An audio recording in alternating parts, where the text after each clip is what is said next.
allegedly, just like people use the Bible to condone slavery. Well, that doesn't mean that anyone that believes in the Bible condones slavery, right? Like it's this just generalized idea. Yes, Yeah, yes. but how about if in the Muslim religion they still believe it now? How about if you can't point that out?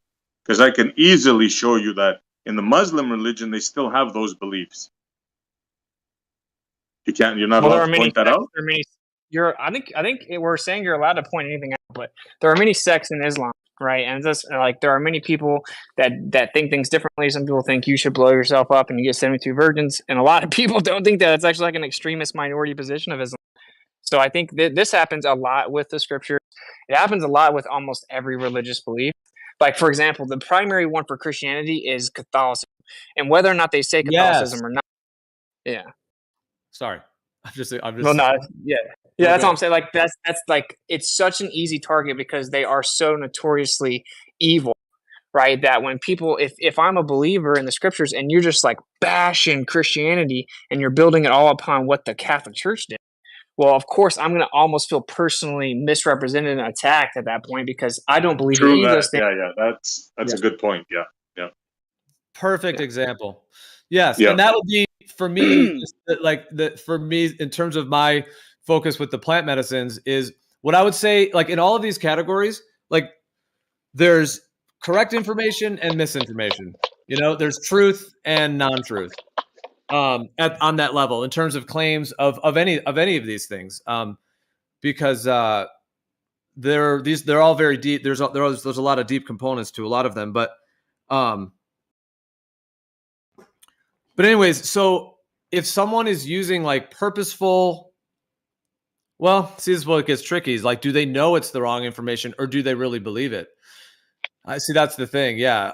Like, are they purposefully doing it or are they just expressing their mind, and their viewpoints on it as well? But then at what point, well, yeah, one thing which it could be said, I was going to say this too, like in terms of the moderation thing, like, sometimes when there's a lot of like interruptions or a lot of people trying to get in, and if someone is wanting to like, actually like clarify their position or make sure they're not being strawmanned, we might want to get a little stricter on the modding in those cases to where we can just let those two people go back and forth. For example, if someone did like say something that someone about the Bible or about any of these things that, that is some sort of like that somebody wants to clarify on, instead of them not being able to because too many people want to get in, it would be cool if like perhaps they could do a quick like one-on-one for like 5 or 7 minutes or whatever, 5, 6, 7 minutes, and those two could actually clarify that. That would be awesome. And if we even modded for even the interruptions between them, so it was like super clean audio, that would be amazing. And then you could even have them steel man each other's position in the beginning, just so we know, everyone's on the same page about it. Well, that's a great idea for overall moderation. We should start doing that more often. If there's like a standstill where people are talking past each other, we should pause it as a moderator and be like, okay, look, just so we can see where we're at here, still man each other's position with no interruption.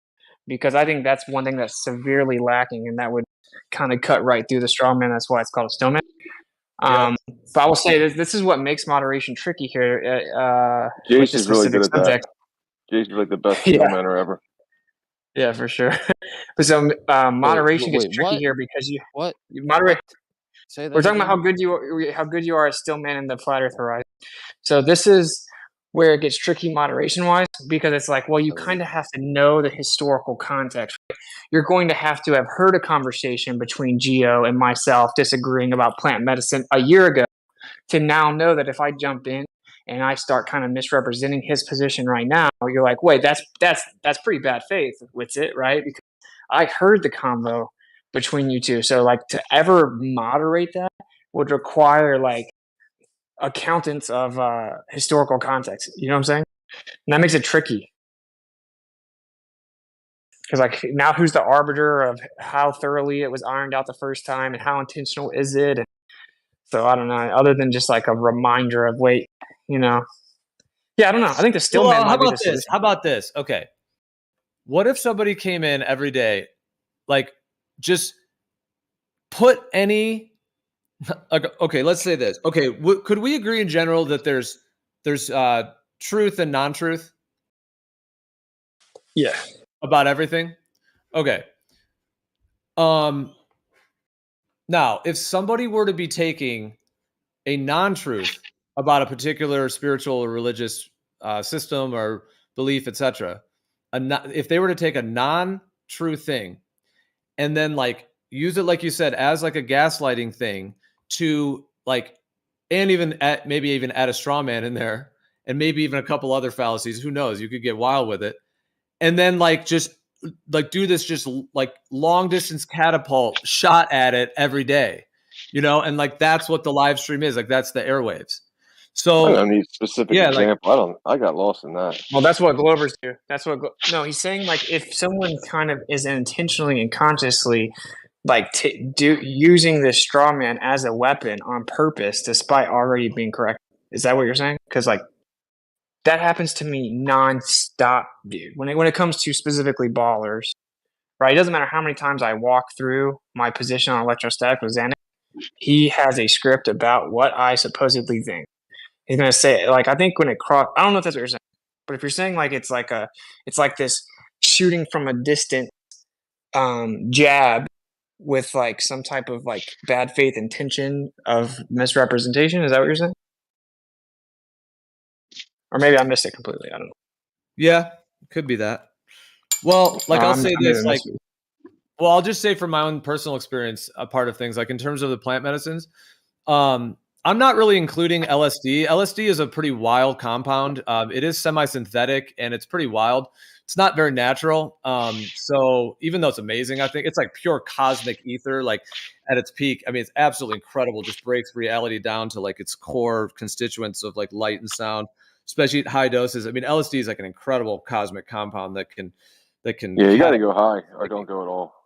However, at the same time, it is semi-synthetic and so has its own kind of. So I'm not really including that necessarily. But when I'm referring to like, I'm referring specifically to like ayahuasca, peyote, and iboga, which is a root bark from Africa. Like those three in particular. Mushrooms are a little wild, but they are definitely medicinal and can be very spiritual. But they're kind of like 50-50 in a sense. Like they're not like a full plant spirit journey. Mushrooms are almost like kind of a half of one in a sense. And people do kind of get certain insights. And then there's like the whole kind of, opening components that it has to it, like psilocybin, et cetera. So yeah, mushrooms are definitely a plant medicine and can bring a lot of benefit. But in terms of like the ayahuasca, peyote, and iboga, in terms of those. And so like people will often like use like some like either false information or like propaganda about some category within that, and then just use that as a way to, try to like, I guess, warn others or push others away or like spread their agenda that they're like they're specifically against this or something, So sort of like, I guess if we want to take it to the place of like either like a spiritual text or whatever, someone might, what if they came in every day and they're just like, they say just something to that effect with, either Islam or Christianity or, etc. And they're just using it as like an agenda to like, to actually, kind of like almost, it does seem like, in a sense, like there's, if that's happening and it's not that free flowing flow, then like, yeah, is that how does that play out? And that can be put into any other category in terms of that. Yeah. Like somebody coming in and saying like, Christians have killed more people throughout the world. Just look at the Crusades, when there's an actual conversation taking place about specifics about the Bible or something like that, right? Just kind of using this off the wall statement that isn't necessarily congruent with the conversation and is just kind of using propaganda type ways to shift the conversation. So kind of a good analogy. I think this has been a good conversation, guys. I just want to say, I think a lot of people who I seem not to be friendly with, or they seem not to be friendly with me, I think we agree on one thing. This system that, is evident that it's coming, we're going to have like a one world currency or a mark of the beast system, as it is. I don't think a lot of you guys who are not believers, I don't think you're going to get that mark. And And if you're not going to get that mark and you're not going to participate, you'll be my brothers and sisters in the future, I believe. How could it be a one world currency when we don't even know like all of the world? I mean, it's like a psyop in itself. What? One known world currency. Yeah, exactly. I just want to add on to the end of what North said real quick. One of the things I noticed about the flat earth community is that a good portion of them are deeply religious, and a good portion of that portion are Christian. And one of the biggest hurdles as a community that I think I see before us is how to all get along because of that.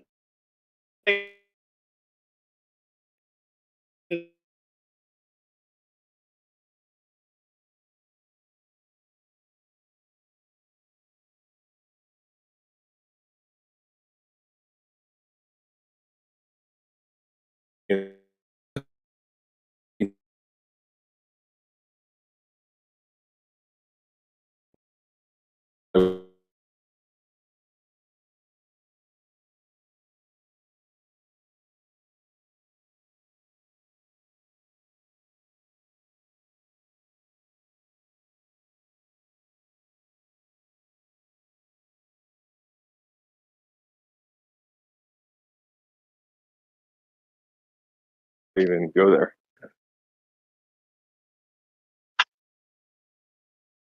Well, that was kind of crazy for a second, but I think what North said is very profound. So, from our perspective, there will be some type of biological device disseminated that's required to partake in this new age system.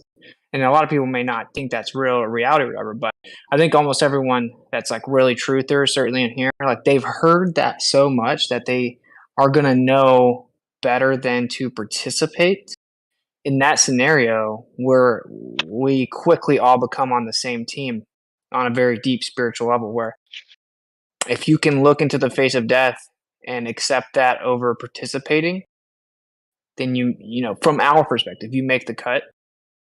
I think that like an idea like that, whether anyone thinks it's real or not, is pretty unifying. You know, I don't think it's a coincidence that this group of people, like, why are a bunch of grown men so passionately and consistently speaking on this server every day? You know, it's because like we've been brought together from like this strong desire and pursuit of truth and trying to sift through deception. And I think that may be a deeper spiritual bond and commonality than some of us maybe realize, because we get caught up in very specific, sometimes doctrinal differences, you know? So it's like we are even some of the Glovers, you know, they've come with other conspiracies. Like I was over at Gems yesterday, maybe. Most of them over there think like 9/11 is an inside job, fake, false flag, whatever, right? So I'm always saying that to say that you know, a lot of these people, something they broke away from something, and they have to hold on to the globe because they can't lose everything. Or somebody broke away from other things, and they can't lose everything they built their life on. But they will take still the a commonality. They will too. Huh? A lot of them will take the biological device to participate. I know, I mean, yeah, if you drink the Kool-Aid, then you're going down the wrong path. Some of them won't. Some of them haven't. Or that's what I mean. Like even some of those over there, what brought them into the conversation was that. You know, that's what brought them into it. You know, and but you know, they're still a globe or whatever else they got going on. But yeah. So what if there's going to be an outside threat, a fake alien invasion, and these aliens will force all people to get a mark? A lot of the people in here are gonna say no. Yeah, but what if if they can use an invasion of a species that people will buy to be from outer space in order to get the blame away from them that it's actually humans that forced this mark? Because think about how popular the idea of a mark is, or the mark of the beast. I mean, even like non-Christians or normal people have heard this before, right? That there will be a time in Revelation where people will have like a chip or whatever. But what if? Oh, you know what? Sorry, I don't want to forget something. I went to Whole Foods earlier. You know, I went there earlier. They asked me if I want to use my hand to fucking pay for shit. I was like, Yep. what the fuck? Yeah, I don't. they're in all the Whole Foods has palm Holy scanners shit. now. I don't shop much. So. But I don't think that's a mark of the beast. What if? That's not the point. No, it's just conditioning you for something that would definitely check the boxes of being the mark, though. Yeah. I think we will have a fake alien invasion in a couple of years, or maybe even next year. And it will be kind of like the same situation we have in the past 3 years with lockdowns and don't go outside, because if the UFO is gonna find you, it's gonna whatever, and people will restrict themselves. People don't care. Like, I don't know, man. Like, every time something crazy happens, we all go outside and want to see it. Like, I don't know. Like, something. You haven't seen crazy yet. I mean, the past decades were just, let's say a slight medium taste of drama-based mind control. People are now under the spell of drama-based mind control. I don't know how far how it goes spiritual-wise because of the injections people have got. If that's also being a big bondage to the kingdom of darkness with this, with the spiritual fight that is going on since the beginning.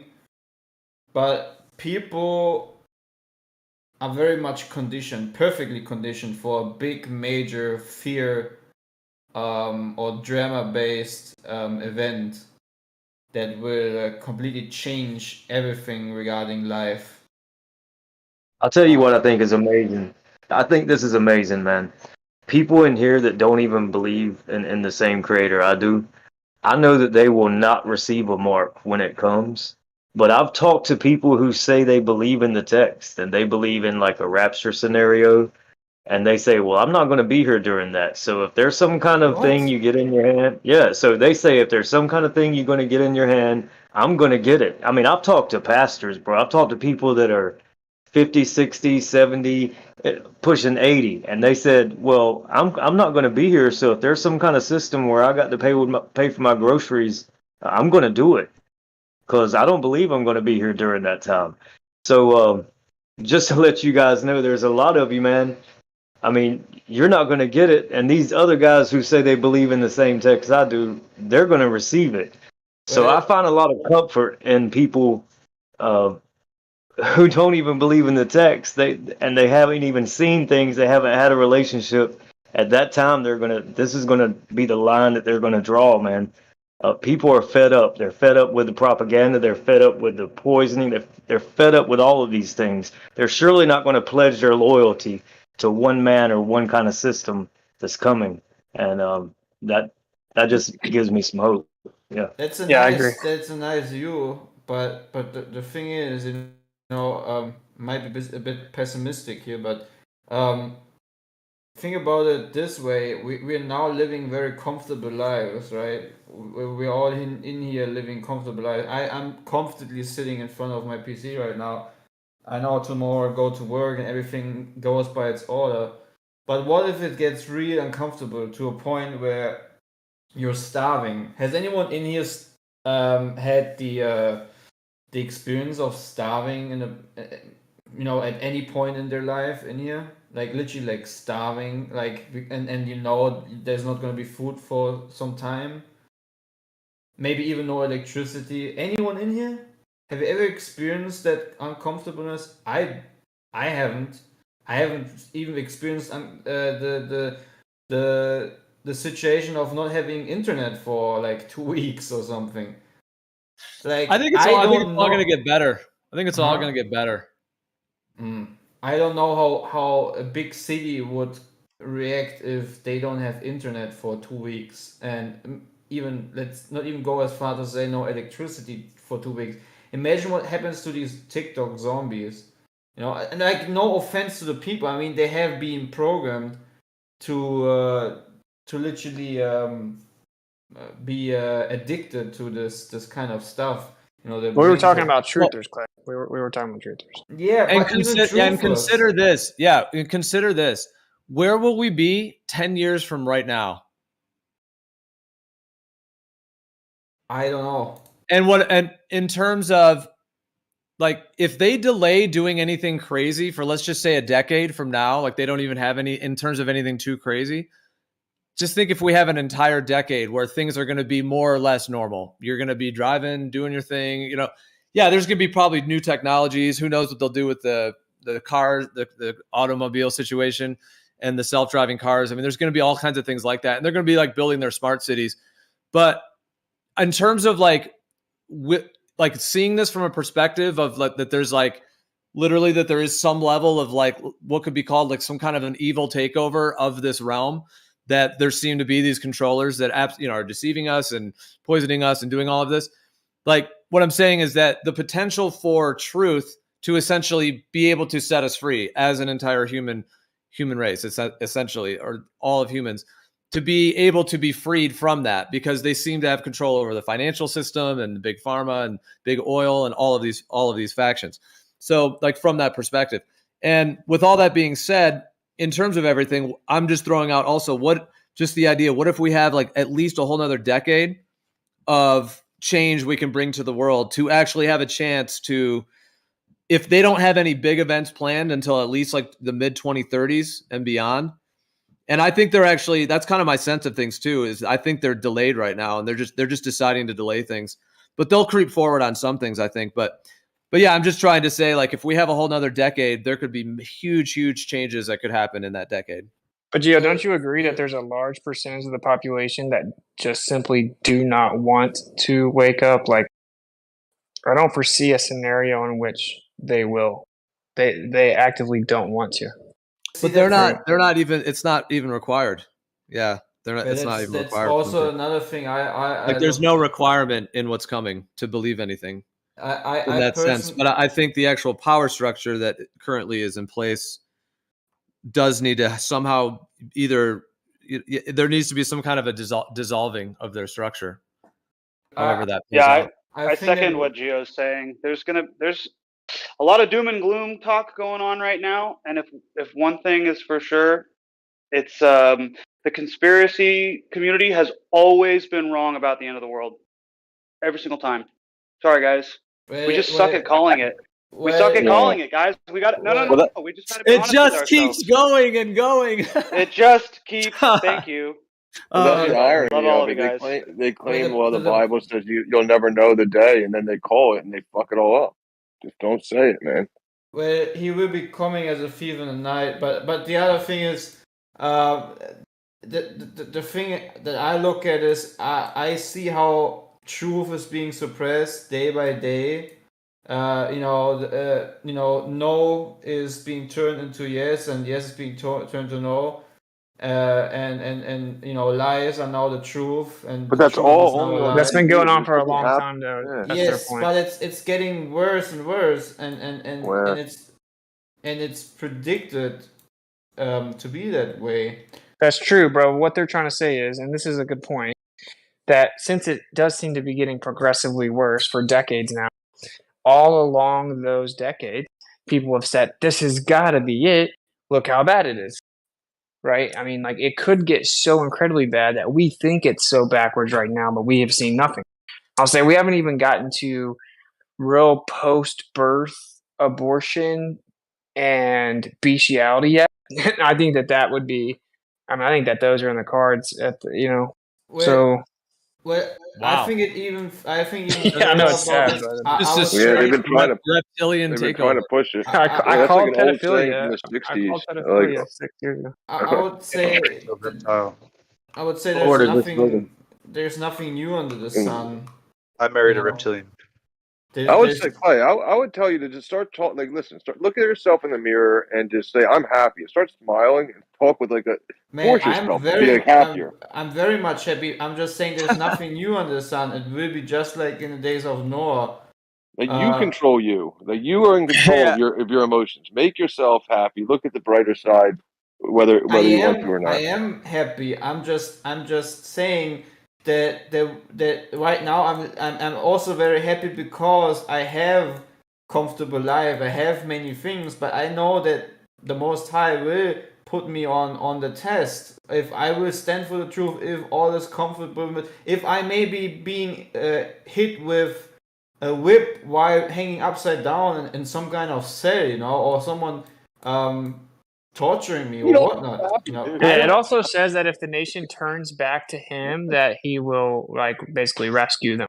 So, I mean, I will say that from a scriptural perspective, we're supposed to be vigilant and attentive, and it does look a lot of stuff is coming to pass. But at the same time, we do not know, bro. It makes it very clear that we don't know. And so, in fact, the scenario that Gio's laying out isn't entirely impossible. In fact, in my opinion, it's somewhat plausible that there will have to be an entire renovation of power structure. And whether or not we take hold of that, or how long it is before that's subverted, or is that itself a deception, those are questions that remain to be seen. But there has to be an immense takeover or makeover, basically, like a renovation. Even in their, oh, sorry, go ahead. I thought you were done. No, that was it. Well, yeah, they want to bring in their. Oh, go ahead. No, sorry. All right. Thank you.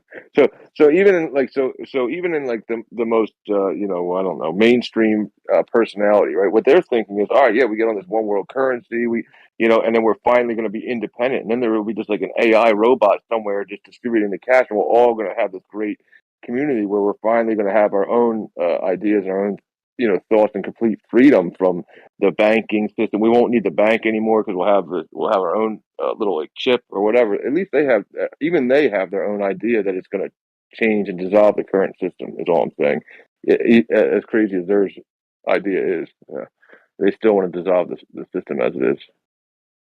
When I go after Gio, if you had something to say, I want to go after you.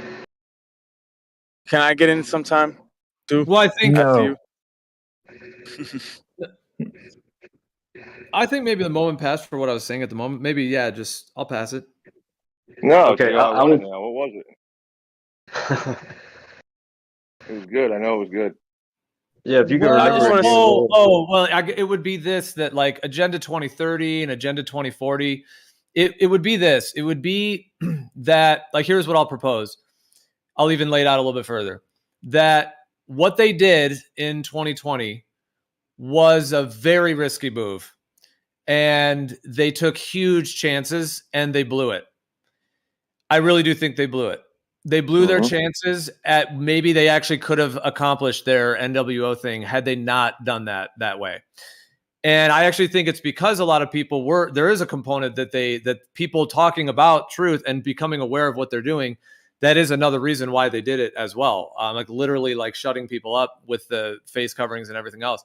So, and then all the censorship and everything that they've rolled out since then. So I do think that it was like an emergency effort on their part to try to basically stop the process of people waking up to what's going on and their whole criminal network and everything that they're doing. So now it's like they shot themselves in the foot. So they're limping at best is how I see it.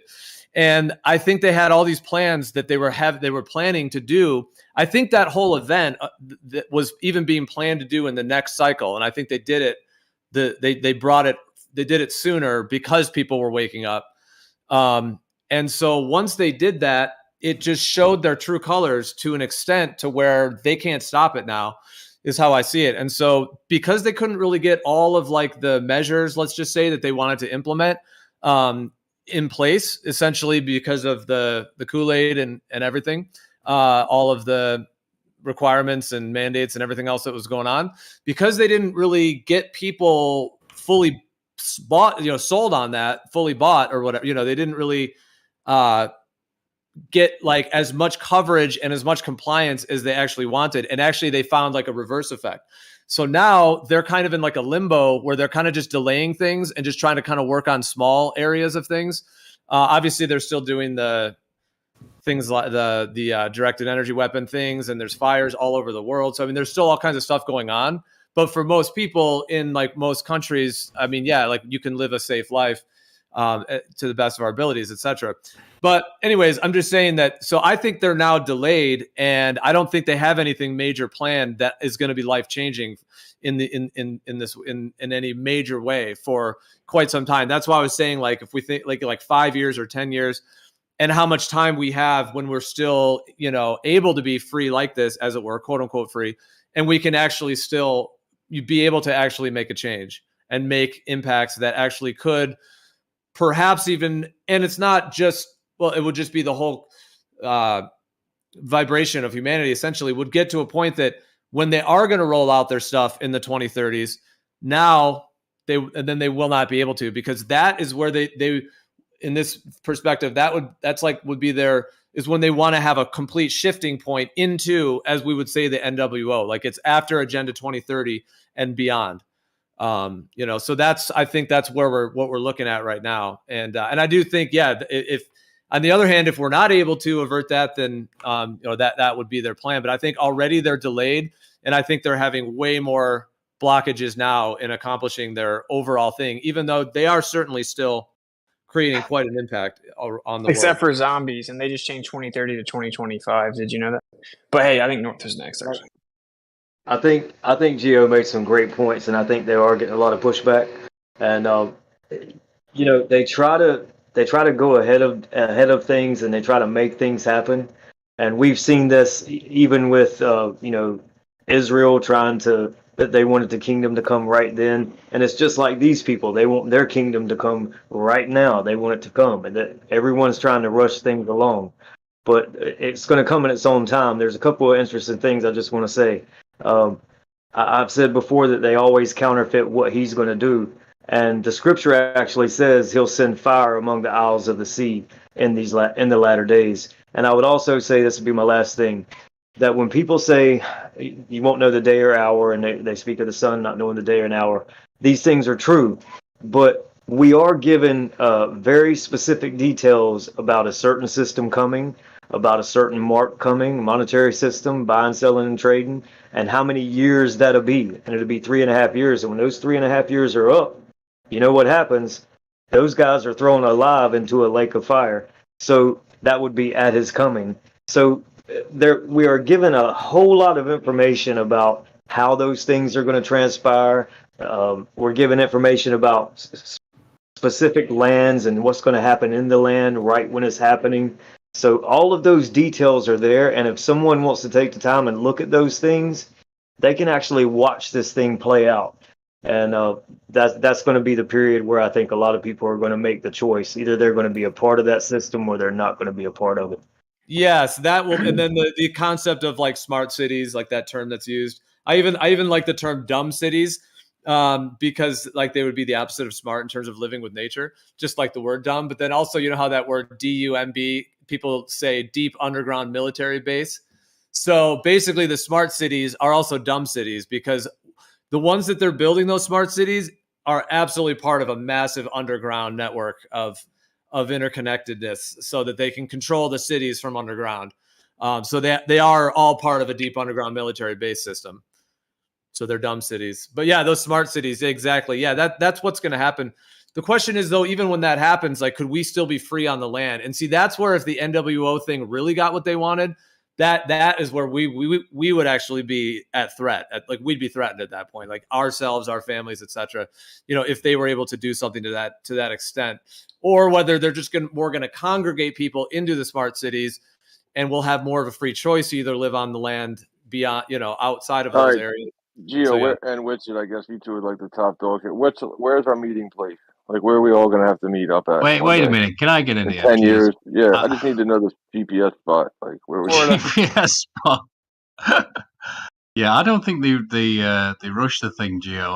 I think they time it with the sky clock, because they've bloody obsessed with it, and the magicians. And so when you look at what was happening in the world at the time, especially the yellow vests in France, I mean, these guys, what dedication. They were on the streets, for nearly 2 years? They should have been doing that way before they did, but I bet they timed it perfectly with the sky. And by the way, I'm still waiting for that presentation, by the way, Gio. I was kind of on joking, astrology from you. I was kind of joking, but I think we really probably should have a spot. Like, or at least like people in the same general region should maybe like have some type of plan B networking type of thing. But I will say it is interesting that they just came out and said that they're moving Agenda 2030 up to 2025.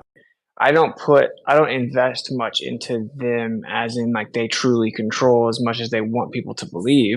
I think one of the biggest deceptions is they want you to think they have more power than they actually do. But we were talking about this other day, and I'm like, well, but it looks like maybe the head got cut off the beast in a way, and so it's flailing around frantically, kind of expedited, and so it's destroying things rapidly, and maybe in a way that's detrimental for it and for us, but it'll always grow another head type of thing. So it does look like they kind of expected more people to get duped, and a lot of people are kind of waking up, and they may be faced with the ultimatum of, oh, well, we need to hurry up and try to strike now in a way. And I hate to be that guy. I certainly hope that's not the case, but there are certainly arguments both ways, is all I'm saying. Yeah, that's why I don't really know when people say Trump was in on it, because like Trump shook everybody up, like old people, a lot of old people got like woken up, which is weird. This man's coming back, bro, to save the day. He's gonna swoop down on a bald eagle.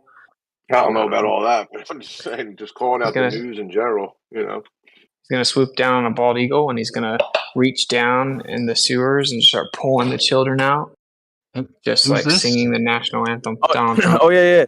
Down. Speaking about children, I just wanted to say that there's certain signs to look for in the end times, you know, and I brought one of those signs up yesterday that women will give untimely births, right, of 3 or 4 months, and their babies will live on, right? We're in those times. Supposedly there'll be signs in the sun and in the moon. You know, there's going to be an awakening, like people are going to start realizing like the truth about our realm. Knowledge will increase. People will grow, right? News will be easily dispersed, right? Almost instantly.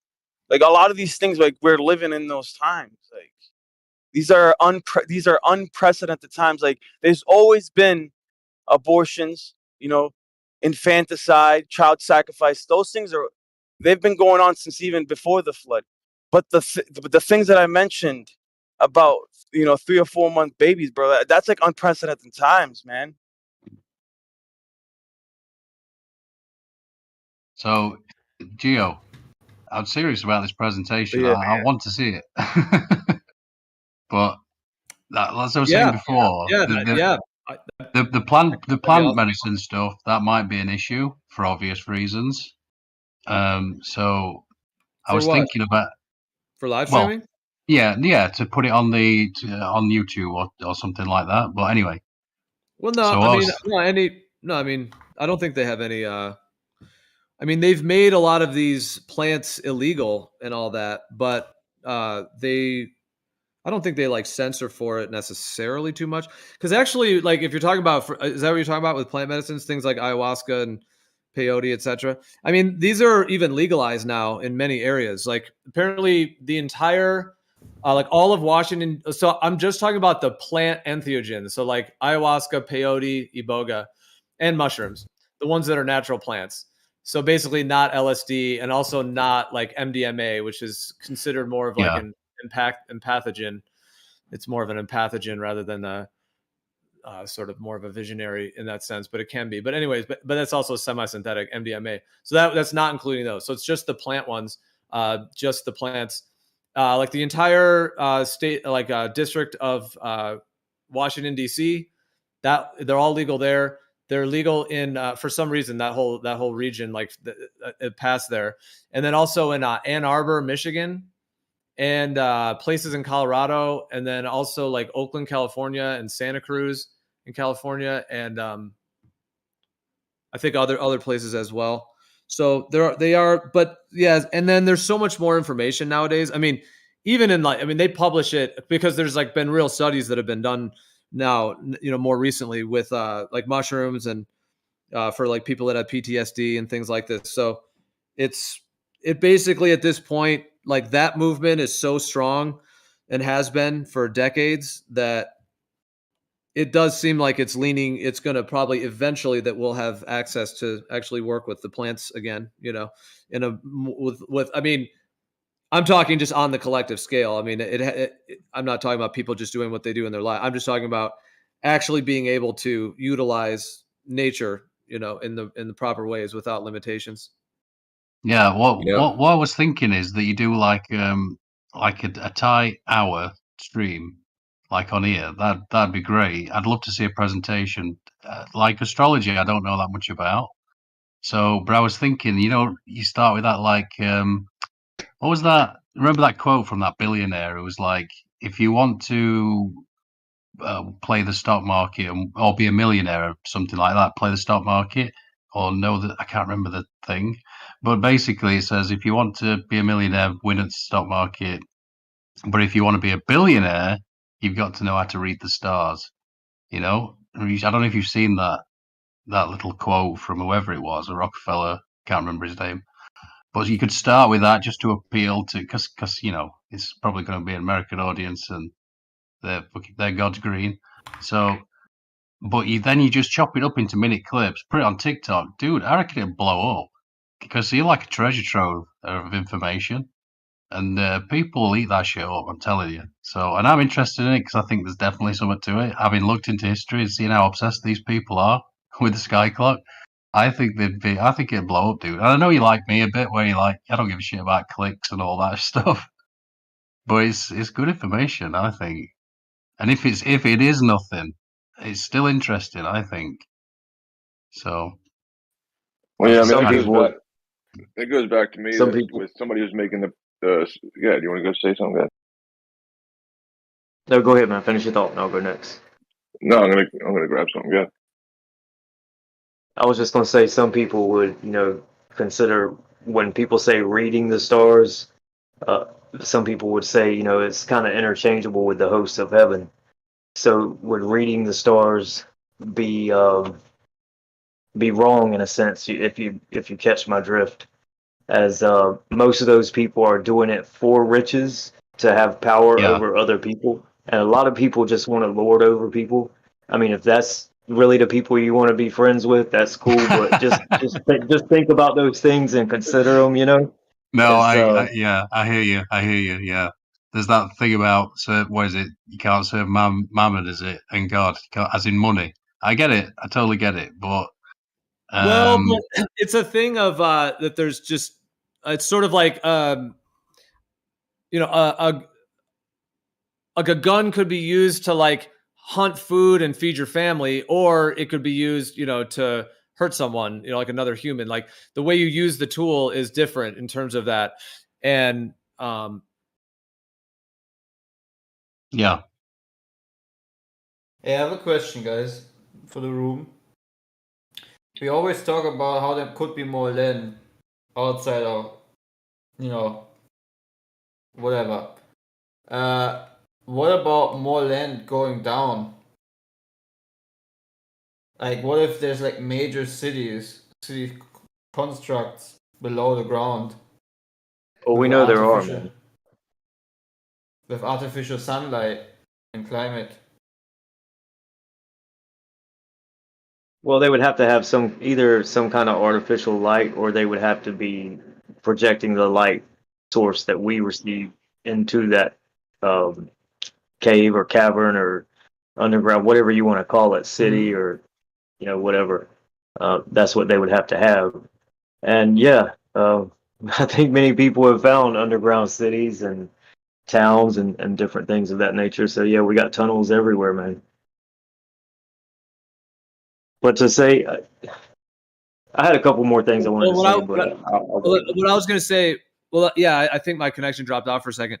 What I was going to say is that in terms of the usage of like looking at the wandering stars and the fixed stars and those cycles, what I was saying is that like my understanding of it from studying it for over 20 years at this point, and seeing the unbelievable, intricately orchestrated connection between all of these human affairs and events and emotions and everything that happens here, precisely with the cycles of the wandering luminaries in particular, the wandering stars, and the fixed star system as well, to where, to me, it's a full that I fully have a knowing that it is essentially a system that is like infinitely synced up with humans on Earth, and how it's like a blueprint of nature.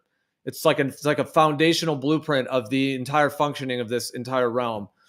And so the knowledge of those cycles is one thing, but I think what they do when they co-opt it on the evil side is they use the knowledge from the ancients about the cycles to then plan their takeovers or their genocides or their world wars or their lockdowns or their, you name it, financial resets. They time them, so they are using the timings in a way to control humanity.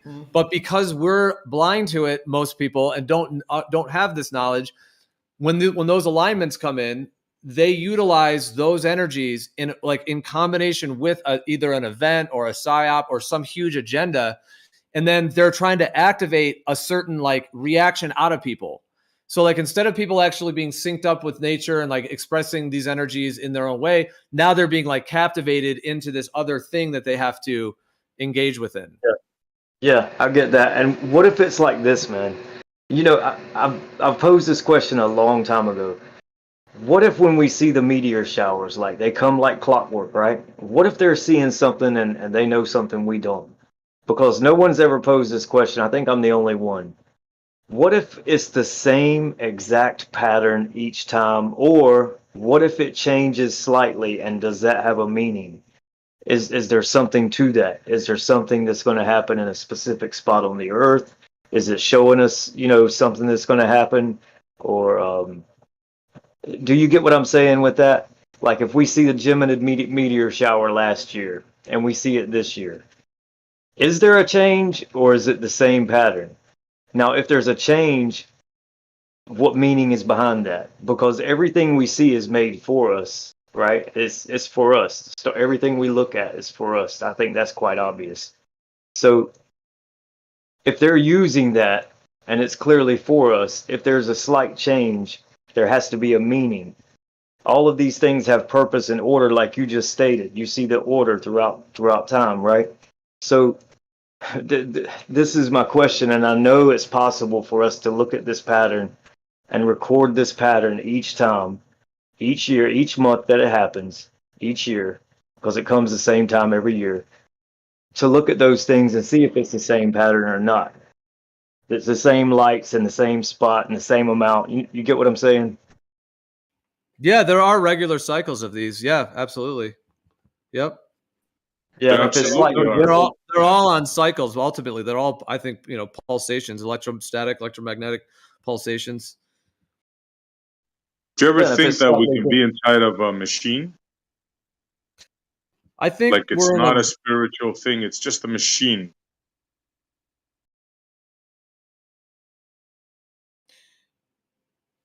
Perhaps it could be seen that way. I remember one time Witsit, it was a while back, probably a year and a half ago. I'm thinking it was a while back. And he was on a roll, and right before he jumped out, he's like, "Hey, I gotta go, guys, in a minute." Then one of the last things he said is he was like, "We live in a time machine." But he said it was a bunch of other stuff too, but that part of it and the way he was saying it tripped me out, because basically it was just the way he said it like that. It wasn't like a time machine that we went back in time. I didn't get that's what he meant. From the way I interpreted it, it was we're in a massive time machine. It's a machine of time. The sun and the moon are moving, everything's moving. We're aging, we're going through lifetimes, all these humans, everything that's happening. Just the idea that we're in a machine that either is time or makes time or expresses time. But the way the kind of and whether that was even his intention, his wordings, I mean, if he's listening, he could clarify whether it was or not. It was a while ago. But the way that he had said it just made it was like an aha moment, because my mind was boom. It just hit me in this high vibration, because the idea that that we're just in this a time realm or a time machine, but also that it has a just incredible that inspired cosmic spirit about that as well. A fucking machine that we can just create all these different realities and times within. Yeah, that's very interesting. But I mean, literally a machine, in the sense that we're pets. In other words, the way we have a fish bowl, right? We make a mountain for them. We make sand. We have a thing that makes bubbles for their oxygen. We drop food every once in a while, right? Like we don't literally have a us the being universe. pets. Like, yeah, the universe is measurably expanding, so it's not a fishbowl. that's just something the fish came up with. I'm talking about your fish in a fishbowl, and you're just entertainment for the creator's kid, let's say. There's nothing spiritual about you. You're not gonna meet the creator when you die. There's no soul. You're just a pet for some higher being. Yeah, I think I've seen all dogs go to heaven. Pets go to heaven too. Odysee, did you hear what happened with the fish at my baptism? No, bro, I didn't. So I'll tell you real quick, and this is my experience, and you don't have to believe it one way or the other. But I'm always honest in here, and I'm never lying to people when I tell them about an experience. So I'll give you this. When I was going to get baptized, I prayed for many years about it, and people wanted me to get baptized, and I didn't want to get baptized. It just wasn't my time. So after praying and praying and praying, and walking in my walk and having this relationship with the Father, eventually he revealed to me it was time. So I went to my friend's house, who was, a very good brother of mine, a friend for many years. And I said, okay, it's time. And he looked at me. He was eating dinner with his wife and his newborn child. And so they got up and we went, and of course went to the closest lake. And my friend and I, we always joked with each other, and we could get along with each other, kind of like you and I. So we went there to the lake. We both got in the lake. We said prayer, and this ugly bird came by, this unclean bird, So my friend jokes, and he's like, look at this unclean bird that come to see you get baptized. That's not a dove. And, he's giving me a hard time. So I get baptized. I come up out of the water, and I look at him, and he looks at me, and we start to pray again. And I look down and fish are coming in a straight line, head to tail, and they come and make a perfect circle around me and my friend. And it's a different kind of fish, and they're head to tail in a perfect circle. And it's like when I'm looking out at the lake, every fish that's in that lake is coming. And so they made a perfect circle around us, and my friend looks at me and he says, even the creation groans for the presence of the Lord. So I would tell you, the fish being creation knows of the Creator, and that has been my experience. Throughout many times in my life, I've known and experienced that even the creatures recognize there's a Creator. That's very interesting. But what do you think about my idea? I know it's antithetical to all your beliefs, right? But can you entertain that, like for at least a second? That just imagine, right? Whatever this creator is, whatever, right? Just imagine if we're like, because when Gio brought up the sky and that, I always think of the Antikythera mechanism, right? And it's always cyclical. All these things go round and round, and it seems to be like gears, like a machine. That's what made me think it's a machine, right? So, what do you think of that? Like, yeah, I've actually thought that, when people speak of the wandering stars or those who went out of their place, I've often thought that they were given a task to, rewind the grandfather clock, the great grandfather clock in the sky, right? So kind of like you have to, wind a grandfather clock, if any of you have. It's kind of like that. So we do see there are physical things, and there is electromagnetic fields associated with these things to animate and all of these different things to bring them to life. But yeah, we live inside of a structure, right? I mean, terrarium, whatever you want to call it. I definitely believe that. It's a creation.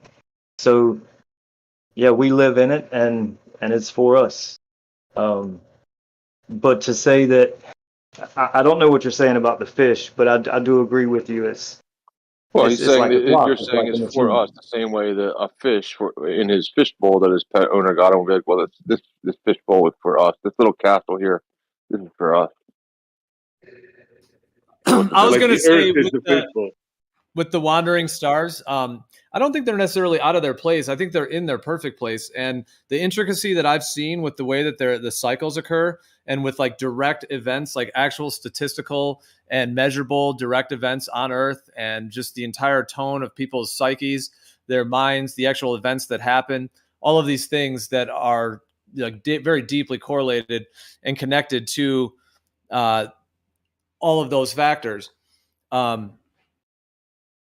Do you have literature on that? Because only because you said I've been doing it for a while and whatnot. I mean, is there like a tag But on actually, well, just real quick, the before, if you just let me just to finish the part of it, was do to it? say that if the wandering stars are actually designed in the system as part of the whole thing, would then make sense. What I was going to say in terms of like if you have the ether and the sun and the moon, and then you have the whole ether drift. Well, it's like the wandering stars are basically creating a vibrational frequency as a whole in their cycles with the sun and the moon, that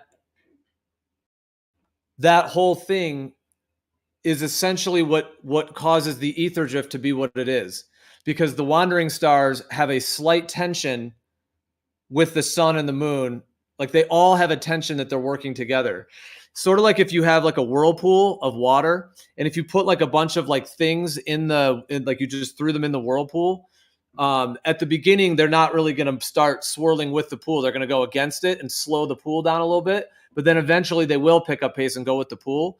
So what I'm saying is that the wandering stars in as a total, the way that they move, and the sun and the moon and how it all moves between the tropics, that whole thing is like would be seen as like a frequency system in which those wandering stars are the actual like resistant, like almost like you have like the within a circuit, and when you have resistance you have focus, and then focus creates like an electromagnetic nodal point, and then these wandering stars and the sun and the moon and even all the other stars are all that could then be seen as expressions of those actual frequencies, and how they're all moving could be synced with the fact that sort of like a whirlpool, but then all those wandering stars, and then through the dynamics between the wandering stars and the whirlpool, you then have this like differential, which then would be the ether drift. Yeah, I mean, you can see it. You can write it on a piece of paper. You can mark it down. It makes more sense uh, than the model we're given at birth. But I do believe, right, because of the correlation of what these masterminds or whatnot do, as well as I don't imagine that these things would have no purpose, right? Because everything I see has a purpose. Um, uh, I do believe that the stars, the sun, just like this, maybe they're onto something when they say that the sun is just another star, right? It's just another source of energy. But I do believe that these stars have some sort of actual measurable effect of growth. I could sit outside all day and watch my grass and it won't grow, but every morning I come back out, there it is. Like the moon grew my grass. I thought the sun was supposed to grow it, right? But who knows which one? Maybe the stars is growing my grass because it never grows when I'm watching it. But yes, but maybe you do have some information that would connect all those things. I don't have any proof of it. I can't imagine it not having a purpose. I couldn't imagine seeing a circuit board and saying, "Well, these circuits don't actually do anything." Yeah, and if you've ever seen like Venus, they call it the morning star. I mean, it's glorious. It's beautiful. The brightness, the color, the brightness. It's definitely different than the other ones. Like it does seem like the fixed stars are all in like a certain layer, and then at least like Mercury and Venus are, and Venus is quite noticeable, and then Mars is as well. But like who's somebody once who's real who once you get beyond Saturn, then you would need a telescope. And well, like beyond, who that's what they say beyond. I'm just saying that they're dimmer. I would just say that they're dimmer lights and they're smaller. But in their viewpoint, they want to say they're beyond. I just think they're smaller and dimmer. And they had to order their heliocentric model to fit the dimness levels, basically. Yeah, who would you say is like a good authority on like this subject? Like, look into this guy. He'll just tell you what these things are doing. Or is there nobody? Nobody. For what? Yeah. You talking Well, about like, first? I mean, you could, yeah, like you could read a horoscope and say, oh, work under the, the waxing Oh, moon and get rid of horoscope. your. That's different. Well, that's what I mean. So that's where you would start with like cause and effect, right? Like, so who clearly? I don't like the whole like go find a date horoscope, right? That's ridiculous to me. But not really. But like, I just don't care for it, right? But they're like putting it towards another. So if they were to say, okay, we'll do this under a waning moon, get rid of all your baggage, right, or whatever they say to do. Um, so that's the correlation they're making, that it's like that's the time to release things. But is there somebody who that clearly draws these things out without putting like a cosmos spin on it? Yeah. So, I mean, are you talking about that the term astrology? Because we're talking about the wandering stars and all that. Is that what you're like Yeah. referring Oh to? yeah. Yeah. Okay, yeah, because that is kind of the modern term that's used, which I'm not really a big fan of that term because astro means like outside of the atmosphere, essentially, atmos, um, and the astro. Astro, I meant the like in astronomy, astrology. That astro means like outside of the Yeah, and it's atmosphere. provably not outside because, like, I Yeah. mean, because we're not in a fishbowl. Because the more gas and the more stuff we have on Earth, we see the skies gets bigger and it's expanding, and so it's clearly not outside of anything. We're making our fishbowl bigger and bigger every day. Well, I suppose what one would define as that, yeah. I mean, there are ideas that the sun actually does come from beyond, and it's really just like an opening of like pure light and energy, just like a small taste of what what actually exists beyond. That it's like the most potent sort of just light source, just the sun, just that beaming source of all life, essentially. So there's that idea too, which you could potentially say that if someone viewed it like it's actually coming from beyond, even on like a stationary planar Earth kind of system, but but yeah, when I'm saying the astrology, like that term part of it, yeah, the astro, I'm just saying that comes from like the heliocentric lineage of, things beyond the globe Earth atmosphere, basically, and how that word has been kind of. But anyways, well, I would say, dude, I mean, I've studied it for many years. There is the good. There are very, very skilled astrologers that are very, very knowledgeable and have a good, solid understanding of how it all works. They are harder to find. You have to know those actual sources to actually find the real stuff. And it's out there for sure. And I mean, there's many that many great. I mean, like if you look at like Dane Rujar, for example, Rob Hand. I mean, these guys have been like just legends in the fields of this in terms of keeping all of the knowledge and actually maintaining a lot of the more advanced understandings of all of this. And there's various different groups out there, and yeah, probably with varying qualities, of actual potency in terms of what they're even claiming.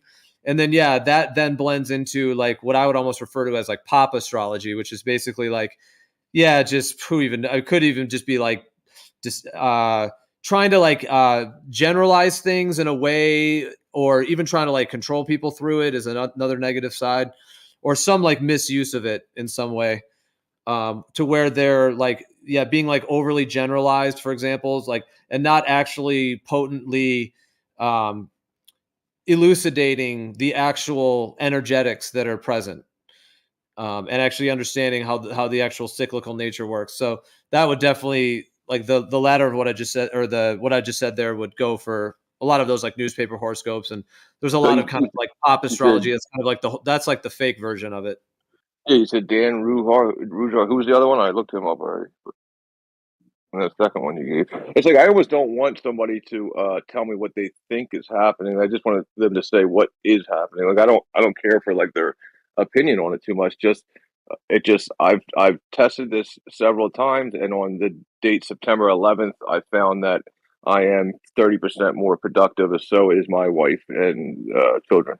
Like somebody who just gives, I'm more productive in drawing or whatever. I want to see if somebody has started to write these things down and found, some sort of cause and effect relationship.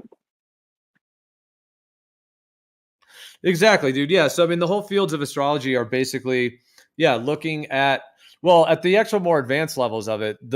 See what I think happened here is, okay, whatever takeover we're in right now, who knows what they stole from the old world or the ancients. Like we don't even know right now. It's clear that they have control over, the banks and a lot of these, the kind of earth right now, especially with the militaries and all this stuff. So whoever they are or whatever, seems to be the case. Yeah, I'm not sold on like a they. I think I'm not even sold on a they. I mean, I think that people are doing things with what they think are good intentions. Maybe they stole a technology a long time ago, but whoever they are, I don't. Either they're outside of the wall, if there's a wall somewhere, right, or if it's a continent past that continent, whatever, right. Or they're somewhere on the outside, but yeah, or they died off a long time ago, and people are just using their technology or their knowledge, however you want to put it. Well, like the idea, but I mean, the idea that there's been like some sort of a takeover and like what do they really have in like the basement of the Vatican, and what technologies have they taken from others? What knowledge have they taken? How are they using it? Like that, all of those questions.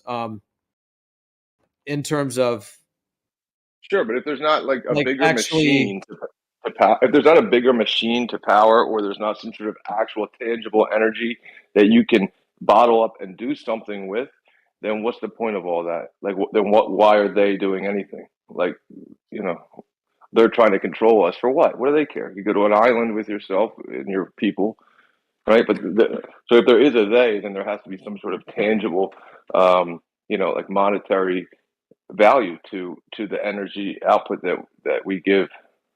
Has to be. They don't need money. Well, they don't need I guess the reason I actually brought it up just to link it real quick to what I was saying, and if you want to continue on that as well, but I was just going to say because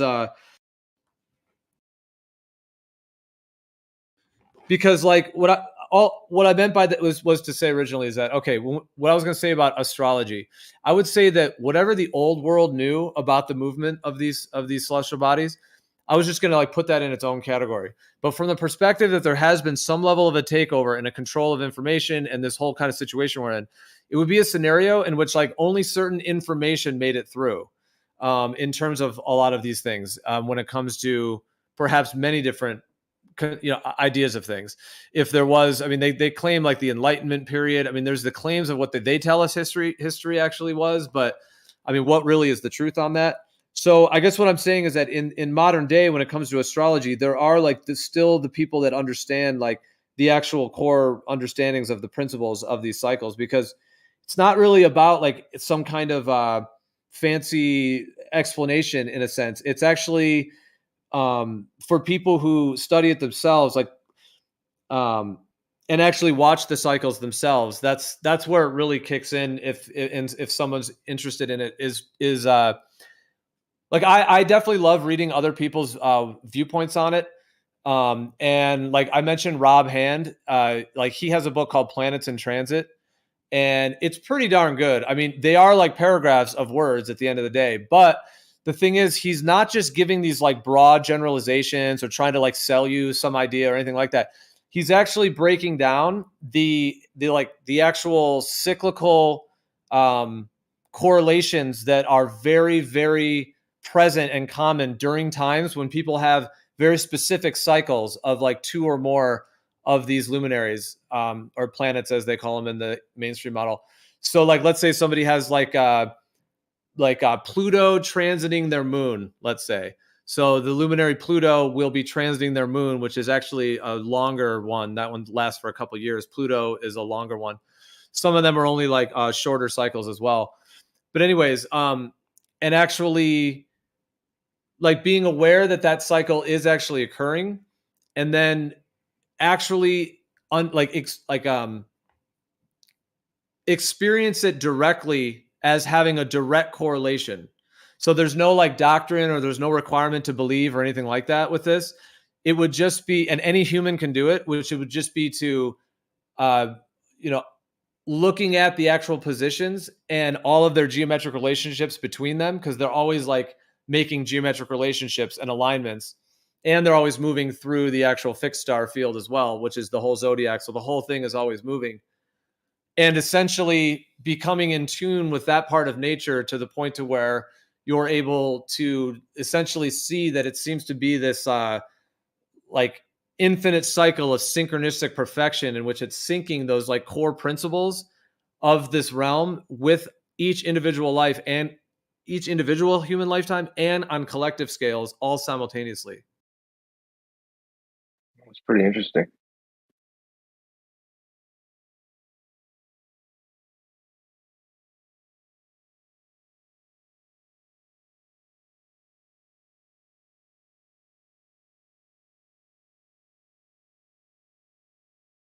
So like that part of it, you don't even really need to read a book at all, you know, like you could actually just see it directly just through your own inquiry.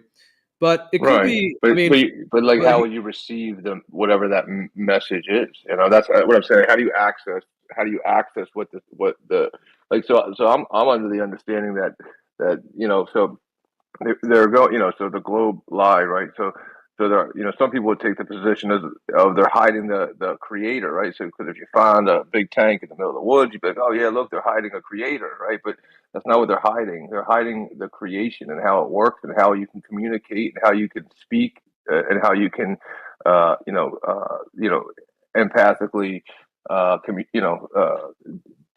produce, right? They're hiding the creation, which is the most valuable part of it. You obviously just understand about a creator, right? That's pretty easy to see. But if you want to talk to that creator, they're hiding the communication to it, you know. So or keeping it to themselves or whatever, or saying you guys will fuck this up if we give you this, so we're just going to give you little pieces of it because, you know, you'll fuck up all the airwaves or something. I don't know. Whatever they could have good or bad intentions. I don't know. So, you know, because, well, you know, if you believe that, you know, your energy is, you know, able to go through the ether and communicate, well, then they would be like, yeah, I believe it too, but I believe that you can put bad energy in there and you're going to fuck everything up and put bad vibes in there's already bad enough. You know, they could have good intentions for all I know. That's all I'm saying. But what they're hiding is the way to communicate and to work with these things. Yeah. So yeah, I mean, how do you receive that message? Exactly. And essentially working with these wandering stars, as it were, the planets, as they call them. I like the term luminary. So like those particular, so specifically like Mercury, Venus, Mars, etc. It seems to be that this realm is communicating in a sense as like a language through the sky. It's like the sky is actually a language, like symbolically and emotionally and psychologically on multiple scales and levels. So it's like a system not only of synchronicity in terms of the actual alignments in that way and the activation points of the field, but also like also in that sense that it's like it has like a communicatory quality in a sense of like being able to like know the weather that's coming or know like which cycle you're in, for example. And so like, let's say somebody's in a particular, what's called a transit, which is like a period in their life where they might be going through a particular type of transit where like, I'll use a different example, like maybe Jupiter is aligning with their Venus, something like that, meaning where Venus was when they were born, Jupiter is going to be aligning with it for about a year. It's about a 1 year cycle. So during that period, that person is going to have a heightened activation, as it were, of those two principles. The entire like archetype and everything that is Venus and how Venus is represented in their own psyche, and then Jupiter and how Jupiter is represented in their own psyche and in their own life is going to be at like a peak in the wave pattern. So when that peak of that wave pattern is there for that whole year period, this like in that cycle. And so now if that person didn't know anything about any of that, yeah, they could go about their life. I mean, it's not like this is required or anything. It's just if one chooses to want to look at the sky. Like I'm not saying it's like essential because you can still just live your life. But if you choose to, and knowing that you're in that Jupiter Venus and then understanding Jupiter and Venus as principles themselves, and also how that those parts of Jupiter and Venus are within yourself, meaning those actual the things that are like for example, like Jupiter is the principle of like expansion and growth, and it's the principle of like buoyancy and etc. So when I say Jupiter, I'm talking about the actual real things like, enthusiasm. Like there's all of these things that are Jupiter. It's connected to that like positive, expansive energy in life. Oh yeah, no, I know you, man. Is this also chakras as well? Where Jupiter's a chakra? Yeah, the luminaries do all correlate with different parts of the chakra system. Yeah, it's all part of like you have like the spine and so yeah, it can be. Yeah, but that's a little bit of a separate practice, I think. But yeah, it is connected for sure. What I can say is true, right? As they say, there's 12, 13, whatever zodiac, right? And I've done it like 5 times in my life, right? But I could just go on the computer, look up all the personality traits, right? Like at a decent source, right? Of all of those, and I can pretty much tell you, like by talking to you for like a day, I could tell you what day you were fucking born. That's weird. Like every time you can do it, like every single time, because the personality traits are distinct and not similar. And it's that's just like kind of mind blowing to me a little bit. Like I know it's like cheesy, and people think it's like a weird like some sort of some nonsense. Like, people think it's nonsense, and I usually would too, I guess, right? Until what do you guys think of numerology?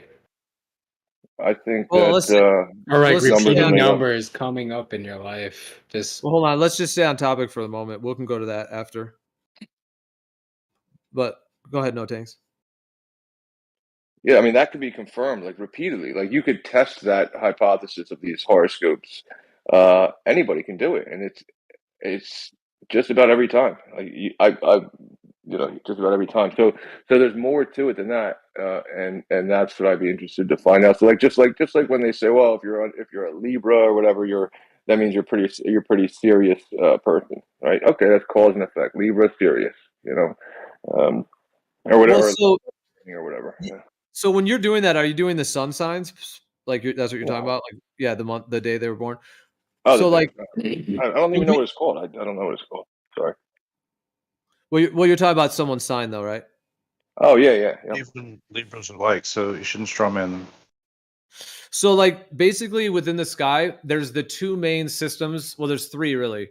So, if you have like the whole fixed stars, imagine the whole fixed stars as like a disc, which even on Stellarium you can put on the azimuthal grid, and you can just zoom it out, and it literally shows all the stars in like a circle. Also, you can use those planisphere, those star charts as well that are like a disc. So it can be modeled that way. So if you have just like a disc in that sense, that's broken up into 12 sections. So those 12 sections are what they call the signs. So that's like Aries and Gemini, Taurus, Libra, etc., Scorpio, etc., through all 12 of them. So those are the signs. So those are like the actual those 12 sections of the sky of those fixed stars, as it were. And then so that's one whole interpretation system. So like when someone says like, oh, like, I'm a Libra or something, they are saying essentially that, like, in that simplistic sense, if that's all they mean, that the sun was in the sign of Libra when they were born. So it's just the sun sign. But you also, depending on where your moon is, you have a moon sign, you have a Venus sign, you have a Mars sign, you have a Jupiter sign, you have a Saturn sign. So the signs are just those 12 sections. And then the sun is just having that sun sign. You're in that sign. And the 12 signs have their own entire like symbolic and archetypal meaning and significance of like the cycle of the human life and the 26,000 year cycle of the precession of the equinoxes and many of these all of those factors. So that's all like built into that system. Who's got and then just I know it's a lot, but let me just finish real quick. And then the wandering stars are all moving through those signs, and the wandering stars, as it were, those are like the actual core energies of this whole realm. Like those are the actual like primal form energies, whereas the signs are kind of more of like a coloring of the energy. So like if someone's sun is in Libra, then Libra is like coloring their sun. But like the fact that like the actual luminaries themselves, like the planets, as it were, like Mars, Venus, those are the actual like sort of core principles and then looking at the actual geometric relationships of those, that's like at the deepest level of getting down to like the core energies involved. But the signs are significant too. They're just kind of more of a coloring.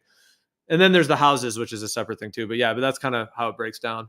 Yeah, I was gonna say, like, who's got the, like, this is kind of what I guess this is what I actually meant to have asked, right? But like, because the thing that SE just got the anti-Cathera mechanism, right? Who's got the, like, who can I look up that's got the, all right, let me rotate the stars. Here's the house. I'm gonna line up the sun, and on on October 3rd, I should this is what I'll be best at, or this is what I should. Who's got that dial? I can just spin them all to and see what it predicts. Well, that's the thing. So I have like the softwares as well, and there's ephemerises, which are like documentation of the positions. So yeah, so basically, like once somebody generally gets a general understanding of like their own birth chart, and then even understanding their current transits, they can then start to look at transits from previous times in their life. So they can go back to when you were 15 or when a certain event happened, and look what transits you were getting. Because basically you have your birth chart, meaning the position of everything the minute you're born, but then afterwards, everything keeps moving, and it all moves in relation to your birth chart, because your birth chart is like a fixed point, like that's the moment you were born. So then everything else in this, so that's like the initial blueprint, as it were, like into this realm. So that's the birth chart. But then after you start living years and years, everything is still moving. The sun, the moon, Venus, Mars, it's all doing its whole thing every day. And so the alignments that those things make to your birth chart is what's called transit. So that's how people can have like a cycle that might last for like 6 months or maybe a year or 2 years. And that's what I was saying before about like the Jupiter Venus thing, is that if someone's going through that and they understand the principles of Jupiter and Venus, they may actually like choose to make certain intentions in their life to actually like harmonize those energies, rather than having any conflict. So like people use it as like a spiritual growth tool to kind of understand like symbolically those parts of themselves. And when they come into alignment, it's like a unique opportunity to face that part of oneself. Yeah, I mean, it sounds amazing. Yeah, I just want to know like where I can buy one, like, and just spin it up and learn. I'll learn as I go. I'm not saying I'm never going to learn it, right?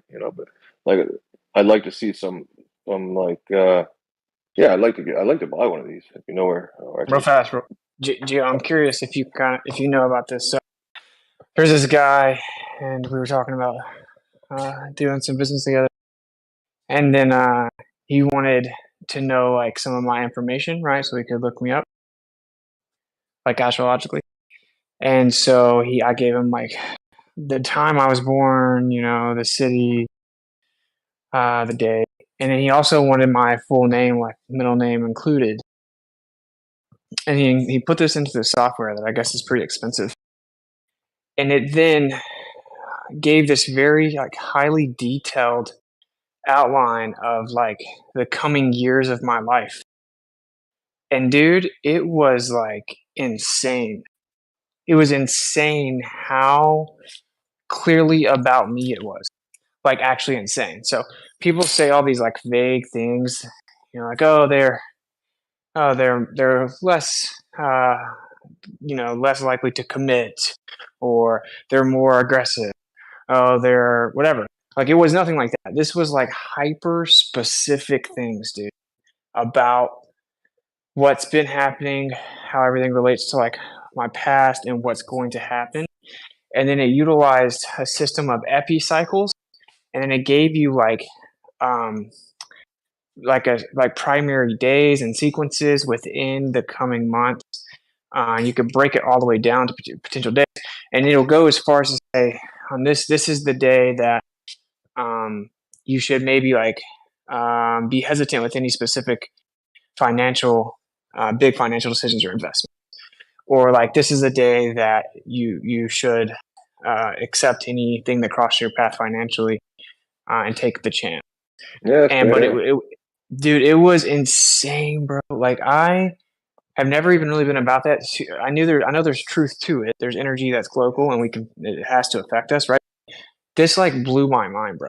And when I read that, I realized like, oh no, this is a very real thing that very powerful and wealthy people in the know use 100%.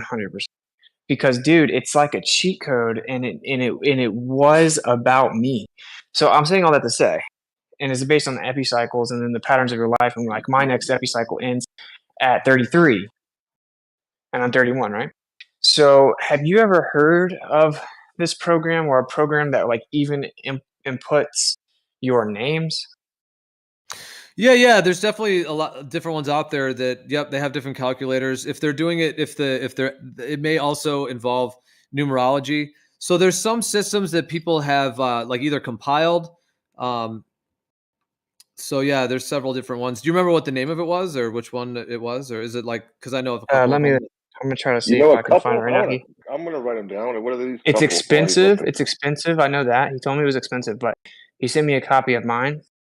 Because he wanted to look into it before we did any like business related things. Yeah, that's Yeah. awesome. And I imagine like that's what I was saying. Like, let me get like where can I buy this? Right, like because imagine right some like because this is what everybody but some people are imagining is that somebody has the software right, and they're applying it to you without you knowing. You know, and they're putting it on the news or whatever, right? So like I could do this to my child. My child doesn't have to know anything, right? But I could be like, hey, it's Wednesday. Let me check your chart. Awesome. Let's go outside and walk because today said that you'll find a peace in nature or whatever, some shit. I don't know, right? Like you could just use it to in a positive way. Well, yeah, but exactly. But those are like two different levels of kind of symbolic usage. So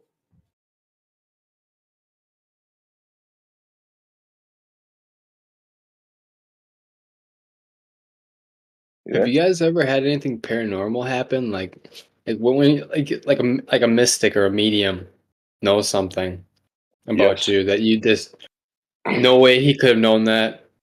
Yes. At all. Yeah. So me, for instance, like I was just fucking around on a boardwalk one time when my friend was still at the poker table, and this girl just like I just gave her like $10, and she like told me like 3 specific things that happened, right? And I just blew it off, right? And then like 7 years later, those 3 specific things happened, right? Another thing, I paid for my wife to get like a psychic come to the house and everything. I didn't, the house is my name, not her name, but so there was really no way for him to have any information. He went like super deep on like a friend of ours who killed himself and how her mom, like a whole bunch of just very like incredibly specific things that just can't be faked. I mean, you can't look them up. You can't you can't look them up. You can't research it. It was just incredibly specific. She talks about it all the time.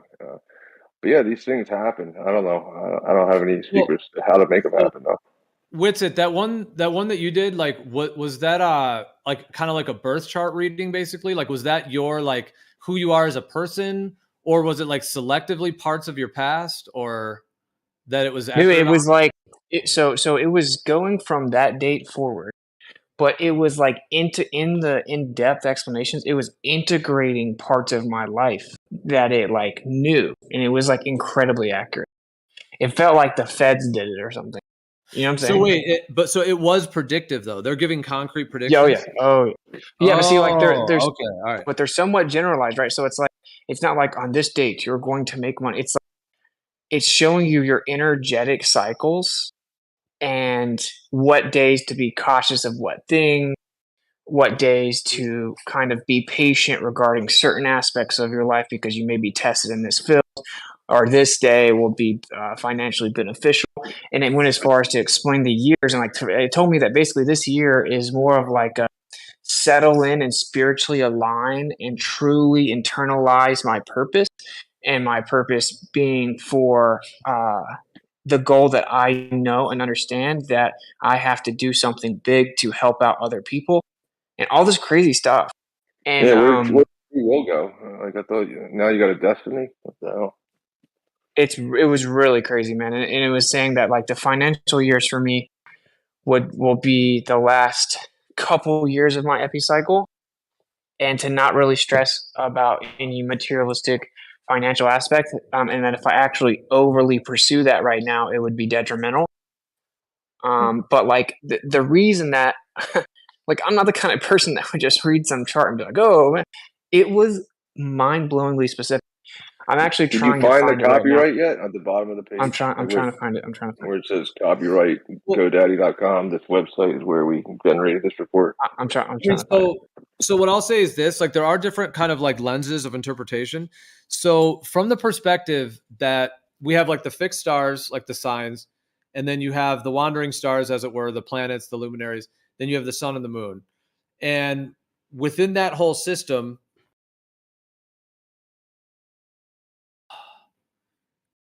do you keep dying out? Or are you just thinking?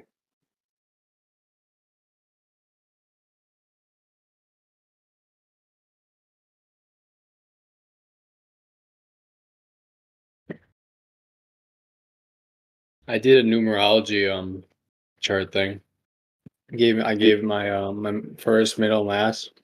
Did Geo cut out, or is it me? I keep on losing service.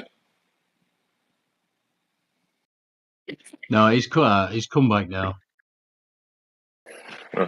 Oh yeah, I think I dropped out. I will just say real quick. I think what Whitson's referring to. Oh, sorry. I was just gonna say real quick. Yeah, I think I was just saying that within the cycles, like if you have all of those luminaries within the backdrop of the fixed stars and the signs and the sun and the moon, you can see what transits you'll have in the future. So you can actually look into the future with it, meaning that, I mean, essentially, as long as all these things stay on their same cycle, which is, it seems to be the case, unless something just changes tomorrow and they change speed or something. But as they stay on their cycle, you can see what transits you'll have in the future. And then as that future comes, you can see the actual transits are lining up. There actually are in the sky in those positions. And so those are always occurring throughout the life. And so in terms of like prediction in the future, you can't really use this to get like necessarily a concrete prediction, meaning you can't necessarily predict it like, oh, you're gonna come into money this day, or this is gonna happen. That would be like a concrete prediction, you know, like something like this will happen. And I think a lot of the kind of pop astrology stuff falls into that, where, you know, you'll meet your lover on this day, and then people don't meet their lover on that day, and they're like, this is BS. That's like the way that they try to discredit it. The true understanding of it would be this, is that first of all, if somebody is like a psychic, perhaps, and they're seeing into they can see into the future, then that would be its own thing. And that's its own topic, whether people consider that as being a thing or not, and all of that. But setting that aside, actually just using the alignments of the actual celestial bodies, there's no way to concretely be able to predict what actually will occur. However, what can be predicted is the actual state of the, like the archetypal state for that day. Like you can predict that. So like if there was going to be, like I said, like a Jupiter-Venus alignment, for example, then that will be occurring. It will be Jupiter-Venus, you know, in that sense. So like it's like archetypally predictive, meaning you can predict which cycles will be active. Like for example, in 2020, Saturn and Pluto came into alignment, and it was there for the whole 3 years. Saturn and Pluto, I mean, if I got into those principles of what they mean, it absolutely connects with total lockdown, isolation. Saturn is the principle of like contraction, and the way Jupiter is expansion, Saturn is contraction, and then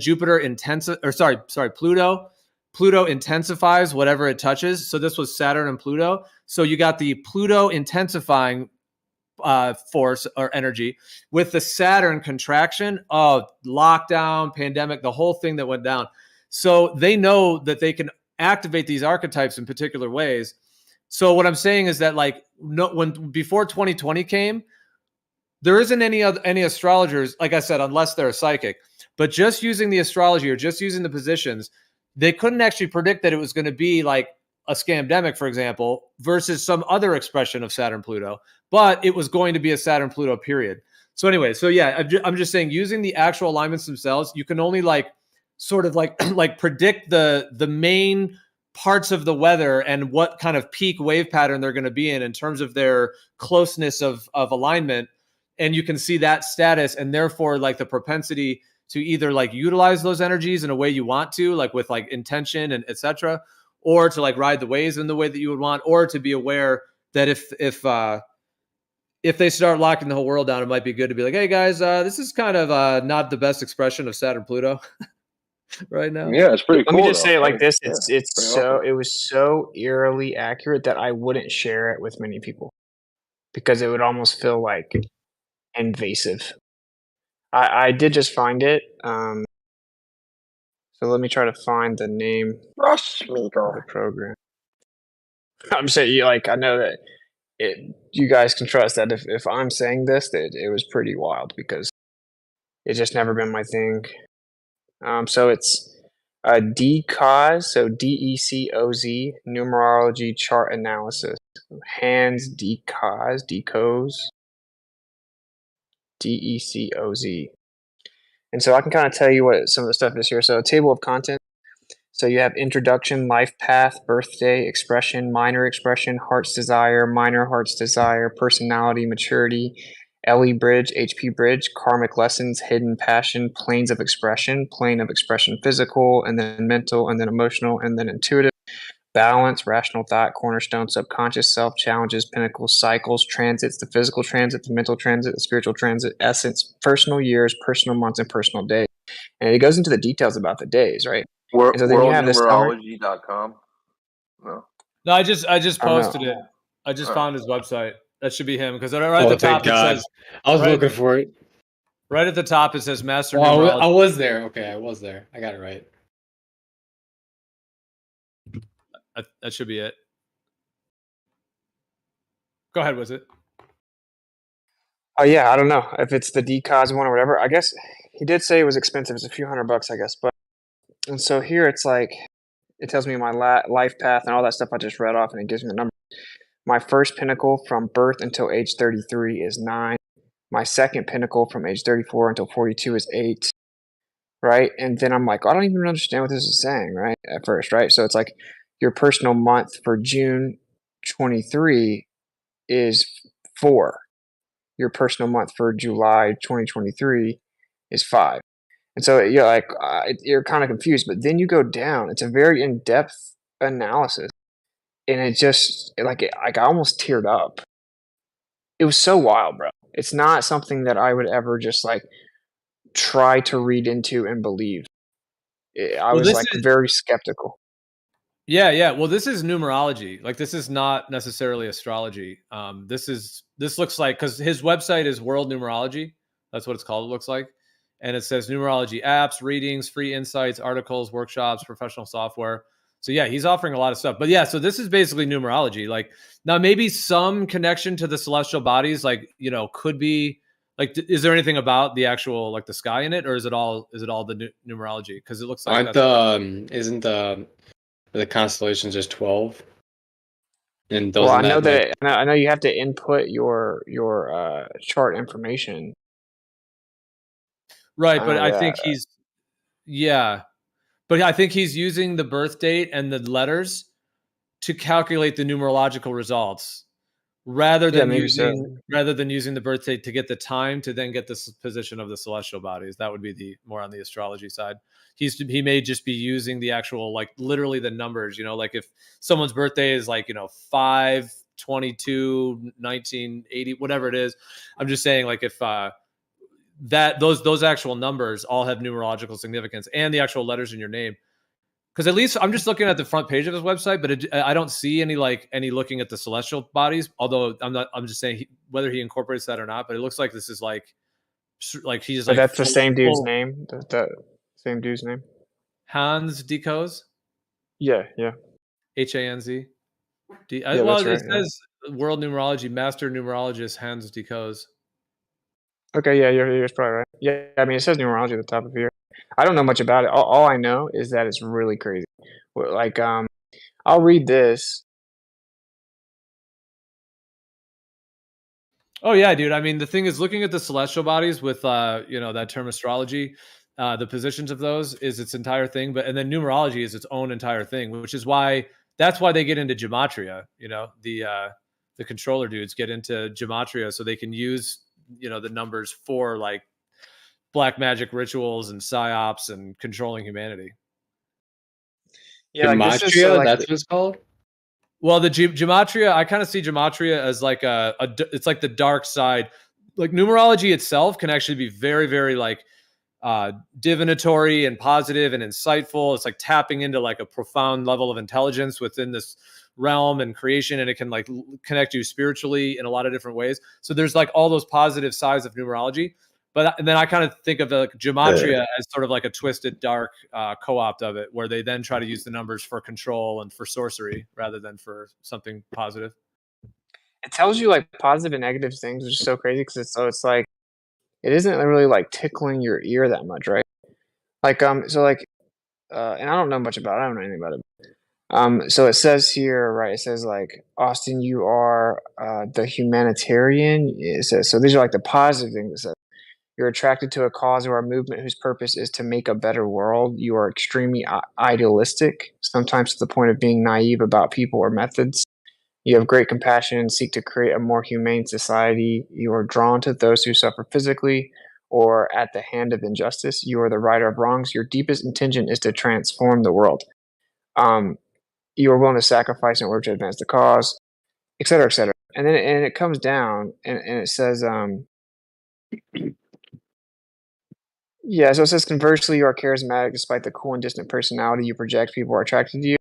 You go down a little further and it says, like, in the same way you can overlook your own needs, you can avoid sharing of your deeper feelings, creating a reservoir of emotion. You tend to postpone your personal satisfaction. Try to be more spontaneous and courageous about showing your real self, including your vulnerability. Blah, blah, blah. But then the part that gets really crazy and the part that he takes very seriously, from my understanding, is when you come down to the days. And it begins to tell you pretty crazy specific things. Now, actually, I will say, I didn't like follow the days to see like, oh, was that right? I kind of just forgot about it, but I don't know. I guess so. This isn't integrating the actual astrological charts at all. I guess it's just numerology based on my name and my birthday. Yeah, and there's all these different. They have like there's like a thing called your life path. There's these master numbers. The master numbers are like 11, 33, and 22. And there's these different numbers, and then there's different ways to interpret and focus in on like different aspects through these different systems of numerological calculations and orientations of the geometry and the logic order of the numbers and how they add up and then sync with certain like frequencies and vibrations. Well, listen, I'll grab both of them. This one's having it's a like the 25% Matrix off is sale. talking to you when you look at numbers and you see things that are like patterns. 3s and 7s are my numbers, but check this out. Your physical transit for age 31 is 1. It says this is a very emotional time with many ups and downs. Austin, you are high-strung and vulnerable to stress. You are somewhat accident-prone. You need to develop calmness, centeredness, and an acceptance of life. You must control your mood. You must control your moods and not slip into feelings of self-pity and insecurity. At the same time, you're very competitive and have the opportunity to achieve success and financial reward. Did you get the job though from the guy? It kind of it wasn't a job, but it wasn't. It kind of comes at you like on like a pretty real level, like it's not, a lot of the charts will be like, kind of like one-sided positive. Not always. Some of them that just cut to you. I mean, I feel like I hear you a decent amount. That just cut you. It was just like, I don't care what you feel about this. I'm saying it. It's when it shows you your negative past. When it starts saying stuff like just anything negative, and that like you correlate that with your life. Crazy. So it says the essence this is pretty cool. Personal, yeah, sorry. The essence number and the personal year number are the two essential indicators of the forces that will influence your life during the course of any year. While the personal year runs from January to January, the essence is most strongly felt from birthday to birthday. And I actually don't like birthdays, but for example, if your essence number is 8 for the year 1988, you would begin to feel the influence of that 8 most powerfully after your 1988 birthday. The influence would begin to wane during 89 and would finally end at your birthday of 89. So I don't know, I guess it's like it's like this whole like little mechanism that he created, I guess. So I don't know how real this is. I guess I was kind of misunderstanding what it is too. Yeah, I hear you. Listen, this is cool, definitely cool. I'm not saying it's not real. I don't know what it is, right? But it's not like you shouldn't do it, right? Because I just don't think I'll ever understand this. Where I might be able to understand astrology, even though Geo hates that term. Apparently, I don't know what to call Yeah, it. I guess I was misunderstanding it. Anyway, right? Like I thought it was Well, built you upon still that don't as well. understand. You don't know where they're getting like what is that? What does numerology mean? Where are they getting this? Where do these things tie together? Numbers and the universe, or whatever they want to say. I really Frequency. I don't don't know. know. Yeah, I me guess either. they built it. It builds it on epicycles, so you have 9-year epicycles, and then it gives you like so. It's like your personal year for 2023 is 7, and so it talks about what year you are within the 9-year cycle, and then how it's going to apply to your life or whatever. I will say though, these very powerful people do seem to be quite obsessed with numerology, right? So Listen, numerology is basically just mathematical descriptions of geometric expressions, and so maybe there's something to it. I don't know. I said they made up There's this. definitely Somebody made something up this to it. language. Well, there's this thing.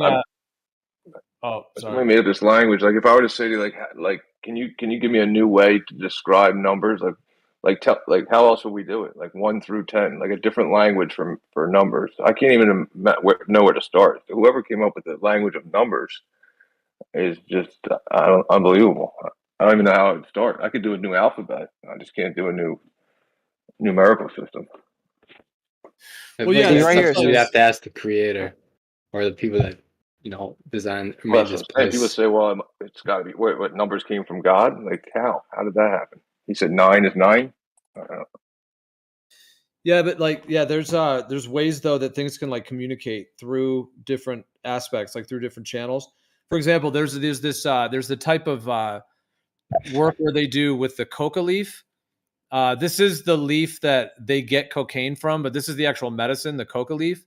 And they do these readings for people where they basically take the leaves and they take like different numbers of them in their hands and they kind of splash them down onto like a blanket, and they do multiple different ones, and like the way that the actual leaves align have an actual like interpretive channel through which that comes through. Now I know people like in the mainstream might like scoff at that or ridicule, or, oh yeah, reading tea leaves or something, they might kind of ridicule it. But the outside of that ridicule thing, I mean, I guess if that's what they think is the truth of it, then I guess that's it for them. But to actually look into it deeper is very interesting, because it's been a part of there's these like traditions like in South America, for eons of time, like as far as we have any history of, and these very particular ways that basically like nature communicates to them through that actual process. And then, of course, there's like tarot as well, the whole tarot deck. There's numerology, there's astrology, there's sort of all of these different avenues. But yeah, even like the way that the leaves fall is actually, it's like you're getting into like wind and spirit, basically, because like the connection between wind and spirit, because the way that the leaves fall is going to be connected to that spirit. It's like an interconnection point between the physical and the beyond, in which the wind can act as the spirit, create the leaves to fall in a very particular way that ends up being like a communicative language for the parties involved. That's next level awareness. I'm going to read one more thing and I'll stop looking at you guys. So right here it says like your personal year for 2023 is 7, so the 7th year of the 9-year epicycle, whatever. And it says that I'll have a tendency to spend more time alone, blah, blah, blah. And then it says right here, too much concern and desire for material rewards, Austin, will turn this period of your life into a very bad experience indeed, while a let go and let God attitude will make this such a fruitful and pleasant year that you may find yourself wondering what you did to deserve this. I mean, I guess I could say that applies. Yeah. So then the next year is the 8, right? And it says, after last year's constant involvement with yourself and very possible occasional doubts about the state of your business or career, you will find this year to be a relief. Things finally work out, long postponed checks and promotions come through. You see the light at the end of your financial tunnel, and the inner strength and confidence is breaking through. This is your year to harvest, and depending on the effort you put out in the last 7 years, your reward will be equally large. There is a beauty in these cycles. We can recognize more need to try and struggle upstream. So this year you will have an opportunity. At the same time, a certain attachment is also necessary for you and for the experience you have, because it is not the reward that brings you happiness, but your experience of life. So yeah, and it says like your power is visible and strong, mental creativity is high, vision and intuition will guide you, and at the same time you are efficient and focused. There can be loss, serious loss, bankruptcy, and failure, because always the rewards are directly proportionate to your effort and motivation. However, you know the effort you put out and you know your motivation, so there must be no room for fear and doubt, only for success and winning, and this year will undoubtedly turn out to be a very satisfying year. Now, obviously that remains to be seen. But it is interesting that the idea that some people would make incredibly big financial decisions or investment decisions with people based on what their epicycle said. And it's like, oh, well, this year isn't the best year maybe for Austin to do something financially, right? But maybe next year would be. And I don't know how accurate it is, like I said, but I did find it very interesting, because when it goes through the personal denotation sections at the top, it's like kind of crazy. I don't know. Maybe there is some type of connection that can be drawn between astrology and numerology that would give you some type of, I don't know, some like coherent understanding. I'm a newbie with all of it though, so I don't know. Yeah, for sure. Those definitely overlap, because all of the wandering stars like move in their cyclical patterns, which are connected to those frequencies and those actual numbers. So it's all numbers ultimately. Like the way that all of the wandering stars move ends up being a frequency and ends up then being a number. And then all of the degrees are in numbers as well. So it is like a whole geometric system of numbers and of the actual geometric alignments. But like maybe where there's overlap, what I'll say with, for example, if you were having looking through the lens of the celestial bodies, as it were, let's say like two examples of what you said with the financial thing that could be the case, for example. So if somebody was having like a Venus Jupiter transit, because Venus is connected to money and finances and the exchange of finances, and Jupiter is all about like expansion and growth and buoyancy and success and positivity. And they all have positive and negative sides though, because there's like a negative side to Jupiter of being like overinflated or like over like addiction can come into play with Jupiter, because it's like overindulgence, because it is that principle of expansion. But then on the negative side, it could be an expansion of, in this case, indulgence, to where it could be an expansion of indulgence. Anyways, but going through the lens of Venus as money and then Jupiter as success, just using those two, like success with money or success with finances.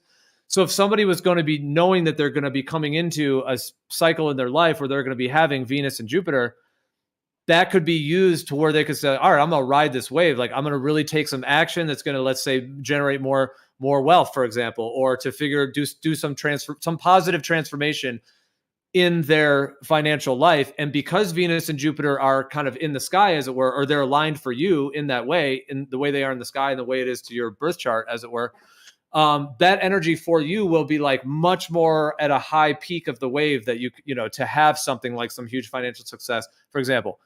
And then just to finish, just to say, but on the other side, how about Venus with Saturn? So that was all with Jupiter, but now with Saturn. Well, Saturn is generally the principle of like, it's like contraction. It can be limitation. It can also be, there's positive sides to it, like loyalty and like doing your duty, things like this. But my point is that on the contrast, if somebody were going to be having a Venus Saturn transit, well, it's not to say that they couldn't have financial success during that time. Maybe they could in a way, certainly, but it generally could be seen as more of a time to kind of like consolidate, make a new foundation, because Saturn is connected to foundations. So it could be kind of more seen as a time to kind of like, kind of consolidate resources, you know, make sure you have all bases covered, maybe strengthen some of the things you already have going, and then getting prepared in that sense. Because Saturn does have like its lessons of kind of like, you know, of like efficiency and foundation, and it's like father time as well. Saturn's a complex archetype. But anyways, I'm just saying, like through the astrological lens, the way you're describing that, those could be two examples. Like, again, like Venus, Jupiter, like possible for financial success. And so there's more of that potential in those coming months. And then they might focus on that, versus on the other side, something like Venus, Saturn, where it may be more of a a time of consolidation of some sort, or it could even be financial struggle. And if that case, the person could then maybe even figure out what part of Saturn are they kind of lacking that they need to integrate so that they can harmonize the Saturn-Venus relationship. Like if they have blockage with money with Saturn, then like figure out how to harmonize the Saturn and Venus parts of themselves basically, or how those are being expressed so that they can release that and then not have that issue. It's used in that way too. Well, what was going on? What was happening on the 23rd? I've got something interesting after someone answers that. Wasn't it the fall equinox? Is that the point?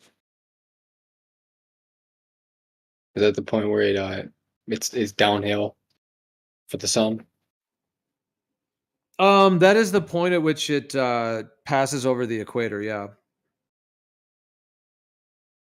Something to add with this, numerology and speaking of language and different things like that, and the number 7, of course.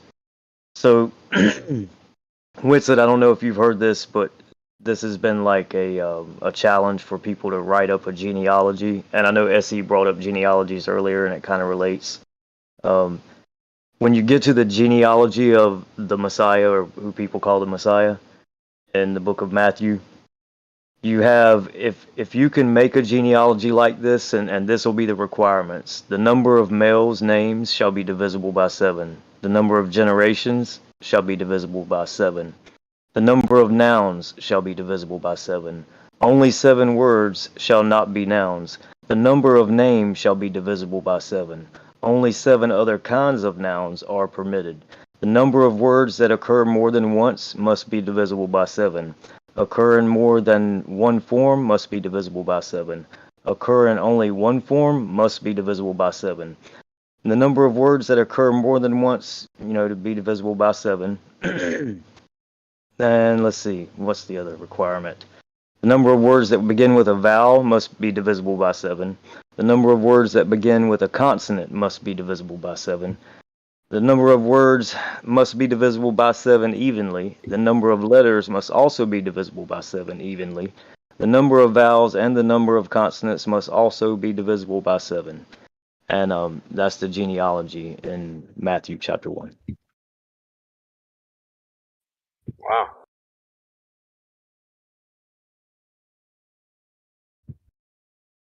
That's pretty crazy.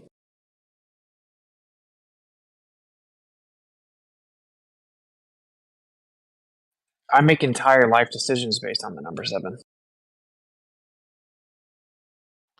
But 7 is it's a quarter of the cycle of Saturn.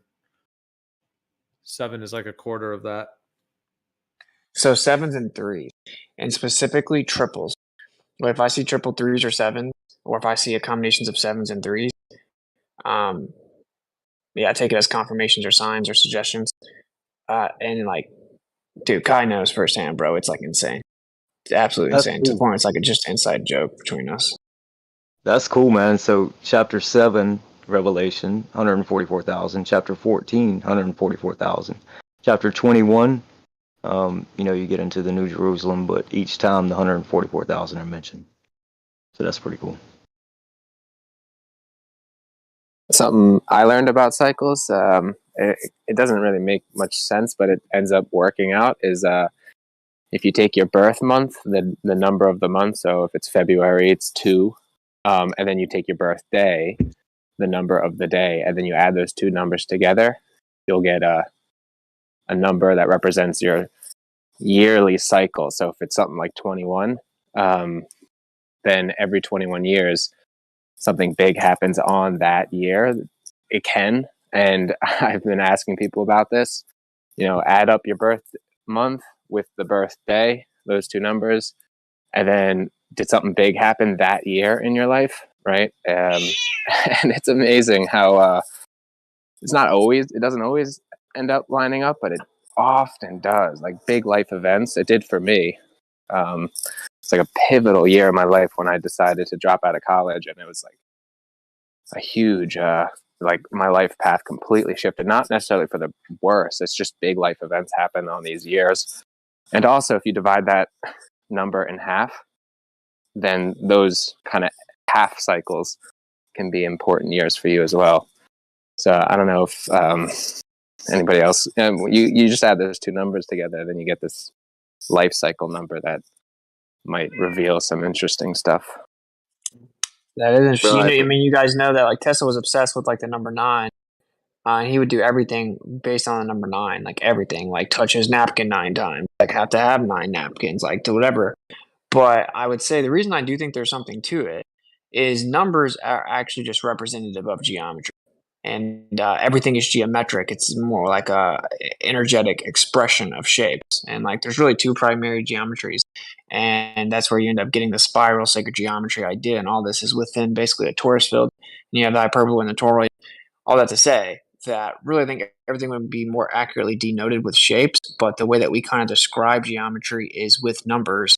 And so everything always having like this intrinsic balance or resonance or vibration, thus shape, or, conjugate geometries. Numbers directly affecting our life or manifesting around us does kind of make sense, like physically.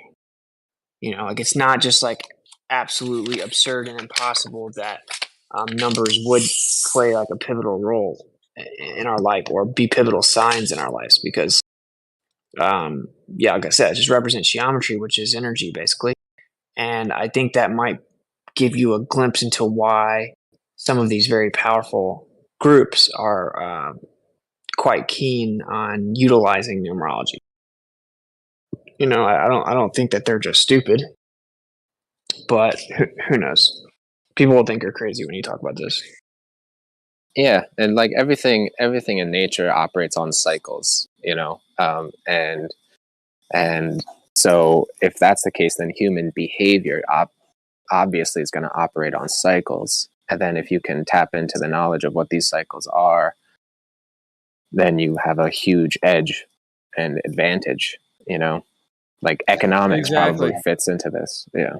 Economics. Yeah, exactly. It does fit into it. And being able to basically, so if there's going to be like a certain alignment of something, basically there's the idea of if you're conscious and aware, you could actually like express that in your own way, like with your own intention or something of your own creativity, or like you could, express it in a positive way instead of a negative. Whereas if we don't know about them at all, then there's the potential for others to try to sway people, in alignment with the way that they want them to be expressed, to express them in that way. So I would agree that just did Gio just cut out for everybody else? No, did I? Oh, because I was having some. No, but that happened like 3 times to me. Yeah, my connection was dropping out earlier a few times. Yeah, my thing just goes. My thing goes red for a second, then it comes back. I haven't like isolated whether it was just Discord or I don't know. Maybe I should maybe reboot or something. But no, but he said it was him that time. So sounds like.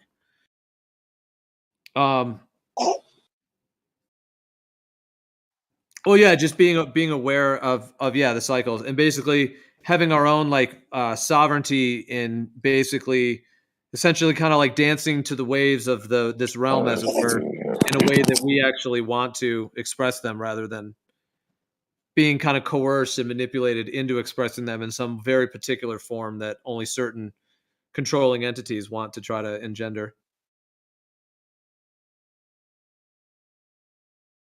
Who are you calling a controlling entity? Gio, are you there? You dropped out again. Yeah, can you guys hear me? I'm kidding. That time. You messing with me? I heard you perfectly, dude. No, Texas from New Jersey, and he's not like the rest of us. Well, same with numerology. Like that's why they use gematria. I mean, what do you guys think of all the numbers in the heliocentric model and how they're all coded in there? All the 666s. Yeah, tilt, or was it the axis and the spin? Yeah, but some of those things are real. Like 20, if you want to say it's the Earth is tilted or the sun, I mean that's a number. Dude, come on, man. 90 degrees is only possible on a Doesn't Earth. the word six in Latin or where it was derived mean sex? Or tripping? It just looks like it. That's why I was saying earlier. Like, try to imagine making another like a language of numbers. Like the people who invented, like whoever these controllers are, they created this language of numbers, and I cannot think of another way to do it. I have no idea. No, Tank. Check this out. First of all, there's a lot of ways to do it. A lot of different people did it. They did it different ways. Do it. That's not important. I've done it. I would take it. Never. I'm not going to get into that. But I will tell you this. Prove my claim that I'll tell you this. I'll tell you this. Out of the most popular numbers ever, 1 is the most popular number. After that, it's 2, and maybe 3.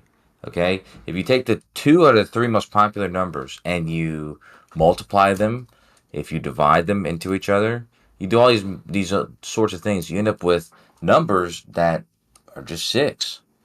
2 times 3 is 6. 2 divided by 3 is 6.66666. This is what you get. And so what happens when you double of 33, exactly. Yeah, they're all sacred numbers. Yeah, common thing.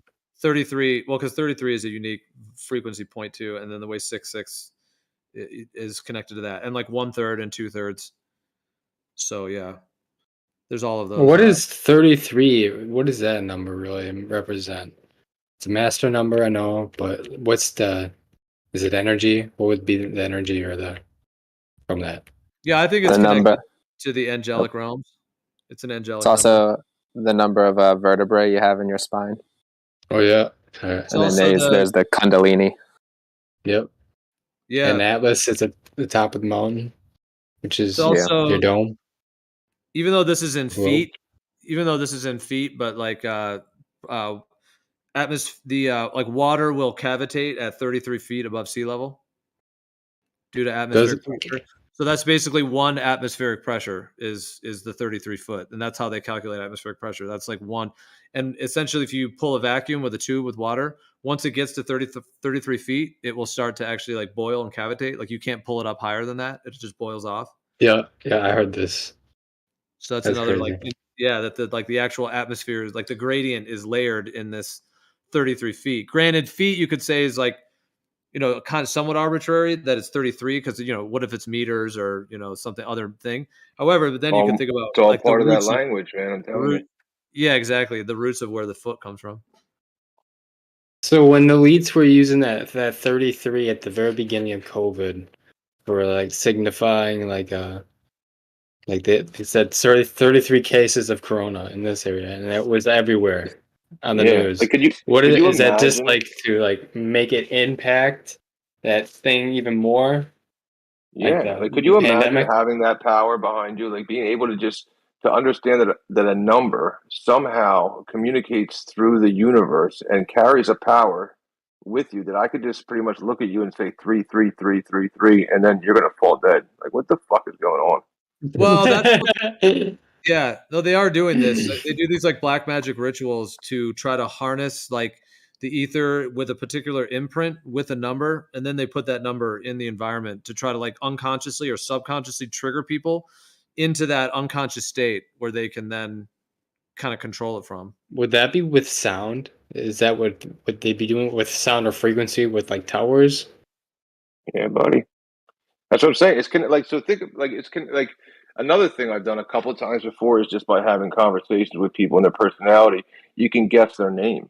Like, you can guess their name. So how does their name, like how does a name define somebody? Like, you seem like a Pete, right? But like making that pronunciation and those letters having a numerical value determines who you became. So I'm controlling like who somebody is by naming them, by giving them a name or like a woman, man, whatever. It carries a literal power. I don't understand it, but it's fucking insane. I don't understand it, but it's nuts.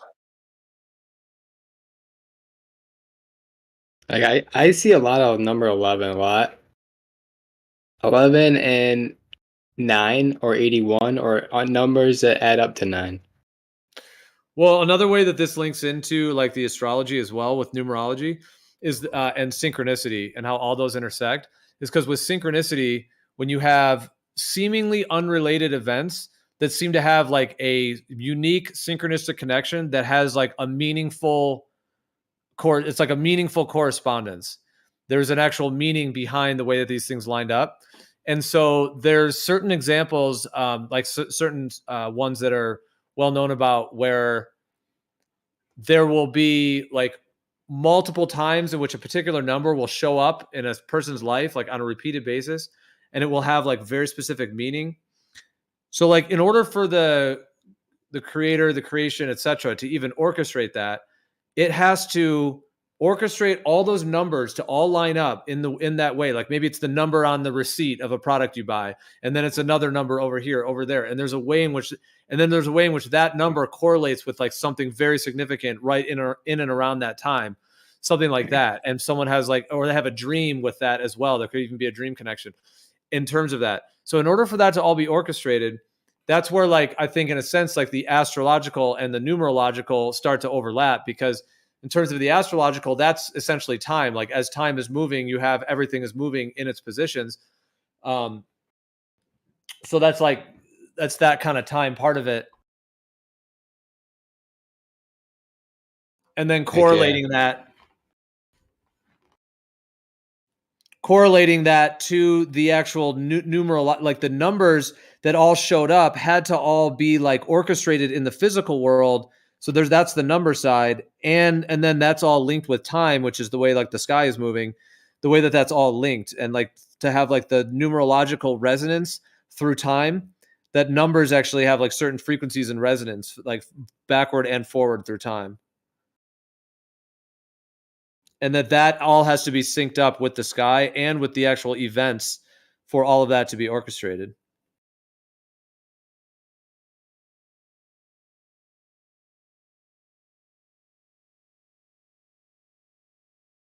Whatever you say, Kevin. I'm just kidding. No, don't call him Kevin. Danek's probably Kevin. You're more of like someone with this. You're maybe a Chris. I don't know. I'll figure it out. I use Kevin as a fake name very often. It's one of my often go-to fake names is Kevin. But regardless, we already established, dude. Yeah, it would be interesting if we all just just one day, everybody on the server just goes by their first name one day, like everyone at the same time. I know what your first name is, Gio. You do? How? I don't care. Is it Zach? I don't necessarily care if people do. I don't have any reason to not, but I probably, I don't know if I've shared it on here or not before. But actually, you have told me. You have told me. You told me, and I forgot what it was. And I just forgot. Honestly, I forgot what it was. But I said Glenn. I know it's not Glenn. I forgot. You did. Yeah, no, it's close to Gio. You told me what it was. I respect guys like Witsit, to be honest with you. Like Witsit, Scott Veach, people who not afraid to just put their real name out there and just let it all out. Shit like that. But Gio, you do appreciate Gio. I know you appreciate me as a Jew, and anybody who's not even Jewish. I mean, there's reasons to fear like anonymous people, like anonymous people. Like a little bit of a Vincent. Yeah, well, anonymous people, you never know who the fuck's gonna do whatever, and sometimes you're just protecting against that. That's all. You're just protecting against the random retards who might do something knowing your information. But that aside, we went over this numbers thing, dude. 3's common, 2's common, 1's common, 11's common, 33's common, 32's common, 66 common. These are just common things. So it's going to come up. The thing is, it's like why don't you tell me more about this? These numbers that you made up. You want to know about numbers I made? Number language. Yeah. I mean, honestly, I could go on for hours about that. You don't want me to talk about that, but wait, Kosho, you're Jewish? Jewish, yeah. Get out. Super Jewish, apparently. Come from a long line of Jews. Druids? Yeah, true. So have you ever seen Spaceballs? You ever seen Spaceballs? He's like, she's Jewish? The Druidian people. Of course. No, but, yeah. But, I'm Jewish. My father's a rabbi, and his father was not, but all of his fathers were forever before that for a long time. Kosho, I literally take piss out every day for being Jewish. Come on. I know you know I'm Jewish. Everybody knows I'm Jewish. But anyway, what were we talking about? Numbers. Numerology, the way time is created, events in the world, the sky clock. Right. But I mean, being able to you understand, Gio? Go ahead. Harness the energy of the ether. Yeah, but Gio, you understand, and I know that you're not gonna maybe not agree with me, but there is pareidolia, and there's pareidolia and like things that people see in the walls, and they'll see a person's face, and yada yada yada. And there's numbers, and they come up so commonly, and people aren't gonna realize there's numbers that come up just as commonly, but they don't pay as much respect to them because they're just not paying attention. But like the amount of times that like these numbers come up compared to how often you'd expect them to come up, it's pretty on par. It's like they come up just as commonly as you would expect them to for what they are. Well, no, but there's certain unique numbers. I mean, okay, gematria is its own thing, maybe like what they do in the sort of dark arts or whatever, and they're trying to make these numbers put into the news articles or whatever. That's kind of its own thing, or even like in some of their psyops and stuff. But if we're talking about just straight numerology, like for example, are you aware that you can break your birth date down to one number, 1 through 9? So when you break your birth date down, you have like, they call that like your life path number. So it's like that breaks down into like your actual life number, like your actual, like that core frequency of vibration numerologically for the actual days, the number of the actual numbers of which you were born. Now, one could think, okay, well, isn't that like a Gregorian calendar and it's like arbitrary? So like one could say that, and that would be understandable to think that. But at the same time, like that is what like the system that we're in right now. And then those numbers, when people look at that number and then, look at other people's numbers, look at their own, and actually see, for themselves if there actually is a connection or a correlation with that. What's your life path, Gio?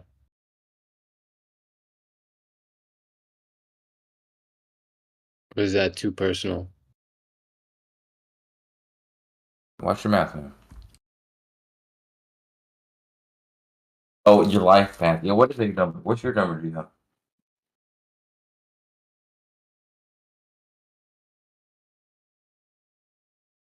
Must be too personal. Speaking of numerology, I got this code. I posted it several times. Mine is a 5. Mine is a 5. How do you calculate the number? You just take all your numbers and you have to distill them down to one final number. And if it's over 10, you have to distill it again. So if you get like 14, then you got to add 1 and 4. So like, let's say right. So you just add the digits together. Basically, you just add them up, yeah, and then distill them down to one number. So like, let's say random example, someone was born in like 322. So you would take 3 plus 2 plus 2, so that'd be 7. And then let's say it's like 1985 or whatever it is. Then you would add all of those, and then you add them all up, and then you have to then reduce it one last time to get the final number. I might be at 9. Possibly. Then each of these numbers also, it's like this core frequency life path type dynamic of one's life, and then they also all correlate with the celestial bodies too. Like, well, 5 is the number of Venus. It has to do with the cyclical movement of Venus. They all basically all of the wandering stars, as it were, the planets, the luminaries, they all break down to one single number as well, in terms of their frequency and the actual like spirographic patterns that they make. So 5 is Venus's number.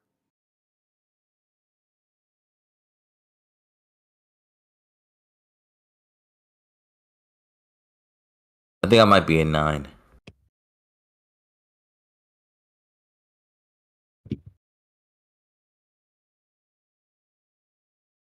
I'm a 4.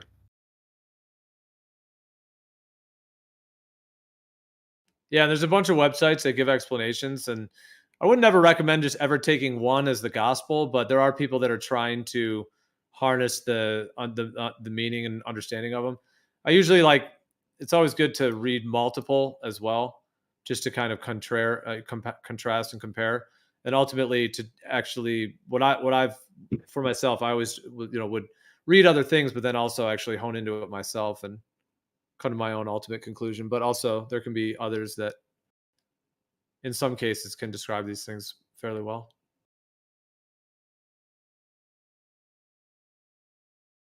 I watched a bit of that Bill Donahue He's always, I'd say he's heavily influenced by Buddhism, but he talks about the Bible a lot. And he's kind of kooky. Let's just say that word.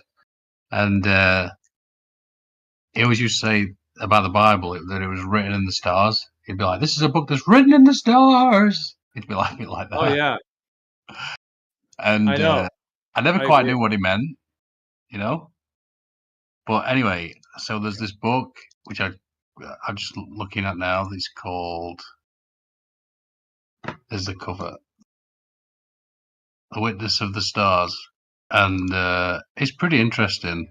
There's a sort of Bible reference with every star sign, and it's just so detailed. I wouldn't know where to even start. But yeah, I'll post it in the thing, and yeah, take a look. It's like I say, this is very detailed.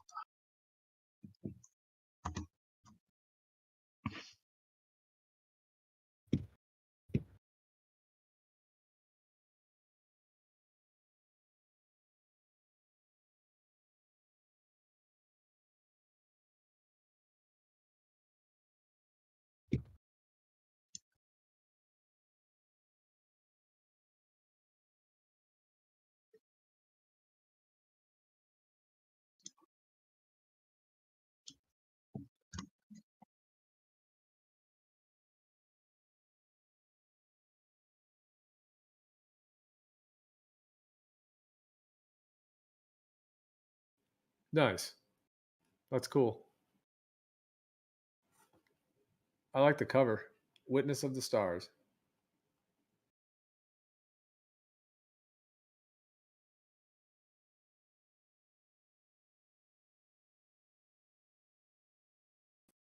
I was listening. Informative. Yeah. I was listening to. Yeah, dude, I meant what I said about the chopping it up into do a proper presentation, Gio, on here with the video presentation and chopping it up into little bits for TikTok. That'd be awesome. I'm telling you. I think that'd go well. Anyway, what was I going to say? Oh yeah, I was listening to the book that you posted the other day with the guy with the hypnosis. I can't remember where it was. I can't remember yesterday, mate. So, what was it called? Journey of Souls. Yeah. That was interesting. I didn't listen to too much of it, but I was like, okay, I didn't know about this. Yeah. I know I had that. Yeah, exactly. When I first came across it. Yeah. It's like, wow, this exists. Yeah. It's pretty amazing. I mean, you've heard sort of stories through the grapevine about people talking about past lives and I don't know, people having weird experiences. It's weird though thinking about it in terms of hypnosis and the deepest like subconscious, this idea that there's past lives in there. It's like, I don't know. I'm still not sure I quite believe it, but it's super interesting. Well, yeah, I mean, essentially, like it's called hypnosis, but it's really more like a trance state, even, or like a regression state. And some of those terms are even misunderstood, so in different ways. So, like in some forms of like hypnosis, as it were, like the stuff that they do on the streets, like the magic tricks or whatever, where they try to get someone to like forget their name or do weird things or whatever. That is kind of its own entire phenomenon that kind of has its own like thing to it in terms of that. But when they do this like past life regression work, essentially they just take you through like a series of just very like relaxation exercises, essentially.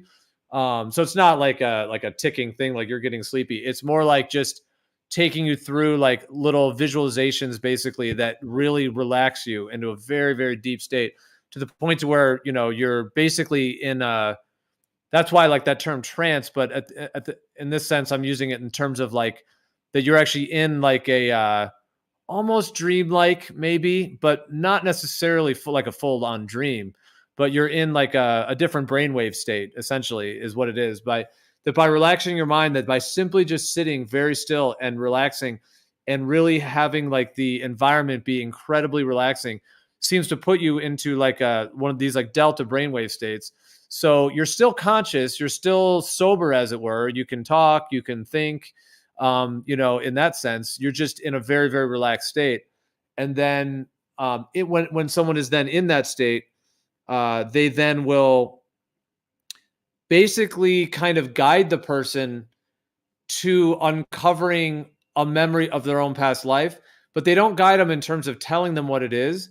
They just like narrate it in a sense. So they kind of, it's almost like visualization in that sense. Like once they're in the very deep relaxed state, they might say, okay, and now, we're going to, invite your higher self into the, session here to connect with, a particular previous lifetime of yours that is significant for your understanding, in this lifetime now, etc. And really do that. And then eventually kind of got, in a sense, kind of narrating that person to the point to where they now are, able to access the memories of that particular life.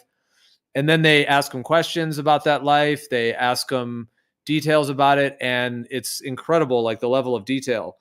So it's like the guide is really just kind of narrating that person to actually uncover the information in the memory themselves. So it's like the experience is self-evident for the person having it. And then that kind of that deeper brainwave state is what seems to allow this kind of lucid access to these memories within people. And it seems like they're able to be accessed where the person, like I said, they're sober, they're able to talk, they're in a very relaxed state. But it's generally more gentle too, in some cases, rather than some other methods that are a bit more intense. Yeah, hypnosis is wild. Like, there's such a mystery there, especially like what you're saying, the street hypnosis or stage hypnosis, right? Where they can get like people to just do crazy stuff by hypnotizing them.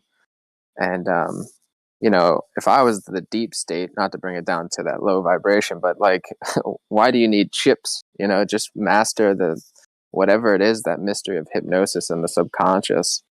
And like, I don't know. I feel like there's everyone. Isn't that what they're already doing? But why doesn't it work on everybody? I'm sure there's answers to these kinds of questions. Like, why does it work? What is working? And it's just because like just Kosho is a hypnotist of sorts. Kosho is a government reject. Kosho, you're a heliocentric whisperer hypnotist. Some people are more suggestive than others. Yeah, exactly. And Andy knows what he's talking about. I practiced hypnosis for a long time. I was talking about it just yesterday with my girlfriend. The only reason I don't practice anymore is because she won't allow me to do it on her. But I've used hypnotherapy to quit smoking on myself, and other people quit smoking. So hypnosis is very real, and hypnotherapy is very useful. And the truth is, like Andy said, there's a spectrum of what do you call it? Susceptibility. So the reason why if you go to a hypnosis show, what a hypnotist will do is he'll do a hypnosis in which he tells everybody in the audience to participate. So everybody in the audience will participate, and by that he can see who is more easily susceptible. Out of those people who that massive thing worked on, he'll say, okay, 50 people, 20 people come on stage. He'll get people to come on stage. And then out of those people, he'll do another thing, and he'll see through that, like, who's the most susceptible. And by doing that, he can see, like, out of the whole crowd, who's, like, at a high percentage of susceptibility. And so there's people that are extremely susceptible to it, and there's, like I said, there's a spectrum to it. And there's not really a science to what makes people... Is this the part where I'm getting very sleepy, or... Yeah, yes. That's right. But there's not people. Some people who are extremely skeptical or sometimes extremely susceptible. So there's not even really a science to what makes people more or less susceptible. So it's kind of like there's just something in certain people that makes them more or less susceptible. But that is different though. But that's a whole different way of using it than like the past life regression I was talking about. Because like with past life regression, virtually like everybody can be regressed in that sense. So it's a very different thing. It's but than what you're talking about. But people have been operated on just with hypnosis, right? I'm pretty sure. I mean, that's powerful. about that. People have been operated on and they didn't want a general anesthetic, so they just had hypnosis. Have you ever heard of that? Oh yeah, people have been healed through hypnosis. Hypnosis what the is extremely powerful. Yeah, you remember in Office Space? Yeah, oh, yeah. that's very real. That's extremely real though, dude. Like people, like there's a guy called Cordis. There's a guy called Cordis in Gem Panda server, and he's like a really huge glober, and a lot of flat earthers might know him because he's like a staunch glober. But even he said that when he was younger, he went to hypnotherapy, and they healed him on his stress so much that he doesn't have to wear glasses anymore. Like he used to have a strain in his forehead that, like, you know, just never went away. And so, anyways, you can get healed from like all sorts of normal stuff, like weight loss or I mean, I would assume even PTSD, but like, you know, smoking, all that kind of stuff. It's very real, absolutely. Yeah, I was going to mention. Yeah, thing with I was going to mention Derek just quickly. Just remember, you probably heard of Darren Brown. Absolutely, he's a expert hypnosis. Yeah. If you ever watch him though, you'll notice that he nods his head, and he nods his head so much that it's like a tick now. Seriously, he just does it just all the time. Just nods his head like that. Anyway, I don't want to say too much more about that. Oh, sorry, I was just going to say as well. Have you seen the one where a guy he'd been hypnotizing his wife for a while? She was pregnant, and so he'd been hypnotizing her so she was going to have a natural birth. But what he had convinced her of within the hypnosis was that every single time she has the contraction, the only thing that she would feel is pure and unadulterated love. And he videoed the entire birth, everything, and she wasn't screaming like normal. It was almost like a moan of joy. And that's what she remembers when she came, you know, after the birth. She's just like, wow, it was the most beautiful experience I've ever had. I had no pain. I had nothing. All I felt was nothing but love for my baby. And yeah, he hypnotized his wife. So that was pretty interesting, I thought. You can do hypnosis to induce an orgasm. Like it's done very, like Zant, he's another guy. He does hypnosis in Gem Server or whatever. He's in Gem Server. He also does hypnosis and magic and stuff. And he's actually more skilled than me. But he's. So are you finding like the common thread that all your major glow believers are magicians and hypnotists? Are you seeing this at all? There's like two or three, dude. 2 or 3 magicians. You know about the. There's a lot of skilled. There's a lot of skilled globers, if that's what you mean. There's a lot of skilled globers. That's about it. Okay, good. I just wanted to make sure you were. You say that Zanuck like knowingly is a hypnotist also? I think he's been hypnotized. No, he's definitely under the influence. Zanuck is not a hypnosis. He's not a hypnotist. Is it safe to say that almost every magician on Earth is probably a heliocentrist? No, it's not fair to say that. It's fair to say that most heliocentric, as well as most heterosexuals are heliocentrics. Most hypnotists, most heterosexuals, most handsome people, and the people with the biggest cocks. Yeah, most of those people are yes. Have you ever heard of a using the term flat earther who's also a magician who likes to deceive people with magic? Have you ever heard of that? Because I never have. I personally have not. I can't think on the top of my head, but I'm sure it exists, dude. And first of all, likes to deceive people. Let me just tell you, magicians don't. Magicians don't like. Magicians don't like to deceive people, dude. The difference between a magician and a con man have the exact same skill set, exactly the same, and one of them they use it to deceive people. Con man, a magician uses it to entertain people, but with the you know, they tell them beforehand that it's a show. You know what I mean? So it's not. Yeah, I just don't know if you were cognitive of what you're saying. You're like, listen, I know all these like people who push the globe all day, every day, and they're all magicians. But let me just continue, you know, anyway, about how they're all hypnotizing you, but they're on Discord live every day. If you listen to me, you're in doubt of the globe. Most of the honest people in the world, most of the people in the world who give nonstop orgasms to women. Most of the people deliver babies. Most of these people are globers. That's because most people are globers. Okay, so it's safe to say. So it's not fair to say, oh, most magicians are globers. Dude, you got fucking like it's a 7 ridiculous thing to hypnotists over in Jem's room. It's a little bit weird. All right, No, you got 7 hypnotists. There's three that I know. There's three that I know, and there's a lot of people in there. So this is why I'll calling you guys Magic Circle Minions for a little while. I thought it was a good little name for you.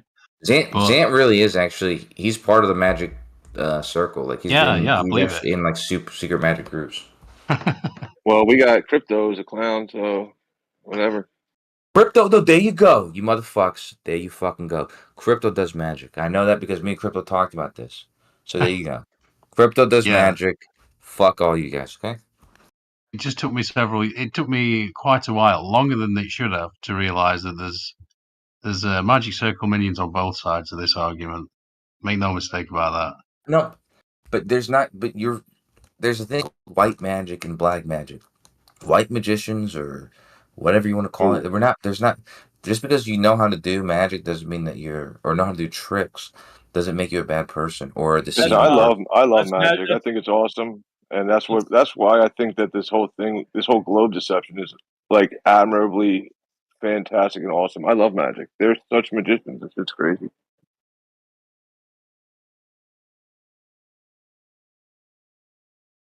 Right, Gio. It must be said though that the best magicians are Jewish. Everybody knows that.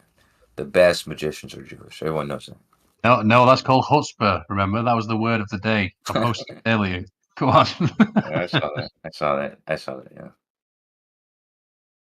But for real, Jesus, David Blaine, what's the other guy? Oh, come on now. Look at you. What? Well, I mean, you're Jewish, so I guess you would say something like that. But I'm Jewish. I'm not one of the greatest magicians, but so I wouldn't put myself in the category. But yeah, so yeah. Yeah, I just remember discovering the origins of the globe, all taken from a flat plane, and then all of the magic tricks they put in there. I just remember when I first found out, just like cracking up and being like, "This is fucking awesome! I can't believe they did this!" Right? Like it's just, it's admirable. These magicians, it's like pretty cool. That they did what? The globe lie? Yeah, the globe lie. It's like what? It's like what a magic trick. I know. They really went for it too. And like they put themselves in there, like they decode their names in. They tell you they're lying with the sixes and all the numbers. They tell you they're lying. They're like, I'm going to pull a magic trick on you, and then they still pull the magic trick on you, and you're like, nah, that was actual. That's no, that's it. That's real. Like, no, dude, I'm telling you, this is a magic. No, I just told you I'm a magician doing a magic trick. Yeah, it's unbelievable.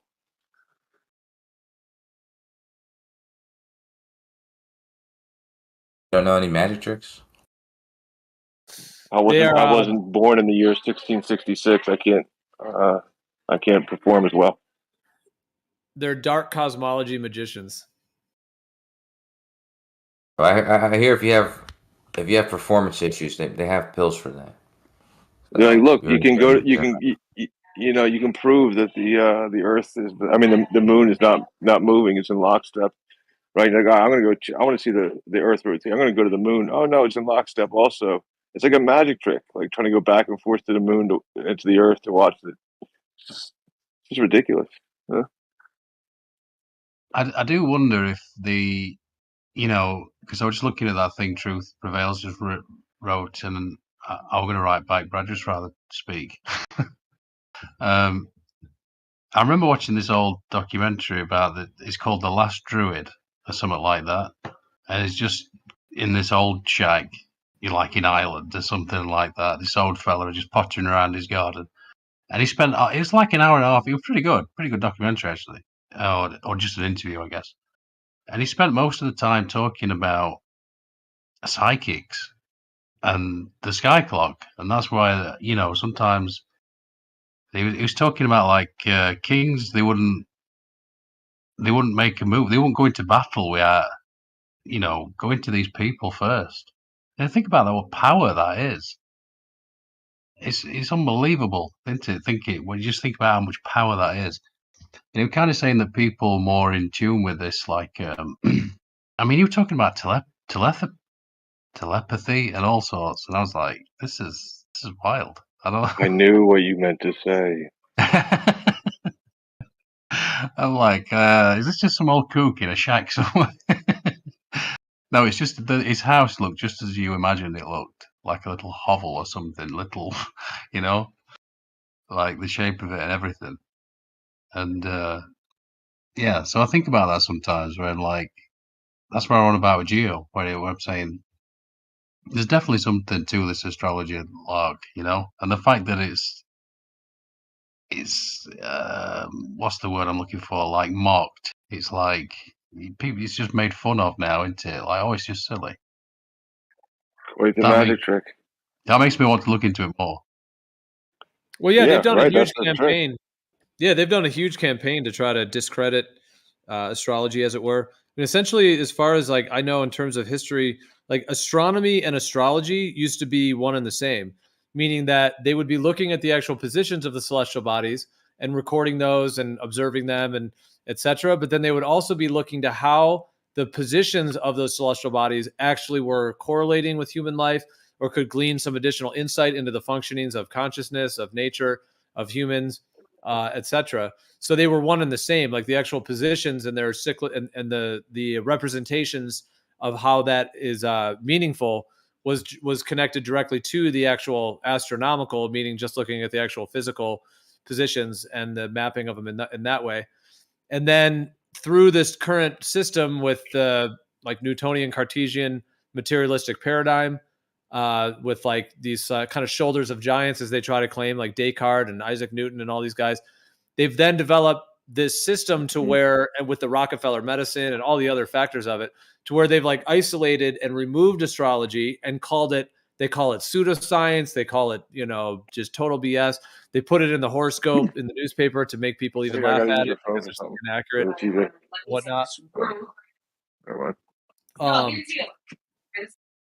So it's like they've isolated the astrological, meaning looking at the actual meanings of the positions of these things, and they call that pseudoscience. You know, even on Wikipedia right now, it'll say, "Oh, astrology is a pseudoscience."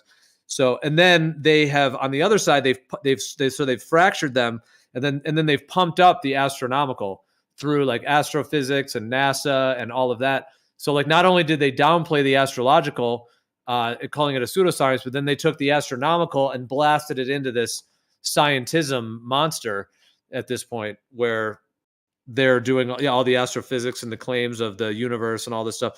So yeah, they've like fractured and split them in that way. But I think secretively they're using the astrological to their benefit, unfortunately. And most of us humans are not aware of it. So they're planning, I think, events and doing things, you know, timed with it, while they tell us it's pseudoscience. And then they push us all the fake astronomical, while they have the real actual astronomical, you know, telescopes and stuff that they're actually looking up there, and then just telling us that it's light years away. Yeah, they keep the good shit for themselves. That makes sense. I believe they probably do that in medicine too. Probably shouldn't talk about that too much, but you know what I'm saying.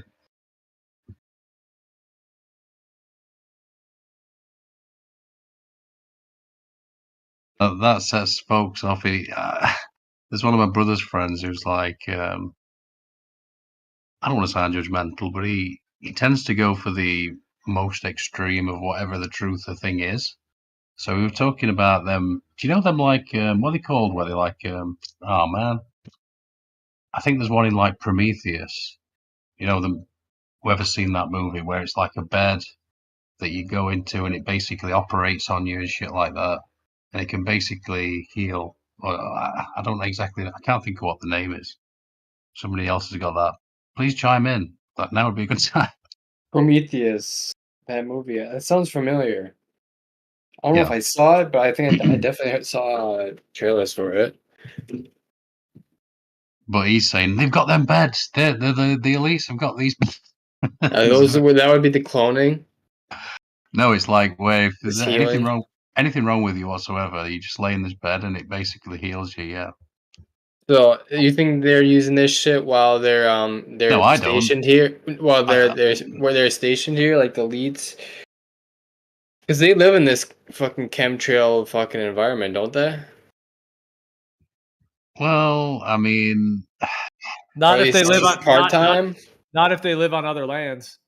Yeah, and I mean, no, if they live in the deep underground military bunkers. But when they come up though, then do you think they probably use that bed or whatever, Prometheus bed? My point is that I don't tend to lean into the extremes, like the people. I mean, I love Austin. I don't want to sound like I'm doing it dirty, but he's talking about the zombie apocalypse here, and I think he's trolling on some level. But I don't think about that. I mean, I'll cross that bridge when I come to it, of course. But I don't see something like that and go, "Oh, it's going to be a zombie apocalypse." No, I think that's fucking stupid. So, I mean, I'm sure though, as Witzy's rightly said, he hopes it isn't that either. So,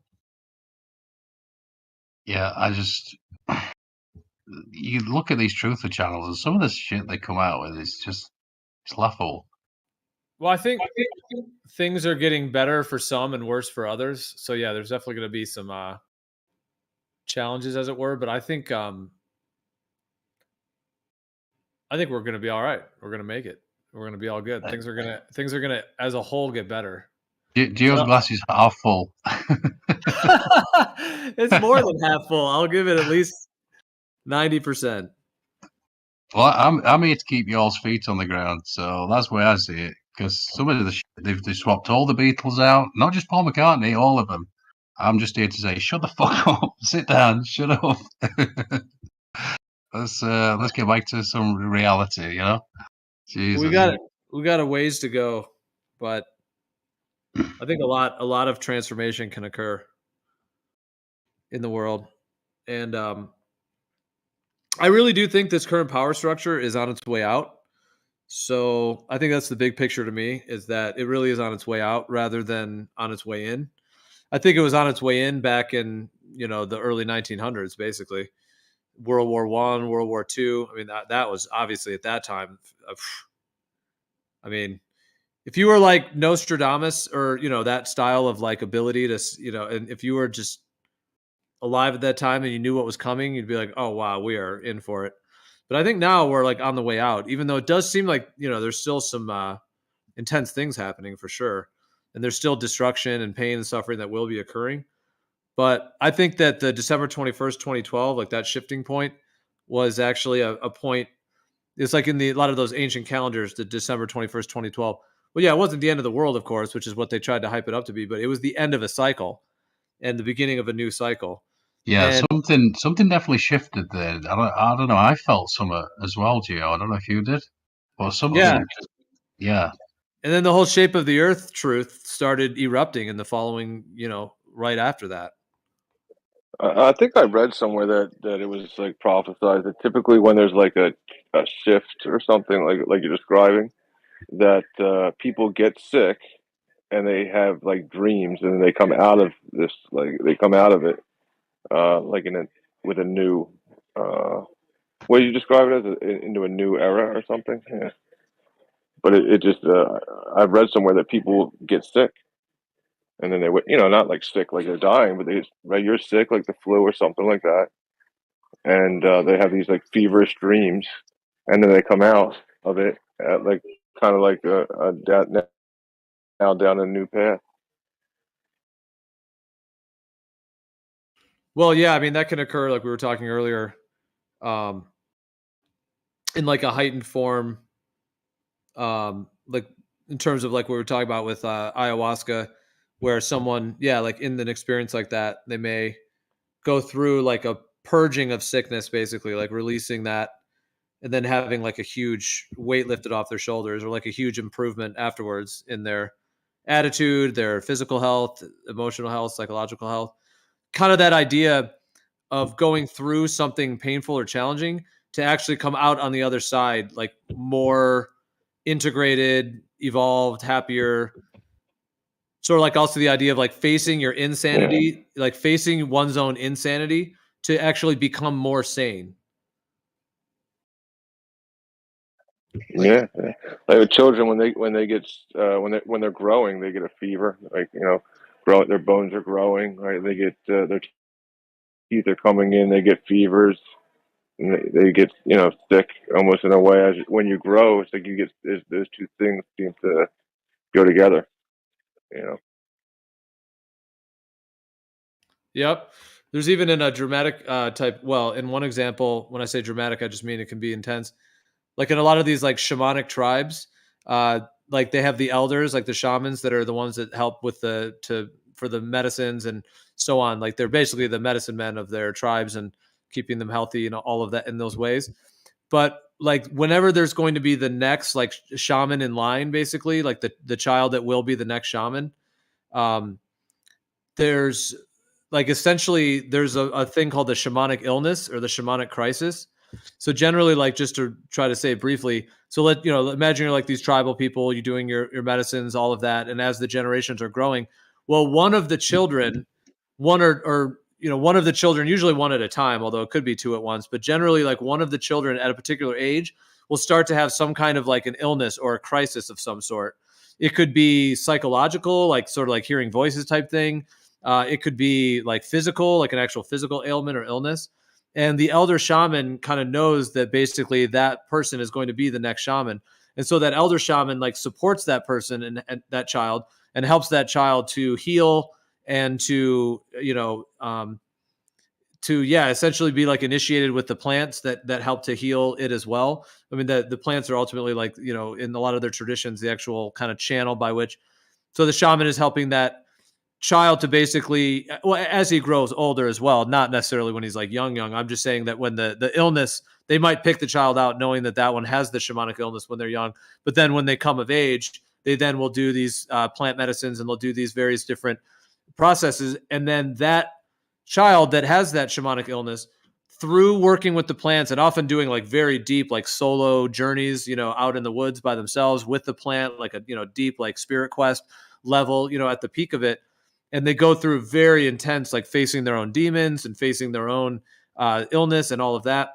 And then by going through all of that, they go through a very, very powerful transformation to where they essentially heal their own illness. They heal that crisis within themselves by facing their own demons and really going deep within their own being to really transcend that and to kind of build that courage and strength and to have the knowledge they need. So then once they go through all that, there's that concept of like the wounded healer. So it's like somebody that was wounded or had some wounding, but then they healed it and then they became a healer. So that's why like a wounded healer is that kind of archetype. And so once they've gone through that whole illness and crisis, they then become essentially, the next kind of elder medicine men and shaman, in that tribe. That's beautiful.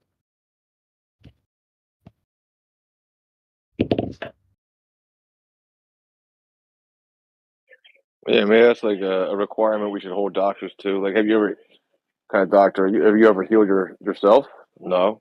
I don't know why should I trust you. Yeah. Yeah. Isn't that the whole thing? Last time I saw a doctor, she had to be 100 pounds overweight, 200 pounds. Or like that whole thing with like psychologists or psychiatrists where they are like trying to help people with other people with their issues, but actually they have like a huge amount of issues themselves that they haven't really worked out. Yeah. I know like two of them. They have their own like they're fat. Yeah, like neurosis. They have like their own like neurosis and all their own conflicts and stuff. I went to a doctor. One of them took their own 13-year-old daughter to get matching tattoos with them. I'm like, what the fuck? What? Okay, that's fucked. Well, this is why like the medicine men of like the times I'm talking about, like in these shamanic traditions, they're like, it's almost like the universe sort of selects them, well, through possibly their karma or their spiritual mission or whatever it may be, and then they go through like, their own actual like process of illness, but then also learning from the plants how to heal their own illness and then how to heal others, and kind of almost like in an initiation type way, like actually being initiated to be the next kind of doctor, as it were, the next medicine man within the.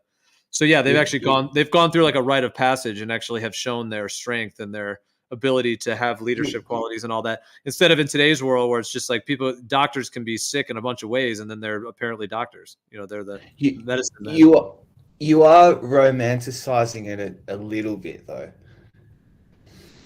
Just a little bit. Like it's not always somebody from the natural bloodline or tribe. sometimes, as you know, people have come from the West to learn about the medicine, become shamans themselves. It's arduous. It's exhausting. It's a real test, especially when you're an outsider. But ayahuasca can work with a human being that is true.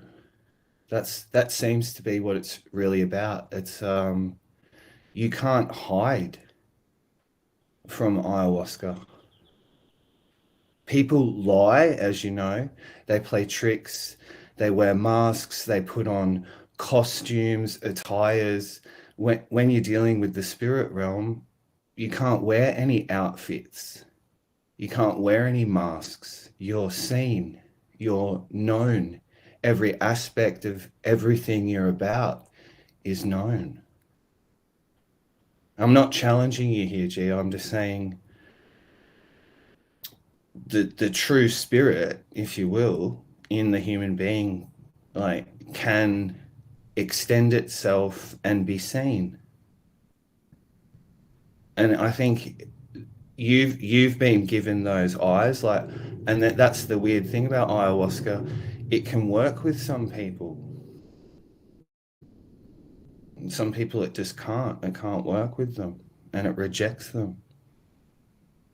As a shaman, I think that's ego. The only thing that's rejecting is the person identifying as ego. Yeah, and that's not. I mean, ayahuasca works with everybody who works with it, so it's not selective in that way.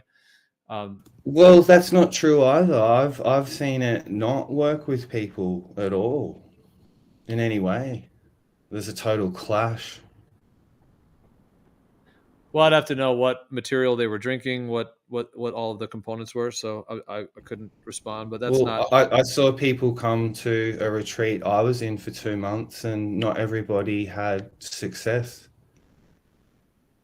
in any way. If anything, they left more confused than they were to begin with. And what were they consuming? Because it doesn't sound like that's not ayahuasca. And that was definitely ayahuasca. People have their own demons. It's just their attitude, you know. Sometimes, yeah. Well, I mean, it's attitude, or I mean, it's a tool. It's a plant medicine. It's a tool. So it's not something that you would just do one experience and everything's healed or something. Usually for people, there's especially if they have a lot of trauma and a lot of challenges going on, then depending on what medicine they're working with, in this case, if it's ayahuasca, where they may need to work with it, in depth, 10 sessions, 20 sessions, 30, whatever it may be, to get to the roots of a lot of their deep conflicts and whatever they may have going on. So yeah, I mean, depending on the set and setting, what they were actually consuming, because there's a lot of things that are called ayahuasca or linked to that, but that aren't actually the real thing as well. In terms of, there's a lot of like sorcery that's basically, and I'm not saying what you did was that. I'm just saying that is. I saw it made. I interacted with Shipibo Indians, real shamans. I learned all about it. I experienced it. I know what it's about. A lot of people aren't accurate, especially people like Joe Rogan and Graham Hancock. And I'm not challenging you about what you're saying. I'm just saying there's a little bit of a romantic aspect going on there. Ayahuasca does not pull any punches. When you're in a full dose, you're in for it if you're not careful. It separates the true from the not true. You must know this. If you're a liar, you'll be found out to be so. That's the strength of that medicine, if anything. It doesn't solve all people's problems, and if I feel like you're anything, romanticizing it. No, I'm not in any way. Oh, so we just need to give all the ballers some ayahuasca. I mean, I mentioned that back in the day when this first started, because Leary was talking about putting LSD in the water, and New Perspective was asking me about it, and I was saying, it probably would help, especially if you've realized the Earth isn't a planet, you're on your way home to the Creator. Like, there's no two ways about that. And that's Well, probably is it what a lot of possible that ballers don't want to deal with. is it possible that the mixed results have a lot to do with the individual mindset? You know, like the mindset of the individual, or the kind of like the openness or acceptance of themselves going into it, right? Or like layers of like this defensive, closed off 100%. aspect. Yeah, because you'll find like with a lot of people who do have trauma, their original self is not really a lot like their trauma self. So it's kind of getting back to who you actually are, not your coping mechanisms, you know. Yeah, I mean, it'll face you with yourself on very deep levels, but it tends to, if people work with it, I mean, there's a lot to set and setting, meaning the actual environment you're in, but then also the actual like set of your mindset. And the setting is usually like the actual physical setup that one has, or whatever that may be on the physical plane. And then the actual set is like, the intentions, all of those factors going into it. But in general, if people enter like working with that medicine in a way of, like with courage, essentially, to face whatever they need to face and whatever lessons or information that can come through for that. The ayahuasca tends to, if it is truly ayahuasca and it's also, the right plants, etc., and in the right set and setting, it tends to work with people at their own pace. So like for some people, like their very first experience might be fairly mild, or only it may not be super intense, for example, because the medicine knows how to work with people, and maybe what they needed was a very mild experience, or sort of like a deeper energetic shift on some level in that way. And it tends to kind of work with people who work with it regularly, kind of over like a series of sessions, in terms of that kind of process that one is going through in terms of facing these aspects of themselves, or wanting to learn something, or having a certain intention as well. And it seems to kind of open itself, like the plant spirit itself kind of opens its kind of knowledge and wisdom to people as they work with the medicine over time. Do you have I'll say, you can go. So I have no actual experience with ayahuasca, but what I do have experience with is a couple other things, like including shrooms. And what I will say is, I am like notoriously the guy in my group of friends who can take just a little bit of shrooms and just like I'm gone, like. And then I have friends, they can just like, it's like they don't respect the mushroom. They don't have like respect for it. You know what I'm saying? Where they take it like it's a drug, like they're drinking a beer, or like they're trying to chug it, that type of mentality. They go in there, just scoop up a handful, where like I had like, someone would always like hand tailor me a couple, like a pick, the person that has it and stuff like that. And I would just like really kind of appreciate it. My friends that were much more like, I'm doing this to get messed up, they would consume a lot, and they would like not even have like a fraction of the experience that I would, whereas I would just barely consume any. People were like, oh, you got to eat it an eighth or a quarter and all that stuff, and I'm like, no, you don't. And I would just have the most like profound, prolonged experiences. And so I'm sure that's, a completely different thing, and it's much more mild, from my understanding. But I'm just saying, I've experienced that different people's experience is drastically different based on their mindset and like their appreciation and stuff like that. So would it be similar to shrooms in that way? I would say you're more sensitive to it. You don't take it like much at all, versus those people doing it regularly, probably every day, and they're not that sensitive to it. I mean, there's people. No, not even that, bro. These people would not do it regularly either. Like, oh, they just don't go deep. Their mentality, yeah. Well, yeah. So there's people like they don't try to almost like try to see what's on the other side, or try to, I don't know. It's just like trying to get high. Yeah. Or exactly. Just trying to get high, like you said, or just using it as a recreational kind of thing. So I'll use, like, for example, LSD, for example. So people have done LSD like out in the world, like at concerts and all kinds of places. And sometimes taking very high doses, like 500-600 micrograms at a concert, whatever it may be. and they may have done this many times, but they've never actually like had like an actual like a journey within their own mind, as it were, with the LSD. So for example, when they do like the LSD therapy, like the therapy work with it, the person who takes the LSD has like eye shades on, they close their eyes, they play music, very specific music that's all coordinated through the session.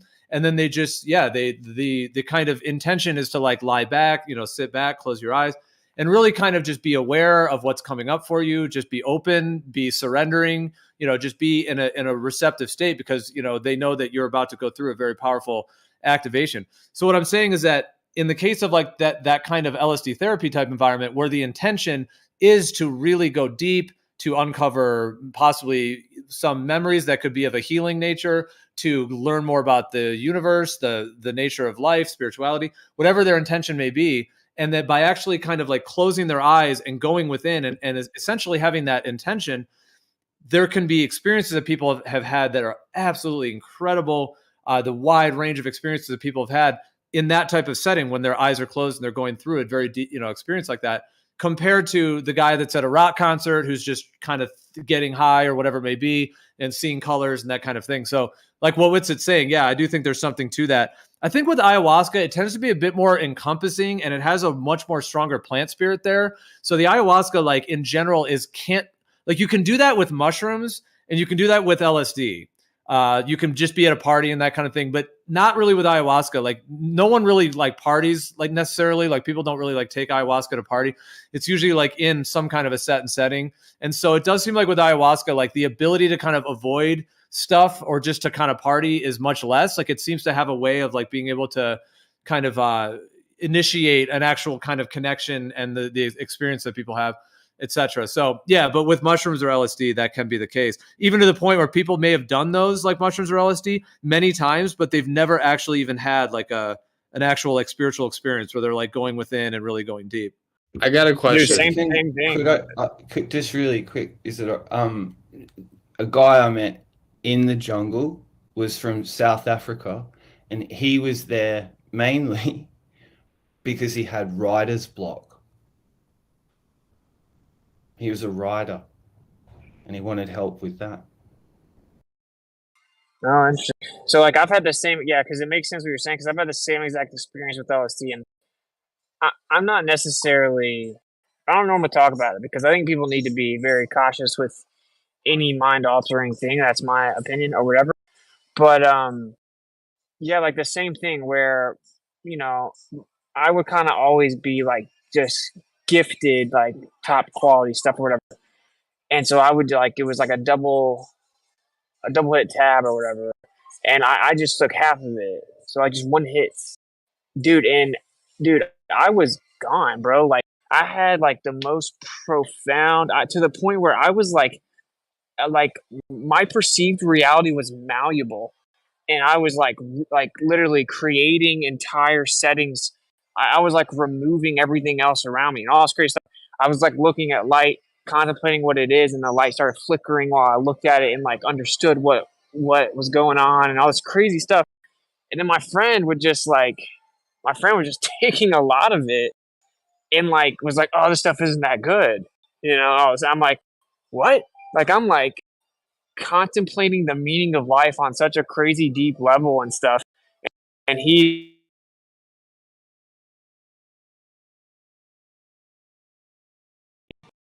no, sorry, got a call. But I'm saying he's like just trying to get messed up and not being successful. So I mean, but if these plants are a little different, then I wouldn't know. I did LSD, and I woke up in a ship, and there's two other buddies next to me, two other aliens, and I was looking at it as like a screen that was like triangles, just interlaced, and there was triangle patterns, up, down, all next to each other, and there's I don't know how many, there were hundreds, thousands of triangles.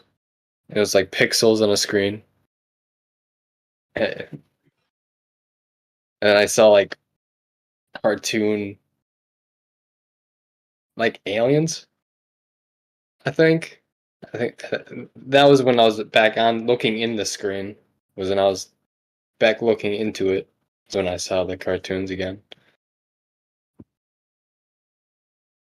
Yeah, there can be a lot of, I mean, if you're talking with LSD in particular, yeah, it does have a deep, it's almost like a waking dream in a way. So it's almost like when you're in the dream state, you know, then you're sleeping. But with LSD, that's one way it could be described, is it's almost like you're able to be in that dream state, but you're awake. You're, you know, in your waking state, but there is some kind of connection to that. Like the hypnagogic and hypnopompic, like those two different states of sleep, like right before you enter sleep and then right when you're coming out of sleep, the hypnagogic, those states.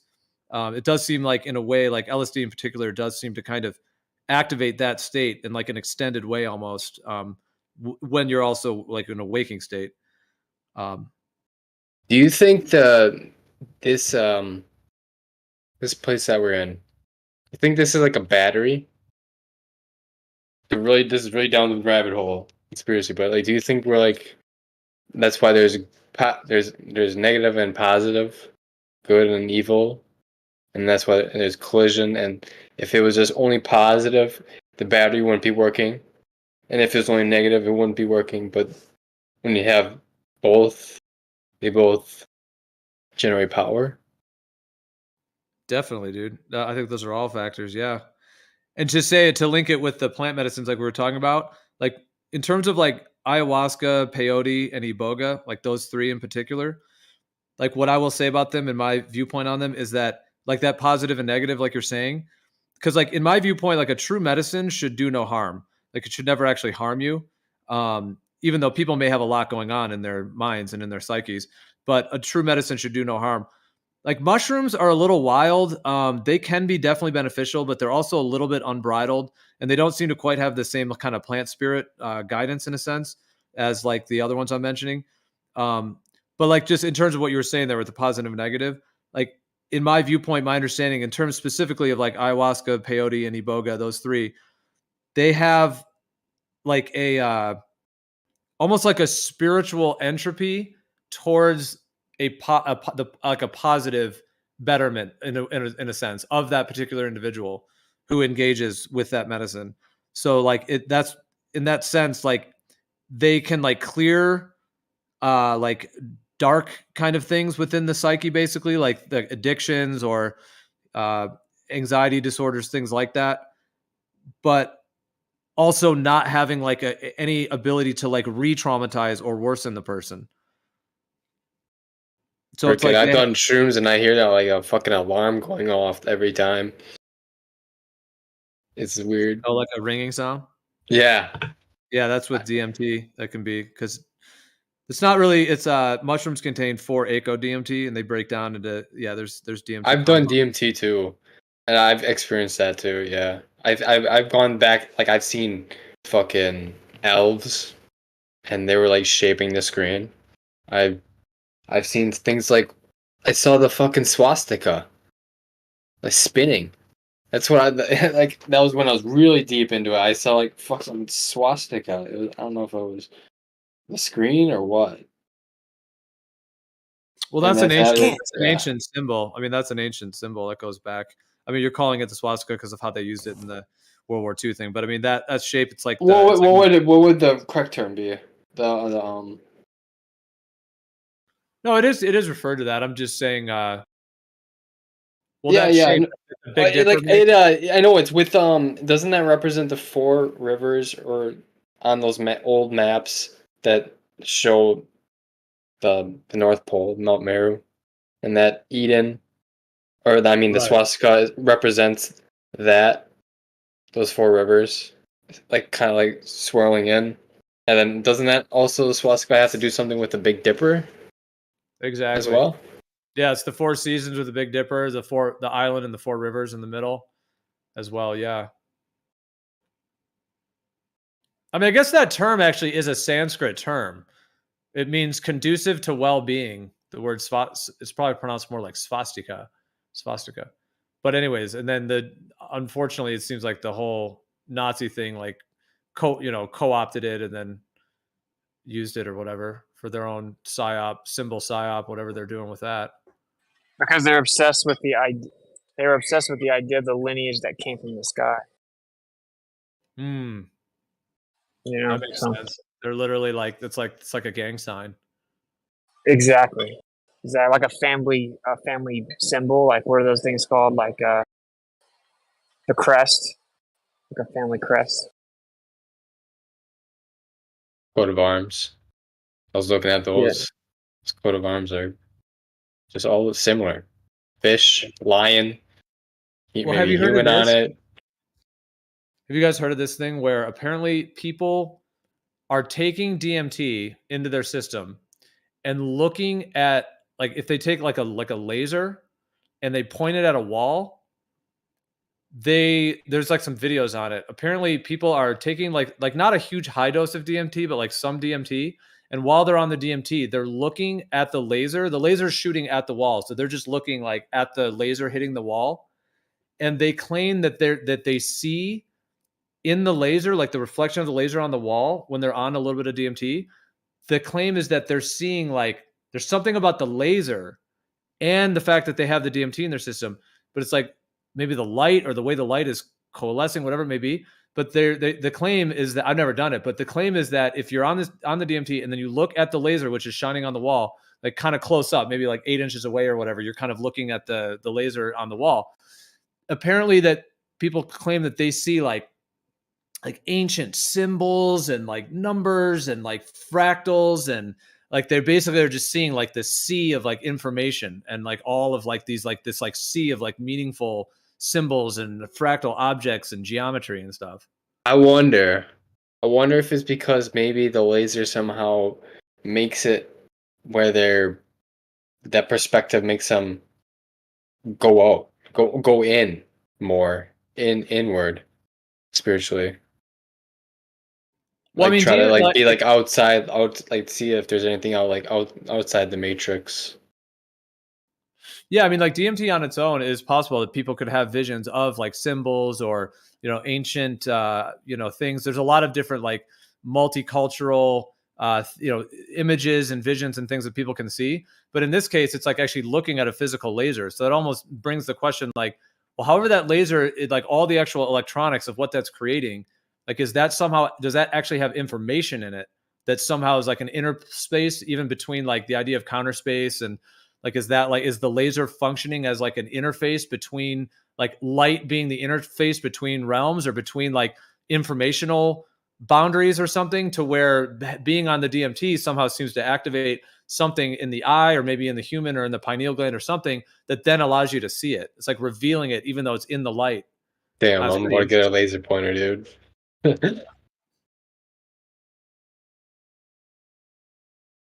I got mushrooms. Yeah. I haven't done mushrooms in a while, but I do have a lot of mushrooms. But I'm not. But I haven't eaten anything dead yet so far. I was doing a cleanse, a fruit cleanse, but now I'm mainly fruit guy. Eat fruit only, and some veg.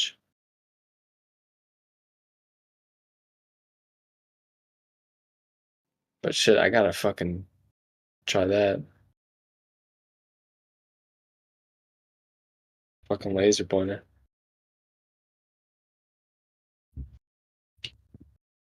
Yeah, but that's not really like a classical way of using these substances, obviously, like looking into a laser, but it does seem kind of interesting that people are seeing this like sea of like numbers and symbols and all this like information that's like in the light.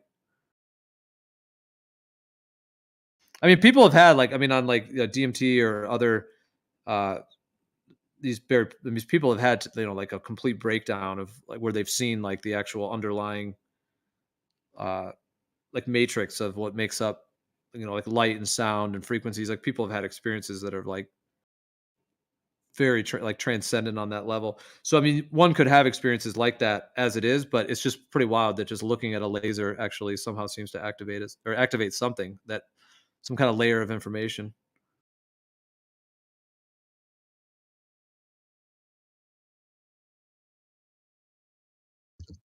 Do you ever listen to Terence McKenna, Gio? Yeah. Yep. And I know people that knew him and were connected with him through his life as well. Kind of some of his that's awesome. Yeah. Some of the community connected around him. Yeah. Was he a flat earther, you think? No, he or was wasn't. he or was he MK Ultra? Well, he talked about the globe a bit, and that was certainly part of his life. I don't know about you guys, but I think at that time, pretty much everyone was at that time. Yeah, that words like that have left my vocabulary. I don't even say stuff. I don't say that anymore. I don't say planet. I don't say globe. Anyway, whatever.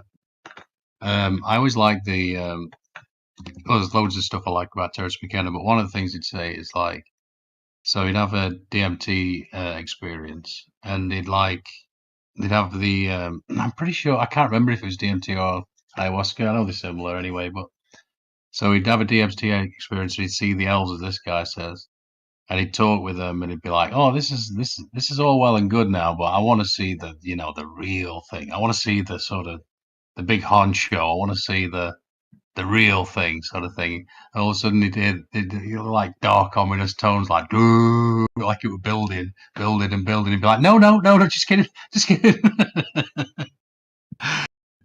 Like it was terrifying, and and then it just stopped, sort of thing.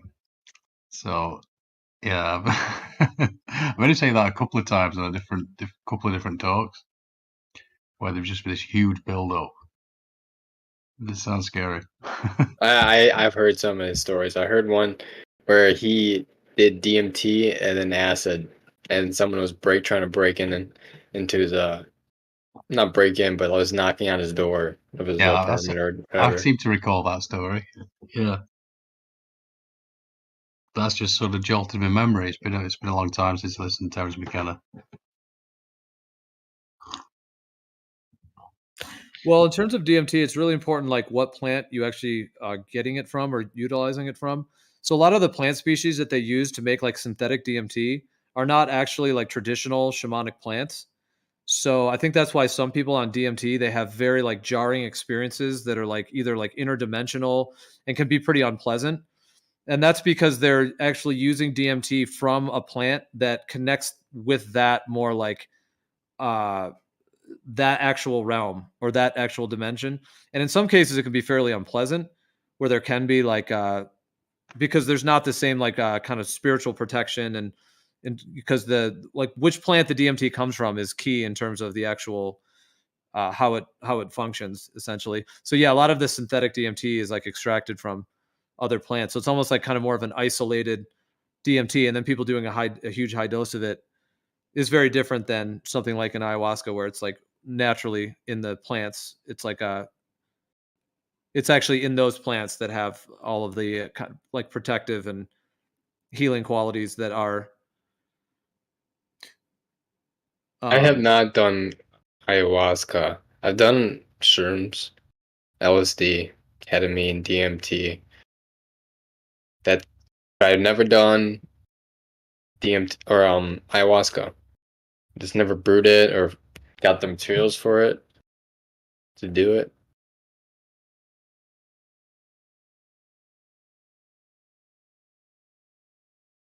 I'm sure you can make teas out of it. Have tea bags.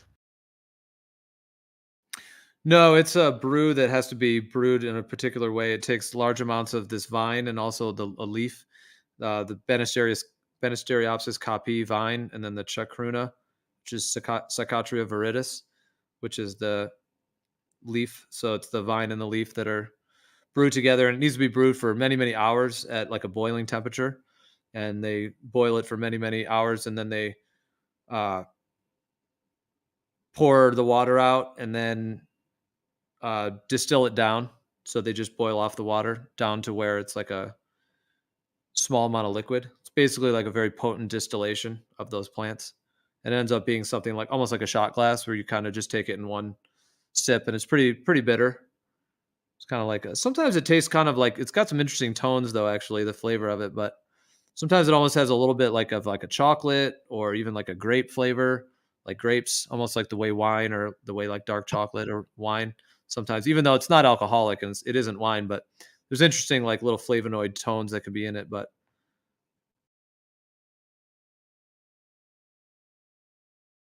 it tastes good. It doesn't taste like shrooms when it goes down. no, ayahuasca is pretty bitter. Yeah, it's not. I mean, don't you throw up? It's not super intense though. Like it taste wise, they vary for sure. But it's got a bitter twang to it for sure. I mean, it's a very concentrated, but it can some brews are a little bit sweeter and actually have a little bit of sweetness. Other ones are they're different depending on which specific species that are used. But yeah, generally one dose is just like kind of like a shot glass of sorts, or it might be 2 sips. But yeah, usually you kind of just take that, in that way, and then and then you can do more cups later in the evening if some people choose to.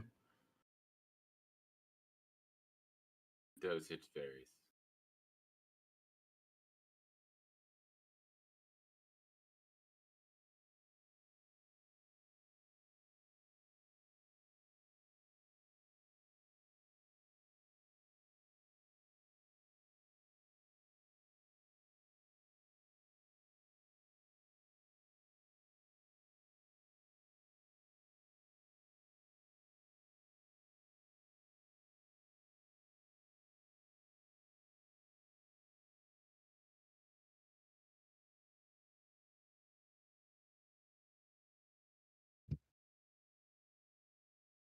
But yeah, I mean, just in terms of how different it is, like for example, Rick Strassman, he did work with DMT back in like the the early 90s.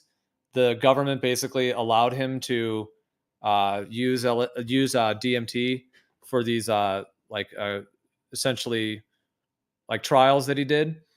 And that's what he ended up writing that book, which is DMT, the spirit molecule, all about his work with it. So he worked with like many people, like hundreds and hundreds of people. But the thing is, they were like using like extracted DMT from, I don't know what plant they extracted from exactly, but it's like a synthetic form. And he was injecting it into people's bloodstreams, like intermuscularly. And people did have some actually frightening experiences, like in the most negative case, like talk about like demonic possession type thing.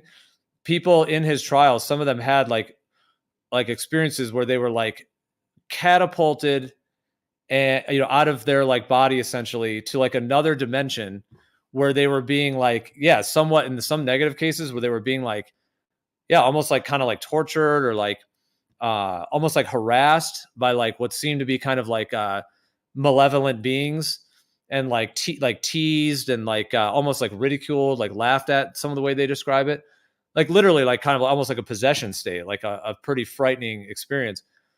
But that's like a very unnatural way of using DMT, like that he's like using it from like a plant that's not actually like a true shamanic plant and then injecting it into people.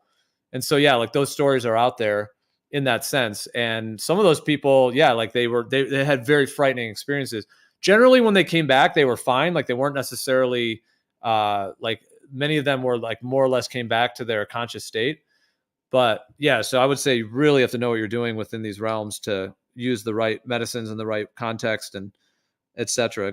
And that can happen in some cases with even smoking DMT too. People are like, oh yeah, smoke DMT. Well, they don't know what plant it's being extracted from, and they don't know often like sometimes the dosage. And some people have had pretty unpleasant experiences. Well, some have had very pleasant experiences too, but it's in some cases could be viewed as even kind of a misuse of the compound in some of those cases, and people don't always understand that part of it, and then can have challenging experiences. I like how Rob Zombie he has a song called We're All in a Fucking UFO. And when I tripped, I never heard that song before I tripped. And I tripped balls, and I came out of it thinking those words. Exactly. And then later I found that the exact song. Everyone's in a fucking UFO. That was from my acid trip. That's what I took from that trip. I've had weird other trips. You said everyone's in a UFO? Well, that's what I was saying after coming out of the trip, and then I was listening to Rob Zombie, and he had a song called "Everyone's in a Fucking UFO," and I was like, "Oh." What does that mean exactly? That the whole I Earth don't is know. I don't know. I just that's what that's my takeaway. I came out of after, after that that LSD trip. like we all live in a yellow submarine kind of thing. Yeah. Yup. I didn't see no yellow, but yeah.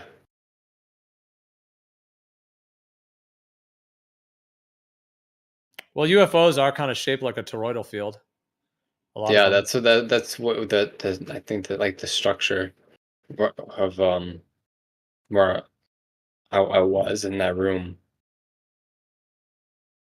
Or it wasn't even a room, it was a fucking spaceship. It was just like your average UFO spaceship. I guess. I don't know, that was teched out to shit. I don't know. Can't even put words to it. It doesn't even do justice.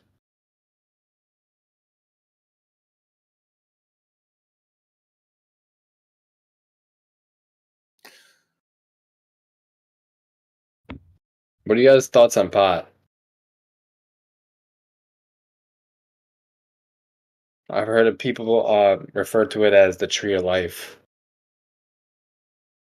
I don't know if that's referring to the Bible.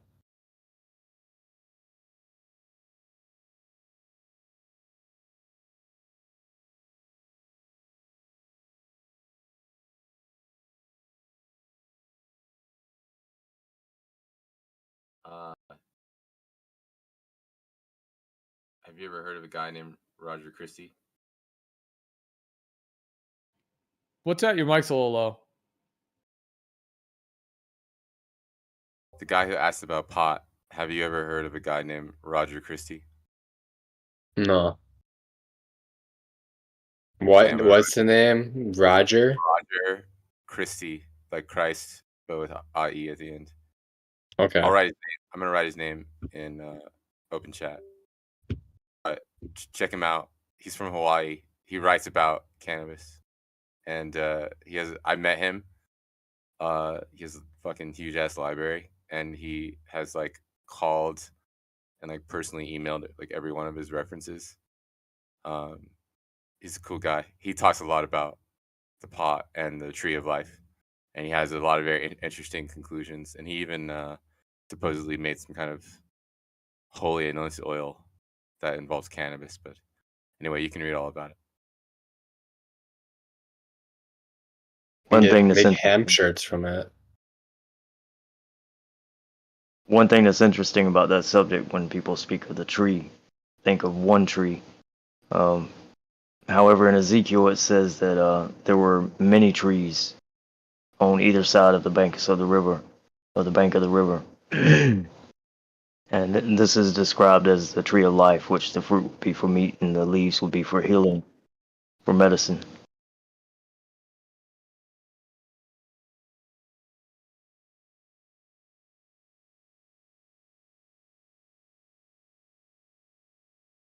If you ever see that angel trumpet flower, I know a lot of people just love to go smell flowers, but be careful about what flowers you actually smell or what plants you touch if you don't know what they are.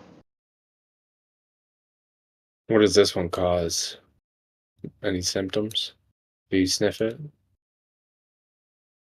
You have to consume it. You can't necessarily get anything just from smelling it, but yeah, because it's even in people's gardens. Yeah, the angel's trumpet, the datura. Yeah, I have one, but there are some stories of people just smelling it at a specific time and actually hallucinating and you know just being lost and having all kinds of problems. Yeah, some people used to call it like hell's bells, but as people usually call it the angel's trumpet, associated with like devil's breath, like the same thing, just worse.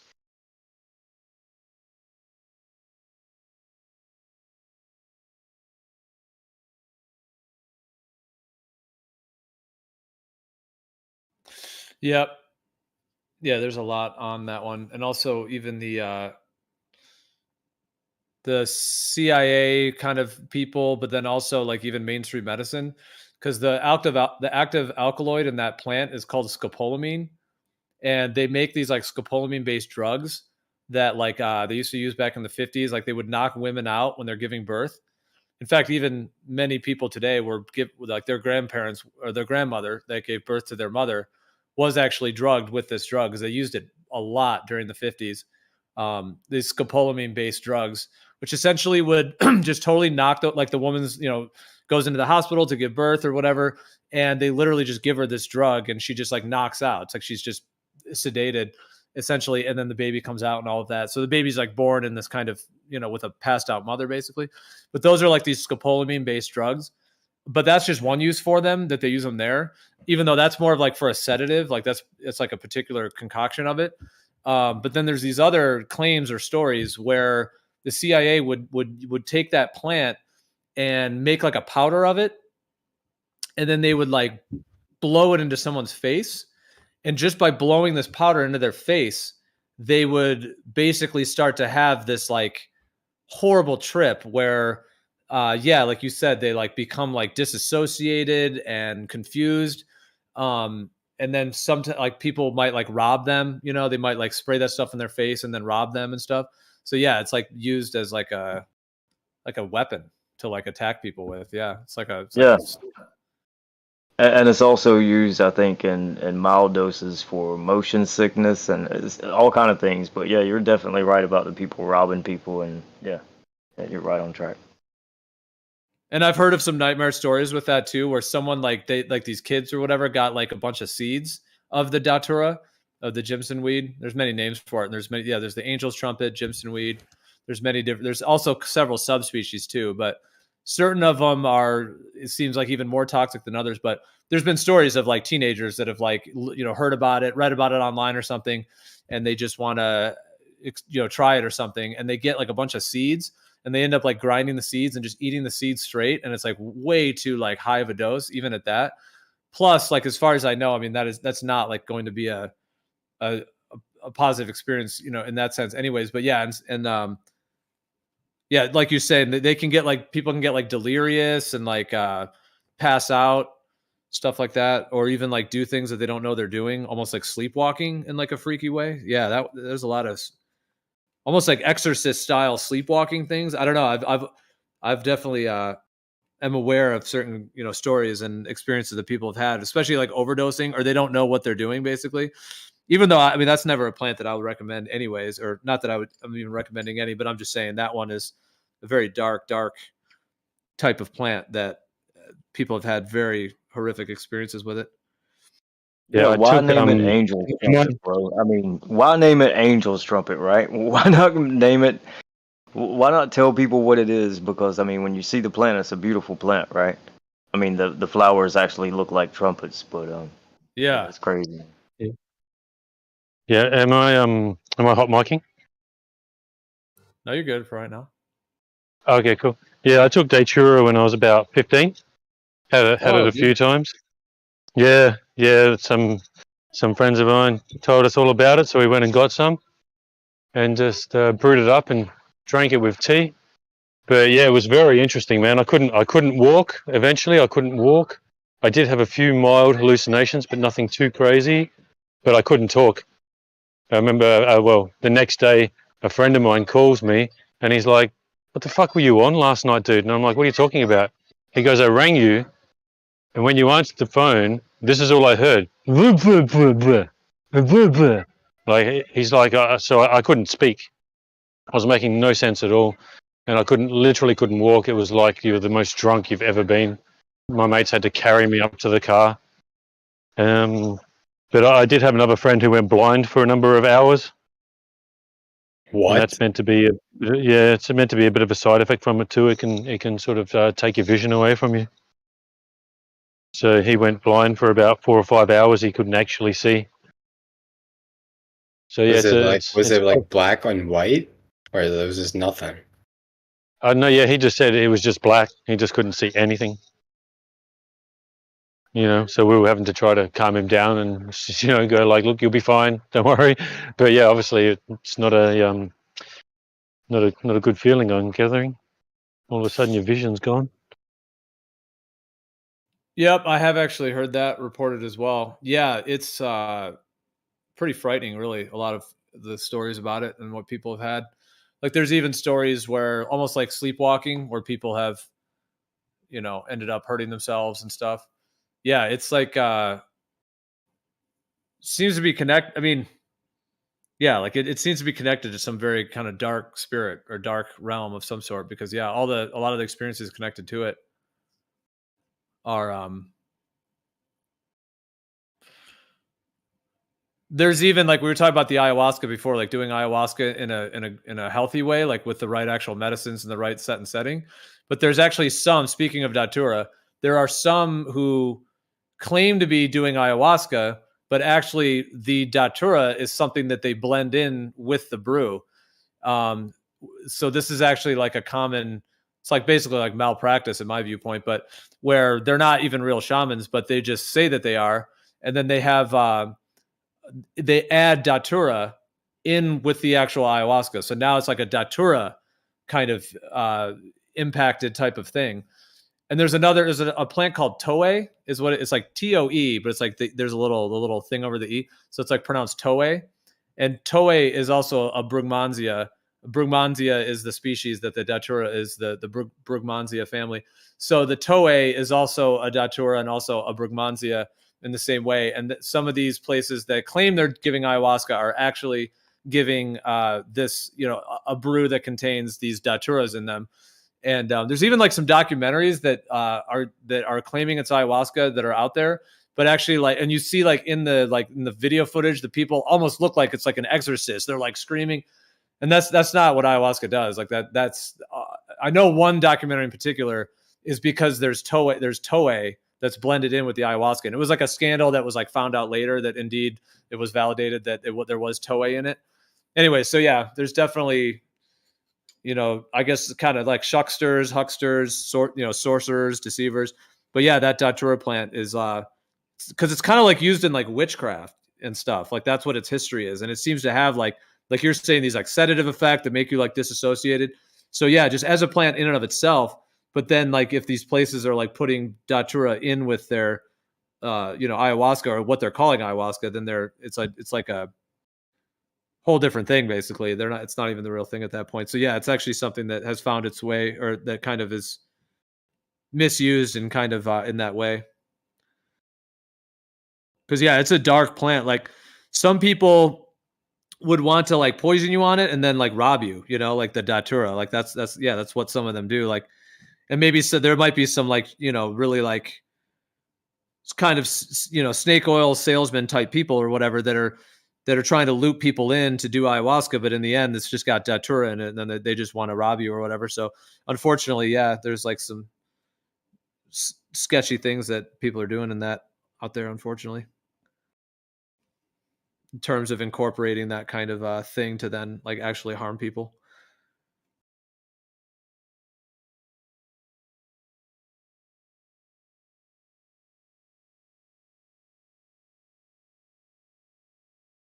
It's one of those things you don't want to bring up because you don't want to tell people about it, but at the same time you want to warn them about it. So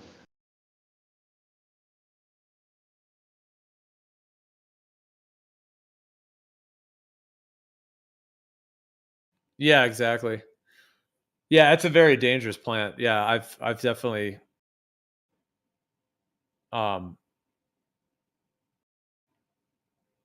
have you ever heard too on that plant that apparently people on the datura, people do a thing called phantom smoking? That's another common phenomenon where they don't have a cigarette in their hand, but they keep smoking, like they look like they're smoking. I don't know if you ever heard of that. That's another weird symptom of that one. Like they literally, it's like called phantom smoking. They keep putting what looks like a cigarette up to their mouth, and they look like they're blowing out smoke, and like they think they're smoking, but they're not. Phantom smoking. It happens on datura apparently. yeah, and even if they pass out, they're gonna have some crazy nightmares. That's what I hear. It's all kinds of things, man. It's weird. Disassociation, walking down the street, anywhere, barefooted, just out of your mind. Yeah, going all of these symptoms. I mean, it's crazy, man. Stay away from that plant.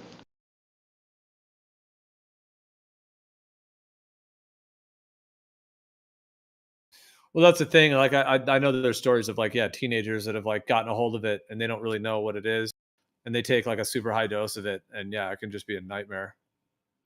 Puts you into like a delirium, and it's actually like physically toxic too. It causes like heart like problems and like bleeding. Yeah, all kinds of issues you do not want to deal with. Yeah.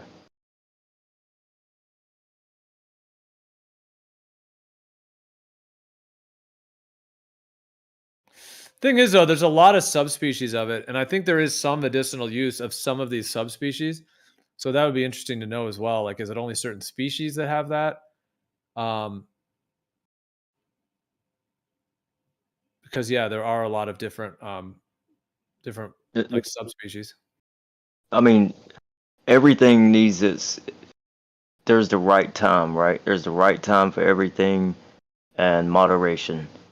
So even when you're going to pick fruits, right? You don't want to pick them green and eat them. You don't want to eat a green pineapple or a green lemon. You want it to be ripe. And so I think that all plants that are forests for some use, the knowledge has to be there. And if the knowledge isn't there, I wouldn't, try to test things out, because exactly what you're saying, people just take too high of a dose and it could be catastrophic.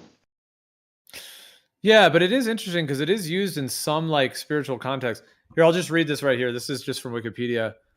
I'll just read this real quick since we're on this topic. All right. Few substances have received as many severely negative recreational experience reports as has reports.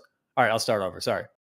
Few substances have received as many severely negative recreational experience reports as has Datura. The overwhelmingly majority of those who describe their use of Datura find their experiences extremely unpleasant, both mentally and often physically dangerous. However, anthropologists have found that indigenous groups with a great deal of experience and detailed knowledge of Datura have been known to use Datura spiritually, including the Navajo and especially the Havasupai. Adequate knowledge of Datura's properties is necessary to facilitate a safe experience. The ancient inhabitants of what became central and southern California used to ingest Datura to commune with deities through visions. The southern Paiute believed Datura can help locate missing objects. In ancient Mexico, Datura also played an important role in the religion of the Aztecs and the practices of their medicine men and necromancers. It was reportedly used by the Aztecs for ritual sacrifice and malevolent purposes as well. In modern-day Mexico, some Datura species are still used for sorcery and other occult practices, mostly in the southern region of Veracruz, specifically in the city of Catemaco. And then there's this other quote I'll just read. It says, if it is administered in potions, it is administered in potions in order to cause harm to those who are objects of hatred. Those who eat it have visions of fearful things. Magicians or those who wish to harm someone administer it in food or drink. The herb is medicinal and is a seed and is used for a remedy for gout, ground up and applied to the part affected. Apparently, it has a benefit for gout, but yeah, dude, it does sound like it's many people have had really unpleasant experiences with it.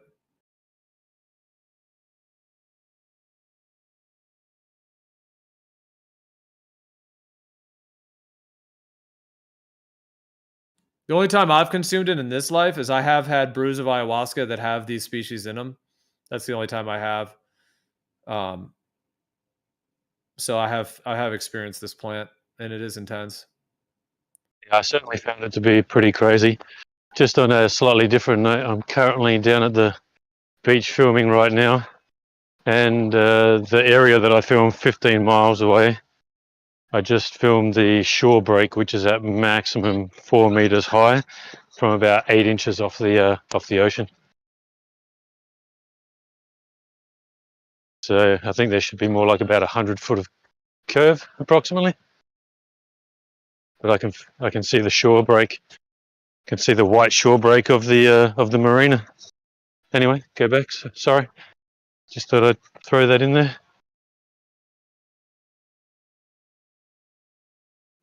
Nice, dude.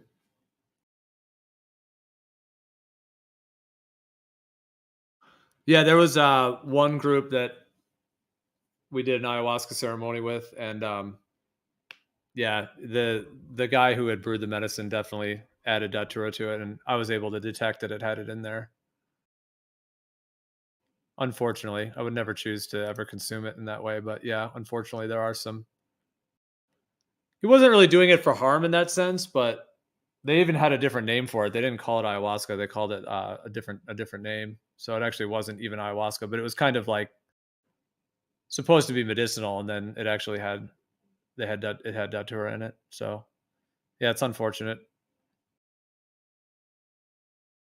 Oh, sorry, did I put myself on mute, or am I still on? Oh, you're good. Okay, I'm not hot micing. Let me know, because I seem to be a serial hot micer when I'm down the beach.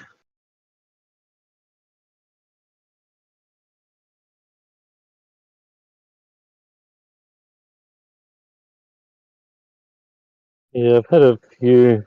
When I was younger, I was just doing the wrong things, and went for an entire season having mushies every weekend, but, doing it for the wrong reasons. But the one thing that I get from that now is that like virtually every trip that I had a death reference, but it was never a problem, and I think it was just them trying to tell me that like death is not a problem, like don't stress about it. When you die, you just come back to where you are, or like we're going back to the source in a way. That's what I gather from it now.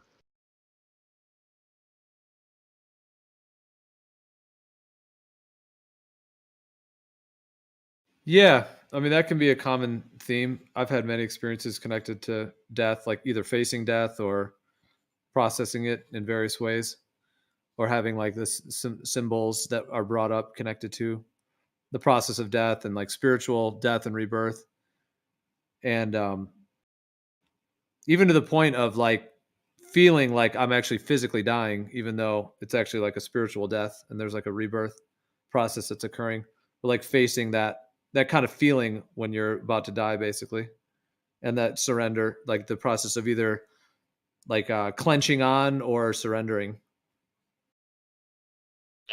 One time where it's like literally sounded like demons were all around me, and then the last part of it, I was sitting there.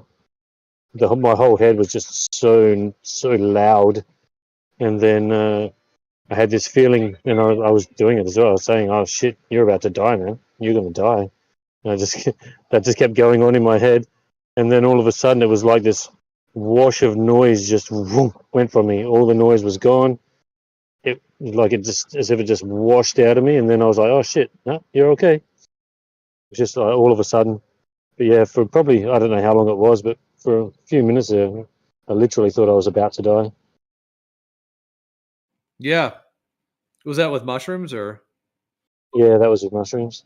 Yeah, for sure. I've had experiences like that. Many have, and yeah, I've had ones like that as well, where it literally. Sometimes it can feel so real. It's like, oh wow, like yeah, like it. They're gonna have to pick up a body here. This is it. It's over. Like could be like that. I mean, I was only 15 at the time, so that was like 35 years ago. Now, nearly 36 years ago. But yeah, I still remember that vividly. Just how sort of just intense that experience was. Did you see it afterwards as like practicing for death, like practicing, or was it like a transformational process, or both? Not for me at the time. I mean, I was only young. I didn't really know anything about spiritual practices personally myself at that time. Just someone doing it for the wrong reasons. But yeah, I don't know. It never really occurred to me. But now, when I look back at my other trips, that's where I sit there and think like the entire death theme was more just trying. I think it was like the medicine's way of telling me that death's not the end, and there's nothing to worry about, because I always had this feelings like me and all my friends, we were all dead, but we were in some realm where everything was just okay. So whatever it was telling me that, don't panic about dying. You're just going to go to another place. You just zap from this one into another one, and everything's going to be all right. Well, that was one of the studies they've done with mushrooms, like even in the sort of somewhat mainstream. I mean, it's not mainstream, but at least they have allowed for these studies to be done, and one of them was like end of life anxiety. So these are people that have like cancer or some kind of terminal illness. However, they're not trying to use the mushrooms to like heal them from the illness. They're basically trying to help them to deal with the end of life anxiety of their impending death, basically. So it's like helping them to deal with that death is coming, basically. Kind of, they call it like end of life anxiety about death, basically. And they use the psilocybin for that, and they had quite good results in terms of people being able to help come to terms. I mean, I would say it'd be better to help them actually heal from the disease, but some of these people are probably taking, radiation or whatever, and then they're in a program to do like, 1 or 2 psilocybin experiences, with the mushrooms to try to deal with their end of life anxiety. And even just for that, they've had like tremendous benefit in that sense from it, in terms of like coming to terms with that. And if it does, give them relief, then it's a good thing. I mean, if you take away that fear of dying from someone, then when they're faced with it, I guess, they can just kind of take it head on and just accept it and go to the next place.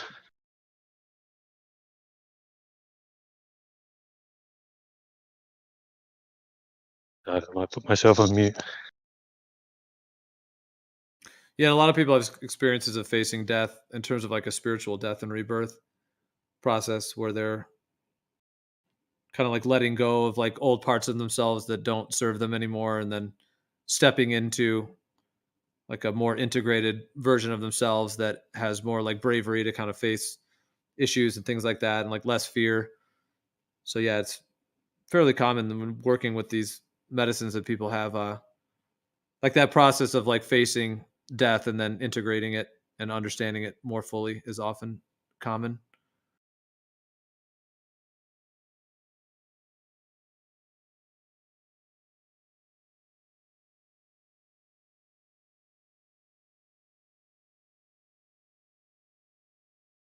And there's all these like books of the dead, like the Egyptian book of the dead, Tibetan book of the dead.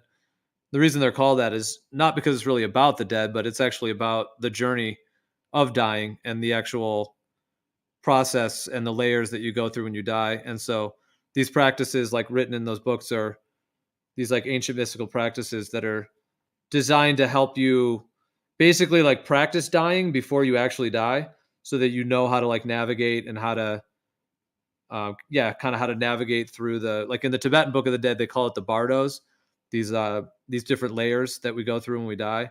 And so they do these practices to like basically practice traversing through those bardos, so that when they do die, then they will already have a certain level of mastery of that next phase.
Everyone's chilled out. No one's got anything to say.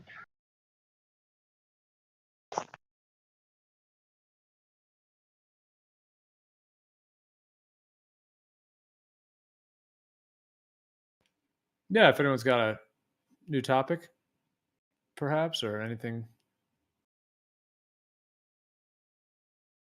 I don't know. I don't personally have anything new. I'm just listening while I'm doing stuff.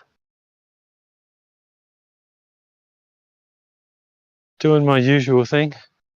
Stuff that everyone's probably bored about hearing because it's all I'm doing. That one just earlier was a good one. The shore break of that thing from about 8-inch camera height.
Here's a topic I'll throw out there if anyone has any thoughts on this.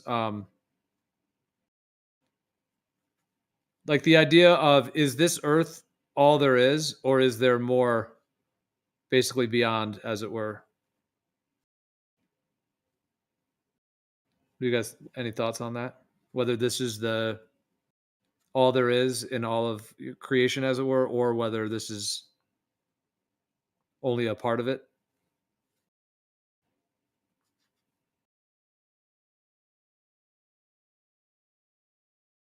I guess there can only ever be speculation, but I guess if you go by different things that have been said in history, I think that there's a big chance that, you know, the outer ponders thing, as in your perspective would say, it is probably a real deal. When you take the accounts of, you know, people saying that there's things coming up from the oceans, and then a lot of the time it's quite close to Antarctica or around those areas. So I was sort of saying yesterday, is it that all the oceans if there is outer ponds, are all the oceans actually connected, and there are certain ways underneath them where we can go from place to place? Or maybe is it that, you know, certain areas open up every now and then?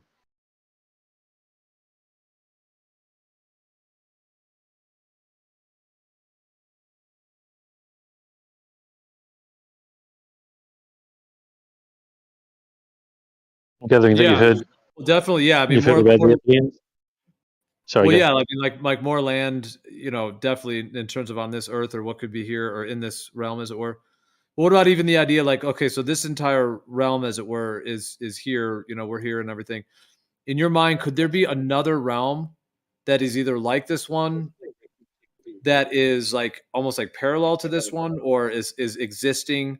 You know what I mean? Like in your mind, could there be a whole nother realm that is just like this one, maybe with its own sun and moon? And I mean, I know that's what they're going for in the heliocentric idea, like the different planets, you know. So, oh yeah, different solar system, and they do kind of captivate people with that idea. But I'm saying from a perspective that the Earth is stationary, you know, and has a planar geometry, and the heavens are above. There's the idea that there could be more land, of course, or more things on this Earth or in this realm. But what do you think even of the idea of, like, could there be a whole nother realm, or even many of them, that are like this one, either bigger, smaller, different in various ways, and be as real as this one? existing simultaneously. Do you think that's possible, or do you think that's in the cards? In your viewpoint? Yeah, I would say that anything's possible. I mean, it seems, I mean, what is the ghostly realm? I mean, I've experienced ghosts personally myself, and I know other people who have had personal experiences with that as well. Way more freaky than what I've had. But I've had some really interesting experiences with that. So, I mean, is it truly a realm of the dead souls, or is it something else? There's definitely something to it. I mean, just because it's never been recorded by people doesn't mean it doesn't exist. So there's lots of stories of things from the ghostly realm. I mean, like, they can't all be fake. Even if you were to turn around and say, like, only 0.5% of them are real, that's probably still it's probably still millions. So I think there's definitely something else going on. To quantify it is just a different story, isn't it?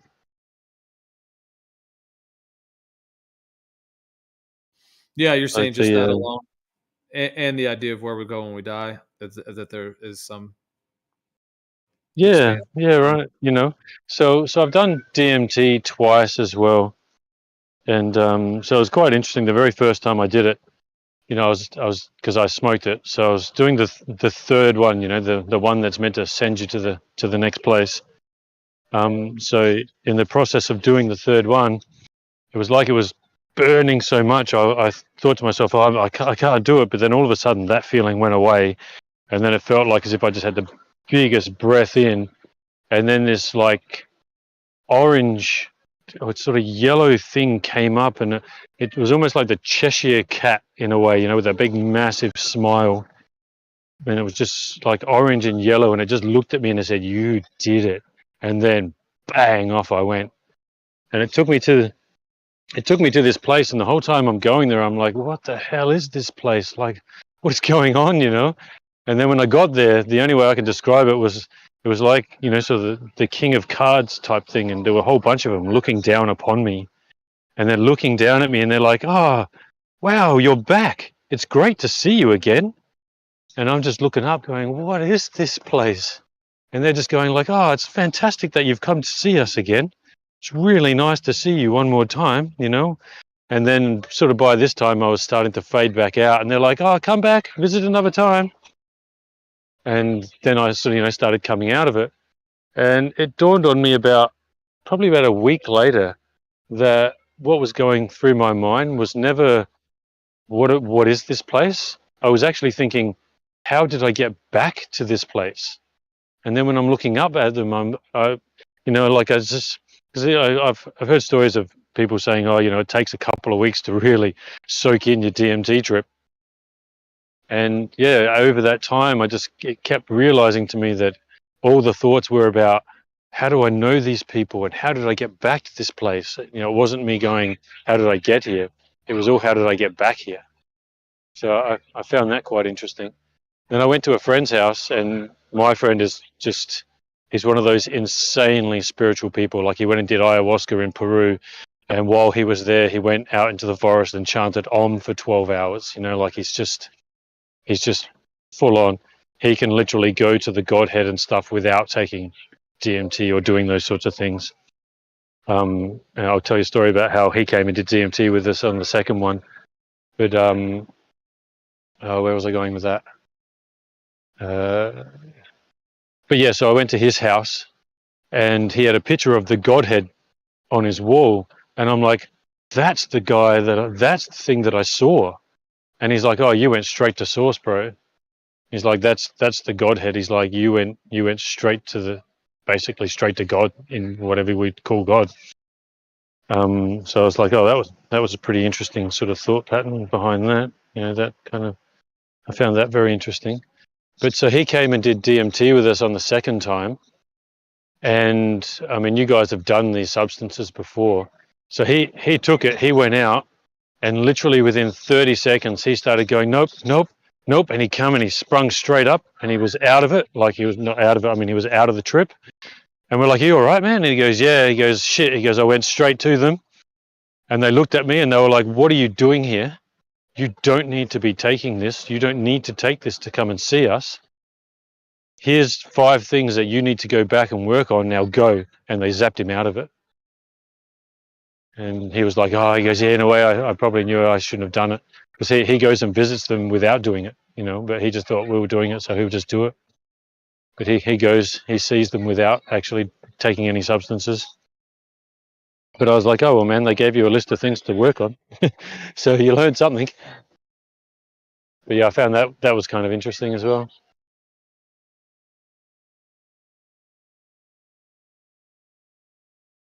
So you've done DMT before, haven't you, Gio? Like you know, like zapping out of it within 30 seconds is not normally something that you'd be doing.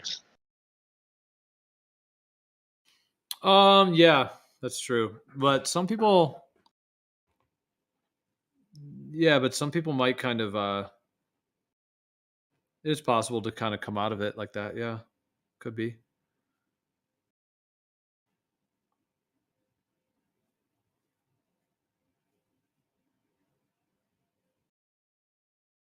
But yeah, usually pretty immersed in the experience at that point.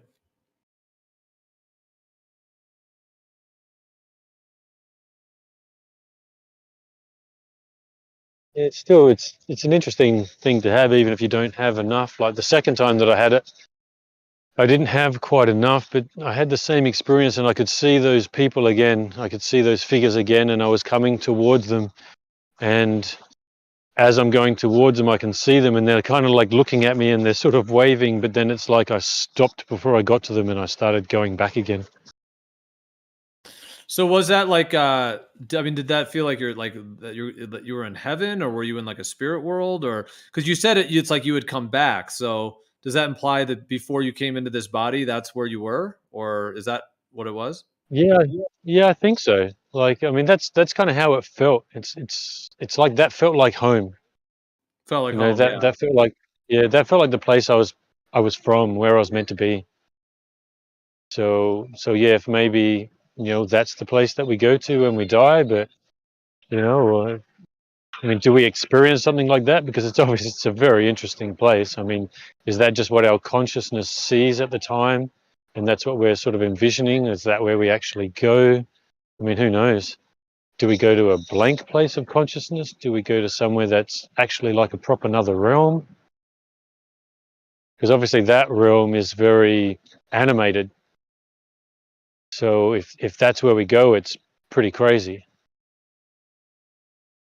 It's I wouldn't really know what to make of it if that was the place that we go back to, because it's almost like, for me, it was almost describing it as being in a cartoon world. It was like being in a cartoon dream world.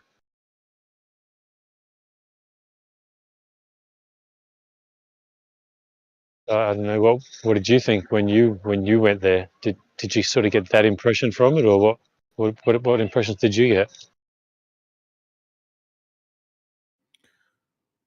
Well, if I had to try to correlate with what you're describing, I don't know if it'd be difficult to say that.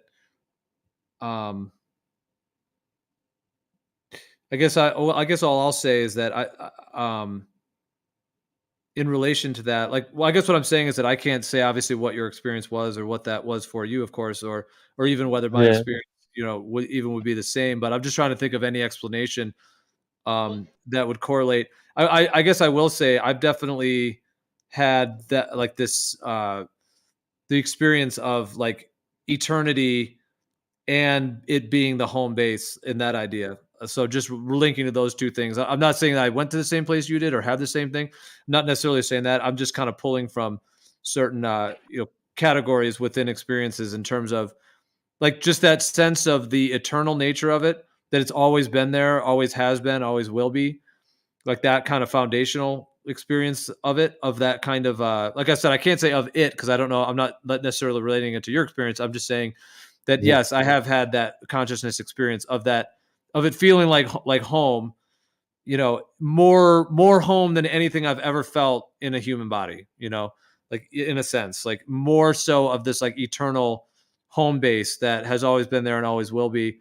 and also that there's like an eternal quality to that as well, that there really is no time passing. Like it's almost like just like the now moment is that eternal moment, and there's almost no need for time to pass because it's just existing in that state.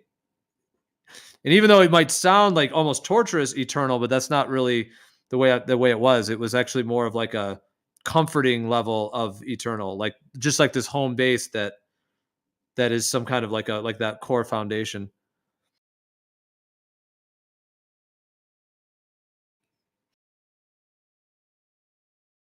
Yeah, I had something in my brain I was going to say, but it's gone. Well, I was listening to you. Where was I going to go?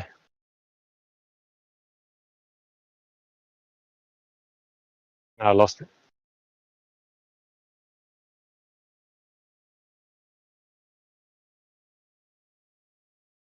Oh, that's right. I was just going to say how it's just such an interesting thought on how when you're in that state, you are pure consciousness. It's like you don't have a body. There's no such thing as a body. But I find that on the when you're on something like magic mushrooms, possibly I didn't have enough. But your body's still there in a way. It's like you still feel like you're physical, but again, maybe when I was younger, I just didn't have enough. Where now people, you can take a specific amount. We just got the mushrooms, brewed it up, and took it. So it's hard to say if I would have got completely out of body, but the DMT was different. That was just, you were just pure consciousness.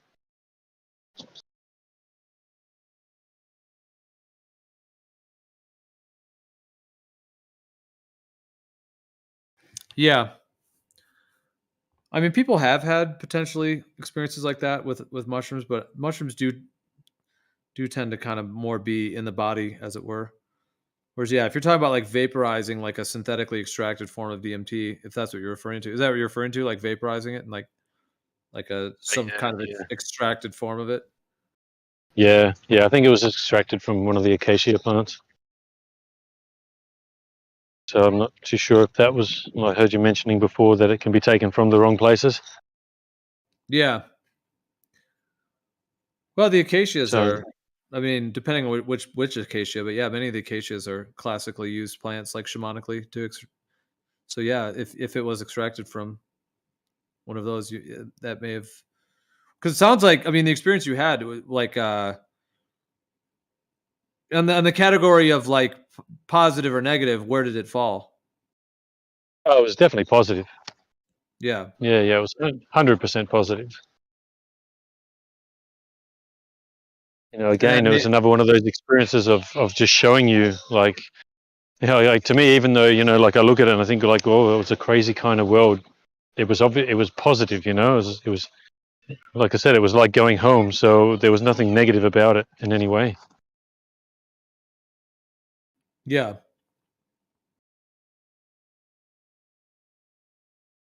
Well, that's what I was saying earlier. See that? Yeah, that's the thing. So if that was extracted from acacia, then yeah, you may have actually had sort of more of the,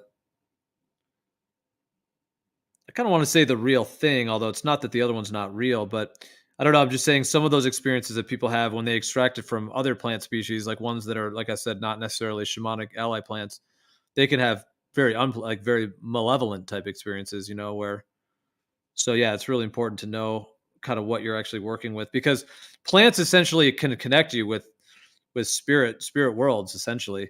Like the idea that this earth realm, like this physical plane, is like an intermediary between the spirit worlds, between the beyond and between the physical.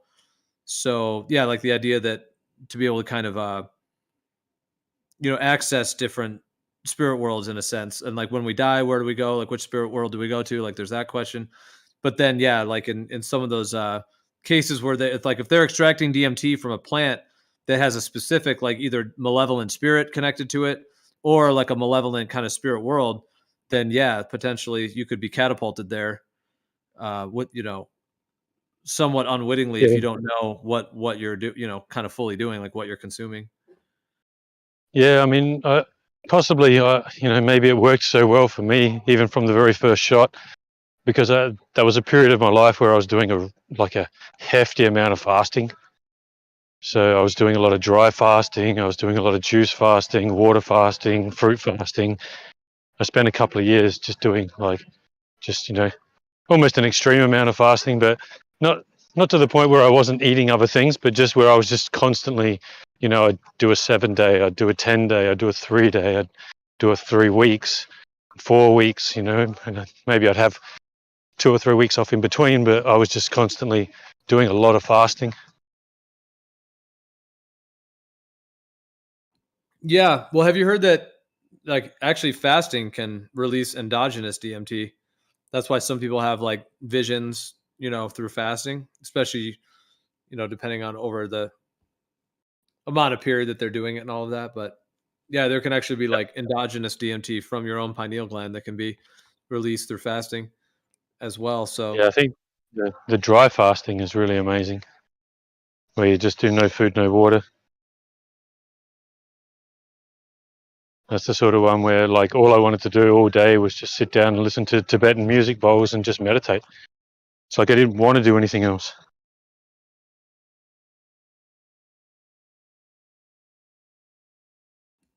yeah, well, that's good. You had a positive experience, and yeah, like if it was extracted from acacia, then that would line up with that. So that's interesting. Yeah, that's very interesting. What did it look like visually? This like the experience. What was it visually like? Like you were not in your body, so you were pure consciousness. You felt like it was home, and then there these other beings, like they were friendly, like as well. And then what did it like? What more like? What did it look like, or what more could you say about it? I mean, it's hard to say. Like when I actually got to the place, it's like I was in a domed area. So I guess that's kind of weird. Maybe that was trying to tell me something else as well. But yeah, it was kind of like I was in a domed area, and it was like they were all standing around me, and they were really tall, and it's like they were in the dome as well, or like sort of over the dome, looking down upon me. But the whole place itself was kind of, obviously it was very colourful. That's kind of all I really remember. And on the way there, while it was zapping there, I can't remember what it was, but there were just sceneries of certain things just going by me, whether that was parts of my life or because that wasn't as colourful. It was kind of more, not dark, but it was like it was as if it was in streaks, almost like, say a warp drive from Star Trek type thing. It was kind of almost like that, but it was like actual visual scenes as I was getting there. So it's kind of hard to remember. I don't remember that kind of thing vividly of exactly where that, like how all the scene looked. You've got some contrast, man. It's interesting.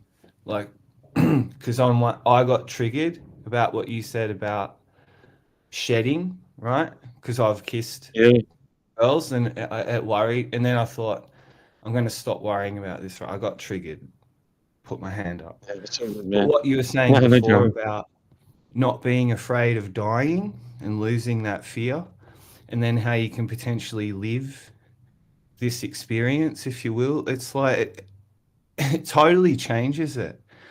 And I catch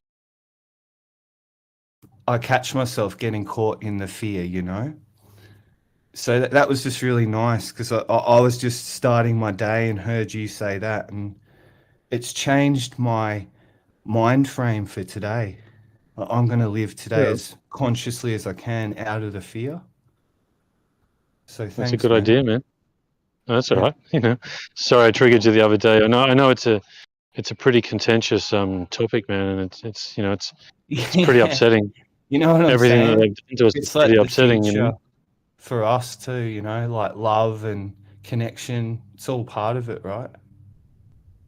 Yeah, man, it's really upsets me because, I mean, I'm not with my now ex-fiance, but I spend a lot of time there because I help her out with her son a lot because I've been in his life for about 6 years now. So I help out a lot there still, and sort of now technically being single, I know that for myself, I am going to be picky, and if that means then, I don't end up with anyone for quite some time, then that's just how it's going to be.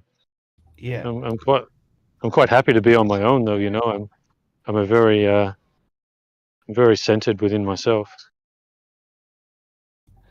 Yeah, just keep beaming that, because hopefully they'll be like someone who's really aligned with themselves too, and you. Yeah, I keep coming back to trust the process. Like, I know it's a bit of a cliche, but it seems to keep me pretty on track at the moment. Living without trust, is sort of different. But when you've got it, everything feels like, yeah, I'm solid. Someone's got my back. Let's go. Yeah, well, and if you're kind of like, if you are even sort of worried a little bit about what I said, like look up people like Andy Kaufman and Amanda Vollmer and stuff, and they've got some pretty good detox ideas for how to get this kind of crap out of your system. And then there's no harm in doing a detox anyway, I've been thinking of doing that exact thing. Yeah, I mean, detoxing is the best thing you'll ever do. Sorry, go. The kind of women I'm attracted to, women that are healthy, like nutrition, sort of that knowledge of nutrition and how to cleanse and purify yourself and then maintain. Not everyone has that knowledge, and it's really attractive when you see someone vibrating in their power, Yeah, definitely, man. I can be down with that. It's if you find the right person who is aligned with what you are, and that doesn't matter no matter what it is. I mean, if you're aligned with health and you find someone who's aligned in that same thing, it's a great thing, isn't it?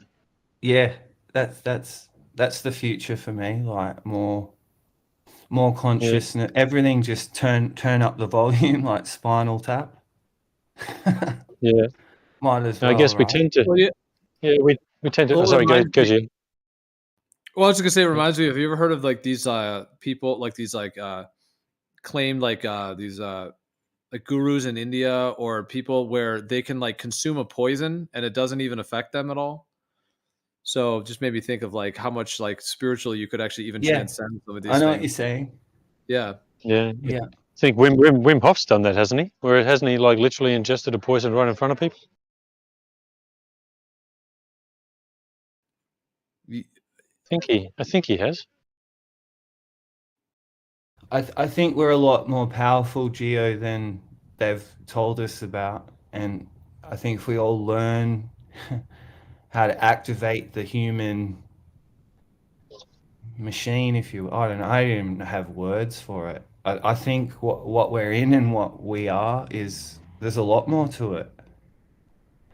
But it's simple as well, right? Like these little shifts here and there in perception, and you just adjust an attitude or just what that guy said, plain reality. Like that's changed my day. So it's funny, man. What can do it? Have you done any like DMT or mushies yourself? Yeah. Anything? Yeah. Yeah. But I kind of feel for me, Pete, it's like I've had some kind of permanent change from some of those experiences, like where it's an everlasting always afterwards. And that's why I feel like I don't even need to potentially do it ever again. But I definitely would continue I'd love to ask some questions and go into that space with what I know now about science and just humans and how they try to deceive each other and stuff. I'd try to find some answers to that if I could in the spirit world. Yeah, I think it's pretty interesting because when you think of a lot of people when they have done ayahuasca or they take any sort of psychedelic thing, like does the way that your mind is and what the paradigm is, how much does that actually affect what you see? Because I know plenty of people who have said that they've actually gone and they've flown to different planets and they've seen different alien species and they've been introduced to them, et cetera, like were they just being actually flown to the outer ponders, or is it just purely what the paradigm of the day is, which is that we're on a globe? Were they just seeing that we're on a globe? Were they seeing it from that avenue purely because that's just what everyone believes? Whereas other people, if you have the belief of a flat Earth, then you could probably get those sorts of visions as well. So how much is the actual paradigm of what's going on around us affecting us in that way, even through the spirit world?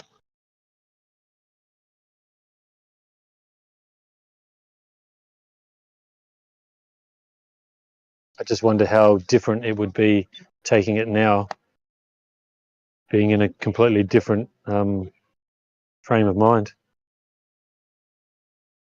So I do have about 30 grams of powder at home. I keep meaning to sort of take 3 to 5 grams at one stage and get around to it, but I just never seem to get around to it.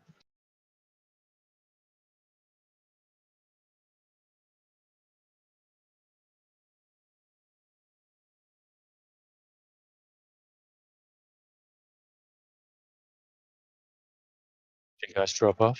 Well, that's kind of like within like set and setting. Like that's essentially the set, because like the setting is the actual physical, scenario, the music you have, the room you're in, whether you have lights on or lights off, that's all setting. Whereas like the idea of set, like the preliminary, viewpoints you currently have, your current ideas on things, your current emotional state, your intentions, all of that involved with the set in that sense. So it is interesting what you're saying, about like people linking their experience, to their to the cosmology, like you were saying as well, or like how that plays out. Or like if people have an out of body experience, like are they like seeing a globe behind them as they're leaving their body, or are they seeing like a flat plane Earth? And have you ever also heard the idea that like a lot of these ancients that have these cosmologies of like this, stationary planar Earth with the heavens above and the layers, that's actually how they like built those cosmologies, is actually essentially out of body type experiences where they were able to transcend the physical plane entirely and either like go to the upper layers of the ether or the celestial, field above and map out the layers and see the layers and see how it's structured, how the container is structured, or to see like the layout, like the mapping of the Earth, like just that idea that they were actually like almost like the idea of like a satellite, but like a real satellite instead of like a fake satellite in space. It's like taking pictures. The idea of actually like with your consciousness being able to like see the Earth or glean certain information about cosmology or even the shape of the Earth or like the layers of the heavens, et cetera, by having these experiences, which is interesting because if you're having an experience with a plant, then that plant comes from nature, and then that plant is sort of giving you, showing you nature basically in that sense. But even if it's not with a plant, even if it's with other, just meditation or breath work but yeah, it's like an interesting whole things, to like try to understand more of the nature of things through experiential forms like that.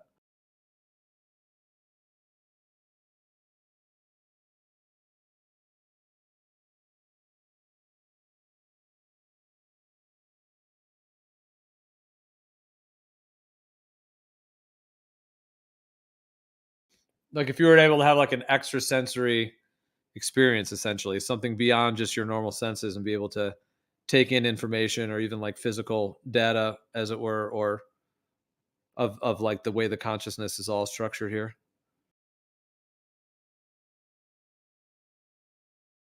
Like going deep inwards to discover what's outwards.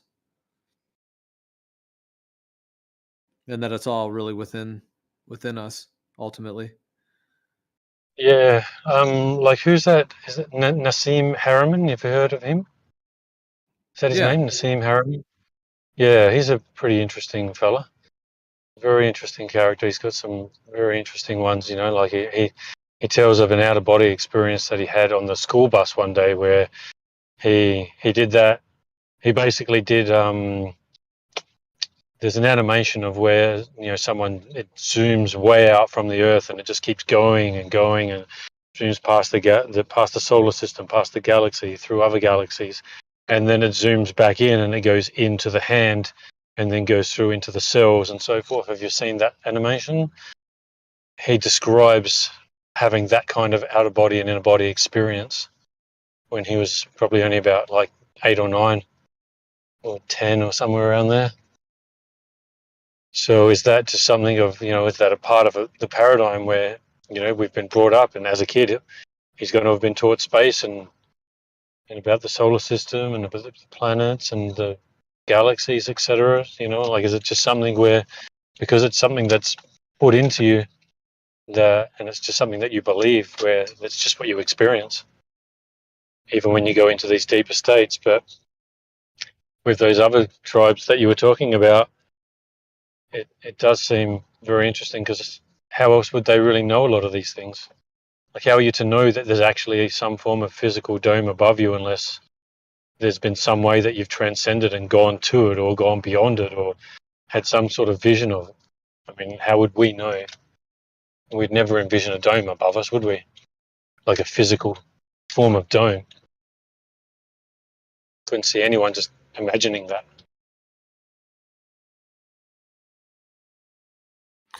Well, yeah, I know what you mean about like kind of culturally, like having like in cultural context. Like, however, there are people that have had experiences like, just in terms of the whole category. Like, I suppose if we include like, like LSD, mushrooms, ayahuasca, peyote, etc. Like in terms of all those experiences where people have had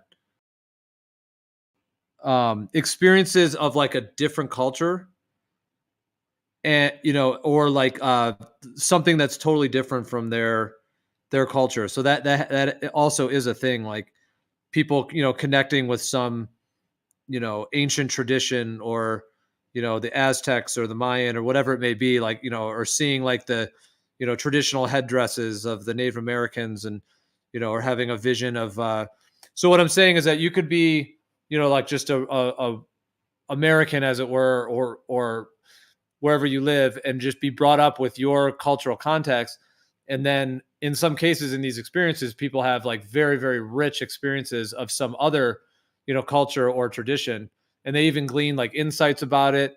Or in some cases, they feel like that was a past life of their own. Like they might have like a past life memory, of a totally different culture. So like you could be, an Irishman or something, and then you could have an experience of, African, being an African or something, so yeah, it does seem to be like that like tapping into these kind of realms, that there's a certain way in which like you can tap into, cultures that are outside of your own tradition, or even people that are like biblical, but then they have experiences of something that's non-biblical, or people that were non-biblical and they had experiences of Jesus, of biblical, so like different like spiritual and religious experiences as well, that might go outside of what they were brought up as well, or might even spark some deep like passion within them, for Native American culture or something, even though they're not Native American, something like that.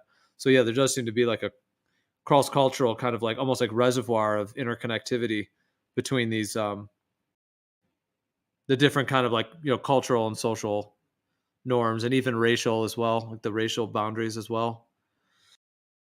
One of the guys the other day, when you guys were talking about this subject as well, and he had mentioned that I think he was on ayahuasca, he said, and it just dawned on him all of a sudden, shit, it's flat, like, so, and I think he was saying that he'd only had very mild experience with anyone even mentioning flat earth to him. And then during his ayahuasca, I think it was ayahuasca or his magic mushrooms, it just clicked to him just all of a sudden, like he just knew. And since that day, he's just known within himself that it is. So yeah, I mean, we can always transcend our culture and our beliefs. I mean, we've all done that personally ourselves, haven't we? But it's funny how like we look at ourselves, not that we know something special or that we're special because we know this, but we look and go like, well, we're able to see these different things, and we wonder, how are these other people not even seeing it? Like, how is it that and we can go to any one of these subjects, being like the horizon, or being the footage of the ISS and people in the ISS, and all the different things of like, we look at it and we go, that looks dodgy as F, and that's clearly fake, and that's this. But then they look at it and they go, nah, man, it's just totally legit. Like, how can there just be such a difference in the way that things get seen, to the point where the people within this other group, they just will deny absolutely anything we say? And is it because that they're just there to be the opposite? I mean, obviously we're living in a world of duality. It's the neural it's just the way that it's been formed, man. The way that the we've learned.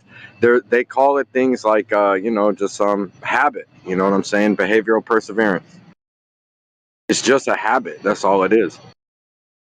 Yeah, but I also think, like, we live in a world of duality. Like, everything, we have to have hot, cold, male, female, you name it, like light and dark. There has to be duality. So, as an example, everyone on here knows I'm vegan, and I would like to see, I'd love to be living in a world where we could all live in flowers and shit, and no one went out and killed and did all these kind of other things. But I understand that that's never going to be a reality where it's for everyone, because we live in a world of duality. So if there are people that look at killing things as wrong, there's always going to be other people who look at, well, I'm killing it to eat it, so it doesn't matter, right? So we live in this world of duality. We can't have one without the other. To have one, you will always have the other. So, but I guess so. You're saying, well, how was it like that? And I'm going, well, it was conditioned. You're going, no, it's kind of like this. It's kind of like this nature where there's going to be both. It's right. And that's the origin. It's not that we learned it both ways, because that's a middle point. The origin was to be there to teach us in both. Where did that come from? Right. I get it. I think I'm getting it. Like, I mean, obviously there's definitely a thing where, certain people will never see anything. And, to them, they're right. And to us, we're right. Right. And we're right because we've looked at certain information that we've deemed to be credible, and that we've deemed is, again, it's credible to us, but they've looked at the same information. Way of thinking. Yeah, they want to look at thinking way one way, and we want to think about it another way. And excuse me. Excuse me, sorry. I'm just coughing and I'm sorry. I have too much. I know I'm cutting you off. No. I'm hot micing at the moment because I was just coughing, so I've got to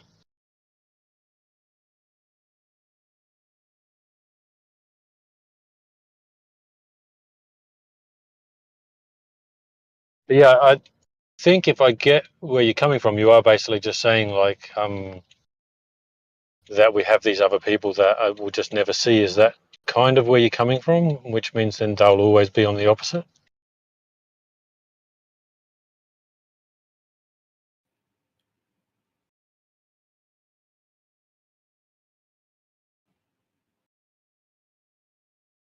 Yeah, so I'm not sure if I sort of got you 100% there. So that was sort of my perception of what you were saying. But yeah, it's funny how. Yeah, sorry, if you're there, go. No, that was it. I was saying, I think I see what you're saying when you're hypothetical of like, well, why do we think this way? And it's the origin of nature. It's just a property of nature, the duality.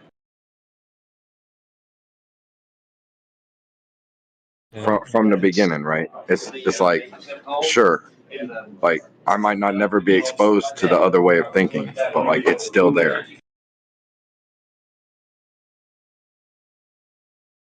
I find it such an interesting thing on, like, for us and people that are on, well, so I say for us, people who are in the knowledge of the flat earth, it seems so self-evident.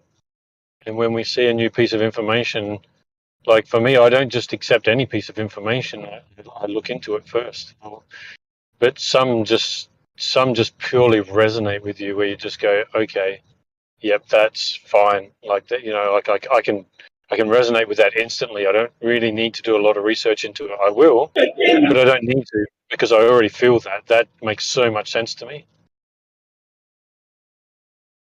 Right. But, you know, like, then the things that make so much sense to me, someone else might go, that just sounds idiotic. You know, like, so it's just weird. And it's kind of like, you know, sometimes when we're trying to explain something to someone and other people, like, there was a situation the other day where I was saying something in here and everyone else was getting it. And there was one person who was going, no, it makes no sense. And it's like, it's only making no sense to you. There was like, I don't know, 7 or 8 people in the room, and every other person was going, yeah, fine, yeah, I've got you, yeah, I know exactly what you're saying. But that other one person was going, no, it's ridiculous, doesn't make any sense at all. And it's like, well, everyone else got it instantly. They all just knew. They heard it, they understood. Yeah, so it's kind of like, I think there's certain things that some people will never see. Or maybe it's just that they're in, you know, they're just so blocked by it that at this moment they're not going to see it. Maybe in a year's time they'll look back and go, wow, how did I not get that? Yeah, and there's something deep to that, like I think about in terms of like finding a way to like kind of respect and honor where someone's at with something, you know, even if you think they're totally wrong, or even if you know they're wrong in some way, like if you're, you know, 100% know that they're wrong. I think there's like certain wisdom in like allowing them to be in that, in a sense. I mean, there's one thing of trying to share the truth with them, or the idea of like waking them up or showing them something. And I think that's always a noble quest to want to, you know, if the person's open to receiving it or hearing it, etc., you know, to at least offer that. Like, what's that, the old, like, you can lead a horse to water but can't make him drink kind of thing. And like the actual functioning of what does kind of drive people's psyches to come to their conclusions, or either to resist certain things or to resonate with certain things. It makes me think too, I mean, do you think of it as like within creation that there's things that are true, things that are not true, and then each person is on their own journey to kind of sort that out for themselves ultimately? I'm sorry. I got Wednesday?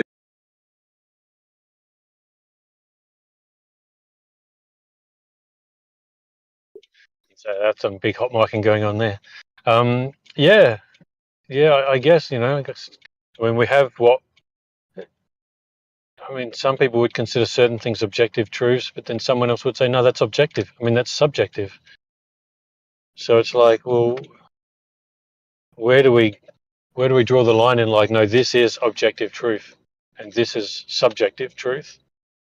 You know, like, so we could say something like, my belief of killing animals, people would say, well, that's a subjective truth because it's not objective, because other people have a completely different belief. So therefore it can't be objective.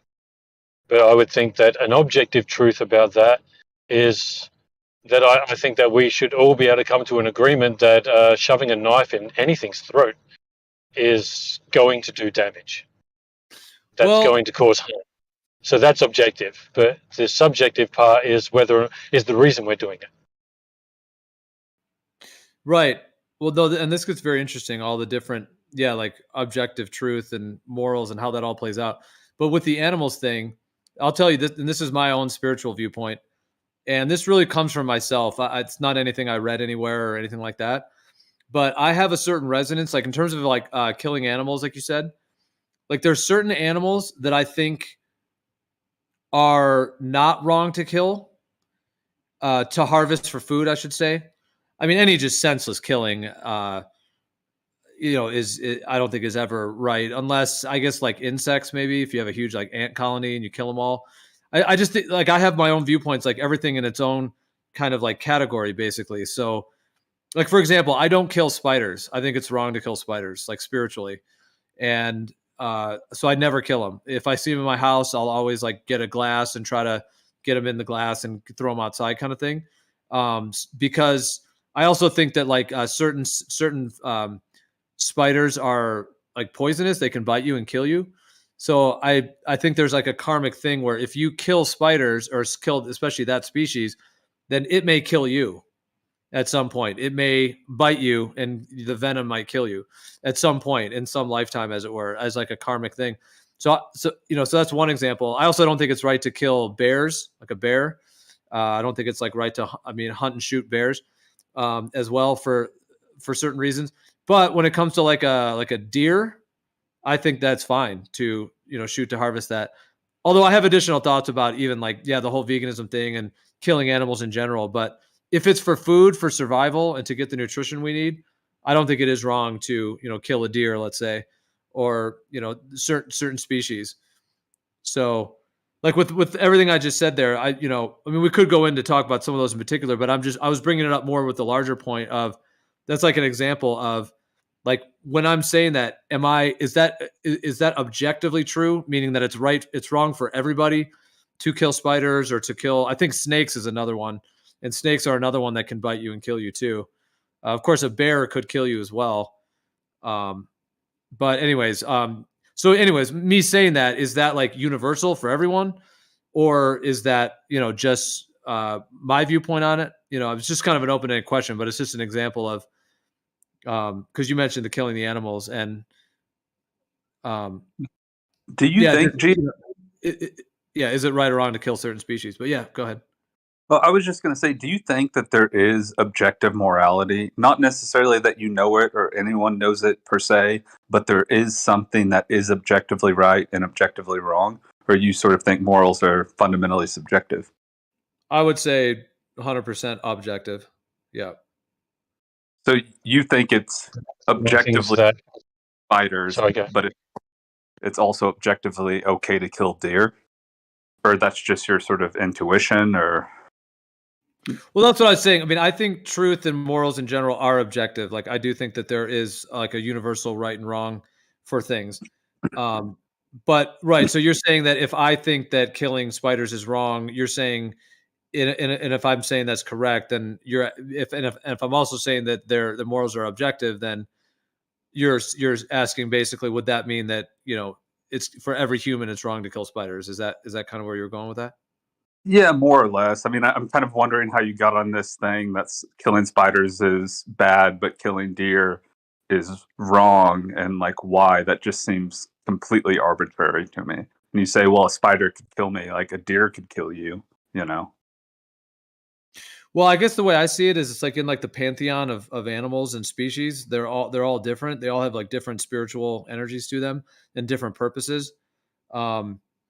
Even like I have like with goats, for example, I actually think it's wrong to kill goats, and goats like give their milk, and there's a certain like relationship that humans have with goats as well. But I don't think it's just if they can kill you necessarily, because yeah, you're right. Like technically a deer could possibly kill you. Well, it could, yeah, with its antlers, they could gore you pretty easily. Or like, I assume that you don't think it's okay to kill dogs, but like dogs kill people all the time, Yeah, see, I would say it's definitely not right to kill a dog. Yeah, I would agree. Unless maybe it's a people-killing dog. Yeah. Yeah.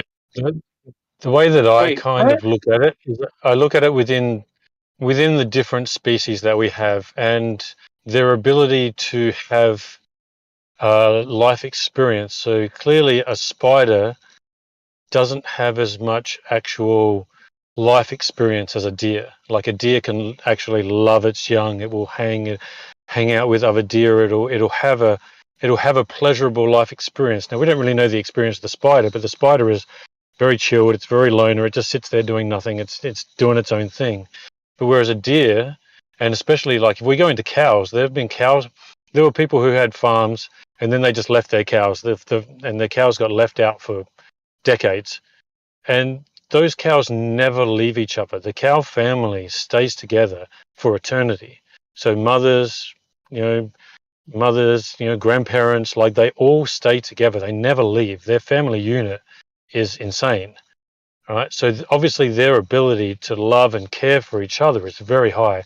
They have a high empathy. Same as chickens have a very high empathy. There's been studies where they've shown that chickens may even have higher empathy than humans. Right. So when you look at the life that those animals can actually live, they're going to live a very loving, enjoyable, happy life.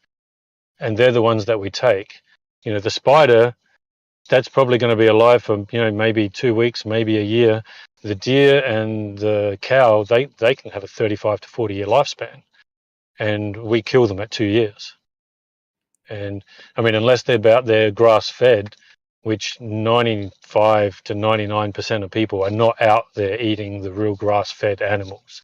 Most people are eating factory farm stuff.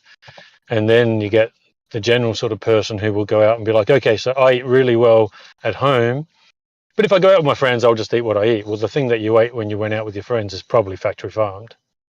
You know, and if you know anything about factory farming practices with things like pigs and so forth, it's a torturous life. It's not just like the torture at the end. It's a torturous life. The entire life is torturous. Yeah, no, I hear you on all that, and that is true. Like a deer like that is frolicking. I see deer around where I'm at, and they'll have their young, and they're all literally kind of dancing and frolicking, and yeah, they're happy. They obviously the mother wants to protect its young, you know. So if I walk outside, you know, they'll scurry away and that kind of thing. So and they have obviously like brains and arguably some level of emotion and so, all of that. So yeah, you're saying going out and taking a bow and arrow and just boom, right through its heart, taking it out, you're saying versus killing a spider. Is that what you're kind of linking them to? Yeah, like that there's that difference with that. Because what we can say objectively is that we know 100% that, let's say, a sheep has a completely different makeup than, say, an aphid, right? So if we kill some aphids because they're on the plant and we're trying to eat the plant, those aphids don't have the same objective life type thing. I don't know how to get this out right. I'm not necessarily very articulate with my words all the time, but like that sheep or that cow or whatever, they have an ability to have a real life experience. We don't know what the life experience of the aphid is. We don't know does that aphid experience joy and happiness and so forth, but we know the sheep does. Okay, we can do that. That's testable. That's not even, it shouldn't be up for debate. We know the lions can love, we know tigers can love. We have people who have, lived or like raised lion cubs from, lions from like babies and then disappeared for 10 years and come back, and those lions remember them and hug them and kiss them and so happy to see them. Like, we know that all animals have this ability for love. When it comes to insects, we don't know that. Like, that's not something that we've quantified yet. Maybe they do, but we haven't quantified that yet. When it comes to all these different animal species, we know 100% that they do have ability. They do have the capacity for love. So that's sort of like where I get into it. And that's why when people say, oh, well, you kill bugs and shit like that, and it's like, yeah, but are you going to say that killing a bug is the same as killing a cow? Where that cow has a complete capacity for love and emotion, and we don't know what the bug has? They're not the same thing. Killing is the same. That I completely understand. Right? But if you're not eating grass-fed meat, if you're eating anything that's even remotely farmed in a different way, that thing is eating grains, and those grains were grown in massive pastures. And that's what most of the world's grain is for. So we only eat about 10% of the food that's grown. The rest of it is grown for animals. So most of the bugs are being killed to grow food for animals.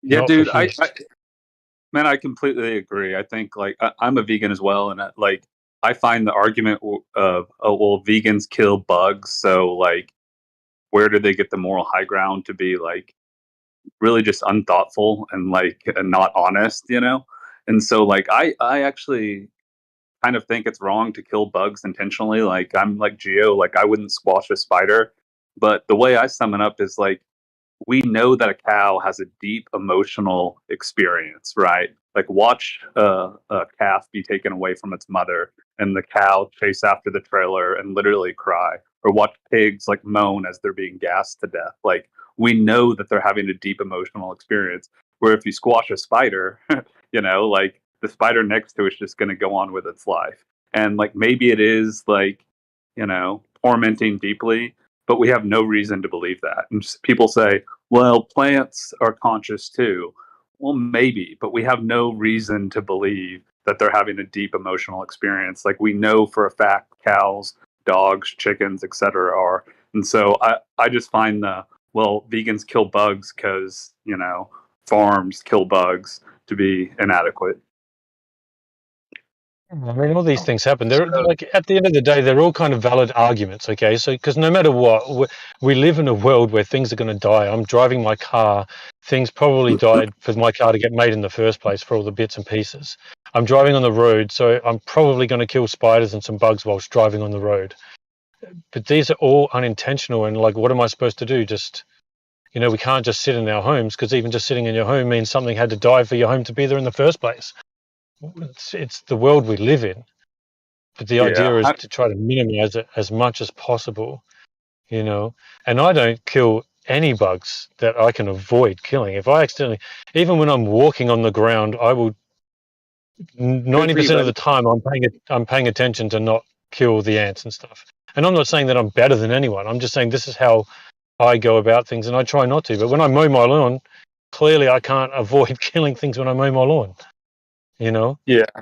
I just think that it's very important to recognize like the difference between like an accidental death. Like if I'm driving down the road and I accidentally swerve and hit an old person on the sidewalk and they die, that's way different than me like saying like, hey, it would be fun or it would be enjoyable to go kill this old person and then swerve and hit them. Like there's a very, very big difference. And it's the same thing with eating animals. Like, people say it's for health or whatever, but in the end, it's for pleasure. For 99% of the people, it's because they enjoy the taste of animals, and so they justify it and they come up with all these excuses. But in the end, it's for pleasure, and that's a lot different than saying like, "Oh, I accidentally ran over a bug," and "Hey, I'm gonna kill this cow at 2 years old," in some brutal fashion because it tastes good. That's just my take, anyway.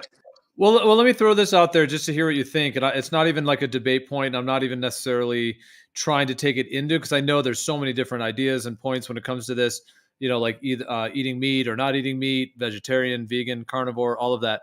But let me just ask you guys this with saying that. You may not see it this way, so I'll just say if.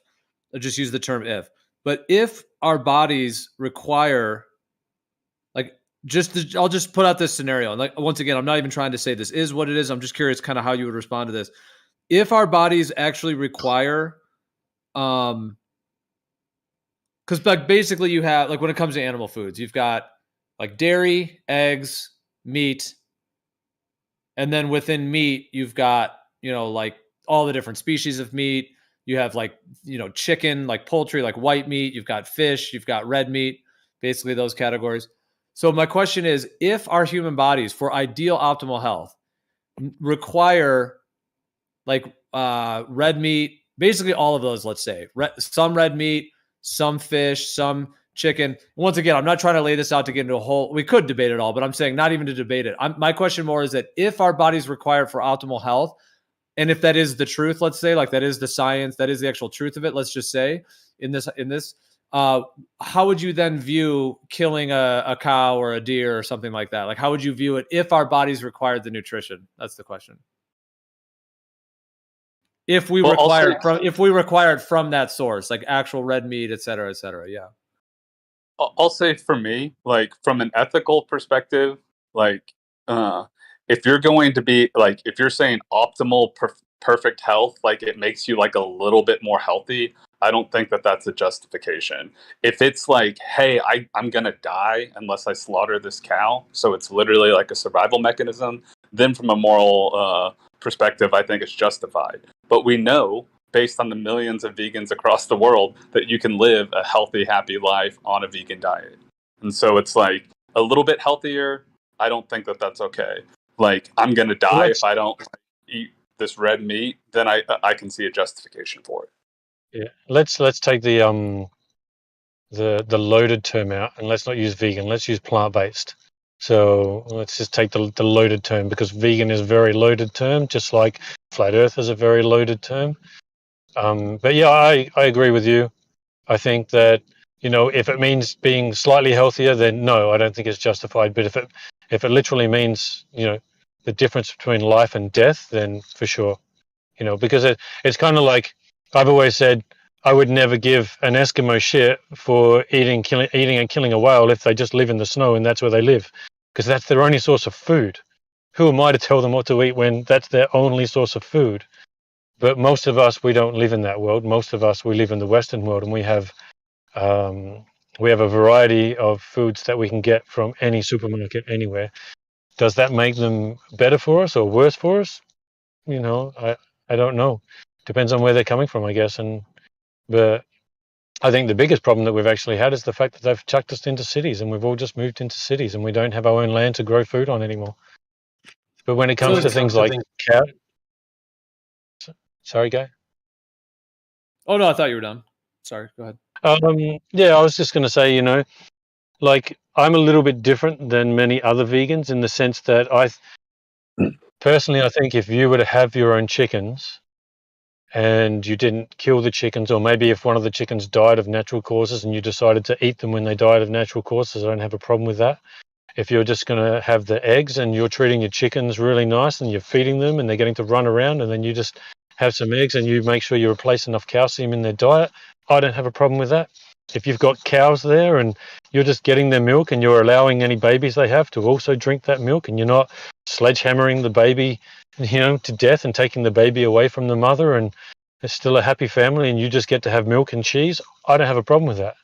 Like that's, you've got a cow there that's happy, and it's doing its thing. It's being a cow. To me, it's only when people start, and I use this, which is a very loaded way of saying things but it's just reality.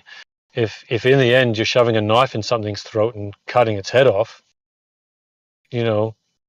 it's very loaded to say that, but that's just reality. We don't get meat without violence. Well, I do hear what you're saying about like the justification, like when you and Oscar were saying, yeah, that idea of what, how required it is and so on. But let me ask you this. If someone were to walk outside into the woods, just totally wild in the woods, they had a bow and arrow and they're going to shoot a deer. And let's say they take a male. So, cause there's a whole thing about, if you were to like take a female, because now you're cause obviously the females reproduce. And so if you kill a female, then you're, arguably not really harvesting sustainably. So harvesting a male, so let's say it's a male, just to leave the female thing out of it. And if you were to go out with your bow and arrow, you shoot that deer, the male deer. So the deer is totally just wild. It's happy. It's frolicking through the woods. So this is not like factory farm. And so in your viewpoint, if a human were to do that, like I'm using a bow and arrow because that also seems less harsh than a bullet to the brain, as a way to harvest them. In general, if you were to do a bow and arrow, it would probably, you're not really cutting its head off per se. You're just shooting the arrow, maybe you aim for the heart. So it hits the heart, and then the animal might either go down right away because it hit at, the vital arteries in the heart kind of thing. That's often the goal, is to shoot for the heart in that sense. Whereas with bullets, they're usually shooting in the brain, which I could argue is even more traumatizing to the animal to be hit that way, but that's a whole other question. Anyway, so, okay, I'm just saying an arrow to the heart, the animal maybe runs for a little bit, it lays down, and then boom, and then you go and you with honor and respect, you use the whole animal, you eat the whole animal, etc. With everything I just laid out, do you think that is wrong, like spiritually wrong to do, or just wrong in general? That whole process, do you think that's wrong? Well, I think that's better than farming. So, in that sense, but I would almost think that wouldn't the bullet to the brain be more, wouldn't that be more faster? Wouldn't that be a faster death than an arrow to the heart and then go off and run for an extra 30 seconds and then pass out and die?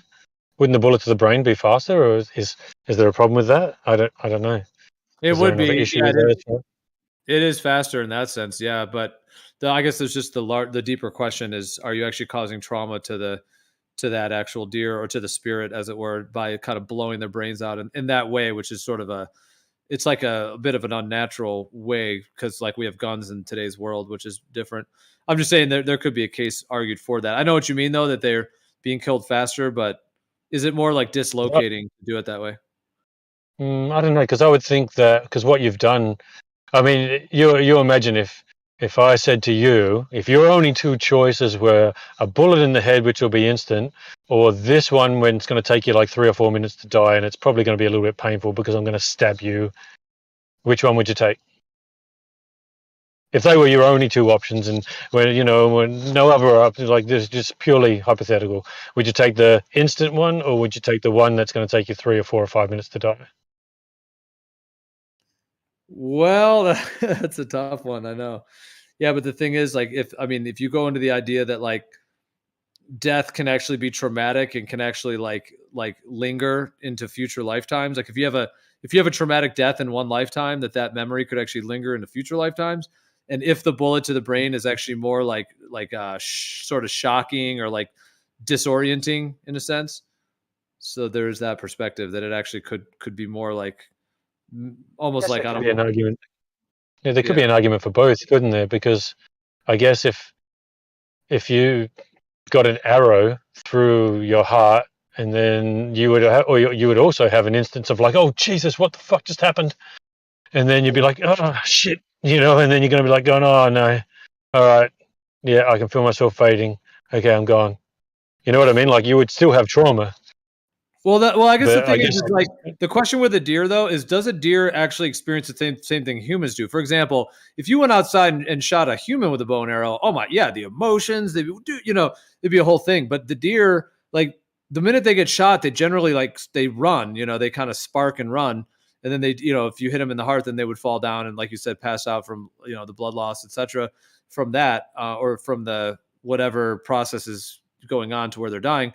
But I guess what I was going to say is like, do they actually feel the pain in the same way we do? Like, what if they just feel a little kind of prick sensation or just kind of a little sensation in their body? Because I don't know if I mean, like deer, like you could like punch a deer and it doesn't even hurt them, like those things are, like an elk, like, whereas you punch a human, they're going to be all bruised and be like possibly even emotionally scarred. If you punch a human in the face, you punch a deer in the face and they just look at you like, what? I'm just saying, like they're like, their skin is like made of rubber, it seems like, or they're very strong, and that's how they can bound through they can bound through the woods at like high speed, with all kinds of sticks. And humans, we get poked with a little stick, ow, that hurt, you scrape your skin. But those deer can bound through the woods like just like a beast, or like an elk, etc. And they obviously don't get like injured in that same way. Anyways, it's just the idea that they may not feel pain the same way we do, and they may not have the same psychological process as a human would go through. I don't think that they would have as much of a psychological thing as what a human would go through, because clearly we're probably at the top of consciousness as far as we know. We're probably the highest conscious beings. And at the end of the day, I think that's what, we're probably the only ones that that even think about morals and so forth. Like a lion can't think about, shit, should I kill this deer? Maybe it's got a family. Like the lion's not thinking that, because that's the only thing the lion eats. It doesn't eat plants at all. So I guess there definitely is a different thought process between humans and animals, of course. So I don't think anyone can say it's exactly the same. But they do feel fear. They do understand fear. They do understand love. They understand these things. And when we all know that, when you tell your dog off, your dog knows that tone of voice. It's like, oh shit, something's wrong. And if you speak to your dog. No, I know. And dude, even in nature, like we're talking about humans doing this, but even in nature, sorry, I didn't mean to interrupt. I just thought you were done again. But I was just gonna say, when like an alligator, like there'll be a little antelope that's feeding by the water's edge, and then the alligator comes up and comes up really slow, and then jumps out of the water, grabs it, pulls the antelope into the water and spins it around, and they drowns it and then eats it. I mean, that is like a brutal thing, when you think about it. Like that is so I mean, animals do it in nature in that way. Oh, Yeah. it's true, Les. Like, would I prefer an arrow to the heart or get eaten by a bear? I'll take the arrow to the heart, thank you very much. If I was a deer and I had a choice of like going to get eaten by the bear or get eaten by the human who's going to shoot me, I'll take the human. Because a bear just like stomps on them and just chews them, until they eventually die, and just keeps breaking their chest and stuff. Like, bears are nasty creatures. So I mean, clearly there's worse ways that we can die. But if you had a choice between death and living, if you're healthy, clearly you're going to take the living. It's just a loaded subject, because obviously if you're the sort of person who doesn't have a problem with it, then you're going to get very defensive, and you're going to feel like someone's attacking you on a spiritual level if they say what you're doing is wrong. It's your ego that's going to attack me. Right, because your ego is going to say, "What are you saying? I'm a murderer? Is that what you're fucking trying to say?" Like that's what someone's brain just they will switch to defensive mode instantly, and it's kind of like it's like if I was to say, let's just say I say killing animals is wrong, and then someone comes back and says, well, what about killing bugs? And it's like, well, that's like you being a glober going, well, what about the horizon? There'd be no horizon on a flat Earth, you fucking idiot. They're the equivalent, because all of a sudden that person's brain has switched into it switched into cognitive dissonance. You don't want to listen to what I'm saying. And then maybe that's because you've had other personal experiences. People will have personal experiences with, maybe they've experienced people who have gone onto a plant-based diet and they didn't have a good result. So therefore, like, no, we need it. So therefore there'll be the cognitive dissonance of killing animals is wrong because they feel like they need it. Right. So therefore you saying that that's a wrong thing, they're going to get really upset with you about that. And the moment we get upset and we start to get emotional, we're not thinking. On both sides. On both sides, from the vegans and from people who eat meat. We're all going to be emotional about it. So we can all fall into a trap of going purely from emotion. Sorry, go on there. Well, you may disagree with me on this, but I think the reason why people get so offended, like whenever you say, hey, I think it's wrong to eat meat, is because they're deeply, deeply, deeply addicted to eating the flesh of animals and animal products. And so it's like trying to tell a heroin addict or a drug addict that their thing is wrong. Like, you can't tell them nothing. And I know that sounds like a harsh way to put it, but I think that's what it comes down to, is people are addicted to like the sensational pleasure that they get from eating like dead animals. And so like you can't like even say anything about their addiction or it's offensive. And that's just the way I view it. I think that's a part of it, because we all know that when you kill something, it pumps adrenaline through its system. So when you're eating meat, you are getting that adrenaline. Yeah. So yeah, like there is a part of that to it. Like almost everyone would be completely appalled if they walked outside their house and their neighbor had a cow hung upside down, like with the blood draining out of it and it being slaughtered in front of their eyes or in front of their kids. They wouldn't want to eat the hamburger. Like, if you went to McDonald's or wherever these people eat, who eat like meat, and they said, okay, which cow do you want us to kill? And then you had to watch them kill it. You wouldn't be able to do it. Like, most people would not be able to do that. And then to sort of like come to grips with the fact that they've done that to thousands and thousands of animals throughout their entire lifetime. Like, they've essentially said, kill this one, but they couldn't actually see it be killed. I think that that's a pretty good evidence that, like, just like a drug addict, you ignore like the sort of serious consequences of your actions and just, seek the high. Yeah, the average person just clearly not everyone, but the average person, even they don't even want to watch a video of something being killed. Like, there's no way they could. But I think one of the most shocking things that I ever saw, which and I was already vegan probably a couple of years by the time I saw this, but there was a thing of two cows in a thing going into an abattoir, or going into a slaughterhouse, and one cow goes through this door and then the door slams shut and the other cow can't go through it. And the other cow is just looking at the door and he's like not caring. And then all of a sudden you see that cow and you just know that cow in this one moment, the other cow just got bolt gunned or something, because you see that other cow just you can hear in her head, like if it just went, oh, fuck. Right? Because it just jumps back all of a sudden and it starts trying to turn around and it starts trying to fucking run. Like, you can see this cow wants to get the fuck out of there. And then some dude comes along and this cow, like, because it couldn't fit in, it's only a little cow run, so it's trying to get out, it's trying to turn, but it couldn't. And some dude comes along with a cow prod and just starts prodding it, keeps prodding it and prods it to its death. But cow. 100% that cow knew that it did not want to go into that place, that place was fucking bad. That cow and it was a moment, man. It was like, it was just this one moment. You all of a sudden, the cow's just there chilling, not caring, and then it just goes bang, and it fucking freaks out. No, I hear you, and I think a lot of factory farming situations are quite nightmarish for those animals, without a doubt. It's a very dark realm in terms of like some of the practices we do. But some of the sorry, can I stop you for 1 second? That was a general slaughterhouse. That was a slaughterhouse. They all go to the slaughterhouse. So sorry, go on. Well, yeah. I mean, in the modern world with these types of environments, yeah, I hear you. I mean, in terms of all of that, and I having an acid trip from back or something.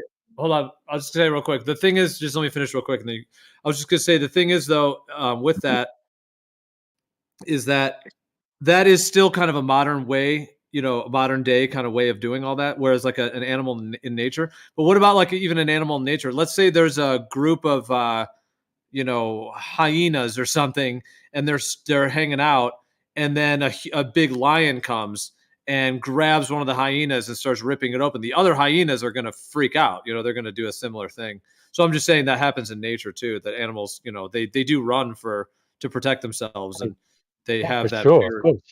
Yeah. So I'm just saying that's not the thing with the slaughterhouse. That's a thing that even in nature, like a lion can scare the heck out of, a whole group of animals to where they'll try to protect themselves. So I'm just saying it happens in nature, as it were, as well, in terms of that. But nature's a harsh place, man. Nature is a vicious place. It's a place of extreme beauty and extreme violence. But yeah, I get. Yeah. I mean, we can get off the subject now anyway. It's going to go on too long, and eventually, it could, depending on who gets on here, it could turn into a shitty debate. So, I try to keep it really calm these days, personally myself. Like, we had a chat. And there was a girl who was in here, and we were talking about it, and I disagreed wholeheartedly with many things she said. But I'm not going to bring it up because I don't want it to turn into an argument. Because that's all it ends up turning into. It turns into an argument because it's a very passionate subject. It turns into a much bigger argument than globe versus flat Earth, because it's something that if you're eating meat, you're participating in that all the time, and that none of us want to feel like we're bad people. So if someone's sitting there saying that, well, that's meta, you're killing that thing, that's going to make me feel like a bad person. Are you saying I'm a bad person? I'm not a bad person. Fuck you. Right? And that's not what I'm saying. I'm not saying you're a bad person, but that's a bad act. I think that. Yeah, dude. Because it's like, sorry, the one thing we can all agree on is that there's no way to get meat without violence. And I don't mean intended violence like, yeah, you die. But the only way to get meat is with violence. We can agree on that, right? Not necessarily. There is one way that there's like an ancient way of harvesting an animal where they take like an herbal ointment, like they blend certain herbs together and they make a little ointment, and then you put that on the end of your arrow. And then when you shoot the arrow, and it doesn't even have to be an arrow that really penetrates deeply. All it has to do is penetrate the bloodstream. So it could be a fairly light arrow, like instead of one that's going right through the heart of the animal or something, it can just be one that just kind of pricks their skin. And then that herbal ointment goes into their body. And then they end up basically kind of going into like a sort of just like a dreamlike state, basically, and they pass away through the actual that medicinal, those herbs that are blended in that way. So that would arguably be like one of the least violent ways to take out an animal, because it might just be going along, let's say a big deer or an elk or something, it's just frolicking along. It gets this little kind of like a blow dart type thing, it hardly even hurts it at all. And then minutes later, or however long it takes to kick in, and then the idea that those medicinal herbs are actually kind of designed in nature to make the death very, very painless for the animal, maybe even entirely painless when using it in that kind of way. So that would be one way that would be certainly like the least violent, I would say, and the most kind of integrated. That definitely sounds better. But then we could agree that every other way only comes about due to violence, because even if we the easiest way to know is it violent or is it not violent is, well, if I did that to a human, what would you say? So if I'm not drugging one, not talking about a drugging one, but every other avenue. Okay, so I mean, even the drugging one, if it was to a human, we'd clearly go, that's fucked up. But if it was just like more like a blow dart, then you could say, okay, that's not really violent. If it was an arrow that's shot deep in, it still is kind of violent, because even if I shot you with an arrow that only penetrated your arm a little bit, you'd be like, what the fuck are you doing, bro? Right? But yeah, I guess any other way that we would generally do it, shooting it, hitting it with an arrow, bolt gunning, like, I mean, at the end of the day, gassing, I don't know if you know, but they gas pigs. Right? They gas them to death. Right? That's how they kill pigs in general. Well, I and mean, we yeah. think we all agreed that gassing was a pretty bad way to die. Yeah. And they actually did this. So I'll just get you this one out. They did a thing where they had a pig. It was a university that did this, right? And so the university had this pig, and they fed this pig in this room, and this pig would always go in the room, and it was perfectly happy to go into the room. It would eat, and it would chill out in there. That a pig? And then one day, what they did is they when the pig went in there, they shut the door, and they hit it with the gas that they used to kill pigs. And we're talking a room that was about, I don't know, maybe 9 by 9, more than enough room for this pig, maybe 10 by 10. And the pig hit every single wall in this room. It thrashed so harshly. They then turned to it and sucked all the gas out, so they didn't kill the pig. And then over the next few days, they just, had the pig's food in there. The pig was going to starve itself to death. They ended up having to feed the pig outside of it because the pig would never go in that room ever again. That's all right. Story over. That's how they kill pigs. By the way, I think Rookie was trying to get in earlier. I don't know if he was hot micing Cookie Monster. I don't know if he was. I think he was trying to get in before. I don't know if he's still at his mic. Even a fly doesn't like to die. You chase a big blowfly around the room, it will run away from you, man. Right? A fly doesn't want to die either. Nothing wants to die. Go ahead, Rookie. Yeah. Can you explain to me what this has to do with anything? I don't understand.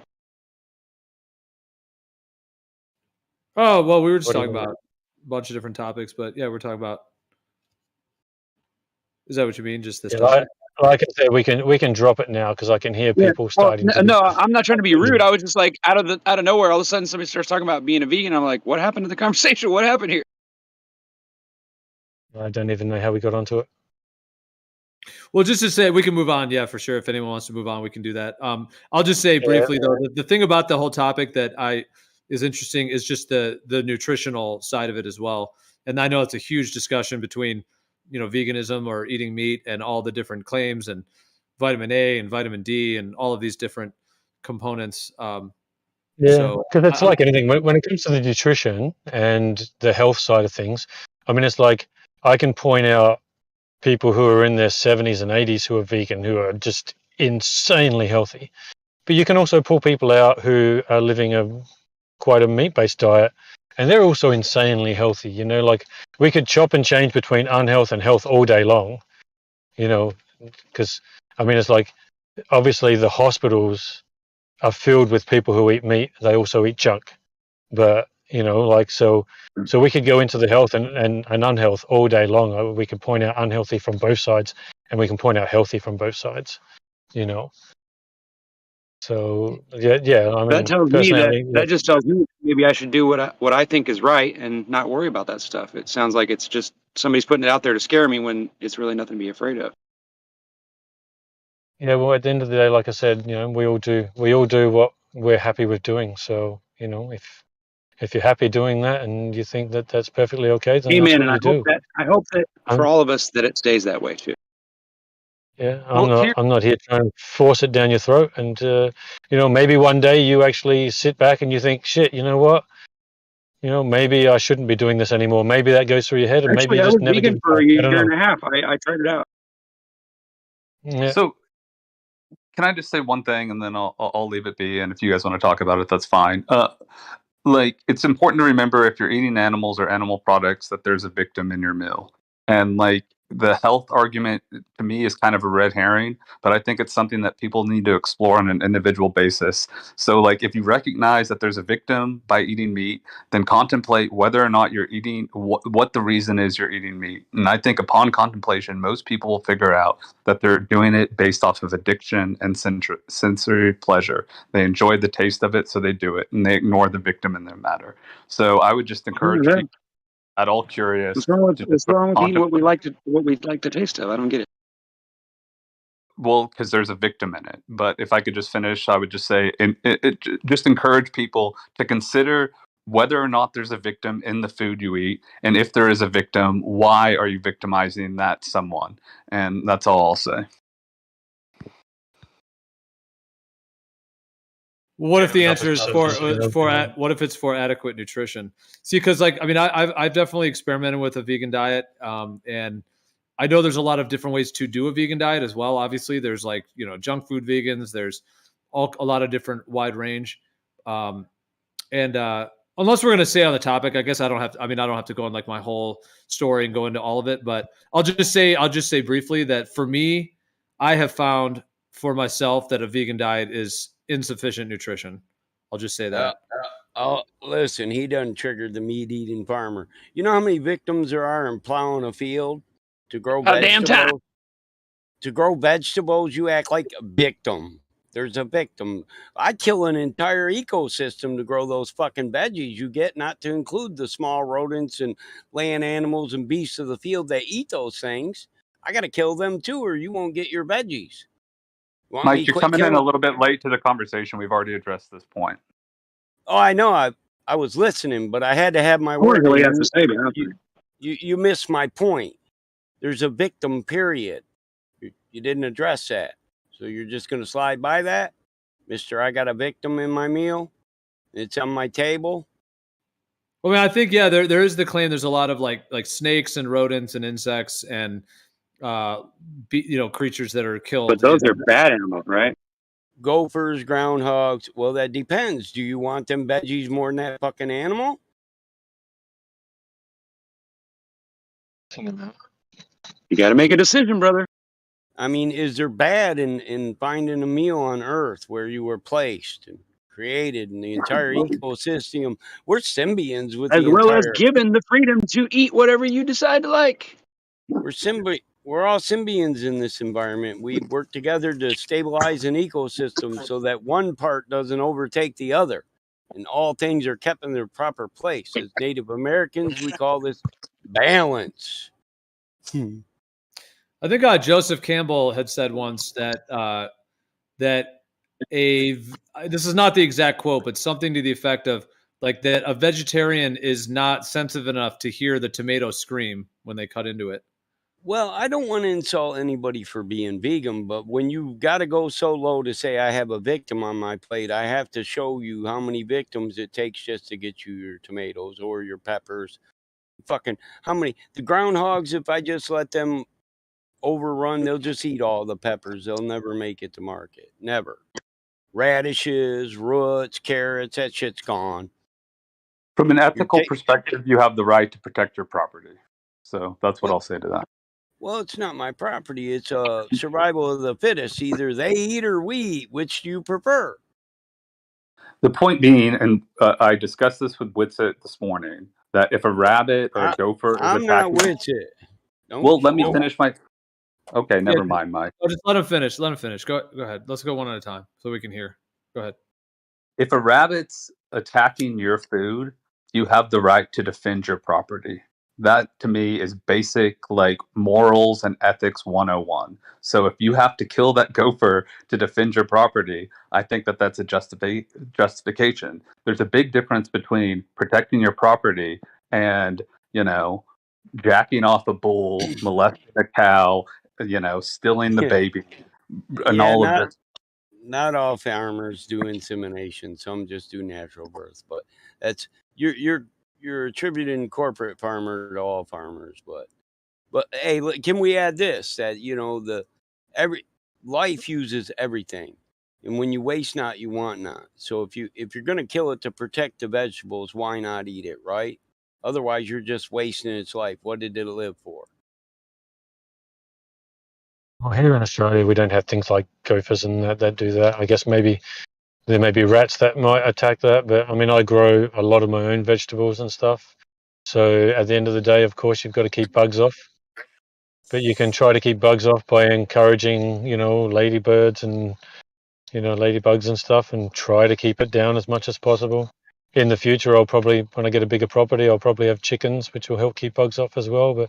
And just try to learn a lot more as far as companion planting and stuff to try to keep it away as much as possible. Look, nothing's perfect. Nothing's perfect, man. No, listen, those chickens will do it too. Don't think you won't be trying no more, man. Chicken will eat anything he sees move. Don't drop your shit in the chicken coop. They'll eat it, man. I don't care what it is. We let them. I let them just roam during the summer because they do. They go through the fields and eat all the bugs. Yeah, but I suppose you got to be careful with chickens too around your produce, because will they just start munging into the capsicums and stuff as well, or will they mainly just focus on the bugs? No, in the ground. They'll do both. I mean, even cows will eat bugs. Like cows eat a decent amount of bugs when they're grazing on grass because they're insects. And I mean, a cow will even, like, if you throw a little, like a small chicken, like a cow will just eat it. Like it'll just eat it. Bro, listen, there's a lot of life in a country field. I mean, we can go from grubs and worms to grasshoppers on up to small rodents, Well, that's what I'm saying about killing animals. Like, where is it wrong for a human to kill gophers or, to farm vegetables or to kill an animal to eat it, but it's not wrong for a cow to eat a little chicken, a little bird? Like or if you had another animal do it for you, like if you got dogs, like that might even be a deterrent as well.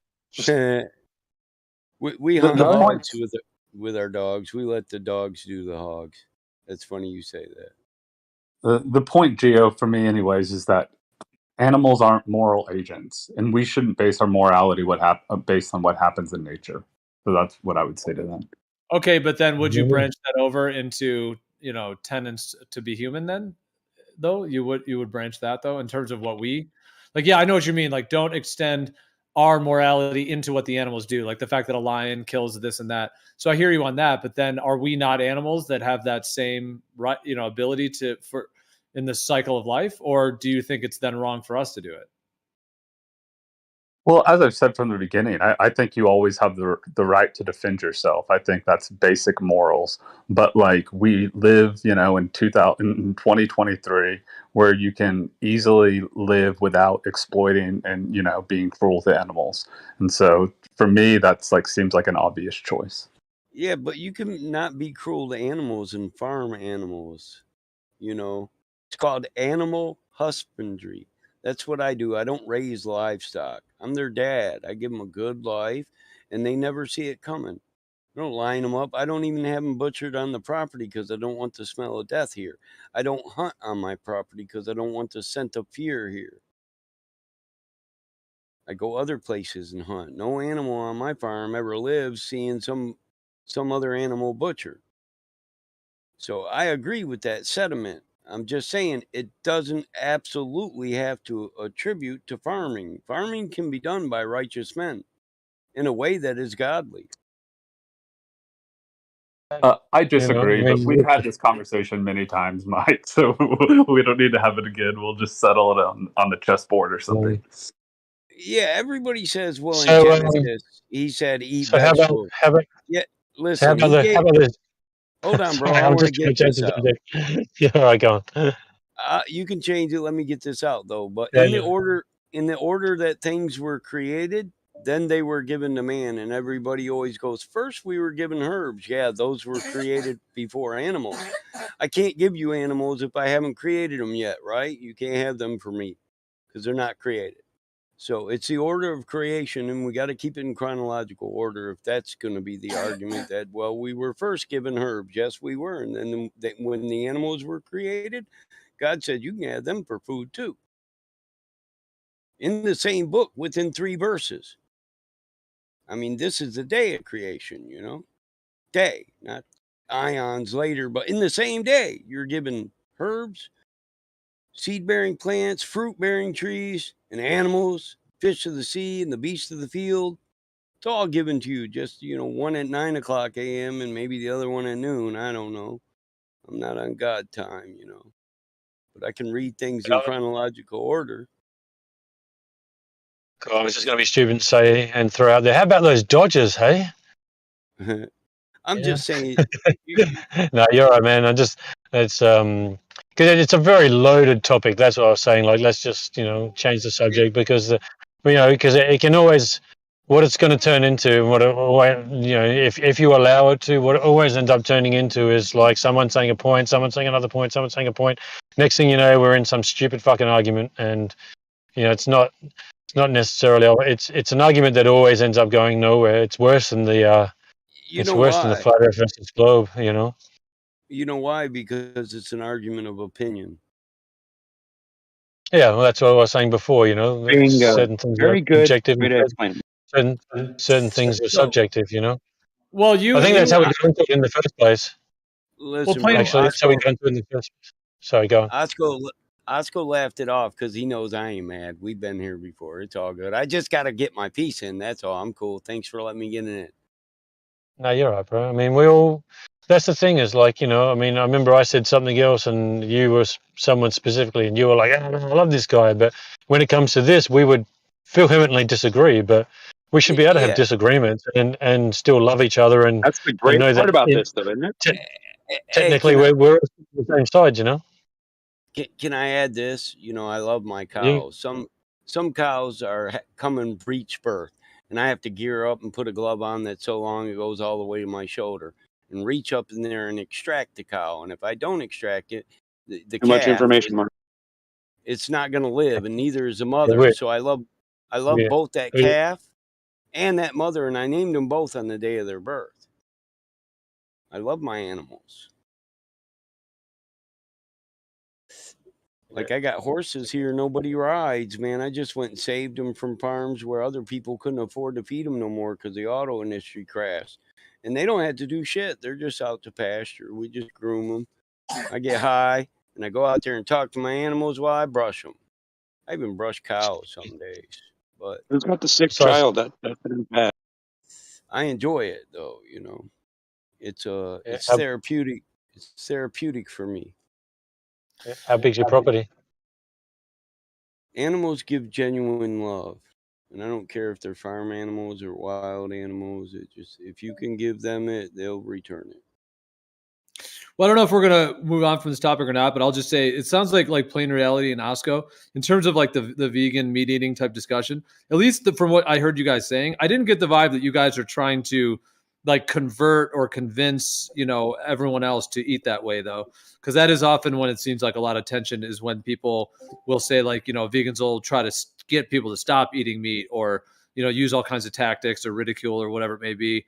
So I'm just saying, I don't know whether you guys do want to convert others, but I'm just saying in the convo, it sounded like you guys were not necessarily trying to do that. You were just sharing your viewpoint and seemingly also it sounds like you guys were respectful of other people's choices too. Maybe I'm just reading into that, but that was at least the sense I got. If it's not true, then if you do have that, then I hear, that's the difference. But I'm just saying, at least from the things you said, it wasn't really like, trying to get all the world to be vegan kind of thing.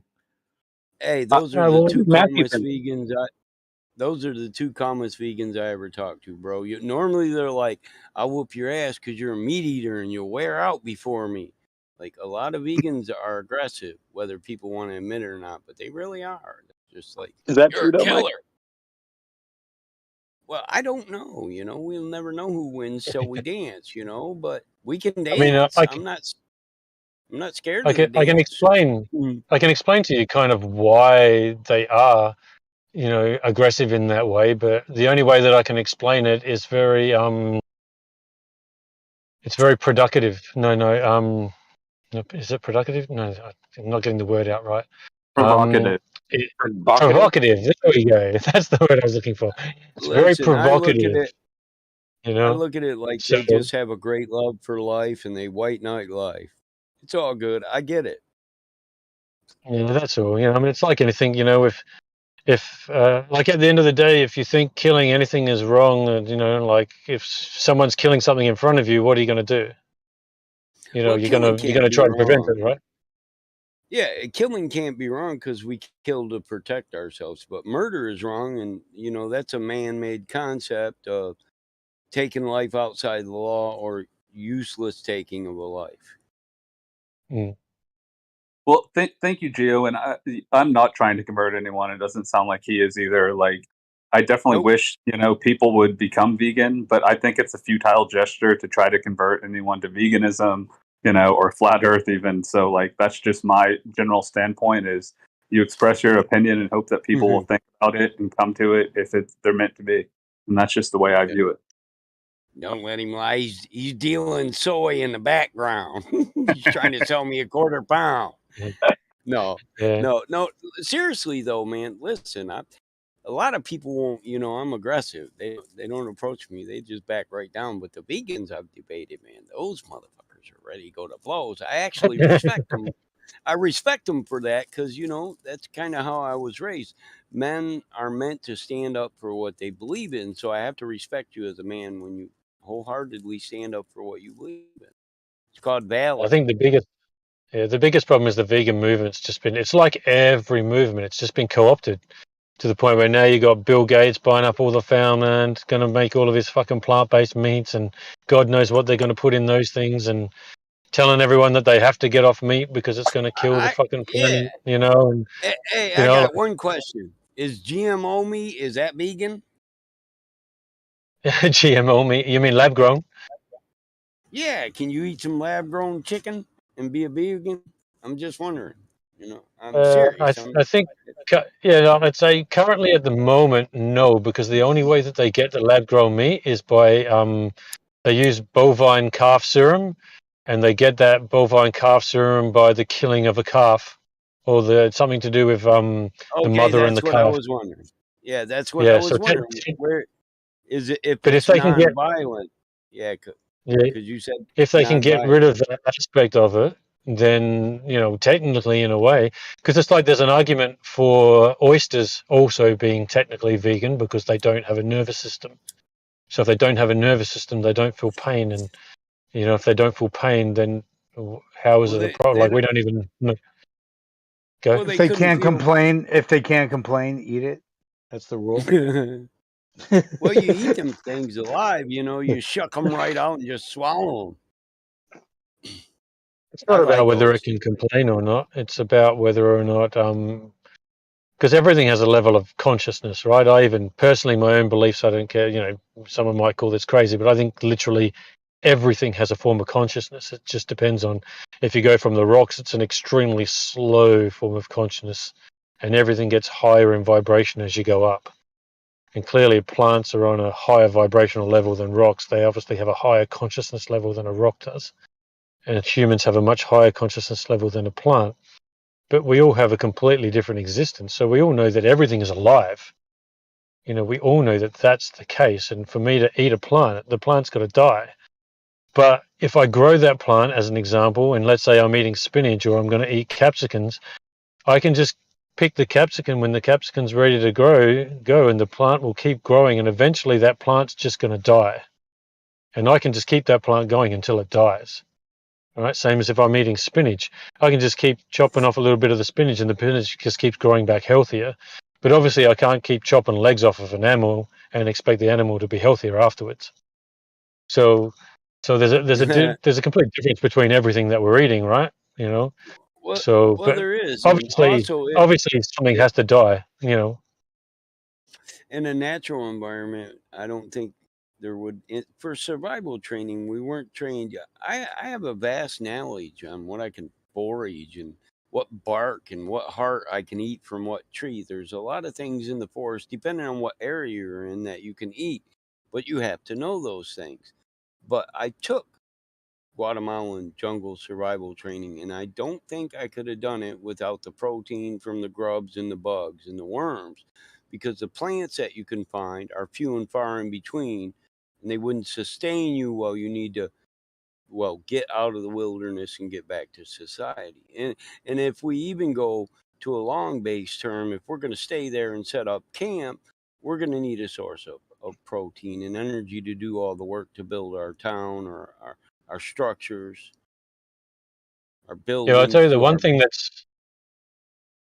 Sorry, I was just going to say the one thing that's ever made me think like, maybe I should eat meat again is just purely because of the way that it's being pushed to not eat meat anymore. But I mean, I won't because, I guess mentally I can't at the moment. And my health is perfectly sound, and I've been vegan for probably close to 15 years. And I'm, and at the moment my diet actually isn't as good as it has been in the past. And I'm still perfectly healthy. I don't know if it's because I've set myself up or if it's just my mindset. Because I've always been someone who tells themselves, well, I never get sick, so I just never get sick and I'm always fine. So it could be part of my mindset. Yeah, I've thought But, that too. I kind of think. I mean, talk to anyone who gets sick all the time, and what do they tell you? Yeah, I get sick all the time. Yeah, well, that's because you tell yourself every day you get sick. Stop saying you get sick all the time. I never have, man. Even when I was a kid, I didn't get the flu or the cold when my brothers and sisters did. I'd tell them to. I ain't doing that shit. But I'd eat good. I eat all that cold food when the cold starts going around. Say, Grandma, give me a shot of that vitamin C crap. And my grandmother knew more what food was for health. She'd make a mix every day with certain minerals and spices and mix it in real honey from the Amish people next door. And we just took one a day, magnesium and stuff like that, because you need magnesium for heart health. But most people are mineral deficient. Well, 3 generations ago, they knew how to give themselves these nutrients. They knew it right there in their food and their diet. Food isn't just for eating it, it's to keep you healthy too. You need certain chemicals for certain reactions, the delivery of oxygen to cells, transportation of proteins, the breaking down of sugars, enzymes. We need all that. And it's a wide spectrum. Agreed. I'm going to jump off for a little while, guys. I've got to go do some other things, but nice chatting. Take care. Yeah, you too. Yeah, them chickens will help with them bugs, though. You'll see. We get what is close to locusts around here, and that's generally the time of year when I just let the chickens loose because they love them grasshoppers. You'll just see chickens running across the field all day long chasing these big ass grasshoppers, and it's better meat too because they're getting a natural diet. That's why a free range chicken is better than a chicken feed chicken because they actually get natural food sources. But not all people that run farms, like corporate farms, they don't give a shit about none of that. They just want to grow a cow and get paid for another burger. My animals are part of the family. They're part of the farm. Even the dog, he's like chief executive of security, you know what I'm saying? He knows he earned it. When his day's done, that motherfucker lays in the front room like, bring me my plate. Seriously. And I make him a plate too. Do you not have cats to keep the mouse at bay as well? Yeah, I got cats. Man, I got a dairy farm, dude. People just think, oh, dairy farmers, they love cats. They got milk. They just... It's the other way around. It's like, yeah, new cats show up all the time. And like I said, I love animals. So I'm like, oh, that's a cute cat. And I normally do give them some fucking milk. So they're just around. Fuck it. It don't bother me. Somebody said one time they thought I had about 100 cats out here, 150. I was like, yeah, whatever. They're not hurting nobody. I mean, I wonder if this is the only place in the world where there's just free range canines and felines. Everybody that owns a dog on this street, they all just... My street's maybe 5 miles long and it's dead end. But our dogs, we all go down to the same place. They like picked one field. And if you can't find your dog, he's probably down there hanging out with his buddies like kids at the park, Yeah, I remember my mum used to tell me about farm she used to work on when she was a kid. Or go to when she was a kid. And sometimes what they'd do, like when they were planting seed, and you get all these birds come try and eat the seed, right? You just have like all of the farmers get their dogs out and they'd literally just chase off all the birds. Yep. It was a regular thing they had to do. Well, when they were pilgrims here, they shot a lot of those blackbirds too. That's why you hear about blackbird pie. People used to they'll eat any kind of fowl. You can eat any kind of bird, to be honest. Bird is don't cockatiel. If I'm starving in the jungle and I see a cockatiel, it might be lunch if it's dumb enough to come to me.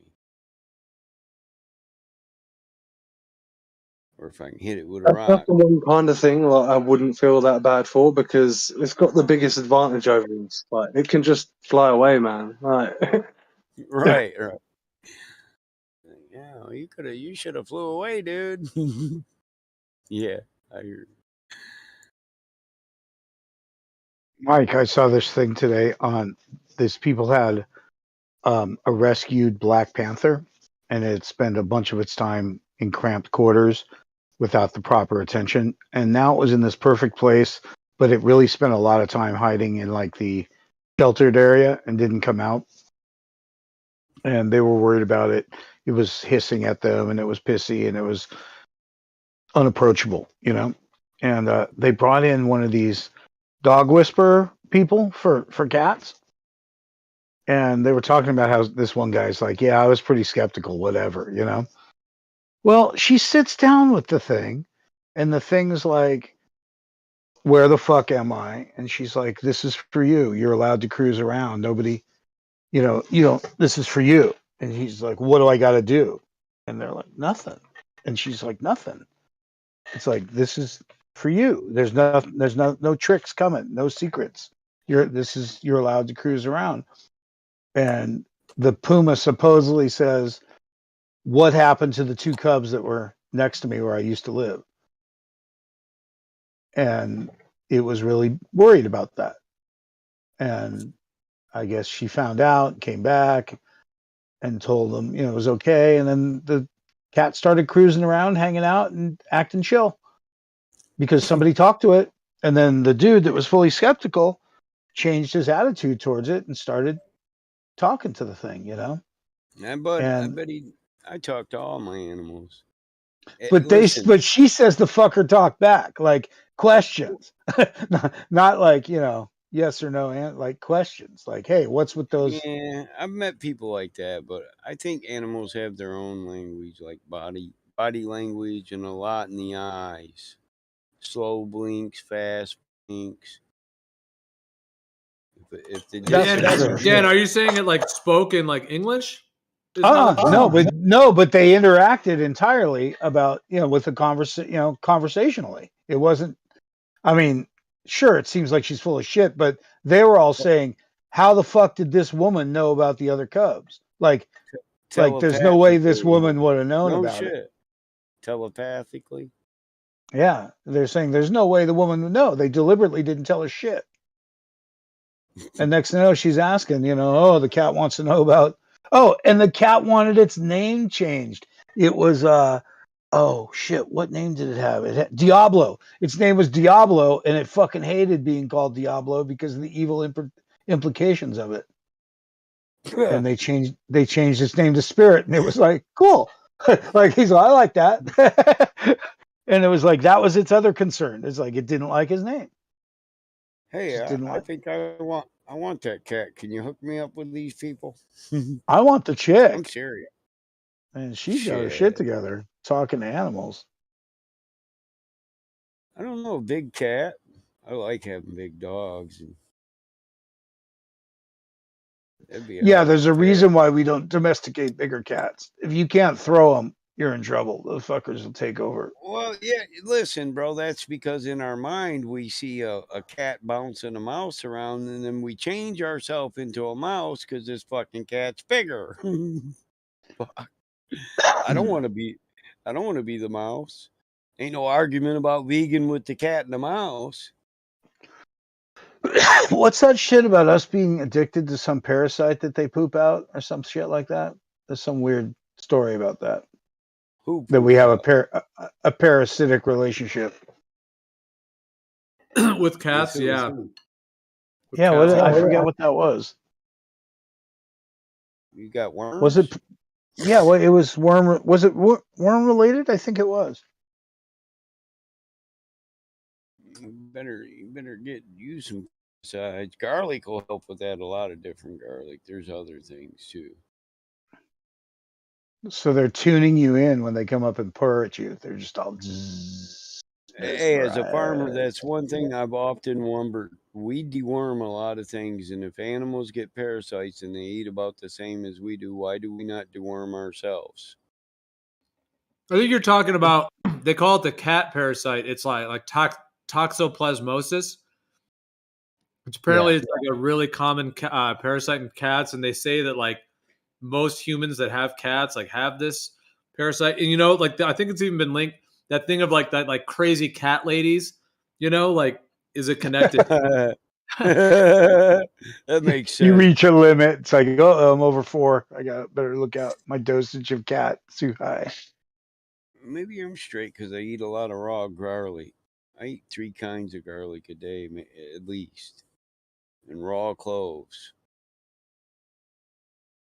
All that crap that my grandma had to fight me to eat when I was a kid, now I just eat it because I'm pretty sure she was right.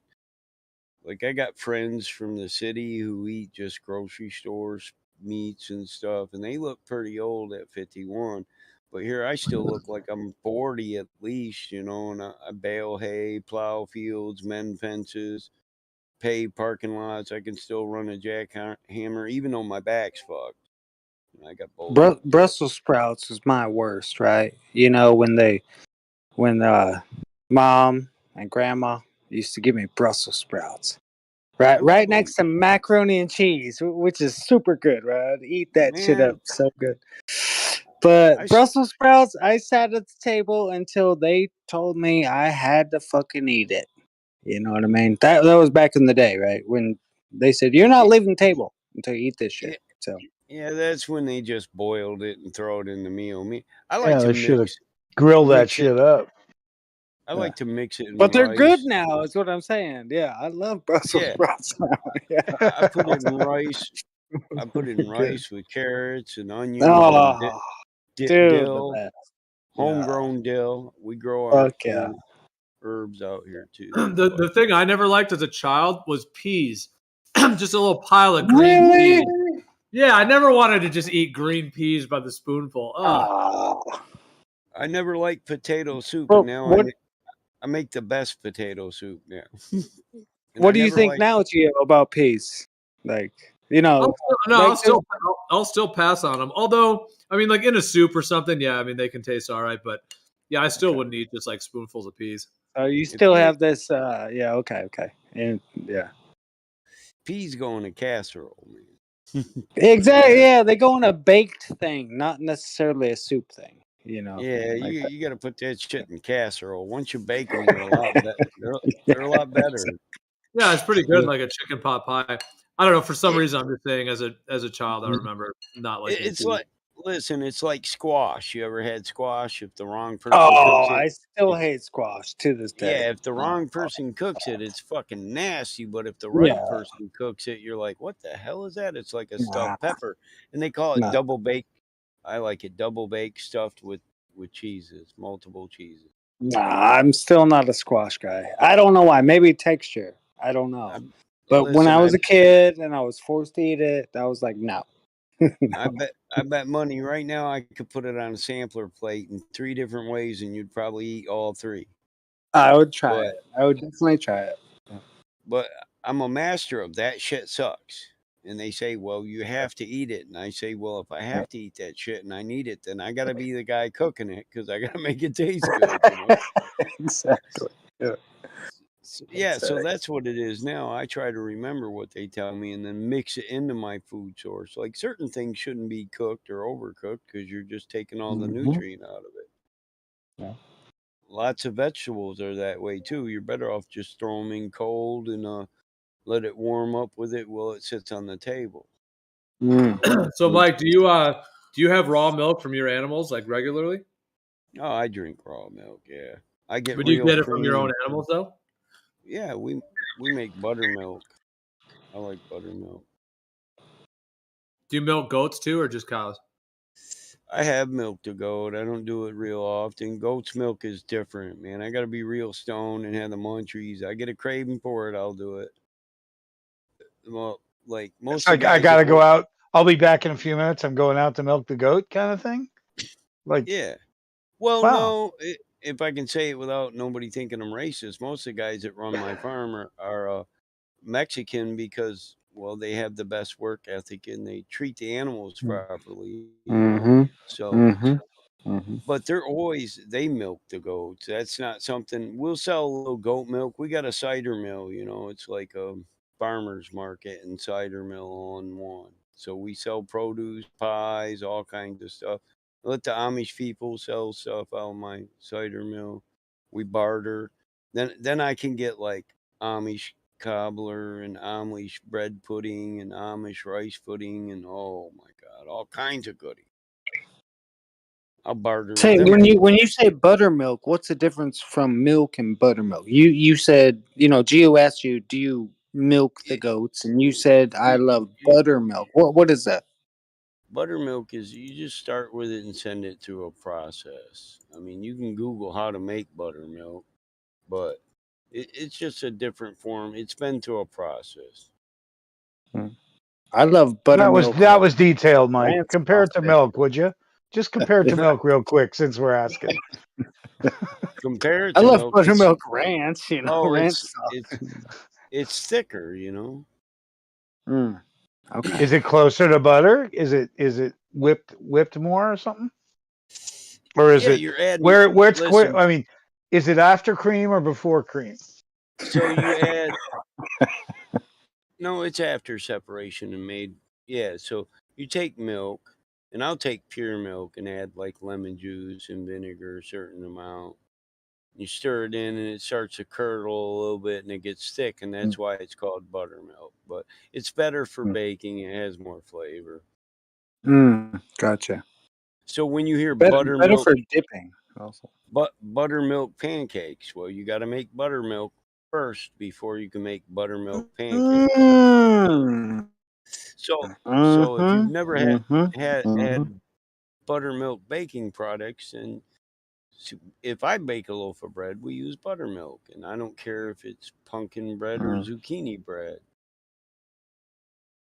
We don't use store bought. Gotcha. There's only certain things I'll go to the grocery store for. And usually that's in the middle of the winter, you know.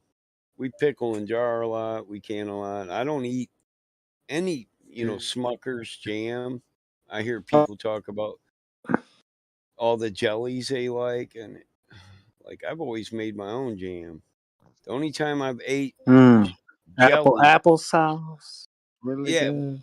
yeah, we make apple butter too and sauce because we Apple have a butter, exactly. Sorry, not applesauce, apple butter. That's right. we My have a grandma used to make that, dude, in jars. And fuck, I yeah love that shit when I was a kid. we have an orchard out here. We make apple cider vinegar, apple cider hard cider, applejack whiskey, apple pie, apple fritters, apple crisp. You can buy that. There's a lot of people in my area that come here just to get their Amish food, because if you go to the Amish market to sell at the market, it costs a little more because you got to pay for your booth, you know. What But kind of if they apples you come, got? I got Do you have the same apples from years ago, or newer apples? Jonathan's, Red Delicious, Granny Greens. Yep. This is the third generation orchard, so nothing new out here. Not well. What's There's up with newer bees? trees. What do you got to say about bees, Mike? What do you got to say about bees? Bees are essential for the ecosystem. They Do you keep pollinate any? everything. Do you keep them? No, those are one of the things that I barter with the Amish for. Like natural maple syrup and honeycomb and pure honey. Yeah, so I let them get bushels of Bees.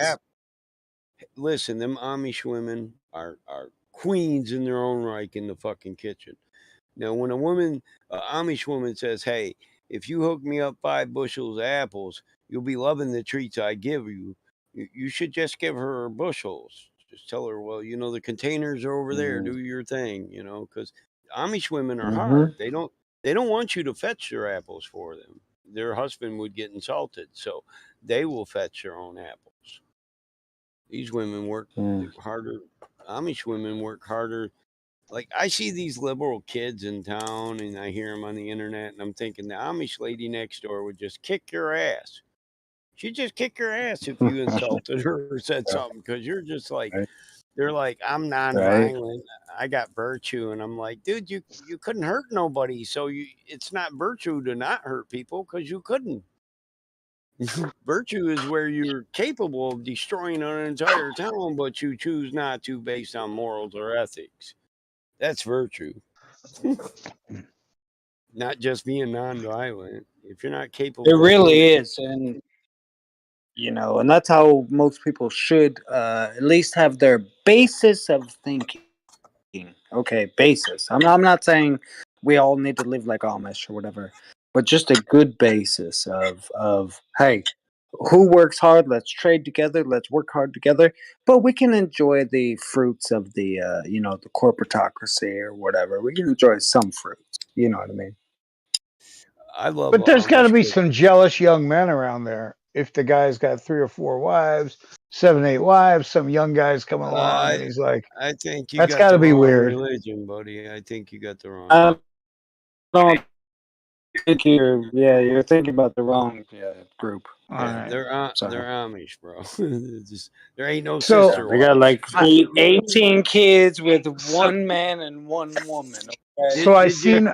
Listen, did you hear me when I said these Amish women are tough? You could probably put one of them old cow plows to their back and they just plow the field, man. They're tough chicks. I don't think they chair. I seen drag it. I seen a kid on the internet that stashes his phone in the corner of a field so the Amish kid can use it, like on occasion, like it's part of a deal that they cut. You know, like certain amount of money for a certain day where he can get a phone. Yeah, I know the Amish kids come over here. I know. They're like, To hey, sneak in some culture. Yeah, let me play that. Hey, listen, the one next door, man, these kids work hard. He wants to play the video game. I don't say nothing. Go ahead, man. It's over there. You know where it's at. His name's Jacob. There's a lot of Jacobs in his family. That's what I was thinking. You got to be careful when you say Jacob at Amish women. You know, you got to be better. Make eye contact with the guy first. You know, because they love to. You know, they all answer at one. It's like they're fine-tuned machine when it comes to that. You say Jacob, and the whole crowd says what? And they're like that too. But that's got to be tough on a kid, you know, when you're trapped in a culture as a kid, but you live in a bigger culture. That's got to be weird when you're in a microculture. I think it is, and you know, I'm a jovial person, so them kids. But they don't know anything different, so why would it be hard, right? You know, they don't know anything different, so they see cars go by and shit. No, they don't. How do you know they know it's different, right? Because they live in the real world, they just don't participate the same way. I'm not sure that. Here, let me put it in perspective, Dan. Because when they drive their cart past Mike's house, they see Mike out here in race cars and Corvettes and drag cars, just killing the street up while they're in a horse buggy and carriage. You know, they live right next door to me. He's right. They're taught actually. Yeah. They're raised. Yeah, they're raised in a different manner than we are. But believe me, you kids, they know what they see. All children, it doesn't matter what religion they're in. They know what's up. So that's why they get a Rumspringer. And like I've had kids want to have Rumspringers on my farms, you know, but I already told their dad, like, yeah, no Rumspringers at my farm. Okay, we don't know what a Rumspringer is. Tell us. Well, that's where they leave the community for a certain amount of time. Cool. It's like leave, like being on leave in the army. Yeah, so they got a free pass. They got a free pass, and they can go out and Well, experience. hold on. Don't tell me what you think he means. Let the gentleman finish. No, that's me. I'm telling you. Listen, they get the Amish. They send them away. They give them a free pass because you've learned the life and you know what you're accepting, but you don't know why. So they let you go out, and you can. Some people never come back from Rumspringa. You know, some take a year and come back. But so it's part of acceptance. Like, so you learned our way of life. Now you got to leave, and if you come back, it's because you accepted our way of life.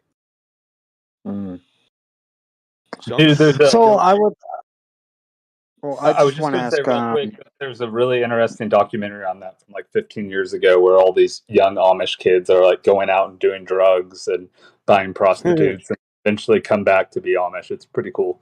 It's a cool tradition.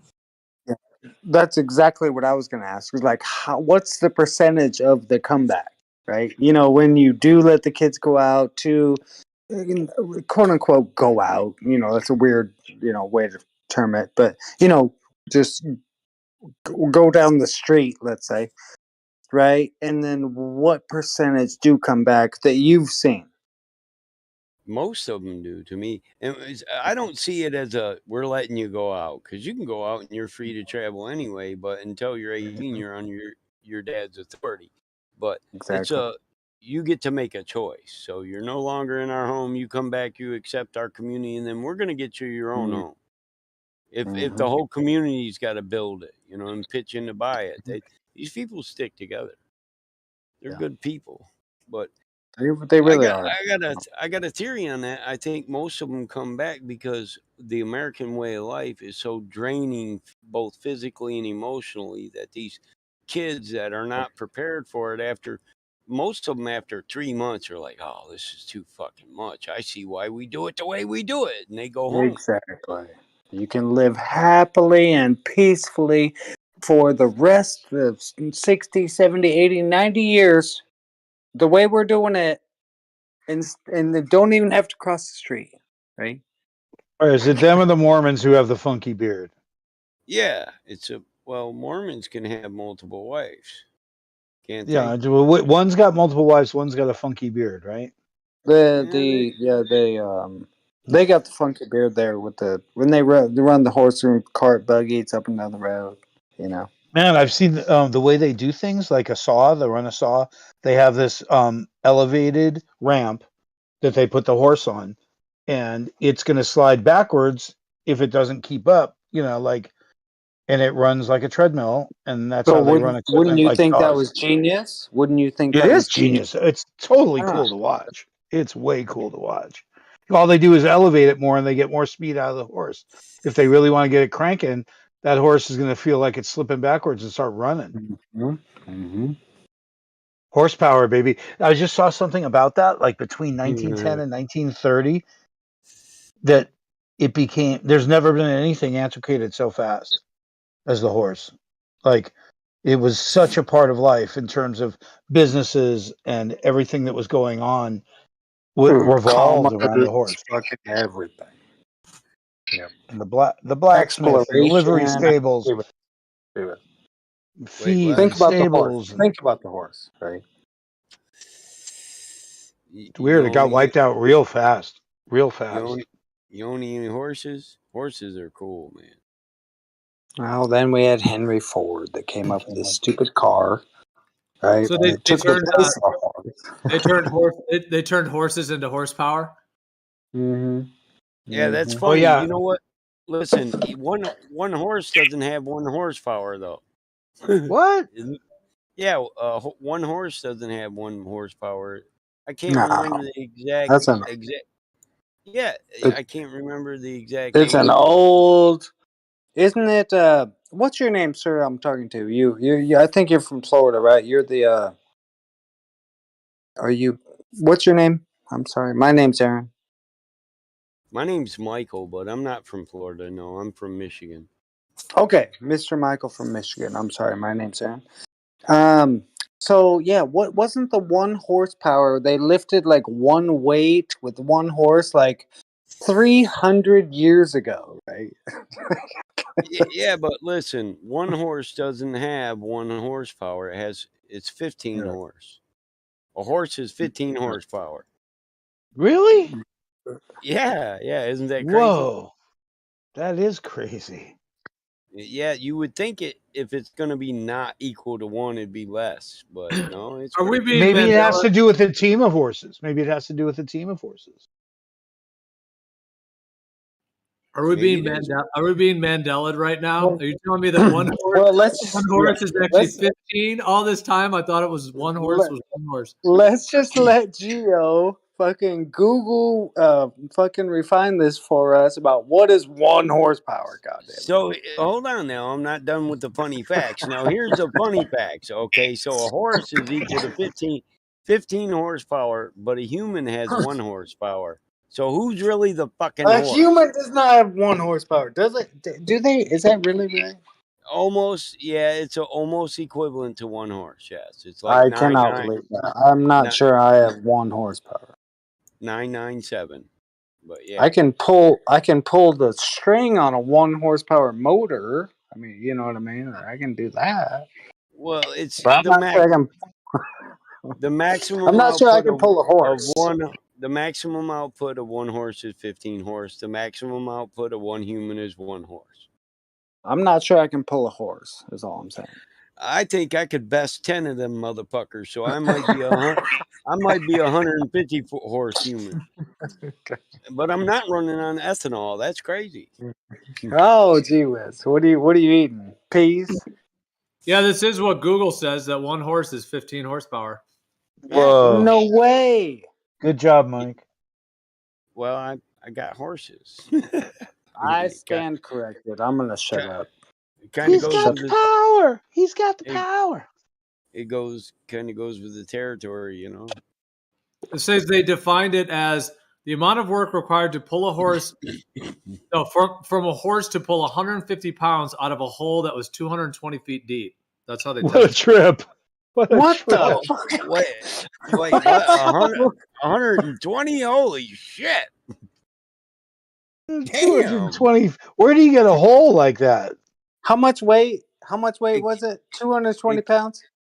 Yeah. Hey, especially No, 220 feet. 120 pounds, 220 feet. What dug the hole when all we had was horses? We made this And up. we had pulleys, apparently. We got pulleys. They can pull the... Okay. That's crazy. That's a deep fucking hole. So there must have been a particular event and a particular reason they needed to measure that. That's even more interesting. There's got to be a reason why they had to come up with that standard. You know what's more interesting, Dan, is that every horsepower, what they sell, okay, I'm going to go buy a car. They're like, oh, it's got 425 horsepower. Well, that's a lie, apparently. Goddamn lie, right? Because they're not showing me 425 horses pulling 220 pounds out of a hole. You know what I mean? Well, Dan. when we were harvesting the forest for lumber, when we first got here, we were dragging around trees with horses. So we probably needed to know how many horses we had to have to pull how much weight, how far. So we had to have some way to say, well, you're going to need at least 15 horses or you're never going to move them 20 trees on that trailer. I agree. I think so casually you go, how much horsepower you're bringing with you? Right. Manpower. You got manpower? Yeah, I got manpower. You got horsepower? I'm breaking up. Everybody's breaking up. Yeah, the funny part is, you got a couple men, that adds a couple horse. Yeah. Couple. But that couple horse isn't equal to what 1 horse would do. It's kind of an oxymoron. I always thought that was funny myself. How can I be 1 horsepower, but I can't pull what a fucking horse does? Do horses account for Coriolis when they're running? Yeah, I don't know. Maybe I could get that woman to talk to my horse and tell me. I don't see shit. Yeah, that's why they change from like a trot to a gallop. It's like when it gets right at the right speed, they got to change up a little bit. Yeah, you got to reach up there and take the blinders off first, though, man. So they can see the Coriolis. I mean, what other way do they got to detect it? You know, the weirdest one for me has always been, why do dogs... My dog always does a circle before he shits, and then it seems he always shits facing the same direction, and I wonder why they do that. Googled it a few times. It should be the wind. Interesting. You're exactly it should be the wind, but I don't think so. I think it's they face north or something weird like that. But it should be based on the wind. It's a magnetics. Yeah, I would, if just an animal shit in the woods, I'd shit. If I was walking into the wind, you know, I'd shit downwind.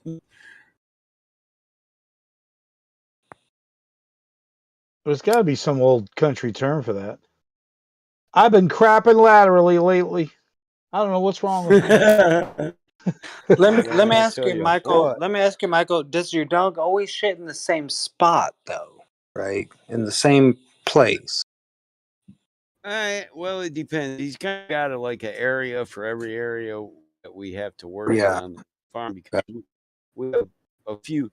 Like if we're at a cattle farm, he'll just go over and shit by the fence, you know, the barn for the cattle in their yard. Is this actually the topic right now? How dogs shit? Well, it's in relation to lockstep. This is known as shit step. It's in the number of step. This is where your channel has gone, Gio. Okay. This is very shitty. I know. Listen, I only noticed because his butt's always facing towards the road when he drops it, and I'm like, "What the hell's he doing?" I get too hot, and then I Googled it and found somebody else had already looked into it, and I thought, "Yeah, I'm not crazy. He does shit the same anymore." You might not think it's funny, Gio, but I'm actually just having a good time, you know, on your channel. Thank you. Well, he's live. Sorry, shouldn't stand by, bro. My bad.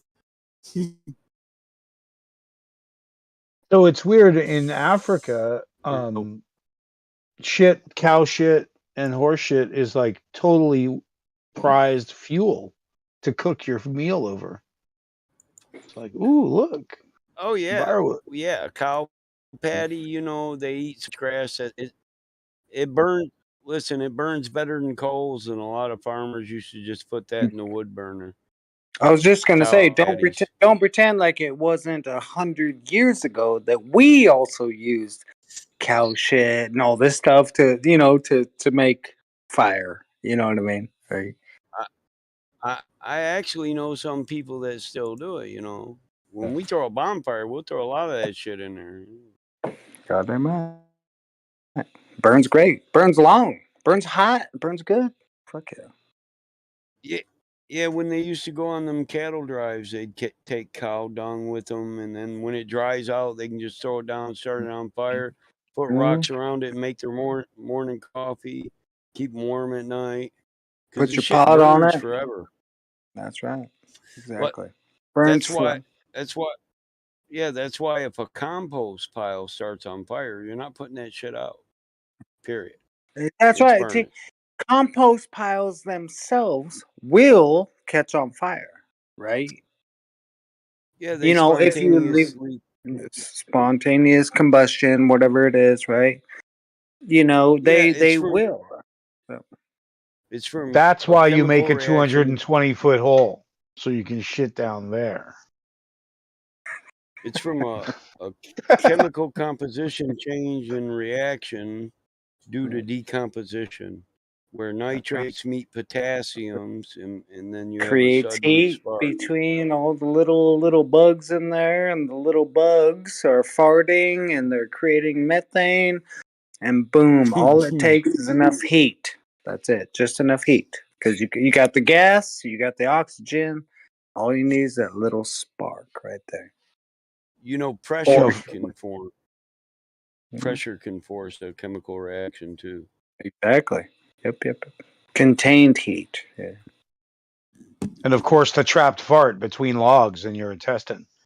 Dude, it's serious shit though. Don't be fucking dogging on me and Michigan right now. Me and Michael are talking about serious stuff that happens. I've seen hay fires along the side of the goddamn highway. Okay, like people stack up hay, and they just catch on fire spontaneously. Right? I mean, what does that?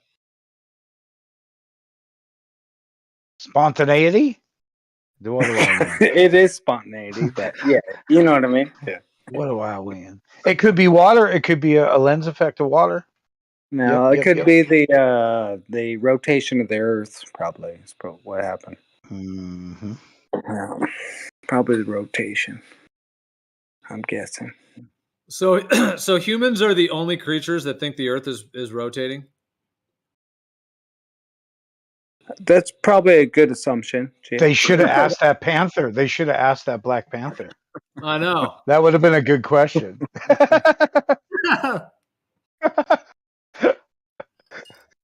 Black Panther, do you believe we went to the moon?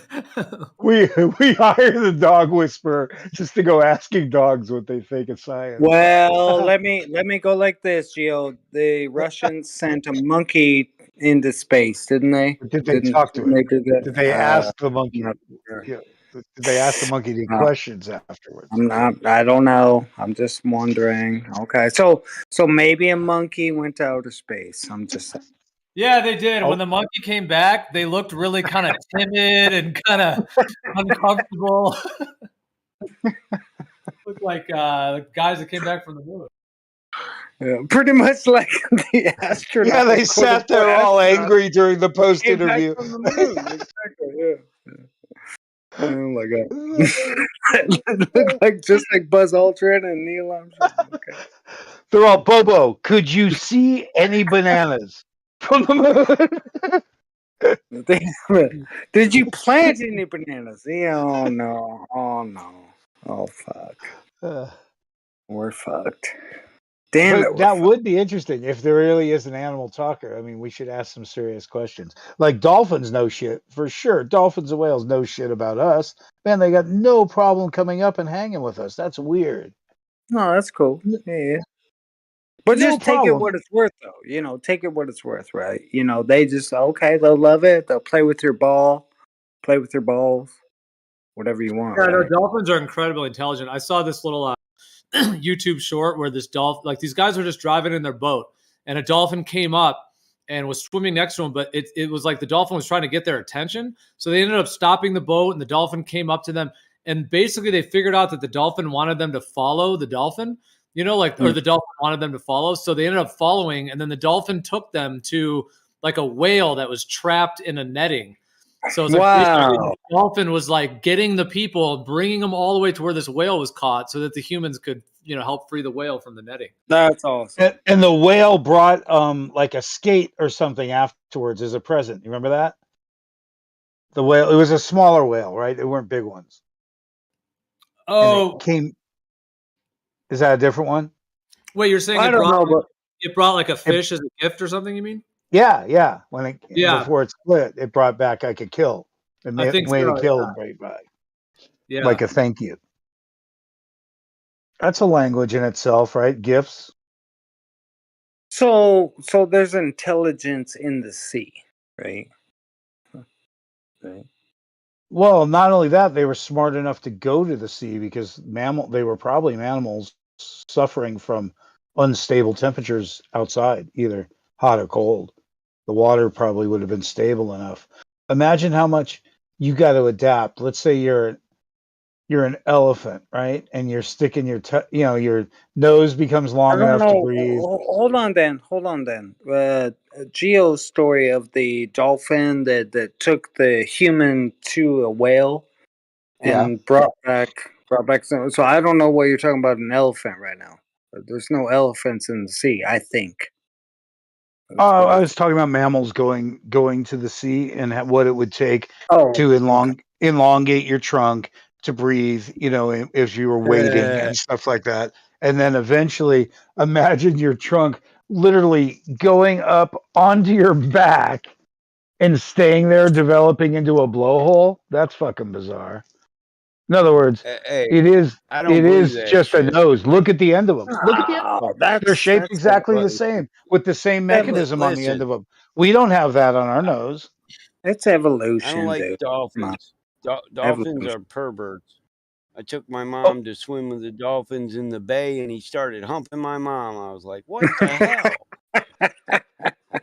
Today on the internet, there was a huge wipeout between the Miami Dolphins and the Denver Broncos, and they depicted it by showing in the first half they showed this woman getting humped by a dolphin, and then they went second half and they showed the dolphin jumping out of the water and dick slapping her. That's because funny. that was how they were We they were didn't get all representing that. That's a hell of a description there, Dan. It But was I did funny, have though. my son and my oldest daughter with me, and they were like, "What is he doing to Grandma?" I was like, Well, you know the story of the guy taking a walk with his kid. You and they guys see the watch football? That's what you guys do? "No, I don't. I don't want." Okay, right. Me neither. You know what I mean? I'm like, yeah, whatever. I don't give So a the fuck guy's about taking a walk football. with his kid, right? And they see the dogs locked up together, and the same thing. They're going, "Dad, what's going on?" He goes, "Well, they're trying to make puppies, you know." And it's like, "Oh, all right." Well, later on, the kid gets up for a drink of water and sees his dad all up on top, going at his mom, and he's like, "Dad, what are you Roll doing?" her over, Dad. I want Yeah, puppies. so he decides to be honest about it. And he says, "We're trying to make a baby," and then He says, "Roll her over, Dad. I want puppies." I should be the drummer in these things. I should be the drummer in this. I think we could speak have a language and with memes and or gifs. Just emojis. People talk with emojis. Half the time I gotta ask them, "Look, dude, I'm Gen X. What the fuck does all that dumb shit mean? Just spit it out." But What happens if we all right? type in dog whisperer? Is there like a local animal whisperer? Or are these just mythical people? Like, Well, could you really there hire are one of people. these guys? Yeah, there's people that do it. Yeah, you can like hire them. They'll come to your property and talk to your animal. Dude, that's so funny. Yeah. So, what do you think of Joe Biden? The horse is like, I do. "Ooh." Okay. Oh, whoa. Are you a Trump supporter? Okay, so right now here we have Gio, Dan, and Michael, and me.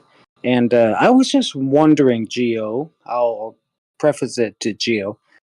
You know, if quote unquote the ISS is floating around the Earth, why does it always maintain its same? Let's just say, like, why doesn't it go around the earth with the wings flying around, you know, like a normal, like something you'd see normal, how do I say this, Joe? You know what I'm talking about, Joe. Yeah. It's not Hey, flying. I know this guy. What was his old profile name? Is it T? I know I should know who you are. I think Never I seen met you your before. face one. What was your old name? It was what was it? It was hold on. Well, it's always been phase one, I think. Not Unless you had on what's his name's channel 4 before you started yours, Gio? Yeah, I had a different name. What's his name over there in Europe? Marty, or what's his name? Talk about But yeah, Ranty or Brandy? Ranty, yeah. Ranty's channel, I had a different name. I think it was called shit, can't remember. That was a great story. It's cool. Just your voice sounds familiar, so my bad. I Yeah. didn't mean to stump you. You sound familiar to me too, and that's why I was like, man, hell yeah. We've been around this channels a long time, and we met up again. You know. There it is. So what were you saying about the ISS? So what I was wondering, Jill, is you know how the ISS orbits around the Earth, right? Quote unquote, right? Orbits around around the Earth.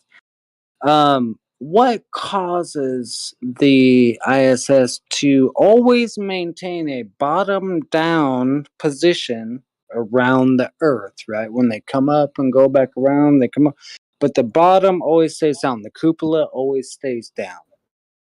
Yeah, you're saying like, how does it tilt as it's flying? As if it's not, if it's Yeah, orbiting, how is it like tilting around? What causes that? And It don't adjusts make for me the laugh. vector. Right. That's a good answer. A question. What causes the vector change? Basically.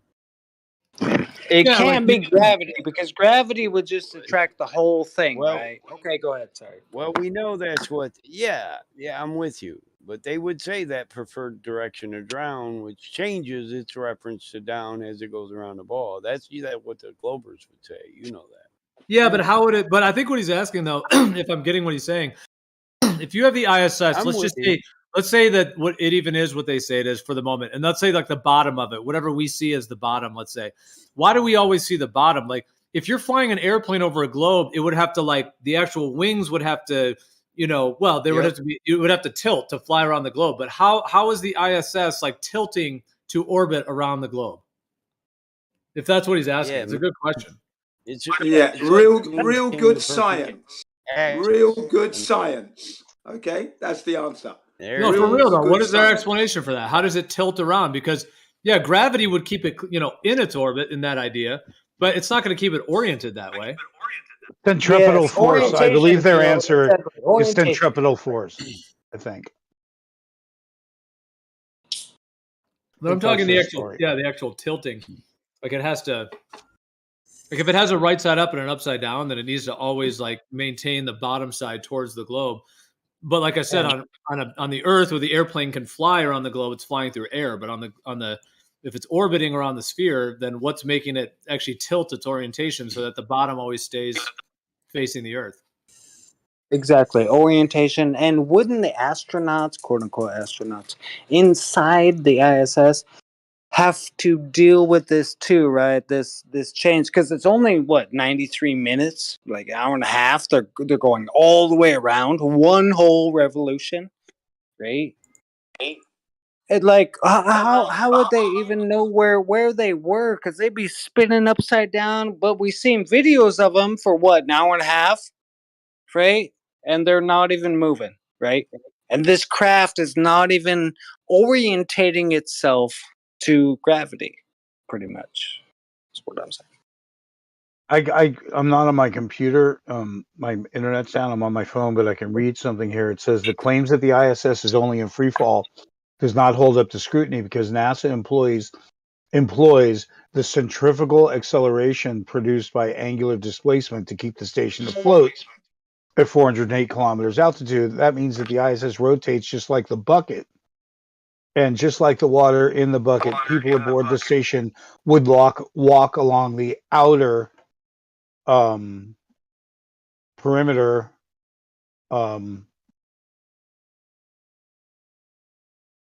I can't read the rest of it. Yeah, you're right. So with their weight intact.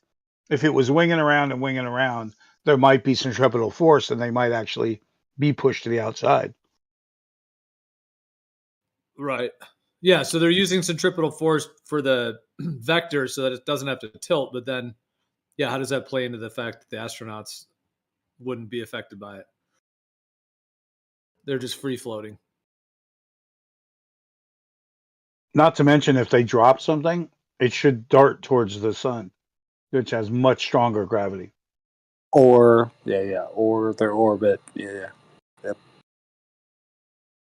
If the machine itself, the ISS, is actually maintaining a what Geo call it, like bottom down, right? Bottom down, which is what we see, because you can. Oh, I guess you can see the ISS in the South Americas and all around the globe and everything. You can see everything, right? But how does the front of the ISS tilt down to follow the shape of the globe if it's only gravity holding them up there, right? Now, if the ISS front is tilting down, I'm pretty sure the astronauts are going to feel something. Gravity's not holding them up there, and I'm not sure it's always in the same position. No. What I mean is gravity is keeping them around the globe, right? And they're what do you call that, Geo? The constant motion or whatever, the Lagrange point or whatever. Oh yeah. I'm traveling 14.57 thousand miles an hour, so I can keep falling. 17,500 miles an hour, 24 times the speed of sound. 24 times every the speed of 93 minutes, exactly. Every 93 minutes, right? Yeah. So where does the supposedly. front of the ISS come down? Right. I'm just wondering if anybody has an answer. Well, the answer is it doesn't. Because it's not up there, is it? That's the thing. That's right. Kind of one of them things. Yeah.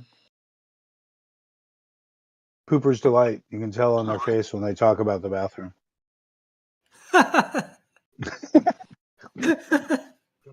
Because they know how stupid it would be to actually have to do that. That's just funny. Calling it Pooper's delight because of their body language and just the total fakery as they're explaining how they use this tube to poop into. She's just smirking the whole time. I mean, maybe she's just smirking because she knows everyone's saying, "Show them, show them." Yeah, like imagine trying to film that with the crew. Going, come on, give it a show, give it a show, give it a try. Apparently, they have a suction hose that like pulls it out. Right? That's what she said. Right? There's like a vacuum inside that poop tube. No, where's the vacuum? Do you have to set up two tubes, like one for when you're pooping, one for when you're peeing? Yeah, exactly. What the fuck?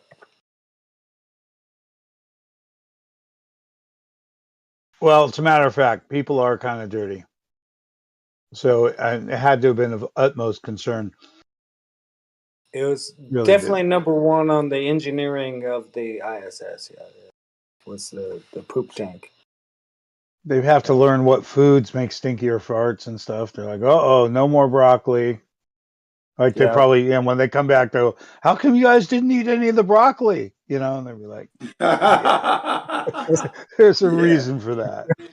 Because they're laying farts left and right in the ISS. Are you kidding me? That's what we do, right? You know, people do that. Even ladies. Okay, come on, ladies. Well, like, how nasty would that thing be? Okay, and let's just say it had an air filtration system, right? Let's just say it had filtrated the air. Where is it going to get the air? Where's the air? Yeah. Farts don't smell in space because they're scientific farts. So they don't smell. Mm-hmm. They've got it. They've got the science down to a fine art. To a fine Okay, art. do you hear my story? With the first thing they did in space back in the 60s is try and make a baby, right? It would be like, okay, Sergeant, bend over, you know, and they made this supposed baby and it grew up at Houston or Johnson Center or whatever. And when this baby grows to be 20, 25 years old, it's aware of the outside world and wants out, you know, and it doesn't really have parents. It's a military brat at best. And they cut a deal. They go, okay, but you can't talk about, you know, anything. So it goes out and turns into a comedy act called Matt Powerland.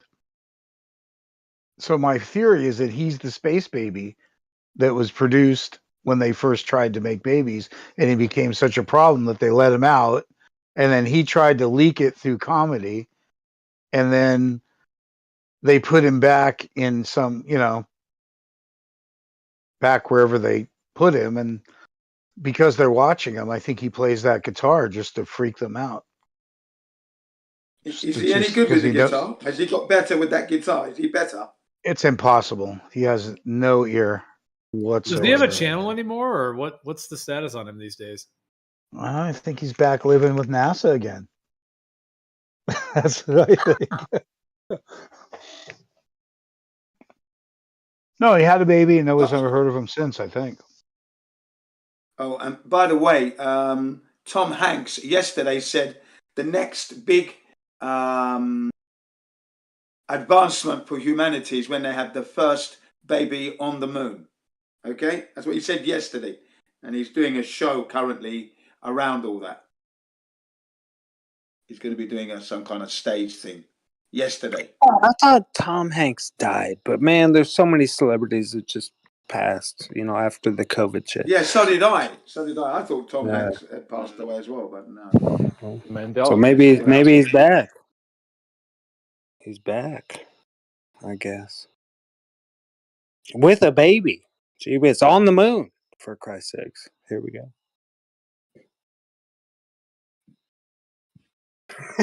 So Tom Hanks actually said that?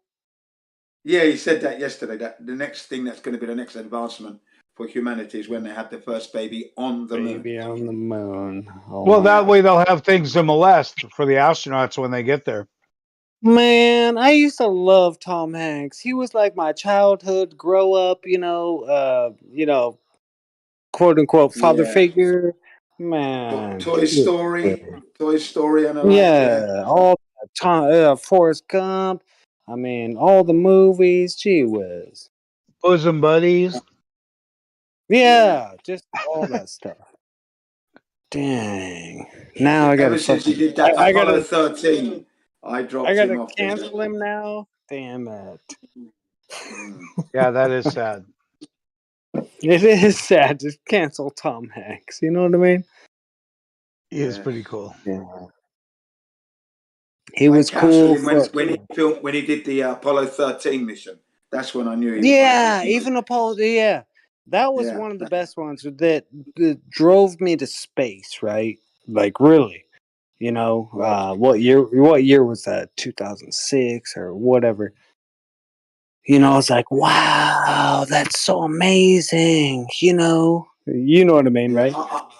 I dropped him there. That's when I dropped Tom Hanks. I knew he was a wally after that. When he did that movie, Apollo 13, I thought, right, well, there you go. He's pushing the moon landings as a real thing. Mm-hmm. Yeah.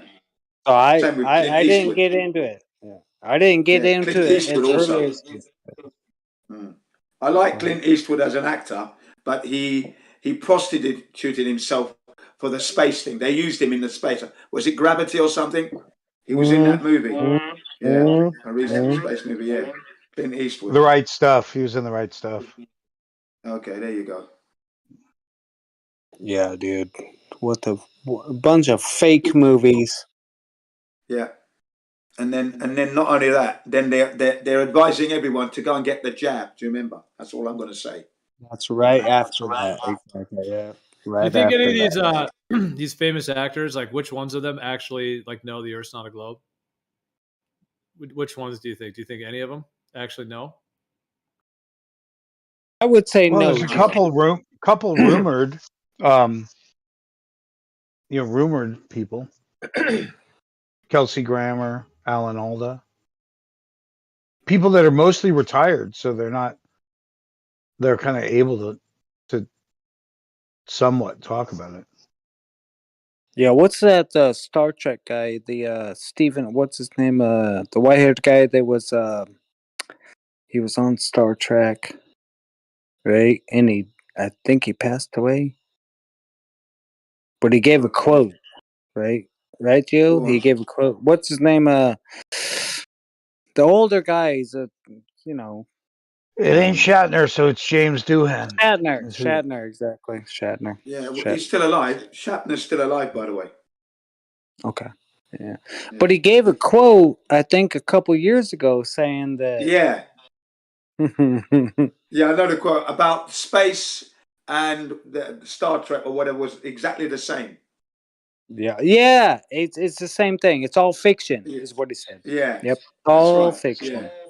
Yeah, that's right. That was funny. That was when he said my life and space is all fiction. Is kind of what he said. Somewhere in there. Yeah.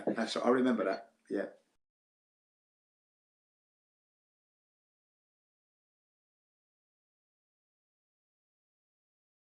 Yeah, is this I know, is this the exact, okay, this is one of the quotes. Is this the quote or is there a different one?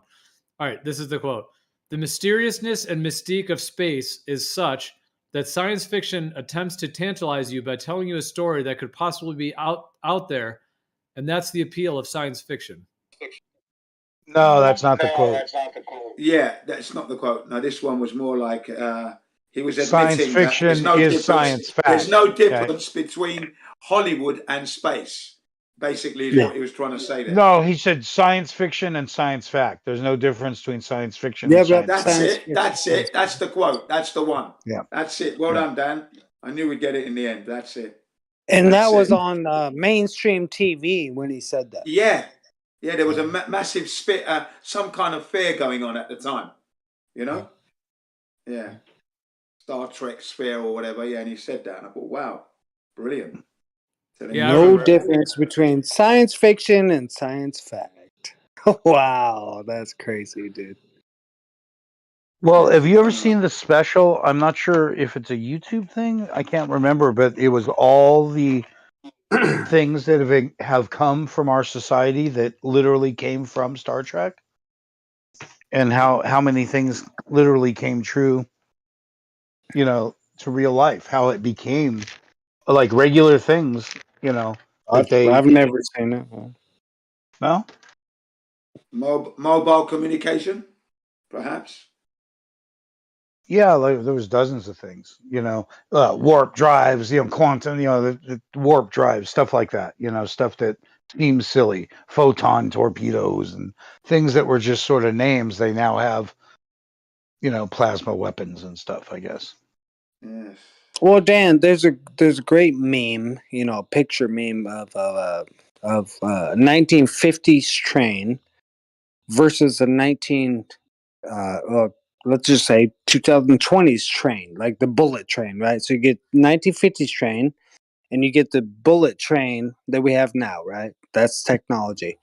Then you have a 1950s airplane, and then you have a picture of a 2023 fucking airplane, right?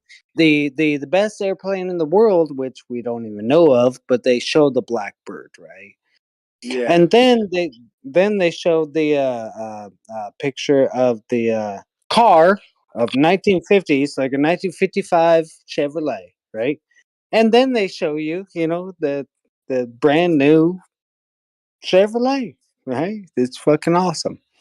And then there's one meme, right? It shows you the LEM, the lunar module, right? And then there's what's his name saying, "Oh, we lost that technology. Sorry, yeah, we can't. We can't get that technology back. Sorry about that." Pettit, Don Pettit, Yeah, our hero, our hero. Yeah. So we've got every single thing that we need, right? We got transport airplanes, fucking rails. We got cars. We got everything. And then when it shows the lamp, like, oh, sorry, we lost it. Yeah, we've lost all the blueprints to that, and it'd be a painful task to reconstruct it. Dang it! God dang it! Dang it! Send me some more. I found a warehouse full of that technology, by the way. Right. I did. I was just gonna say, send me some money. Send me $15 billion. I'll fucking find it. Okay, I'll find it. They scrapped it. It's not lost at all. They sold it for scrap.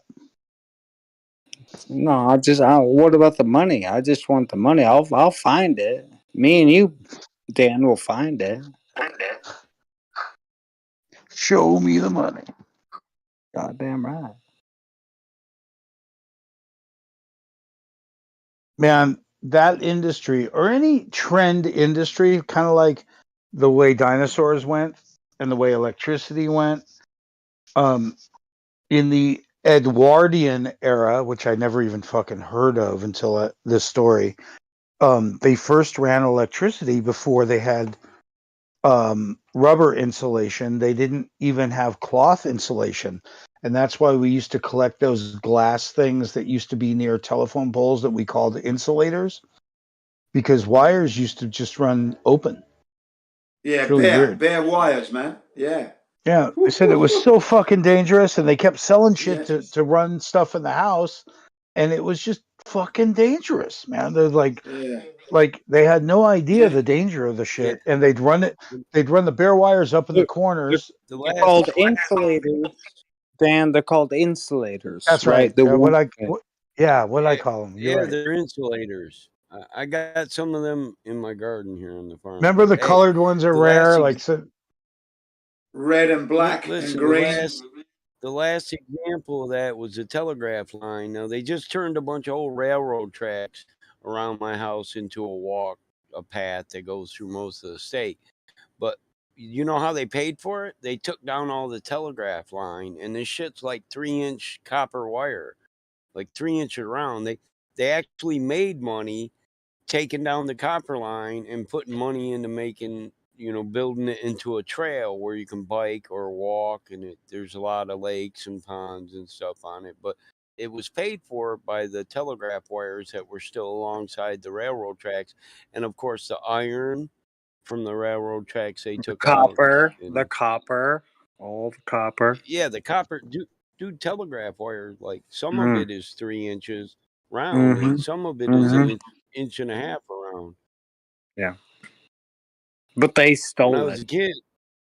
Yeah, well, I think people like the walkway and the pathway, so it was an exchange. Okay. A lot of people come to my area just to walk. You can walk 15 miles down this track or bike down it and see 8 lakes and probably 12 parks. So, yeah. We got a lot of forest here in Michigan. It's nice, I thought it was nice, and yeah, they probably made a killing on that copper wire. When I was a kid, if we didn't have money to go get a bag of weed, we'd take a hacksaw and go down there and get us some telegraph wire. Get us a couple $100. Buy some weed in a keg. Have a bonfire. I'm serious. But what was railroad property is now our property. We owned it. So anything that was on the property that runs through the property pre-existing, it was mine when my grandfather bought the property. And Conrail gave the property back to the state. So the state did that, harvested the copper and iron and paid to make a bike path. Yeah, good move, the bike path. Good move. Yeah, I mean, you can't ride motorbikes on it, but we let. Yeah, not for you, Jen. Not for you. No, I ride a bicycle. I ride a bicycle as well, don't I? I'm a biker as well. So yeah. Yeah, I know you are, bro. You ride the 10 speeds and the 21 speeds like me. I do a mountain bike. I love it. Yeah. And I like that path too. Meet a lot of nice people on it. The people I see are generally people who are attracted to small town environments or my small town neighbors. So I know them, I go fishing. I always bump into somebody I know. I don't care if it's midnight and I'm going catfishing. I'll look over and here's my buddy from high school. And I'm like, hey, what's up, bro? I love a small town. Yes, I'm casting a line again. Yeah, wicked, man. Yeah, you want to know something about the town? You just go in and talk to the lady at the pump and deli, get you a sandwich and some gas. She'll tell you everything. She worked there 20 years. Knows the whole town. Probably dated half of them. She asks me every time I go in there, how come I ain't getting a date from you yet? And I'm too polite to say it. Well, my friends planted their flag there 20 years ago, man. I'm cool. The numbers are rising. But you also be like this, right? When you go downtown, you go to the gas station, you talk to them ladies. You be like, hey, what happened over there in town? Right? You don't even know, right? You didn't read the newspaper. You're just showing up in the morning, right, getting your coffee, right? And the ladies will tell you, she'll tell you. The ladies will tell you. Jimmy Joe Bob went to jail last night. There was 6 That's county right. sheriffs. He was beating the shit out of Marion. Over there getting them. And then the old man, that old man down the road, Mr. Jones, he came out with a shotgun. I think they're going to put him in prison. Exactly. Yep. And and as far as we know, he's not in prison yet, but he's going to be. Okay. That's what they say. The funny thing is, I've went in there and that lady said, hey, your buddy got a drunk driving last night. And all these people that were in there were like, oh, we're going to pitch in and bail him out, you know? And I said, no, that's my buddy. I got him, you guys, you know? Buy me a honey bun, you know, get us a couple honey buns of extra coffee. I'll go get him right now. My cousin's a bail bondsman. So I just called my cousin and I'm like, hey, man, you got the money. Go get my boy, you know? I'll get it to you today. So he did. But she literally helps people get out of jail. Like, your friend went to jail. You need Small to bail him out. town. Small town. Yeah, you Small can get town. him. Good heart. Good heart. Small That's town. why People.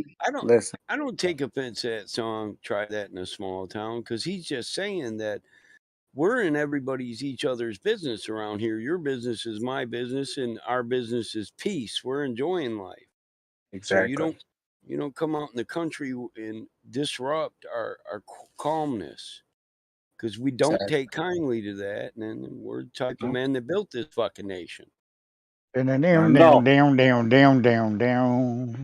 I don't take kindly to that. Listen, I'm a Yankee farmer. Ain't no fiddles getting picked out here. That's some southern redneck shit. We just say, tonight we're getting fucked up and we're taking care of this. And we got guns. So hell ain't gonna be no problems after night. I guarantee it. Guarantee. I'm serious. I grew up with men that literally talk like that, and then they point at you. And that's the way America should, and it kind of is still run that way, right, Mr. Rich? Yeah, when I grew up, man, something crazy shit would happen, and all the parents would sit their kids down and say, "Boy, now tell me you didn't have nothing to do with that dumb shit that occurred last night downtown. Where's the flag, boy?" Like, they stole the flag from the park, man. And I swear, my friend's like, I got my ass beat last night. Somebody stole the flag, and I did too. My dad was mad, dude. They were mad about that flag. These men cared about country and God, you know, country, God, family. That's how it goes. Or God, country, family. And actually, they cared about you and your boots and your roots and they cared about that, you know? Yeah, so needless to say, when the dude came to school bragging about it, we snitched on him right away. Hey, principal, you whip your kids this morning for that flag? Yeah, Johnny stole it. You owe your kids an apology, and my dad does too. We'd like to get you all here at the school in a group. And our parents be like, hell no, we're not going to apologize, because that whooping brought about the right thing. The right thing, you know, the right thing came of it. You might not have told on they wouldn't apologize. No, hell no. My dad said, boy, you wouldn't have snitched on your friend if I hadn't fucking beat your ass. I was like, well, I didn't snitch, Dad, but yeah, I don't think Timmy would have snitched if his dad had whooped you. I don't think he would. We wouldn't have. They're right. I mean, you're right. Your kids aren't going to snitch if there's nothing to fear. Yeah, with nothing to fear, with nothing about walking around. Like, what's the biggest crime you've encountered recently? Right? You just said like walking around in a park with a gun or something, right? Like, no, geez, that was a joke. So no, our small town people, they do walk around the park in the gun, but most of them got a permit. That's right. Hell yeah. A permit or a CCP, because open carry. No, you don't even need that. You got the Second Amendment right to bear arms, my friend. But the biggest thing we see out here usually is well, two things. You know, we got drug addicts to worry about. So some people get robbed or they're anti-hydrist, or you know, maybe somebody tipped your cows over. They're out there cow tipping, you know. But we don't try to take nobody to jail for cow tipping. Like, No, I don't call the police on nobody, because you know what? I don't love the police. The police are bad. If I have a problem with somebody, I'll take care of it by myself, right? Dude, I went out there one night in a rainstorm because the cows were getting all crazy, and I thought, yeah, I'll just have to put them all in. And these kids were out there, and they ran off, right? And then I seen this blonde girl just covered with mud, crying, and they left her behind and shit. She was like, don't send me to jail. I'm like, oh my God, you poor thing. I sprayed her off with a hose. I'm not going to send you to jail. Yeah. Go ahead. Get the fuck out of here. You might want to stay away from them dumbasses. I'd have never left you behind. You know, if they're gonna leave you, if they're leaving you behind, then those men have no honor. I would have took the trouble with my girlfriend. I'd been like, sir, please. I'd been like, shut up, get your girl with the hose, punk, and then get the fuck out of That's here. right. That's right. Goddamn, Exactly. goddamn. You know how it works. You know how it goes. You know how it should go. Wait, Yeah, what were they doing on your property with the cows in the rain? I'm confused. Tipping them, tipping cows. The cows sleep Very standing up. easy to jump a barbed wire fence, by the way. Huh. They just come out there and they push the cows till they fall over, and then the cows like moo, moo, moo, and it kind of pisses us off because they think it doesn't affect the cow, but it will. It'll twist her stomach for days or his. I mean, you're not pushing a bull over. You're probably getting a heifer, and now she's going to be scared the next fucking week. She tries to go to sleep. Some bitch Can't gonna get come up. push her over. She can't Have get up. problems shitting. Right. You just, and that's where, you know, I mean, loving my animals comes in, but I'm not gonna. Nobody needs to go to jail. Might make her come over. But it's kind of a pastime. So this guy that just asked you, yeah, it's Richard, a pastime. it's a pastime of little kids, or let's just say teenagers, Country right? kids. Yeah, country folk, right? Country folk. To Tipping run over cows. and cows over. And don't pretend you didn't do it or I didn't do it. Like we all did it. I mean, I did it. I don't know if you guys did, but yeah, fuck, I did it. Hell yeah. We're country folk. You We know? play in the mud. We got muds know. for the truck. Some of you might Yeah. have a Corvette four-wheel drive mud truck. I don't I give a shit. had a Corvette with a 33-inch back tire just to get through the mud, right? Yeah, I got a little Ford Ranger with a big box. But yeah, that's my mud truck. I beat the piss out of it. Yeah, and it works. Ford Ranger's super strong. Well, it's got a 460. What do you mean? 1 ton 460. You get a 460 in your Ford Ranger? Yeah. That's Sitting amazing. on 44s. That's Sitting amazing. on 44s too. That's amazing. It's a beast. I believe it. I got a picture of that fucker. I like to show it off. It was my buddy's. He died from diabetes. But one of them sugar problems. Yeah, his mom gave it to me when he passed. So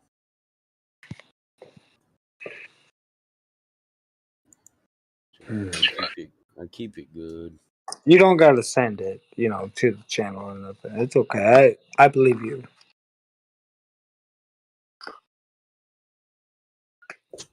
Yeah, there it is, parked by the garage or barn. You guys call it a garage, I assume. I don't know. It's a barn. I'm not. I can't even see that, so I'm okay. I got a barn that's not even built. I got a garage that's not even built. Just trying to keep shit going on. You know what I mean? Yeah. What are you Keep setting shit up, moving. like homesteading right now? You get some I'm property now. You're trying to get in I'm there. over here in Northeast Texas. Had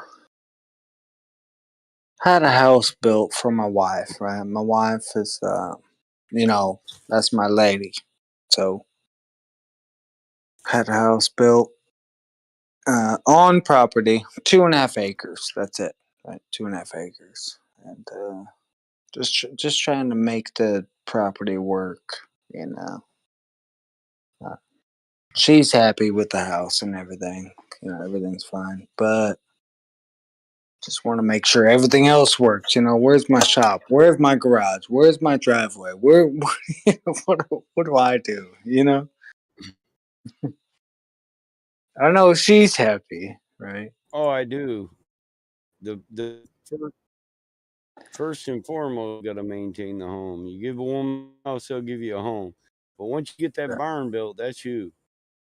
Yeah. My old lady get mad at me. I wore my boots in the fucking house one too many times. She'd be like, "Go back to the barn and just stay." Get back to adding the on goddamn barn, barn. Exactly. Then she'll yell at you. Fucking yell at you. Go back to the barn. Right? Well, I'm 51. I live I lived I lived through the great menopause of 2018. Yeah, I Spent a remember lot of that. time in a barn. Yeah, I remember that.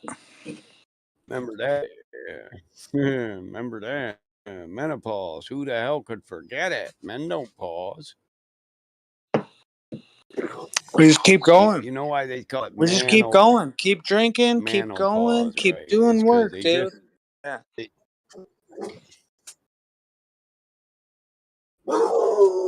Just keep working. Keep doing stuff. You know what I mean? That's what we should do. You know. I'm not saying everyone on this channel does that, but I'm just saying that hey, this is what we should do: is keep working, keep moving, keep doing, regardless of all the bullshit out there, whatever the politics, regardless, right? Just keep moving forward because you know that's what makes us America. You know, and we have to have respect for the people that died to give me this freedom to do this, right?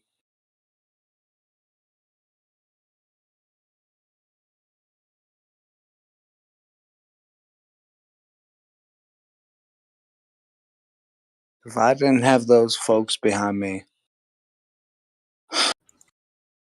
to keep building, right? Just keep moving, keep going, you know, then what do we have? Well, nothing. Well, there's no such thing as unlimited growth. I mean, unfortunately, our economy is based on that sort of attitude. Keep going, keep going, keep going. Sure. I'm not sure it's a natural state.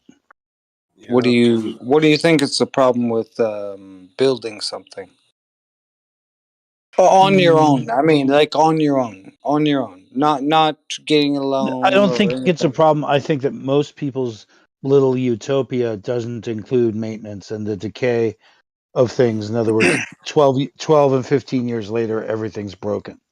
And when you think you're set, Why wouldn't you Yep, think that? you gotta maintain Why it. wouldn't you think that? because you wouldn't think it, because you go, okay, I got a brand new Why? this, I So got brand new you just that, said you wouldn't think it. I'm asking you, why wouldn't you think that?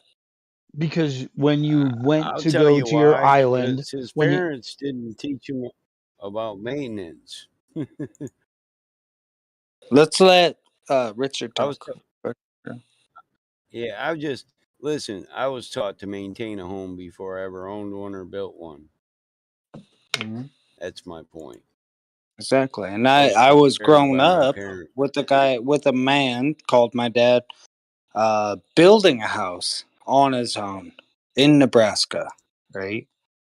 You know, so I grew up. You know, I grew up with that um, emphasis of like, build it, just build it, right? What's wrong with that? build it, you will come. Build it Nothing. and build Yeah, it, and I will be okay. And no, don't say build it and they will come. Build it, I'll be okay. well, they do come once your friends know you got that nice ass barn. You know, you'll be like, "Hey, I'm coming over with a 6-pack, bro. What you wrenching on?" From your phone. I can have half the town here on a Friday night chilling in my driveway, bro, because they know what's up. But we'll do cruises too. Like every country boy I know has a classic automotive, whether it's a car or a truck, Cadillac or a Tin Lizzie. It doesn't matter. We all get together and we'll try to cruise around on Friday. Drive through a bunch of small towns like 30 deep. Just let people enjoy our cars. We have a lot of car shows out here.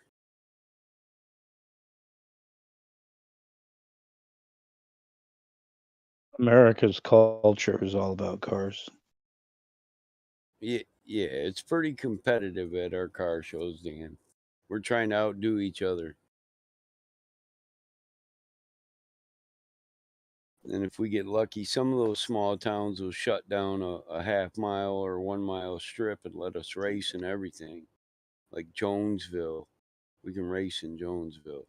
the county sheriff's watch, but nobody's ever got hurt, you know?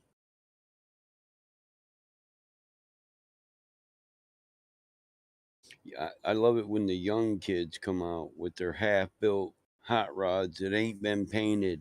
These old dudes are like, I'm going to smoke him. And I'm thinking, I don't know, that kid's got the right gears and he's got a big block and he's really wanting to come up. And then the kid smokes him, you know, and they got like 50,000 into their car. And I have to ask, because I like that kid. I respect that kid. He's doing the most with the least. And I'm like, what do you got into it? He's like, $6,000, Mike. Shit, you just beat a $50,000 car with a $6,000 hoopty. Come by, I'll paint it. You know, I'll hook them up.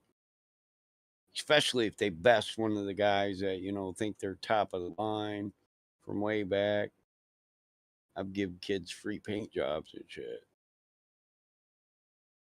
That's what I like about the hot rod community. Like, you might rip your rear end out, but shit, there'll be 10 of us that'll help you get it on a trailer, take it home, and fix it.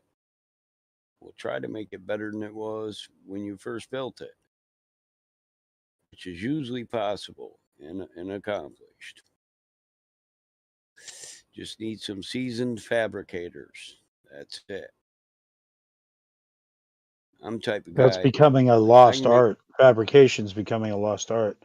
You know, and it'll be replaced by printing before people learn it again. Yeah. Yeah. Fabrication is a lost art now? No, I don't think it's a lost art, but the act of people who just fabricate on their own property and build their own Make their own collection. bolt, make their own screw, bend their own shit. Yeah. Make their own brackets, that kind of stuff. Yeah, that's blacksmithing, but yeah, fabricator, you know, I weld up brackets and put in mounts, and it just depends on what community you're hanging out with. It kind of sucks if that's going to become a lost art, right? Yeah. Well, I don't think it will be. I use ancient, like old metal forming techniques and stone rollers, where I see a lot of newer guys will do they'll bring it out in AutoCAD, send it to a company and have a company form it and shape it for them, where a true fabricator will build that himself all out of welds. And you get the contours. It's not that hard once you're taught, but like, you know how the back of a car rounds, it's not perfectly square. The sides of your car got contours in them. There's many different processes for putting those contours into a raw piece of metal to make a replacement. Isn't it always a press though? I've been surprised when I've seen fenders being made. It's pretty interesting. It's kind of like you're like in your own little, not little, but like your own zone there. Like, yeah, a press is for a newly pressed fender. But see, what I'm talking about is taking a fender that's like half existent and actually replacing all the metal that's missing and still making it look like stock, just with your hands and a few machines and a few tools. A couple spot welds and a couple hammers, and just keep working at it, and it'll do it exactly, just like we used to do. No, not hammer. Maybe mallet. Yeah. No, it's called a body hammer. Okay, fuck you. Yeah. Okay, I don't know who you are, but fuck you. It's called a body Fuck the hammer. body hammer. You take a fucking body hammer and you fucking tap it. Exactly. Right. Yeah. Yeah. It's about you just keep tapping it and it heats the metal up. And then you keep tapping it into shape, and you may have another tool on the other side, on the inside, as you're tapping the outside. Exactly. You get a big weight. Yeah. You get a big weight on the inside. You get a big weight on the inside. That is a dying art. Yeah. Yeah, it's like a That's the way to do handheld. it. But it's called metal forming. It's called metal forming. Yeah. This is what we do. Yep. Metal forming. Exactly. Well, I that's used what to you do can it. call it, but it's not what it looks like. That's how cars used to be made until about 1968. somewhere in there where fiberglass became popular. Baby. Yeah, wasn't the boring Corvette fiberglass. made out of that? 1963 split window and a lot of others. Yeah. No other cars adopted it really, though. Oh well, That was that's before they that's had. every classic car collector's wet dream. Yeah, so pre-molded body cars, let's just say like the 1963 Corvette or the 1963 Thunderbird? No, probably not. I think that was still steel back then. Right. The Corvette was Yeah, you one guys know. Chevrolet Corvette was one of the things that with a fiberglass body, right? That really shook the industry. It shook the industry. Because it made it lighter, right? 100% lighter. Those weights. Yeah. Yeah. But also it Those and weights then you're after talking that about, they came out it's with called a handheld anvil. But it was a molded in place body that was placed on top of a car, right? It was on like top a of a chassis or frame, whatever. on top of the frame, Yeah. right? There was a molded in place body that I'll was show placed you. on top of the frame with the Also, engine what I'm already saying is, there, everything already there. Yeah. so after that, was that then became carbon fiber, where it was even stronger and maybe lighter? Nowadays, yeah. Nowadays, you can get a carbon fiber hood, panels, all that. Yeah, you're right. You can get your ground effects kit in carbon fiber. You can get you. It'd be expensive to wrap your whole car and body, in carbon fiber because they don't really make quarters.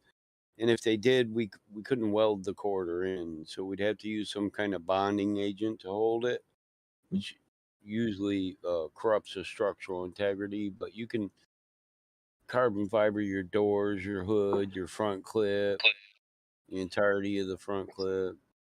Get carbon fiber repop fenders and bumpers if you want. But you're into a small fortune there, though. You're into a small fortune. Yeah, Into a carbon fucking fiber. big bill. A big bill right there. Yeah, exactly. Yeah, that's why those guys who race NASCAR, they're the only ones that really do that shit. But the guy that Well, they is got all the really trying to sponsorship, you see. yeah, the guy that's really collecting classics, he wants the full metal version, and that's why he owns tools like these ones I'm showing, these body anvils. They're handheld, Yeah, so I you love can them. shape and form. But Exactly. we're purists.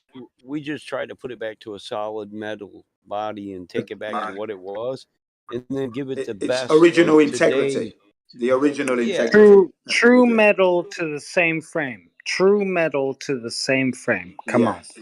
Yeah, then we just try to give it the most updated suspension and fuel system. Well, yeah, they're can your update aiding. that. They're your aiding necessarily. It's necessary to do that. Yeah, that's an Right. enhancement So a that you really modern, do need.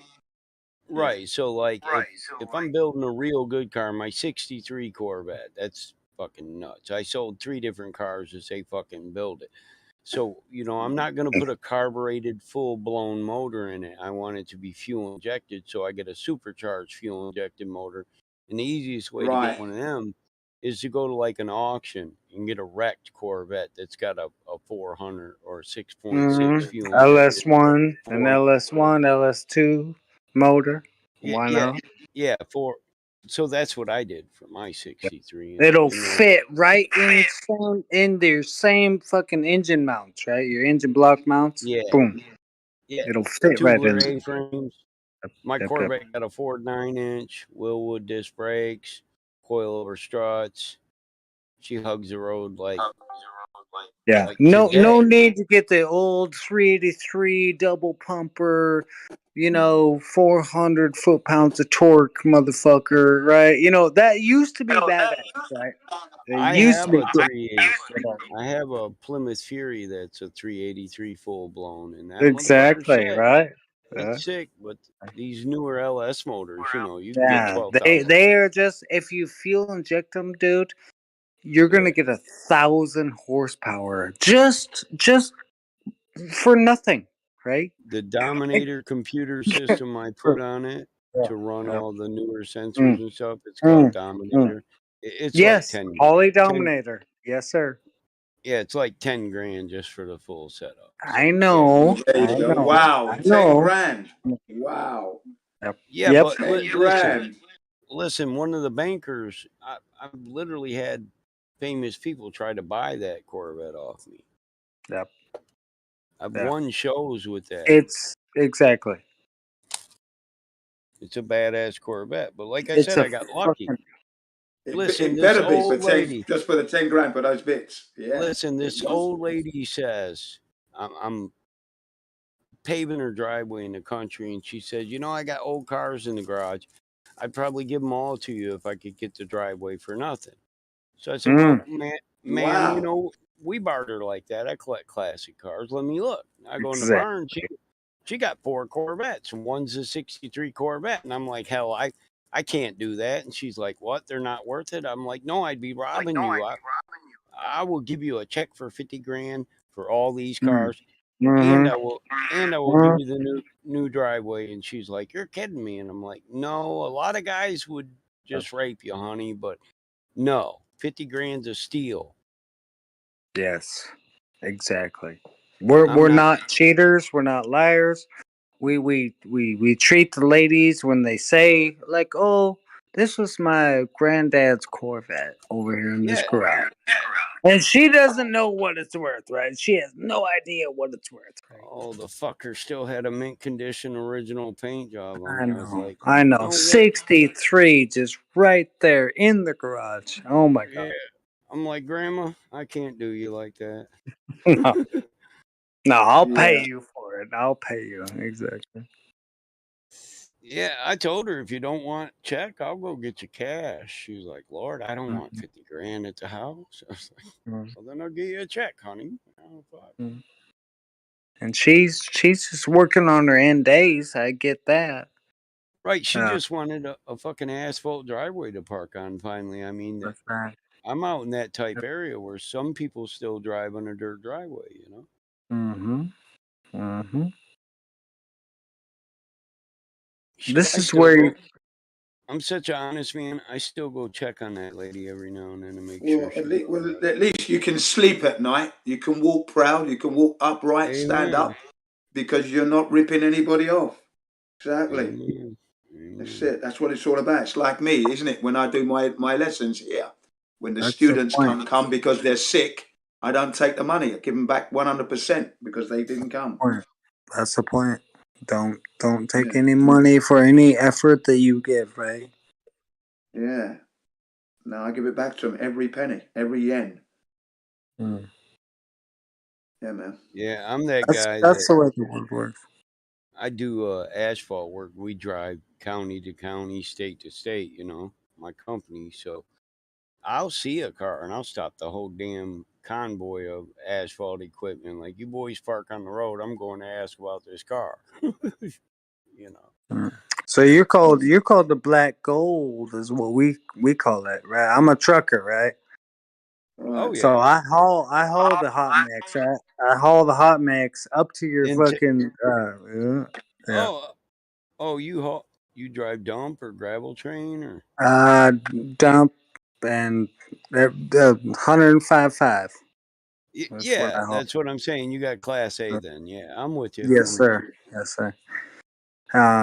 So I love the black gold. It's called asphalt. Asphalt. Oh yeah, asphalt. Yeah. I got you. It's called the black gold. The black Because gold. it's so you can make so much money off it, hauling it and placing it. Right? All that bitumen smell. I pay my driver. Oh my god, the smell is just. I pay my drivers good. I hear you. Yeah, the smell is just the best in the world when you're just like, oh, and the runner. What do you call it? The hopper. The hopper's pushing me. Right? The hopper's pushing me. Okay, yeah, right. Hopper's pushing me. And I'm just like, man, I can smell it. I It love depends on it. how big Right? it depends on how big a job it is, but yeah, on the highways we use the hopper, and then On small jobs, we just push the truck with a paver. Yeah. You maybe dump Keep it and then just use it. Okay. Yeah. A little. on a What do you driveway call it or there? Yeah. driveway or something. Yeah, small What do you driveway. call it? A little grater or shredder? Paver. What do you call it? A Paver. Yeah, you Paver. got pavers, rollers, grinders, shakers. Yep. My rollers are real big. Yeah. They're also we compressors. They roll it and compress it. They shake. Oh, you gotta fucking compress it. Yeah. Hell yeah. Right. On the highway, yeah. You have to have speaking Even of the driveway, highways, did right. you know that you've got Western Virginia, Kentucky? Now, Western Virginia has the most expensive roads in the whole of the United States. It's the poorest states with the most expensive roads. 20, I think I was told 23 or 24 inches of asphalt, dead smooth. $1 million a mile per lane. Yeah, 1 mile, that's a, $1 million. This is, I'm that's a quoting pretty. Robert F. Kennedy Jr. on this one. That's what he That's a pretty stated. thick road. That's a It's the pretty thick poorest road. state with the most expensive roads because of the coal trucks. Those heavy 900 or 90, I think he said 90-ton trucks using the roads. Did you know that?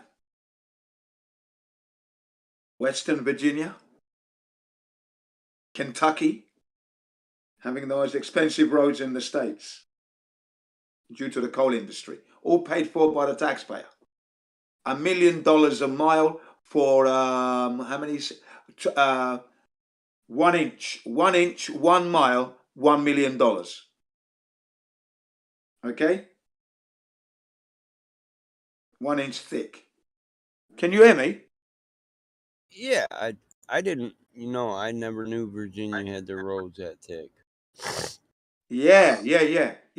That's according to Robert F. Kennedy Jr. That's what's going on. Right. He says it's a gross misuse of the taxpayers' money. You got two different mixes that go on there too, though. Base and finish, top coat, base coat. Yeah. So the roads still expensive, isn't it though? Yeah, but it makes sense when they're hauling all that coal. Just like our highways are held to a higher standard in Michigan because of the auto industry. Right. Our roadways suck, though. You want to lose a cop, you just drift around that pothole and hope he don't make it. 'Cause it's big enough And to we hide. all the roadways are just filled with potholes. But yet you go down, Mr. Rich's road right there. It's nice. It's perfect. What the fuck? Right? Like what the fuck?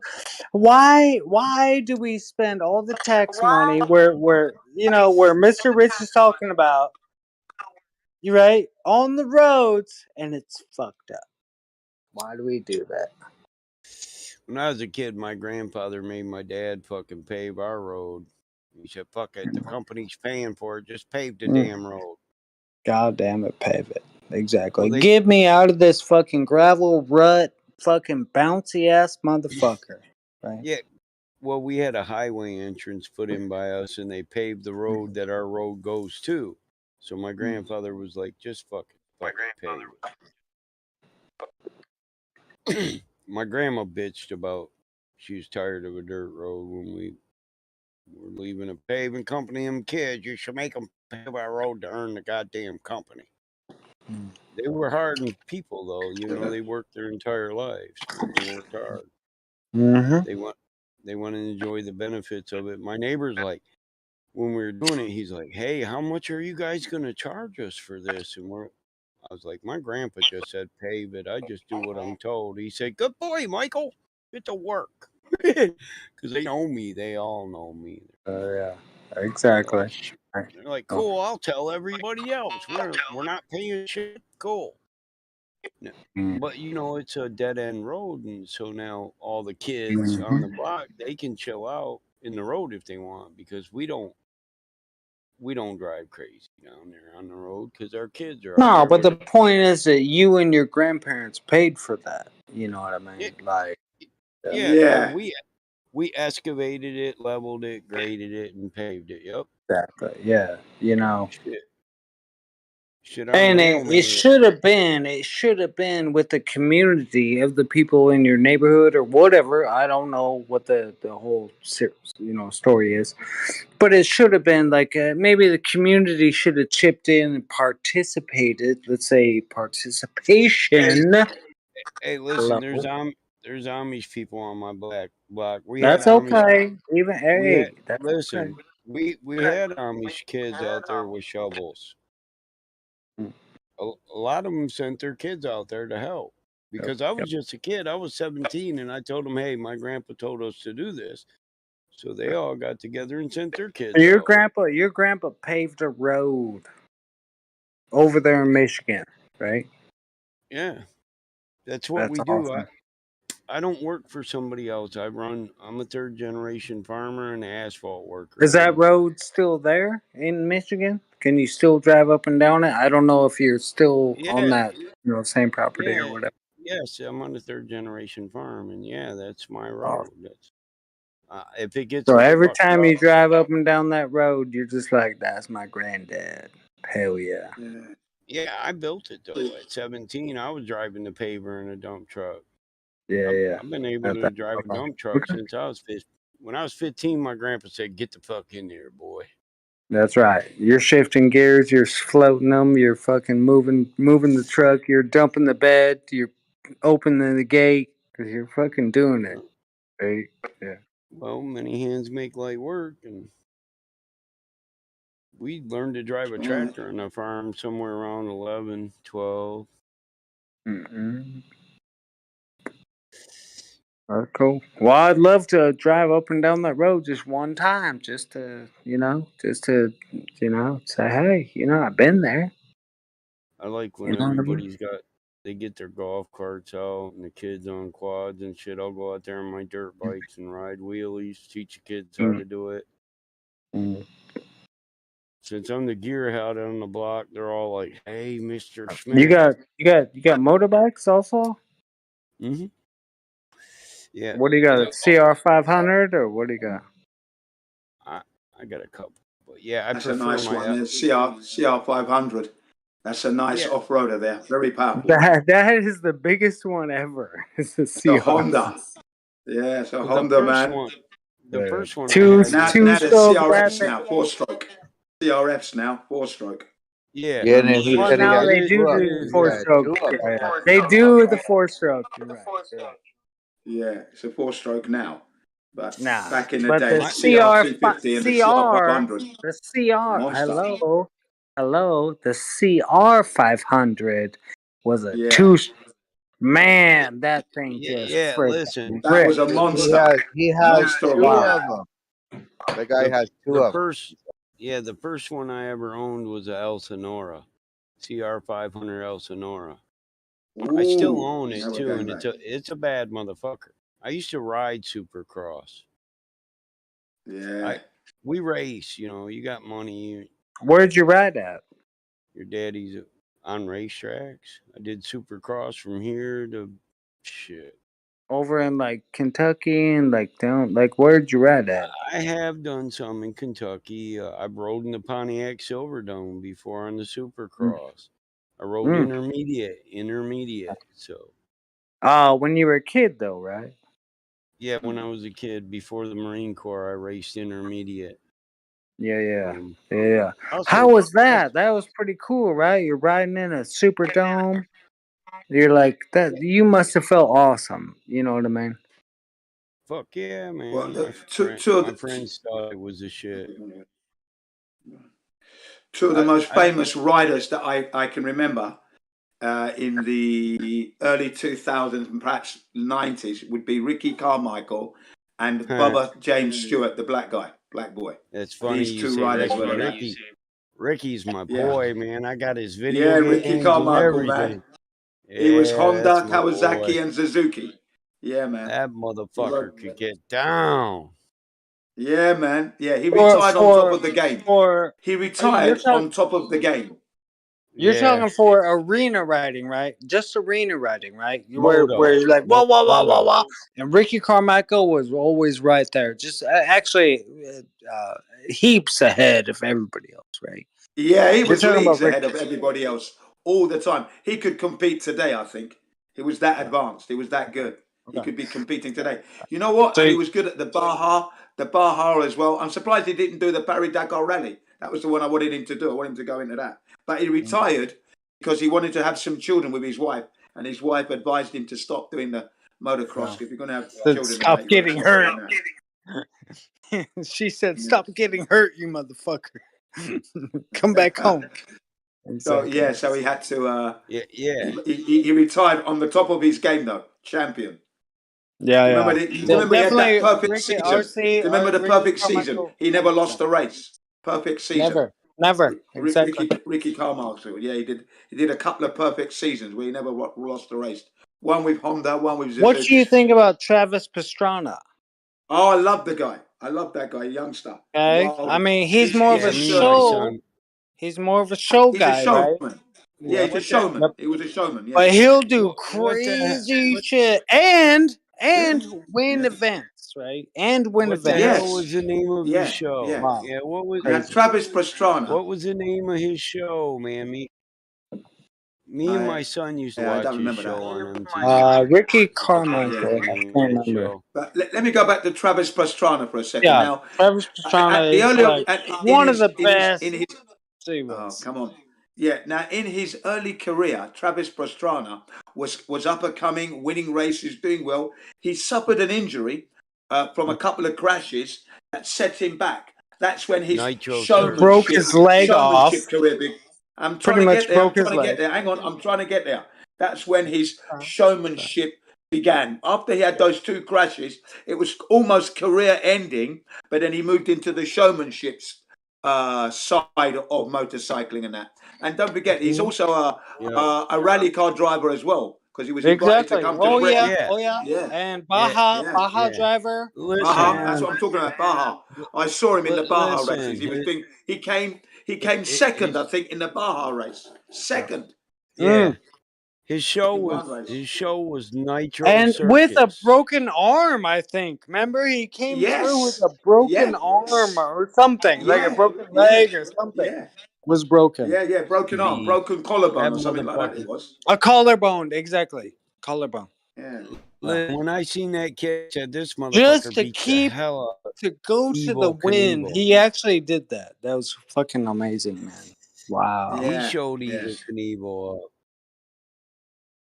Yeah, I did like Travis Pastrana. The Good tricks guy. you guys. Yeah. If Evel Knievel seen the tricks you guys do on them fucking bikes today, he'd be like, "Holy shit, I started this." Yeah. Is Evel Knievel's son still alive, or has he passed away as well? I know Evel's gone. I'm not. I don't know. I don't know. Actually, I don't know. Yeah, I think his son died as well. I think recently, not so recently, but recent years. Evel Knievel's son. Evel Knievel turned into Humpty Dumpty, man. That motherfucker got broke so many times, it was pitiful. Yeah. Could never put him back together again, eh? I understand that, but I think, like we're just talking about, Travis Pastrana tried to jump the. Hey, I got a question. Hold up. How does a half pike work on a globe Earth? Say again? It doesn't. It doesn't. A half pipe. How's a half pipe work on a flat Earth, man? Shit. Skateboarders Shit. just Well, go over. hold on. He just Hold be on. falling Hold on. around. He'd be in free I'll fall. tell He'd be you. satelliting the Earth and shit. I'll tell you how it works. Hold on. Because you don't understand that the way your bike works, okay, is definitely dependent. It's definitely dependent on the way that my globe works, okay? So But what if it's a everything that skateboard? you think that everything that you think that works good on your Earth. What if I'm on a skateboard? Bro, yeah, Well, bro, he was on a skateboard. what do you mean? Well, peaked put a the hat. I could put a Dude, skateboard listen, on the ISS. Hold on. Okay. Hold on now. If you put a half pike on the globe Earth, we'd launch right off and go into free fall, and we'd end up satelliting around your globe. Just be like, well, I could put your half bike on the ISS and everything would work the same. So everything's fine. Yeah. So it Well, doesn't. it's not a It half doesn't work bike. on Globe. You got to take it to space. First Thanks of for all, the answer. fuck you anyways, Thanks for Another the pal. answer. rider that we got to pay respect to is James Bubba Stewart, because he gave Ricky Carmichael a handful every time he was on that track. Yeah, he was a nemesis. Right. Yeah, Oh my James God. Bubba Stewart. Yep. Yep. The highest jump in the world was Ricky Carmichael, right? The highest jump, right? I'll say the biggest backflip in the world was Travis Pastrana. Travis But Pastrana. Yeah. wow, just amazing. These motherfuckers He did the triple. He letting did the go of their triple loop. bikes, Do you right? remember the triple loop? The triple loop in that jump. The triple somersault, and then that bike. Letting go of their bikes in the midair, letting go of their bikes. Oh my God! They call it the Superman. They call it the Superman. Doing the Oh my Superman. God! Yeah. Yeah, and the knack. That's And the amazing, knack. dude. The knack. Superman seat grab. That is just Superman fucking Seat amazing. grab. You got it. Yeah. Great stuff. It gives me Lunacy chills stuff. right Lunacy. now. Talking about that gives me chills. You know what I mean? Yeah, man. Yeah, crazy. I like to jump, but I'm not separating myself from the bike in the air. It's not happening. They do all that. That's flying. Yeah, well, people do actually. They've done that. You know what I mean? Yeah. They've actually separated themselves from the bike in the air on a double loop, grabbing the front tire to pull the back tire. They jump so high. I watch that stuff. Right? Oh my God. It's just amazing. You know, it's amazing. It's amazing when you're in a jump, right, and you touch the front brake, how that nose just dives down. You know, you're in the air and you hit the front brake, and the nose just drops down immediately. All that force, amazing, just amazing, man. Exactly. There is a science to it as well. What do they call that? The gyroscopic force, right? Gyroscopic. Yeah, gyroscopic force. That's correct. Exactly that. Yeah, just amazing. Yeah. That's the X Games. Yeah. Yeah, that's what I'm talking about, man. Yeah, I watch the X Games. Moto X. Yeah, I used to watch it a lot. Used to watch it with my kids. My son is working for at Honda Technical College now, and he was selected to do the recent Suzuka 8 Hour to be one of the mechanics. My son. Right. How old? That's cool. How old He's is your boy? 21. 21. Okay, cool. And I would assume Australia. Are you? No, you with Aussie? Japan. You're in Japan right now. Yeah. Yeah, Oh, dude. He's that's at the awesome, home. dude. He's in homeland. Dude, that's Honda, awesome, but yeah, dude. listen. No, I share a love. and tell your son to always I share a love. right. Go ahead. Always look into the technical part of the car, right? He's always doing that. He's always doing that. He's following me. He's following me in that regard. I bet you're proud, Dude, Jen. that's great. Yeah, man. Yeah, man. Yeah, I really I am. share that love, man. If my son went and became a Harley tech, I'd be happy. But I'm proud he runs a company and he can buy whatever the fuck bike he wants. So yeah, well, that's cool. Isn't it? That's good enough, isn't it? Yeah, when you share a love of a thing and you want your kids to enjoy it, and then they start to, you're like building common sense their entire life, and you see like, man, the kid is going to fight to do good and be good, and they probably take care of the other kids too if he's following dad's fucking. That's right. That's exactly what it's all about. You teach as you learn. Brother, brother, I see that you could go to the grave just like I, a proud man. Yeah, they don't. That's right. They don't know once we know our kids are going to be all right. We ain't got nothing to lose. We get old enough. Listen, we look around and we start thinking about how many of these problems could I cure for the kids on my way out. You know. Yeah. That's exactly what I'm doing. That's the road I'm on. That's the exact Let me ask road I am on. you. Let me ask you, Mr. Japan Man. My name's Aaron. What's your name? Jin. My name is Jin. Jin CBR1. Hey, I got one for you. Jim, Jim, like that? Yeah, okay. Gin. No, Gin as in gin and tonic. JIN for nature. Okay, I got you. CBR 1000. Jin. CBR 1000. How many kids do you have, Jin? How about that? Listen, do I say this right? It's supposed to be No, battle I mod want to know in because I want to Japanese. know when his son is in Japan right now, like working at the really a very Zandu technical school. I guarantee it, because Japan is no joke about Is that right? um, Is that the working battle on mod? modules, electronics, everything that goes It's into. everything. They're Yeah. doing everything. All right, and Honda is moving into the EV, which he doesn't like, and I agree with him. I don't Yeah, like that I either. agree with him Honda too. has to I move agree into with him too. yeah, Fuck the EV. Fuck the EV. Always go back yeah. to natural combustion. Mechanics. Yep. Yeah. Mechanics. Yeah, Exactly. I got a statement to make. I got a statement to make, which I explained to my son. I said, when the motorbike or the car comes off the production line, is it polluting? No. Is it a dirty machine? No. What's the problem then? It's the engine oils and the oils from the crude oil that they put in that pollutes. So you put in ethanol, biodiesel, that thing's not going to pollute at all. So it's the fuel Boom. that's always been the problem. The fuel, not the machine. The machine is perfect. Exactly. Yeah. Keep working on the machine. Yeah, Don't worry man. about the fuel. Don't Hey, worry tell about me the if fuel. that's right. Listen, is this Clean the battle fuel up. mod? Jen, That's is battle this mod. the That's battle mod you're talking to there. Yeah, battle listen? mod. Listen, Absolutely. is this how I say it? Zandu Matsu. Yeah, Zandu Matsu. Yes, Oh, Japanese. we have a Yes. Japanese speaker. Yes. Did I say Yeah. it Yeah. right? You said it Ah, right. You God. said it right.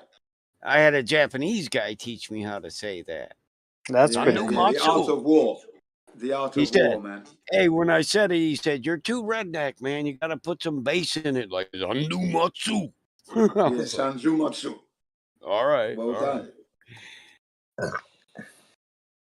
Hey, he's cool. Yeah, The like guy's in cool. Germany, they say Vossbrunndok technique. Evolution through technology. Evolution through technology. Vossbrunndok technique. I've heard that. Let me ask you. Shit, I'm terrible with names, Mr. It's okay. My Japan. name is Jin. Jin as in gin and Jin, tonic. Jin, Jin, Jin, Jin, It's Jin, like Jin. gin Okay, as I in got gin it. and I got tonic, it. but I it's got it. spelled with a Okay, J. Jin, how did you get your boy enrolled into Japan, or how did you do that? Because I want my boy to learn. Well, he lives there. Well, Years old, that's basically, how. this is what happened. This is what happened. Yeah, we came to. Well, I came to Japan in 1999 with my wife. So by the time 2000, we have one boy. 2002, we have another boy. Okay, we've got 4 boys now. As they go through their elementary school, junior high, high school, at the high school level, he became a black belt in judo, and he representing his our county where we live. Okay, so that's where the scholarship comes in. You just enroll him, and they took him on immediately. They took him on Nice. immediately like that. Just enrolled and bang, took him on. That's it. So you have lived in Japan for 24 Studies. at years. least since 24 years. 2008. Yeah, No, 24 years. since 1999. 1990. Okay, He okay. studies Yeah. judo. 24 Huh? years. I lived in That's China fucking from cool. 2008, till 2015 in China, right? Right. And I did find me a wife. We're back here in America. Congratulations. We're back here in America. Everything's okay. Her parents are here too. Everything's fine. Everything's okay. We have children, but So anyway, the cultural difference, right, is so hard to deal with, right? You know what I mean? right. So Yeah, I can anyway, imagine that. But I deal with it because I don't let it get in the way. When I got to be Okay. Japanese, I'm Japanese. When I got to be Western, I'm going to be Western. That's how I deal Exactly. with it. I'm good when I want to be. I'm bad when I need to be. When I don't want to be, yeah, sort of thing. That's what I'm Exactly. like. Yeah, exactly. That's how I deal with it. That's how I've been dealing with it 24 years. And they're That's calling awesome. me a great sensei here because I do teach English and that. But I don't only teach English. I teach flat Earth, chemtrails, the vaccines, How and do you etc. how do etc. you etc. how do you keep your visa, or how do you keep your residency, or how do you do Well, that? all I need to do is go up there and register every 5 years. now, Mhm. because I'm married. Because I'm married to a Japanese, so there's no problem. Oh, okay. My Oh, wife's okay. Japanese. He is a Yeah. Japanese shifu. Right. No, in China is different. I got married to my wife in China. Yeah. But Yeah. I I'm could not a still, Japanese shifu. Yeah, I remember you said that. I could never be a Chinese citizen even if I married my wife in China. Well, you don't really want to be anyway. You don't want to be anyway. You want to be a citizen of the flat earth. No, exactly. I wouldn't want to be. Exactly. No, neither do I. This That's why they guy's a keep cool asking me, flat why earther. don't you do the I think they're citizenship? fine with that. I I said think it's China's not necessary. probably fine with that.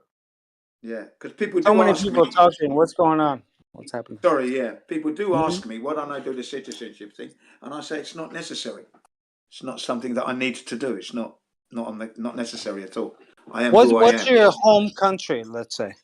Oh well, I'm from. My parents are from Nigeria. Let me Passed.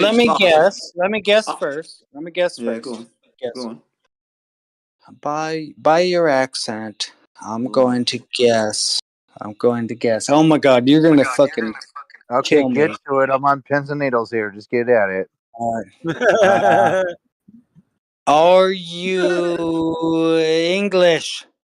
Yeah, I was born in London. Yes, the Okay, UK. okay, I got it. But Right. I'm a Nigerian. First and foremost, I am a Nigerian. Whoa, I'm a you were born in African. Nigeria. Wow. No, I was born in England, but my DNA is African. Come on, listen up, man. Okay. Okay.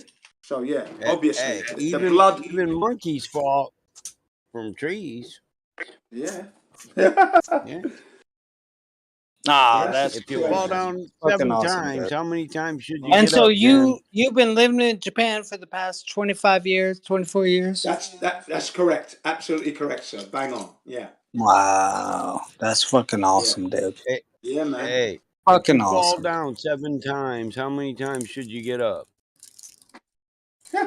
Once. 8. 8 times, 7 times. Yeah. Obviously. Yeah, but if it takes you 7 balls to get up, I'd say it was only one getting up. Didn't work Only out one the first person 7 getting times. up, yeah, but getting up 7 times. But yeah, so that's what I've been doing. I've been here that long now, 24 years. What city do you live in, actually? Well, I don't wish to disclose that. Okay. All right. know, obviously, So what's your address? Have you been to the biggest city? I am nowhere near Tokyo. Put it that way. Oh, I live in. You don't need to know. Yeah. Okay. I know. I understand. He just asked you to dox yourself, I think. No, Yeah, he lives in I was just wondering, like, how the cities are in Japan. That's what I was I'm wondering. in the countryside. I was in the city for the first So year. how would you say the cities are when you go there? Man, that boy's The cities are the same as any other run city. into each other, don't Different they? smell, different lighting, and that, but it's near enough the same behaviour. Your bars, your pubs, your clubs. Do you like the food? Do you like the food? I love the food. I loved the food before I went to Japan because I used to eat Japanese food and that. Would you walk around with gloves on? Yeah. Sorry? All the time. You walk around with No. gloves on? Do you walk around with an umbrella? Do you walk No, around not me. with No, I don't. No, I don't. Even though I do have one. I have one from England. It's the biggest umbrella in my neighborhood. My umbrella is the biggest in my neighborhood. Whatever neighborhood I go to, it's the biggest one Okay, ever. fine. Okay, I think Yeah. that doesn't know you don't normally walk around with gloves on. Yeah, my umbrella is 25 years old because I brought Yeah. it with me from England. But it's From huge. England, okay? Huge. It's from a company called Carlton Networks, a financial company that I used to Goddamn deliver right. from. So they gave it So to anyway, me. does this They guy gave walk it to me around as a with gloves on? present, right? They gave it to me as a present, right? And I put it here and I So still use it. So I One who understand. carry big Michael just walks umbrella, around never worry and about he's like, rain. "Hey, if I would need my umbrella, he just presses a button, and this fucking umbrella just opens up like boom, boom, boom, boom, boom." That's You how know It's like, what umbrella works. Yeah, Magic. my one is hand operated, my umbrella. What? But I wear Magic. Gore-Tex. I wear Gore-Tex. When it's raining and I've got Gore-Tex shoes, Gore-Tex boots, socks, jackets. Okay? Well, when it's raining, you know because I what dress Confucius appropriately. I says, don't wear a right? suit in the rain. I dress Confucius accordingly, you know? says, Yeah. one who carry Oh my big God! Look at umbrella. the technology we have nowadays. When I go out in the rain, I have an umbrella and I push a button and it opens up. Like, come on. You All I gotta should do is listen push more. a button. Anyway, you should Hey, listen more. But go ahead. Yeah. Yeah. Mary Poppins had that shit in the 70s. Yeah, that's what I'm That's saying. right. Yeah. The Come on, 70s, guys. yeah, Come that on, Mary guys. Poppins had it, but fuck, umbrellas, like Damn. you just push a button You and an got an umbrella umbrella? opens. I mean, come You on. ain't got shit They had on that my shit girl, forever. Mary We're talking Poppins. about They a had guy that living in shit Japan for like forever. 25 years, and you guys disrespect him. Gee whiz, that's Well, not like in good. the 1800s. Actually, I think we was, being a little jovial with you, but I think you got confused. I That don't could know, be. Sugar Cookie. Am I wrong? That boy got That, some that run. could be. I What? could be the short cookie. I He could got be some the short run-on cookie. Yeah. sentences. You're right. You're right. What? Yeah, Because I mean, it's kind of like it's great that like I agree. It's great that we can have umbrellas that use all you gotta do is push a fucking button, and then the And umbrella it's opens. I super think that's huge. great, By the dude. way. Super huge. I know what he's talking about. Actually, it's like this badass Yeah. fucking hey, England style umbrella where it like covers everything, dude. hey, Fucking great. face one. You know, Sugar Cookie's only been trying to get in there for like 25 minutes. Okay, I'm sorry. Good looking out, man. Yeah, got the biggest umbrella in Japan. I have the It biggest. finally paid off, didn't it? I know what he's talking about exactly. Yeah. No, When it's wasn't raining, I necessarily. usually wear Gore-Tex clothing and that because I like to be out there and I'm jogging and Did- walking and that. So Gore-Tex is nice. Gore-Tex shoes, Gore-Tex socks. Don't get wet feet. Yeah, Yeah. If you want to be Didn't some wise Japanese guy once say if you always carry an umbrella, you never worry about rain or some shit like that? Well, yeah, of course. Confucius? No. Or Oh That was yeah, Chinese. you know what? That would be I got one. Chinese then if it was Confucius. Okay, yeah, but yeah, there's some Hang on. Japanese saying about prepared. Don't confuse I've got China. another saying. Yeah. There's actually another Don't saying. confuse China with Japan because they're way different. Although some real of the quick, Japanese y'all. foods, some of the Real Japanese foods quick. do originate from China, by the way. Okay, and the Japanese lettering, the kanji, is originally from China, and the Japanese are really originally from China anyway. By the way, okay. Exactly. The brother and sisters, the Koreans and the Chinese and the Japanese are of the South same race. Korean. Exactly. Yep. They're of the same race, without a doubt. Yep. I know that. You know that. But, yeah, and I teach that. That's what I teach as well. I teach. Oh, them really? that. Oh, really? Yeah. Oh, yeah. Cool. Yeah. Because I explained to them, that you're all one race. Japanese people didn't arrive on How do Japan you suddenly. how do you do your lesson plan for a teaching such as you're the same, right?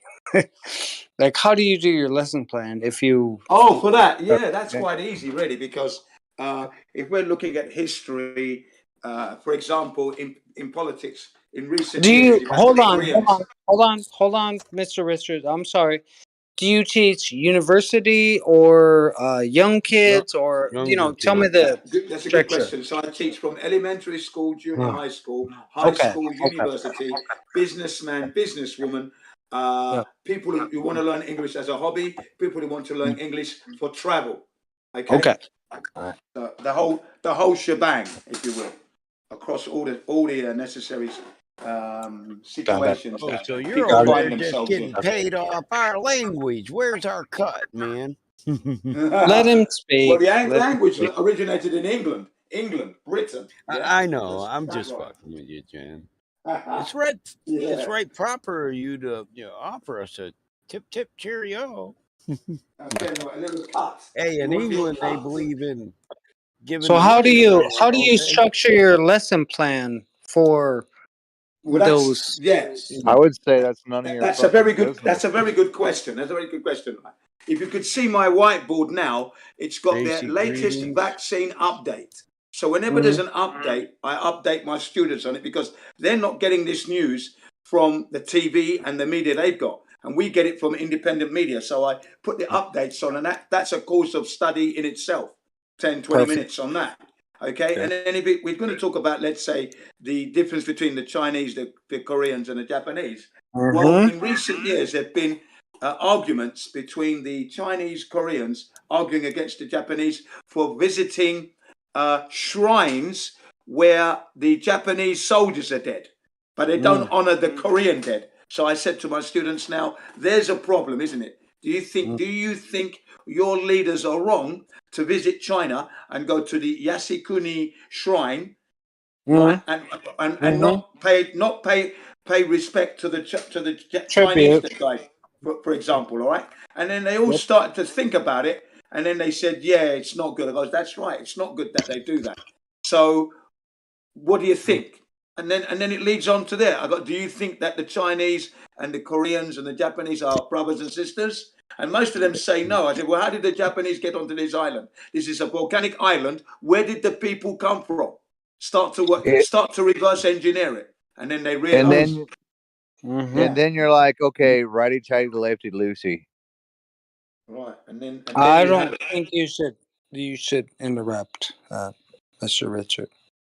Yeah, sorry, but that's how I actually articulate that lesson. Well, I think that's amazing that you were over there. What do you mean I'm also- interrupting? Well, you kind of were. You kind of were. And you kind of are right now, right? You are kind of. No, that's Battlemon. Hold on. I'm gonna need some of that Japanese in instruction now because you need some of that Japanesey. Instruction, yeah. See, you want some of that Japanesey? Hey, listen, I didn't think it was righty tighty over there. I thought it was lefty tighty and It's righty lefty loosey over here when you're talking about lefty loosey Japanesey. I'm confused. I thought I had to go the opposite Oh, I way. thought you were the one fucking calling the shots over here. I thought you were the one calling the shots. Lefty. You ain't got no lefty loosey Japanesey, easy neasy, lefty loosey. You ain't got nothing. We're So not what do you want? talking about women, son. Bolts, nuts and bolts. How'd you get women? So where'd you guys get this? Where'd that come from? Yeah. Righty tighty, lefty loosey. That's like mechanical aptitude shit, man. Oh my gosh. I just took a lug nut. 9/11. Listen, I could do a lug nut lefty Pearl Harbor.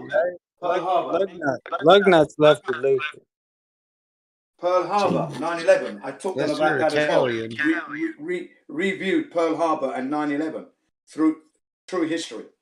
So they learned that the Americans knew that the Japanese were on their way. And they were like shocked. I was teaching that at Pearl Harbor during the tour as well. Because I've been to Hawaii six times.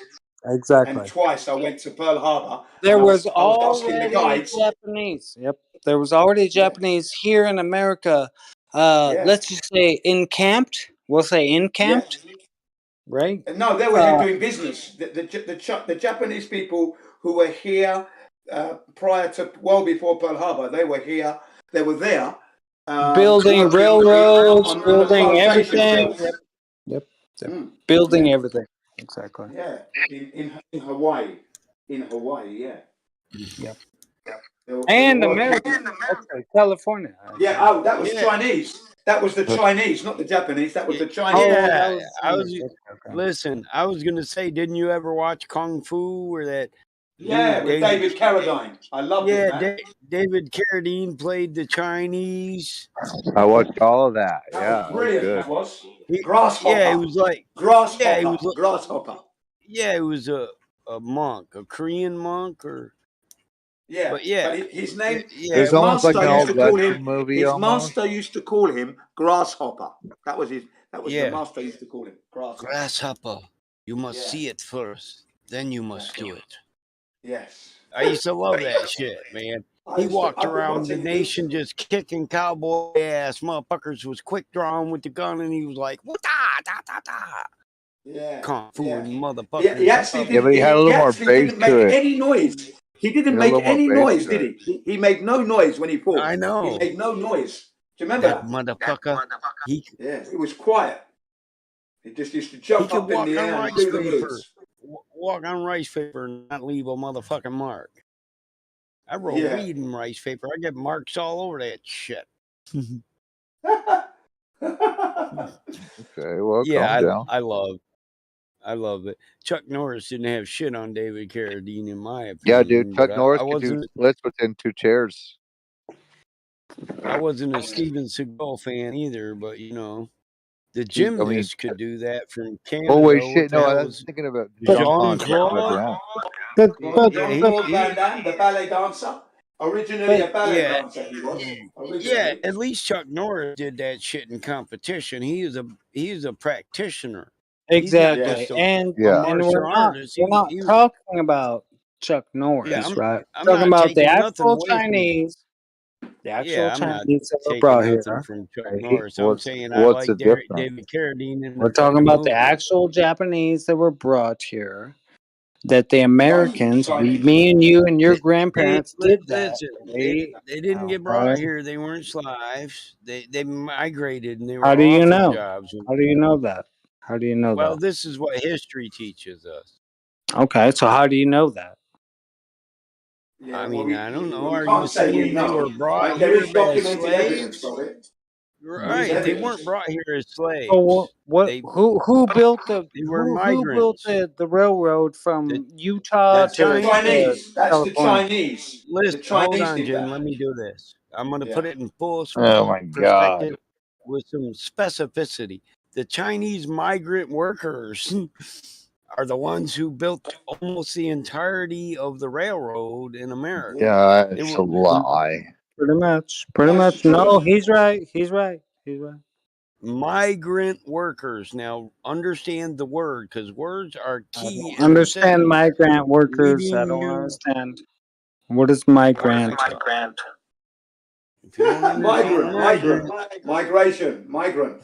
yeah, migrant workers. No, Yeah, I somebody don't who understand that. We're talking about 200 years ago, right? Yeah. they were. Yeah. Yes, they were migrating here. They were Yeah. pilgrims of their species or their Yeah. ethnicity. They were Came here because pilgrims of their species. Are you whatever kidding me? ethnicity. I corrected myself. What are you? Okay. Listen, are Of you their one race. drink past good or you cool still? You got No, another half a drink in you? I'm good. I'm just saying that my wife is Chinese. I mean, My I want to wife is work with. Chinese. I met her in China, and I love my wife. So I'm let's not just ripping not on. talk too dirty about like migrants and people that think that they love America, even though America wasn't that great. I Right? listen. I You didn't know, imply any of that. That must be the dichotomy where you live in. I don't know what's an insult to you, but what's not. But I can't be everything's okay. general. No, I everything's I okay. can't be I don't general mean with to. I don't mean terminology to. because I No, wanted you I'm to not gonna. know the Chinese didn't come here as slaves. They were I'm not going to migrants, just like. restrict your speech because of my Well, you feelings. wouldn't Okay. you wouldn't Exactly. anyway. I just will keep not talking over. restrict your speech But because of my I would feelings. just keep talking over you. You couldn't do it if you wanted to, but That's good. they were migrant workers. America was built on the back of migrants. It's this historical fact, just like Jen said. They migrated here for that little 50 cents an hour they get or whatever they got, so they could come to the new land in the hopes of, getting rich, getting What their do you own mean land. rich? Before What you this, mean rich? listen, there was no place in the world before this that an average man could own land. Before this, land was divvied up between royal families and kingdoms. You didn't own it. You might live on it, but you don't own it. Still the same way today. Yeah. Well, I'm just saying this is the con job that they use to get people to willingly come over here. So I do calling agree it with for what you. I I is. do agree with you, What it is. Michigan. Right? They're just Like, migrant yeah, workers. okay. Let's get some migrant workers to come over here. Let's get them all to build the fucking railroads and do everything for us. Okay, Yeah, they needed the labor force, Dude, didn't they? stop They it needed with the that labor bullshit. force. It was the fucking Native Americans on the East Coast, and it was for Henry recently freed Morgan black or whatever slaves. his The name rest is, of it. right? Whatever the What are you fucking talking about, man? Carnegie's, Cut it with you're your at the bullshit. Carnegie's, whatever. All these big motherfuckers Rothschilds. that have been, on the East Coast that are Hey, fucking. can I tell you something? My father's Yeah, that's was where it before he started. Is in died. New Jersey. My father was a full-blooded Ojibwe or Mhm. Chippewa, however you want to say it. Mhm. Chippewa, Ojibwa. Whatever you say, I'll accept.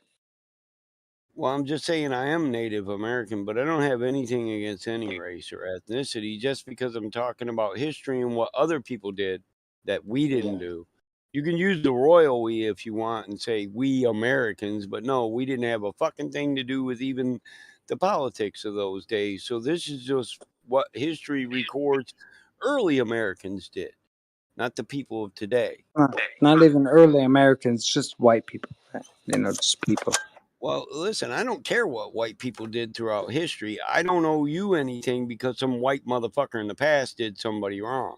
They're dead. I know. That's right. You can't blame the generation now for the bad doings of the previous generation. I That's owe correct. no allegiance to dead men. And I'll tell you what, a couple generations ago, they were slaughtering my people off. So whatever, I hear you. Yeah. Our Nobody warriors was went out to hunt and they slaughtering your people. Who they were? Listen, You're full of shit. hold on. You're Are full of my shit. ancestors my Your people? ancestors aren't dead because didn't get killed off because you're here. That's why you didn't get slaughtered, because you're here. And you're on this fucking phone right now, right? Oh, listen. My people, the peoples of my ancestors. Can I put it that way? Some of the people in our nation died. Not all of them, because obviously I'm Yeah, here. welcome to the history of the entire A good 98% world, of them, right? 95%. You're some picky bastards, man. You want to play victim, but you're gonna make sure nobody No gets one's in that playing seat. victim. No one's playing victim. It's He just was. He historical acts like accuracy. listen, he's so drunk he acts like I'm fucking attacking Chinese people by No, stating he's not. historical Yeah, facts. he's not. Yeah, this is historical accuracy we're talking about here. That's all. And Jim's correct that it's possible that his literal ancestors were murdered. Yeah, and I'm not tied to that. You don't owe me nothing because they were murdered. I believe the same thing they did. It's not holding you responsible, for example. No, But I'm saying it could be his actual ancestors if I they believe gave birth my after. ancestors. Yeah, very true. They were- Very true. Yeah, you could have killed my grandma if my dad was already alive. That could have Right, fucking right. happened, But Okay, so where do we go? Where do we go? Let's go back life, to the beginning. listen, Let's get back. Let's get back. all life on Earth has to learn to live in harmony together and find that one path where we're all on that one path, life. Exactly. Where we're gonna all learn to die together. That's what the natives believe. We're supposed to live in harmony with all life on Earth, not pick and choose what we don't like, but respect everything the great mystery gave to us, or the great spirit. That's the African the way man as well. in the sky. Yeah, it is, or the That's man the in the African sky. way as well. However Yeah. you Remember, want to this reference earth is not for you to destroy because it belongs to the generations yet to come. You are to keep it in pristine. Leave as you find. We got a proverb for that. It says, "You did not inherit the earth from your grandparents, yet you borrow it from your children." Yeah, that's right. That's right. And then when you watch this thing on chemtrails, right, where they were spraying chemtrails, one of the guys who's responsible for it says, "We're riding on the future of our grandchildren." That's what he said. Bloody idiot. Well, it's true. Yeah, it's true, but it's a painful thing to hear because when you realize that, you don't do that. You stop that action immediately. You shouldn't be riding on the future of your grandchildren. So you can have some money agree, today. Jen. Yeah. That should stop a good man. It should. Yeah. At what Problem point? is, At what what's the point? problem? At The what problem point? is you can't find too many good men nowadays. That's right. They don't. Few good men They don't know how nowadays. to sacrifice. See, my grandfather knew at any day or time he might have to get up and die defending the liberty and freedom we have, or we won't have it no more. What do you mean? That's what I've been freedom and saying all these liberty? years. You mean That's what I've been Evidence saying is all these years, that we slavery need a throughout revolution. history. Yeah, Where I've slavery been saying come that. from? We need a I revolution. don't want to be I'm going to lead enslaved. it. Yeah. I said, do you remember, Michael? We said it. Hang on, you guys are all talking over each other. Yeah, sorry. Yeah. They are. Go on, They are. Michael. They are talking over. We've had multiple wars, though, like of our brothers and my nephew, like fighting wars to retain my freedom. Right? You know what you're talking about. But you're not free, though. Yeah. But I'm not free anymore. No, you're not free. That's my fucking point. I spent 12 years in service to your freedom if you're an American. And I yet we're not, understand. I appreciate your yet, service. I love you. yet we're not fucking free. That's the No. entirety of the fucking point. Right, that's We the should integrity be, of the situation. listen, it boils down to this. Men can love each other, but nations can always go to war. Yeah. Men will sit down and have a meal together and smoke some weed and say, listen, can we just talk this out? Because I really don't want to have to kill your whole fucking family. We don't have to do this shit. And men will be reasonable, but nations won't be reasonable because they got starred eyes from economics. I'm glad you're not in charge of negotiations, honestly, for whatever you want. Well, I'd throw the economic money hoarders right out of the fucking house. You'd probably like it. And then I'd just be quiet, letting everybody else have the conversation once we got rid of the money lenders and the bankers. Exactly. I'd let the kids tell me. I'd let the kids tell me what they would see. What do you see for the future of man? Not just America, man. Somebody's got to pave the way. Who does that? Righteous people. It's like Michael Jackson said, "Man in the mirror." Listen, That's right. Listen. Brilliant answer. Brilliant answer. Exactly. I might not be the righteous man to deliver us out of this, but I tell you what I could do. I could guard the one that would. Yeah. I'm the same like that. I mean, like I said, the revolution, I'd be leading it. Why? Because I'm the elder. We've had our lives, so it's for us to go in, sacrifice, bring about that freedom for the youngsters yet who haven't had a life yet to enjoy. That's what I we're think supposed to do. when we should be listening to one person rather than another. I personally think that's an apparent thing, and the only thing you would have to do is motivate people to vote on their heart. What say you? I think the kid's got a good idea. What say you? So Richland, that guy that just told you, that guy, whoever his name was, I can't remember. I can't see his.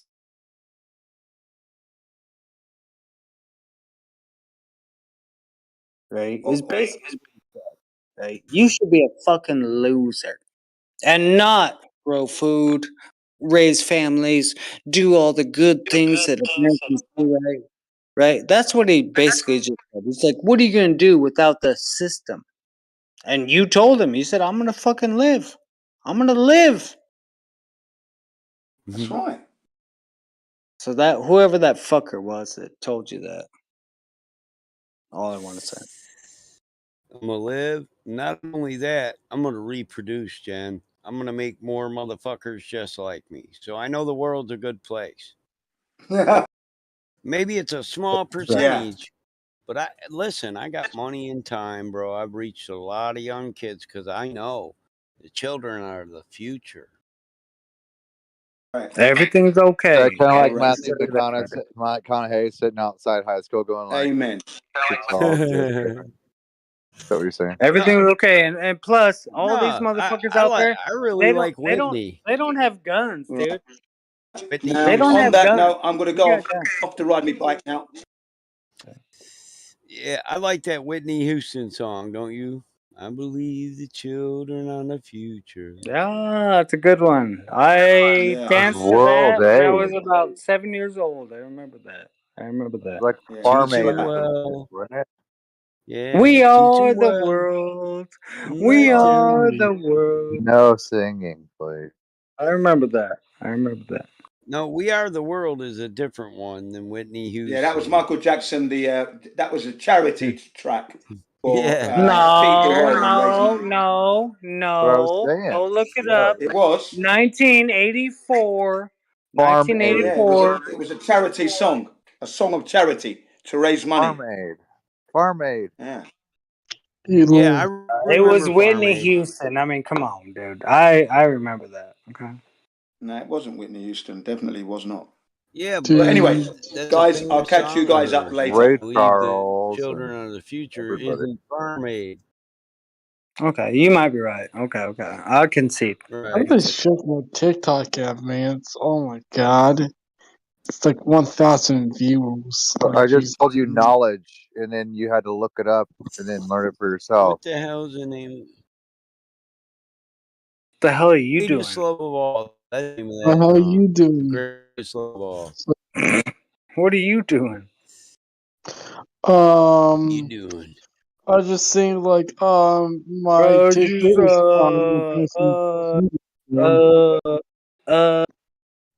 you're doing a bunch of What do you think I'm doing? I'm not doing a bunch Huh? of It's up to And you, then? man. Whatever you want, dude. Goddamn. And then? You can do whatever the fuck you want, okay? And then? No, Yeah, everything's okay. I actually sing the have whole a thing, ball in my mouth, bro. Okay. Yeah, nobody cares. Nobody I cares. just So back off my mouth. Okay? It was nobody my cares. fucking Boomers. Nobody my cares. one I think it'd be cheapest great fucking for him to food. sing the So rest that's of all it. I'm Though. now. Nobody cares. Right? Nobody Okay. cares. Which one? Which one? Make him sing "We Are the World." I don't think he knows the lyrics. I already sang it. Nobody cares what this guy's saying. Okay. Dude,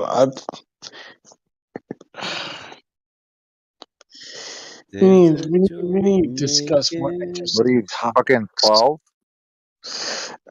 Nobody cares. Well, I'm Nobody fucking cares. Richard. Nobody cares. Nobody cares. Okay. Why your name Boomers? Did you like the guy that sees boomers everywhere? I never changed my name. Jesus Christ. Nobody cares. You counting? Nobody cares. Are you counting boomers? You're like, here's a boomer, there's a boomer, everywhere a boomer. How about this? One? Nobody cares. I gotta fuck with him.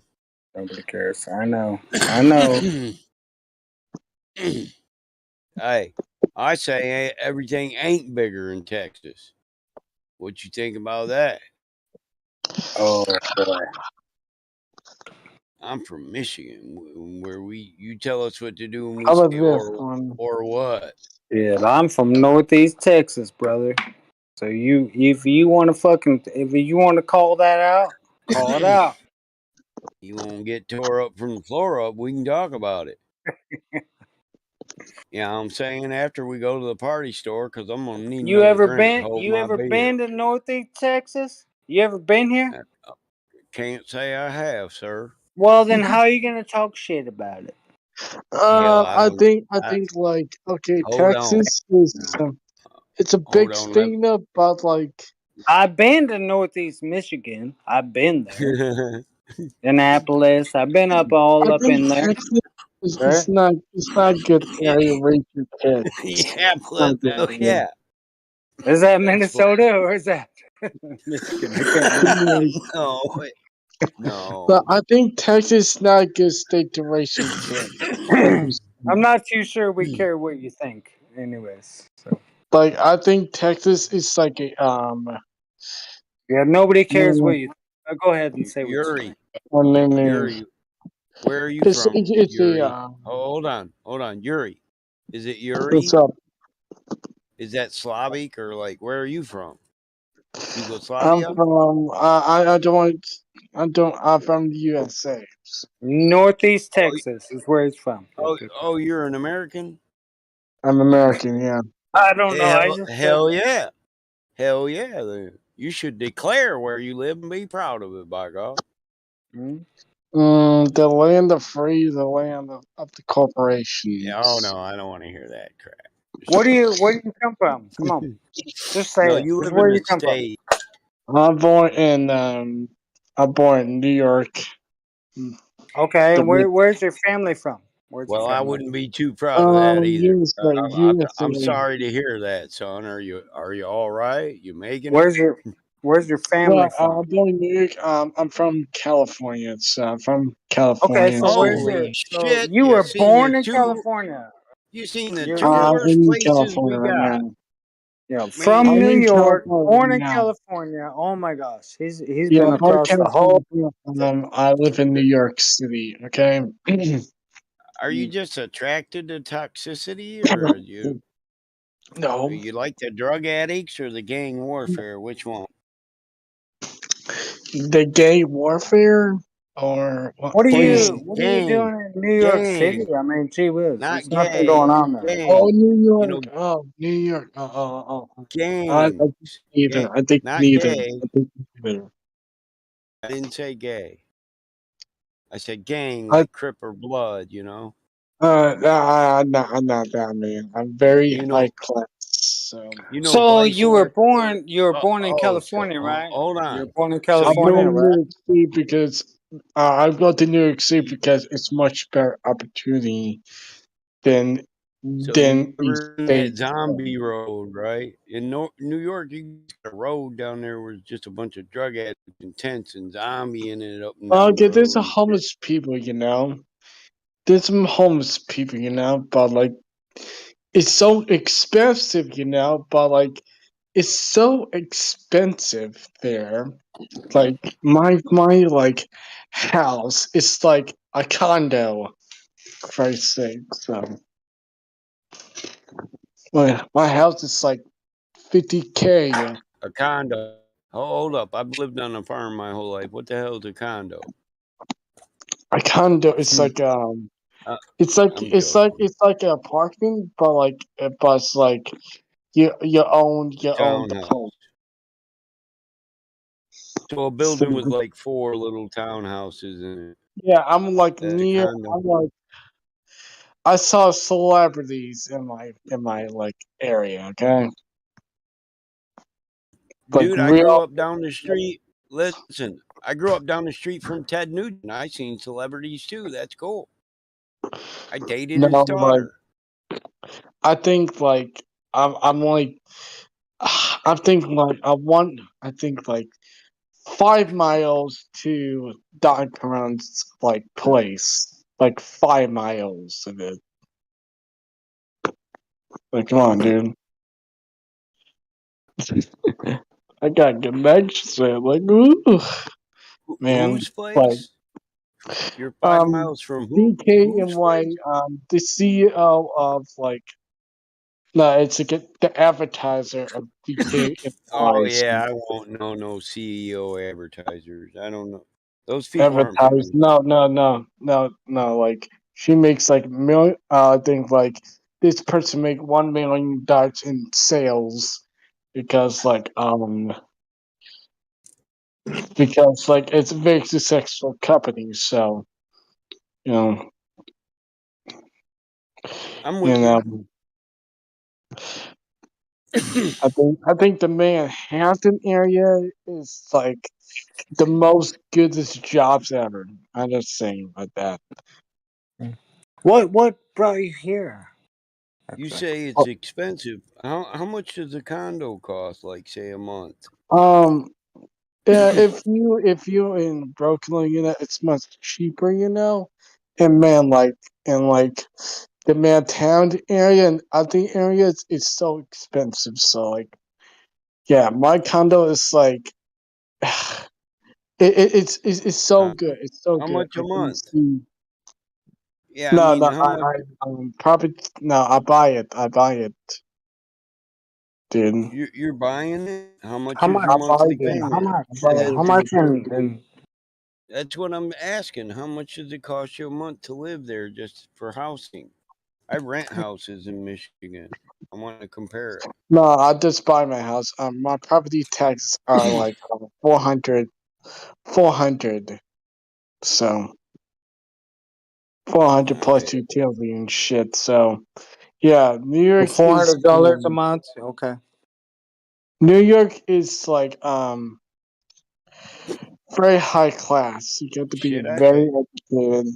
My And So property it's tax. where do multiple. you live in New York? Do you live My property downtown or taxes.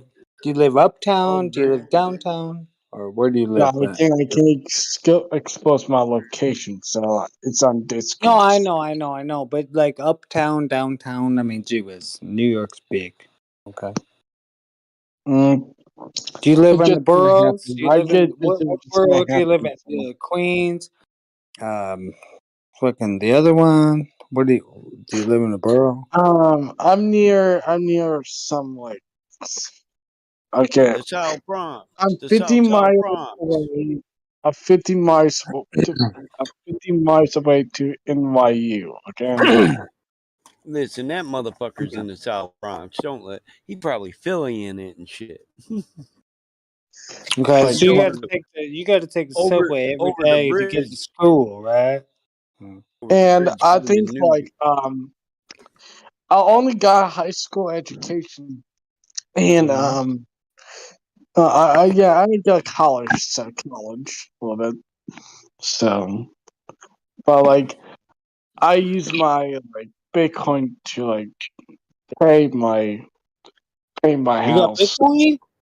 You got Yeah, Bitcoin? Bitcoin. Yeah, so like How's it working? Is it working good? it's been working good 2019, but it got into shit for now. Everything's okay though, right? Like everything's okay. Everything's okay, yeah. And I think like I'm sorry, bro. I think religion is like it's so controlled. It's so controlled. Religion is so controlled. What do So you mean? What do you mean? it's like the more they're like I think the more they're like people mold people's minds way to go. It's like the more their vessel way to go of their own agenda and shit. So yeah. So What yeah, I think what may religion happen. what religion would you actually say that does that? Like is that more I think Christianity or Christianity, Muslim or Hindu or every Thai? religion. I think every religion like hates some type of people or some type of like.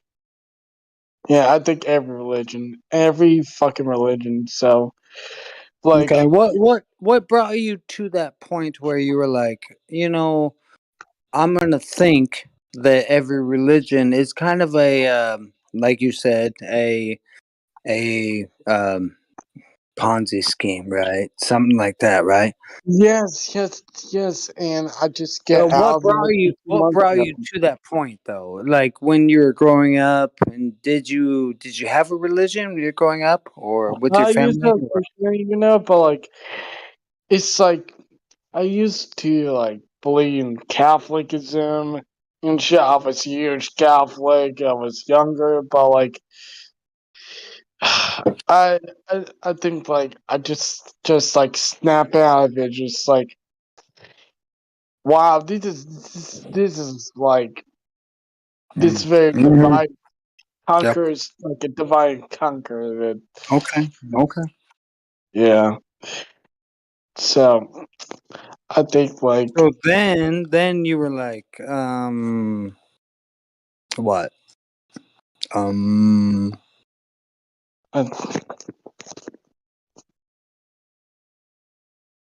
Like how'd you go to the next religion or not the next no, religion? not religion. So so I'm not going to next religion.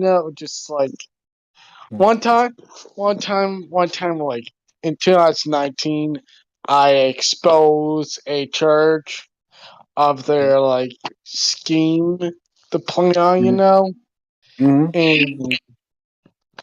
and they do like a false like allegation, say, "Oh, I make fun of this person." Oh, it's like Mm-hmm. really expose their finances.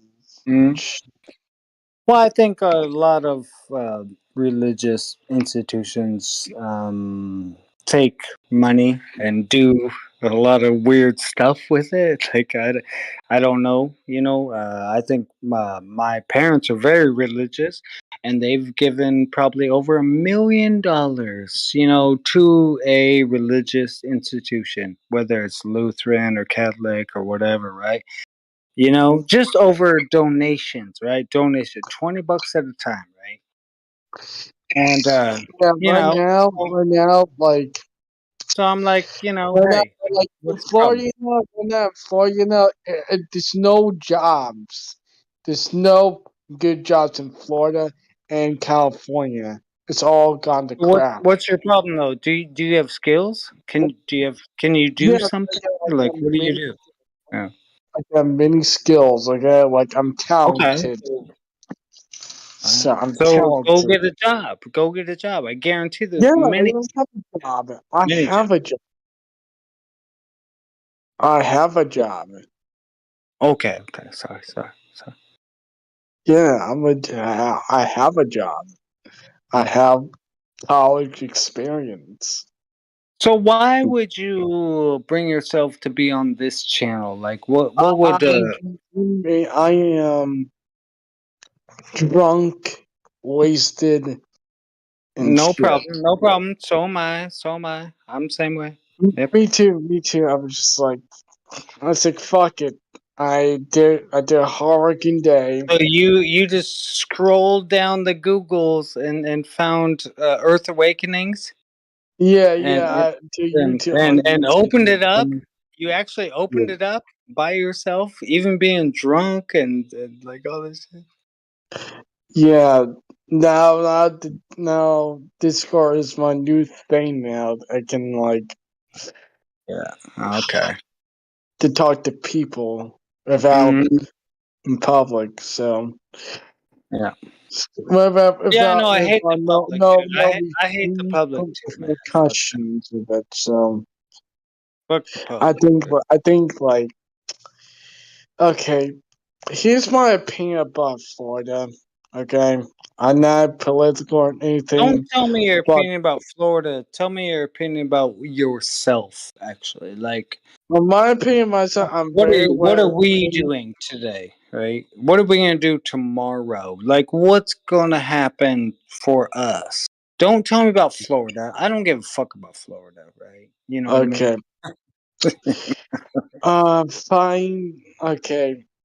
Tomorrow, just find your passions, go after it. So it's So just tomorrow simple. we're gonna find our passion, right? Find our passions and chase after like me right now. It's like, I think like New York, when I buy that place, my condo, I was all set, It's like, Don't worry about that place, because that place will come with your passion, right? It'll come with yes, you. yes. Okay, I know that. so don't tell me about what you want. I already told you that. Tell me about Okay. what's your passion. What's your passion, and where we're gonna go tomorrow? What are we doing tomorrow, right? Okay. Okay. What I gotta do tomorrow? I'm gonna go make work. $1,500 Go tomorrow. Is work. what I'm doing. Okay. So what are you doing, right? Let's go. Let's go. Yeah, go to work. Go to work. I got tickets to the theater.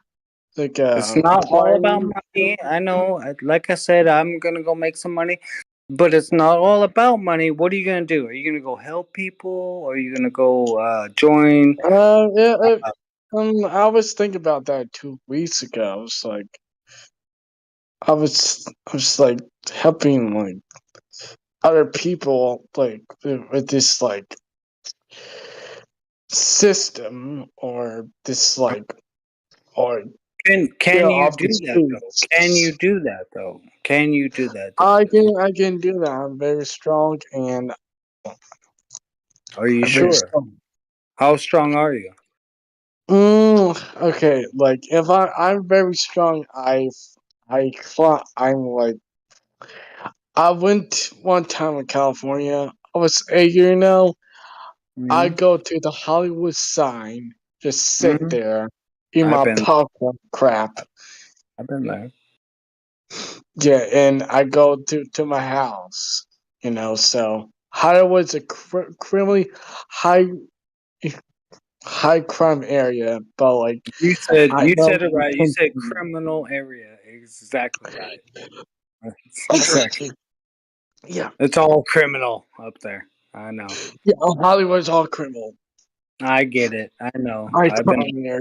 been up into the Hollywoods. I've been up into Yeah, there. I think. Yeah. All Yeah, criminal. like I went to trip to Florida. Okay. So When you're back all in Florida right when now, right? all this 2020 happening, all this crap happening, You know, all this 21, all this crap happened. You know, and I go to this church. You know, then they talk about like governed blah blah blah blah blah. It's like okay, I see. I just walked out and walked out of Florida. What kind of church was it that you It walked was into? a mega church. It was a mega church. It's so commercial and shit. It was a commercial church, basically, right? Right. Yeah, it's a commercial church. Like I don't. I just like I don't need those like churches to like find yourself. What I church don't. do you need though to find yourself though? Like what church do you need? If you looked I over got my here, own church. you look to the I got left, my you look to the own. right. Like what My church brain do is you my need church. yourself, right? My ideas are my church. So what church do you need to find you? just interacting with things. That's all. Church In the that good you way. find yourself, right? You can find yourself, right? Yes. Yes, I don't need like. You don't need someone to find you for you, right? Yeah, I don't need someone to find me. You know, For you. so Okay. for me. But what if that's the only way? What? What if that's the only way? It's the only. Yeah, it's the only That you way. need Man. somebody to help you find you, to find you, right? Yeah. Some people are different. Yeah, some people are different. Helping in the way, you know. Hmm? Somebody to help you find you, right? Yes. Like a teacher or No, other well, not things. even that. It's kind of more of like a resonance, right? It's more of a vibration. It's yeah. It's kind of like that where you know when you've been found, and you can settle. You can put 2 feet on the ground, right, and say, you know what? I believe, and I can live, right? Yeah. Like, yeah. So if I go to that church again, You didn't hear you know, me. like if I go to Florida again, Repeat what I just said to you. Just what's up? repeat what I just said to you, okay? You didn't hear me. I didn't hear you. It's like distracted. What did I just tell you? Find yourself, like to find you, and Put that's how 2 feet. Put 2 feet on the ground, right? 2 feet on the ground. Yeah. And say, "I'm here. I'm here. I'm listening." Okay. There you go. That's your religion right there. As long as you put 2 feet on the ground. That's right. As long as you put 2 feet on the ground, you're going to work tomorrow. You're going to do everything tomorrow. You're going to be saved. All right? Okay? There is no other option. I don't know what you think about your religion, but I use like right now. Like I think 1 week ago, I went to this like good church, you know, in New York City. You know, it was like not emotional, you know. I think like it's like that's I don't know. I'm very. It's so not emotional. you're not willing to put your feet on the ground. Yeah. I'm willing to. So. And say, hey, Man, this is where I live. This is where I am. This is where I'm going to make something happen, right? Yeah, I want to make something happen in my life. Yeah. Exactly. Right? Well, you can't do it by talking to me on the goddamn Yeah, freaking, I know you that. know. I know that. You have to put your feet on the ground. Come on, Yeah, I dude. need to put feet on the ground. Yeah. Seriously, mine are okay. Yeah, I need to put the feet on the ground. So You I definitely think need to put. I You can't wait. definitely. First of all, you need to quit talking so much. I'm You sorry. definitely need to put feet on the ground, right? That's where you live. That's where you make money. Is right here, right? You bend your knees. You feel it. You can dance here, right? You can do everything with your feet on the ground, right? Now you can't do anything on this fucking channel right here.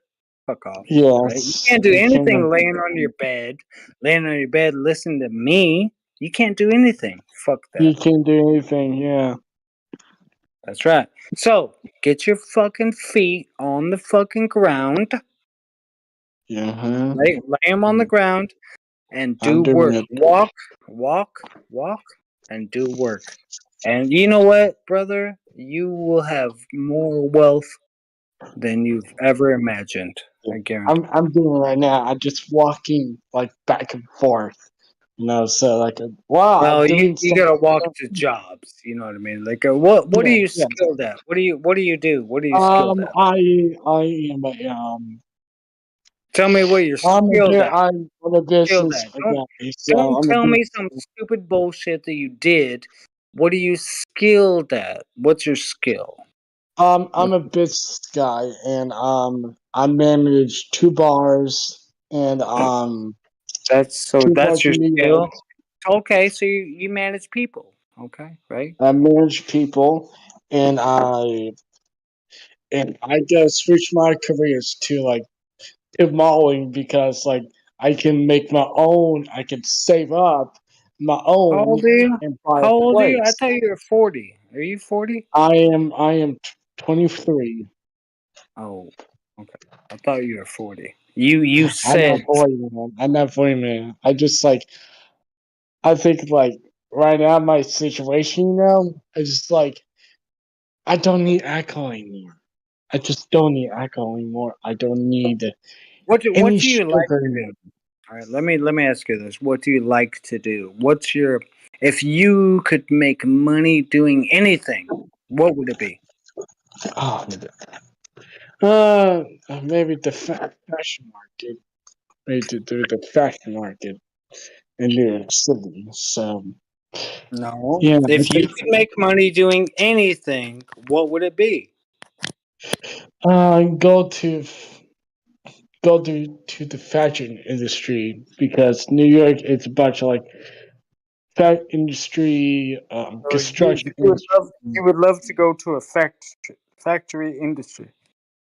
Yeah, fashion industry. Oh, fashion. Yeah, Fashion. Okay, okay. New York, I thought you said is factory. I'm sorry.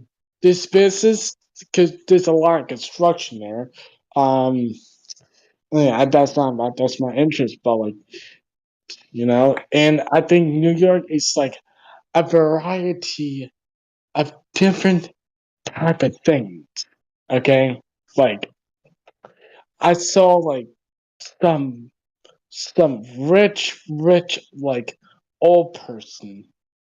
Okay, who likes who likes like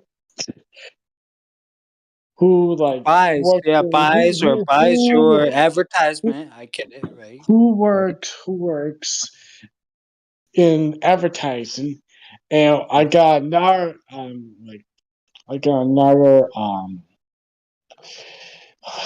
another neighbor works in New York Times, so as a writer, some more crap. So Okay. yeah, it's yeah. I think like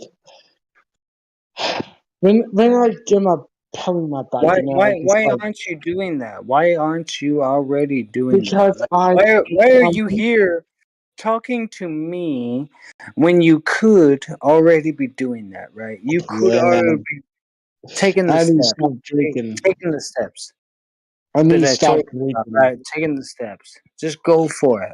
Don't sit Yeah. here and talk to me. What are you doing? Yeah, what the hell am I doing? Seriously. I found I bought this house, you know. I met You didn't buy no people. house. I mean, come on. I mean, let's be honest, right? What? Hmm? What? You bought a house? Yeah. I bought a Okay, house. where in what city? Where are you at? I am Manhattan. In Manhattan. In Manhattan. Okay, so you bought a house in Manhattan. Okay. Yes. All right. That's so it's basically an apartment. It's not really a house. It's not. It's kind of like a What pattern building? What building are you in? What building? building them in. I can't disclose my information, but Why like not? I Why live not? in a What the bunch of fuck? Come on. townhouses. I Come live in a on, bunch of townhouses. dude. I mean, you're the one saying that you okay. You don't want to fucking better Expose your my life. You don't information. want to better your life. You don't want to fucking do anything, right? By taking steps, you don't want to, want to capitalize on your skill. You don't want to do that, and now you say, "Oh, I got an apartment in Manhattan. I got an apartment in Manhattan." Okay. Let me get my. Let me. Yeah, I know. I'm just not Central believing. Harlem. From I'm I not believe not believing. Central Harlem. Okay, like I'm from that area. Okay, Near so you're in the Central borough. You're in Harlem. the borough of Harlem. Okay. All right. Yes, near Central Harlem. So No worries. I know where you're at. I got you.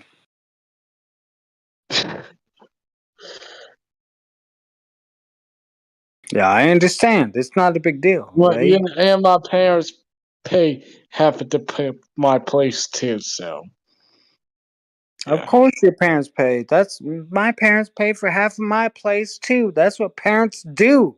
Okay? yeah, I know that. Damn. Yeah, Don't pretend like you're the only I one. think like I would As long delete as my. I hey, think let me rephrase that. As long as you have two good parents that stay together their whole goddamn life, right? And make my money parents their are whole goddamn divorced. life. Yeah, there we go. Okay. Right. Yeah. My parents Because my my parents parents are helped divorced me. because like my father was making fun of me and shit. What the heck is that? No, I don't want that. I know, it's very fucked up. I don't want to hear that. Yeah, don't tell me that. I know. And one more depressing thing too. They try to give me on psychiatry medicines. Like for real, man. I'm a successful guy. Why give me medicines? Like, come on. What do you mean I'm medicine? What are you talking about? like dangerous medicine can kill you.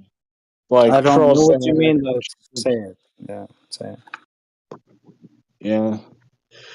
No, I don't know what you I mean, so think just like say it. Like, I'm what gonna medicines delete are this so Discord dangerous that after can kill you? by Okay? 5. I think like I think 2 hours. You know, when I go sleep. You know, I can delete You this don't want to talk Discord about just quick. medicines anymore, right? I not get talk anymore because like I gotta keep moving. I gotta keep Are you going. sleeping at your mom's house, or where are you sleeping at? Are you okay? You See, good? me. You're not I on the take care of street, my mom. right? I You're take not care on of the my mom. street. I don't need to help you, right? I take, I take care of my mom. So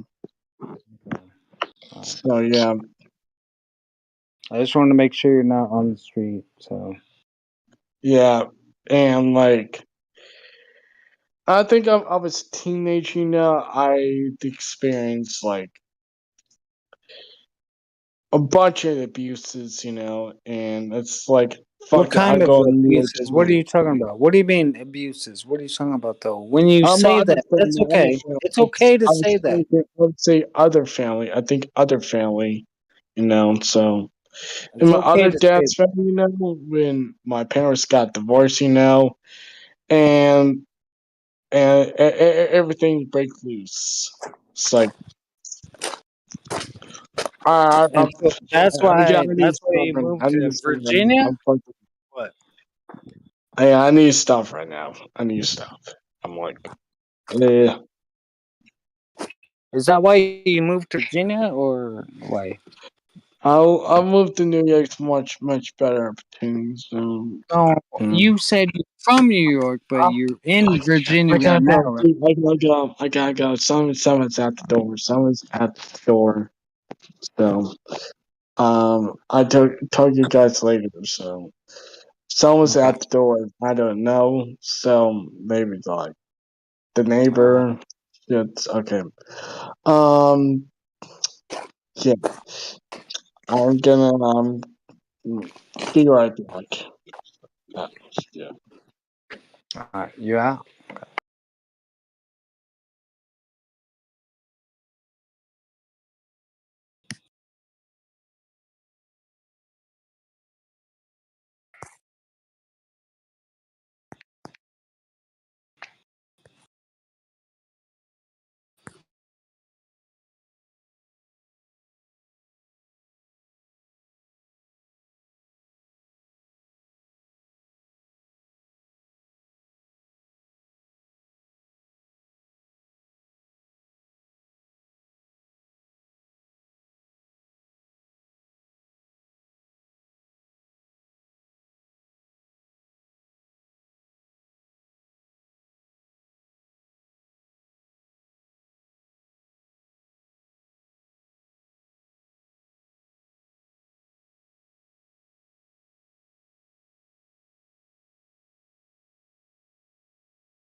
No.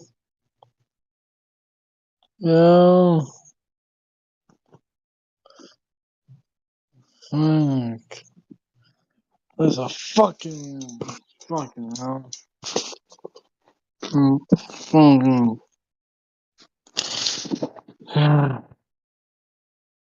I'm done. This my damn phone. This is my damn phone. Fuck it.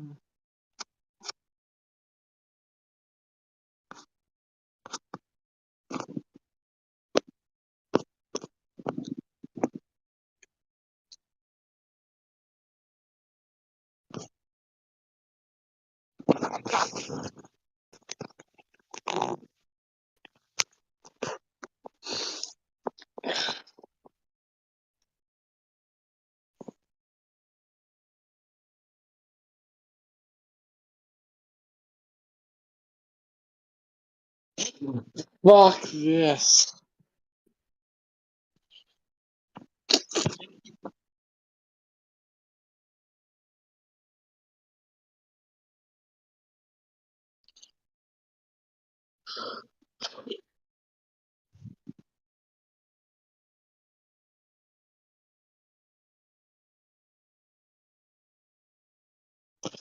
I'm losing it.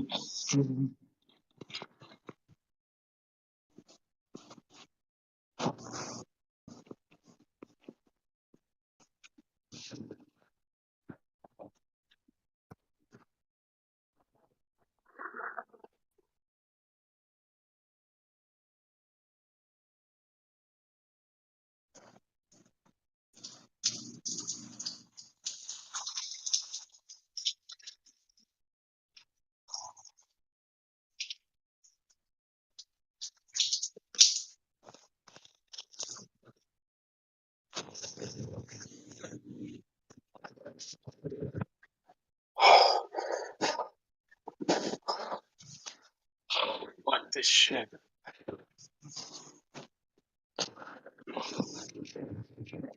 Right.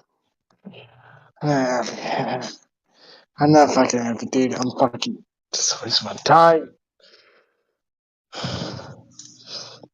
Fuck this. Okay.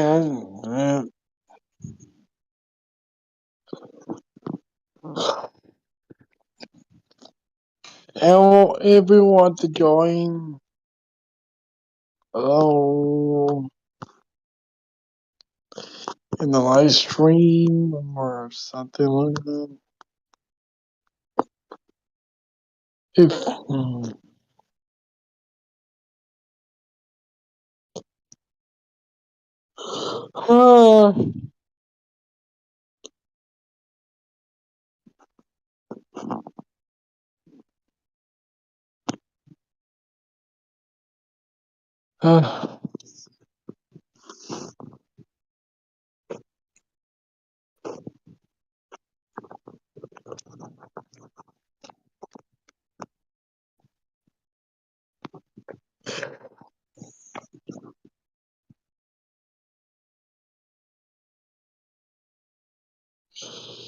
these institutions, these like multiple institutions, like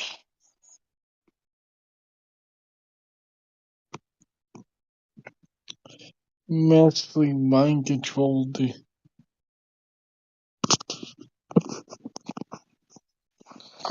We are massively mind controlled.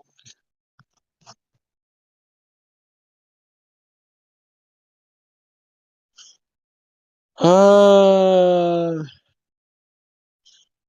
uh,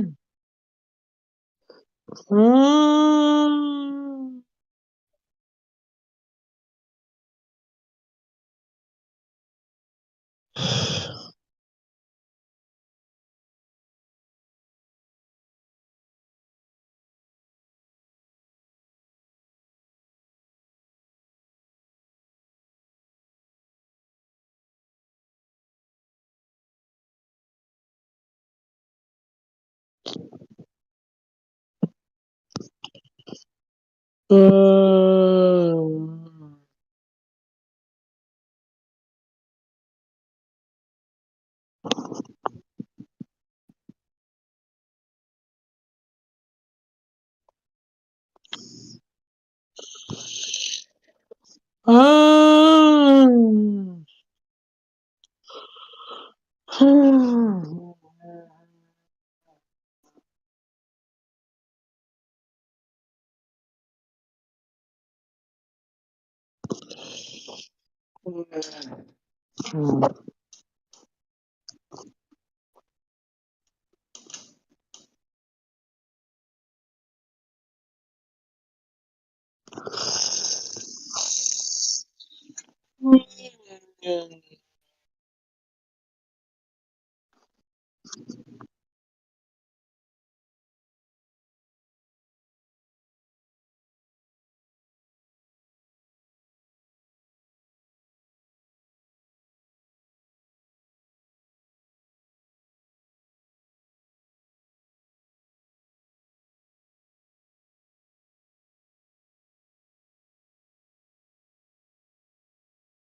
want to talk about theme parks.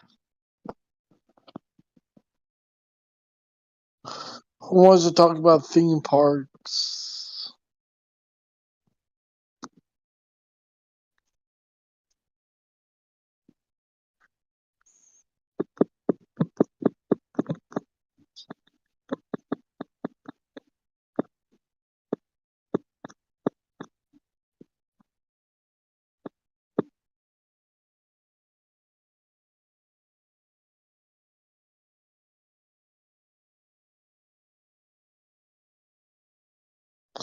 It's fucking bullshit.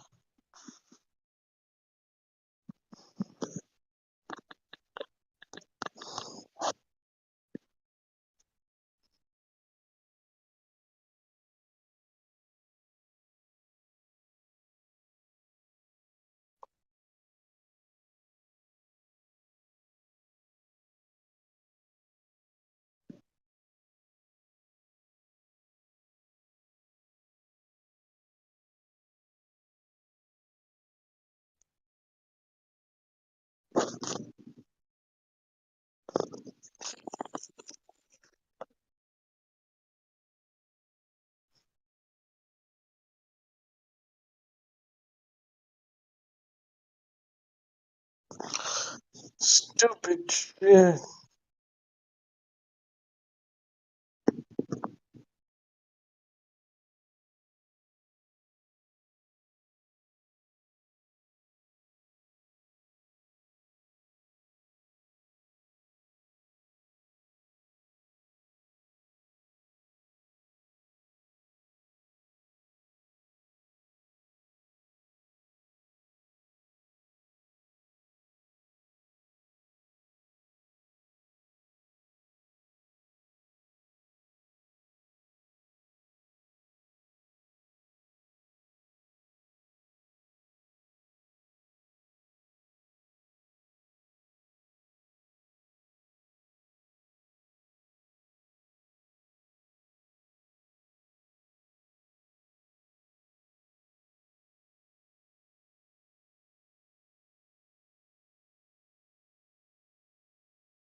That's cute. You been here?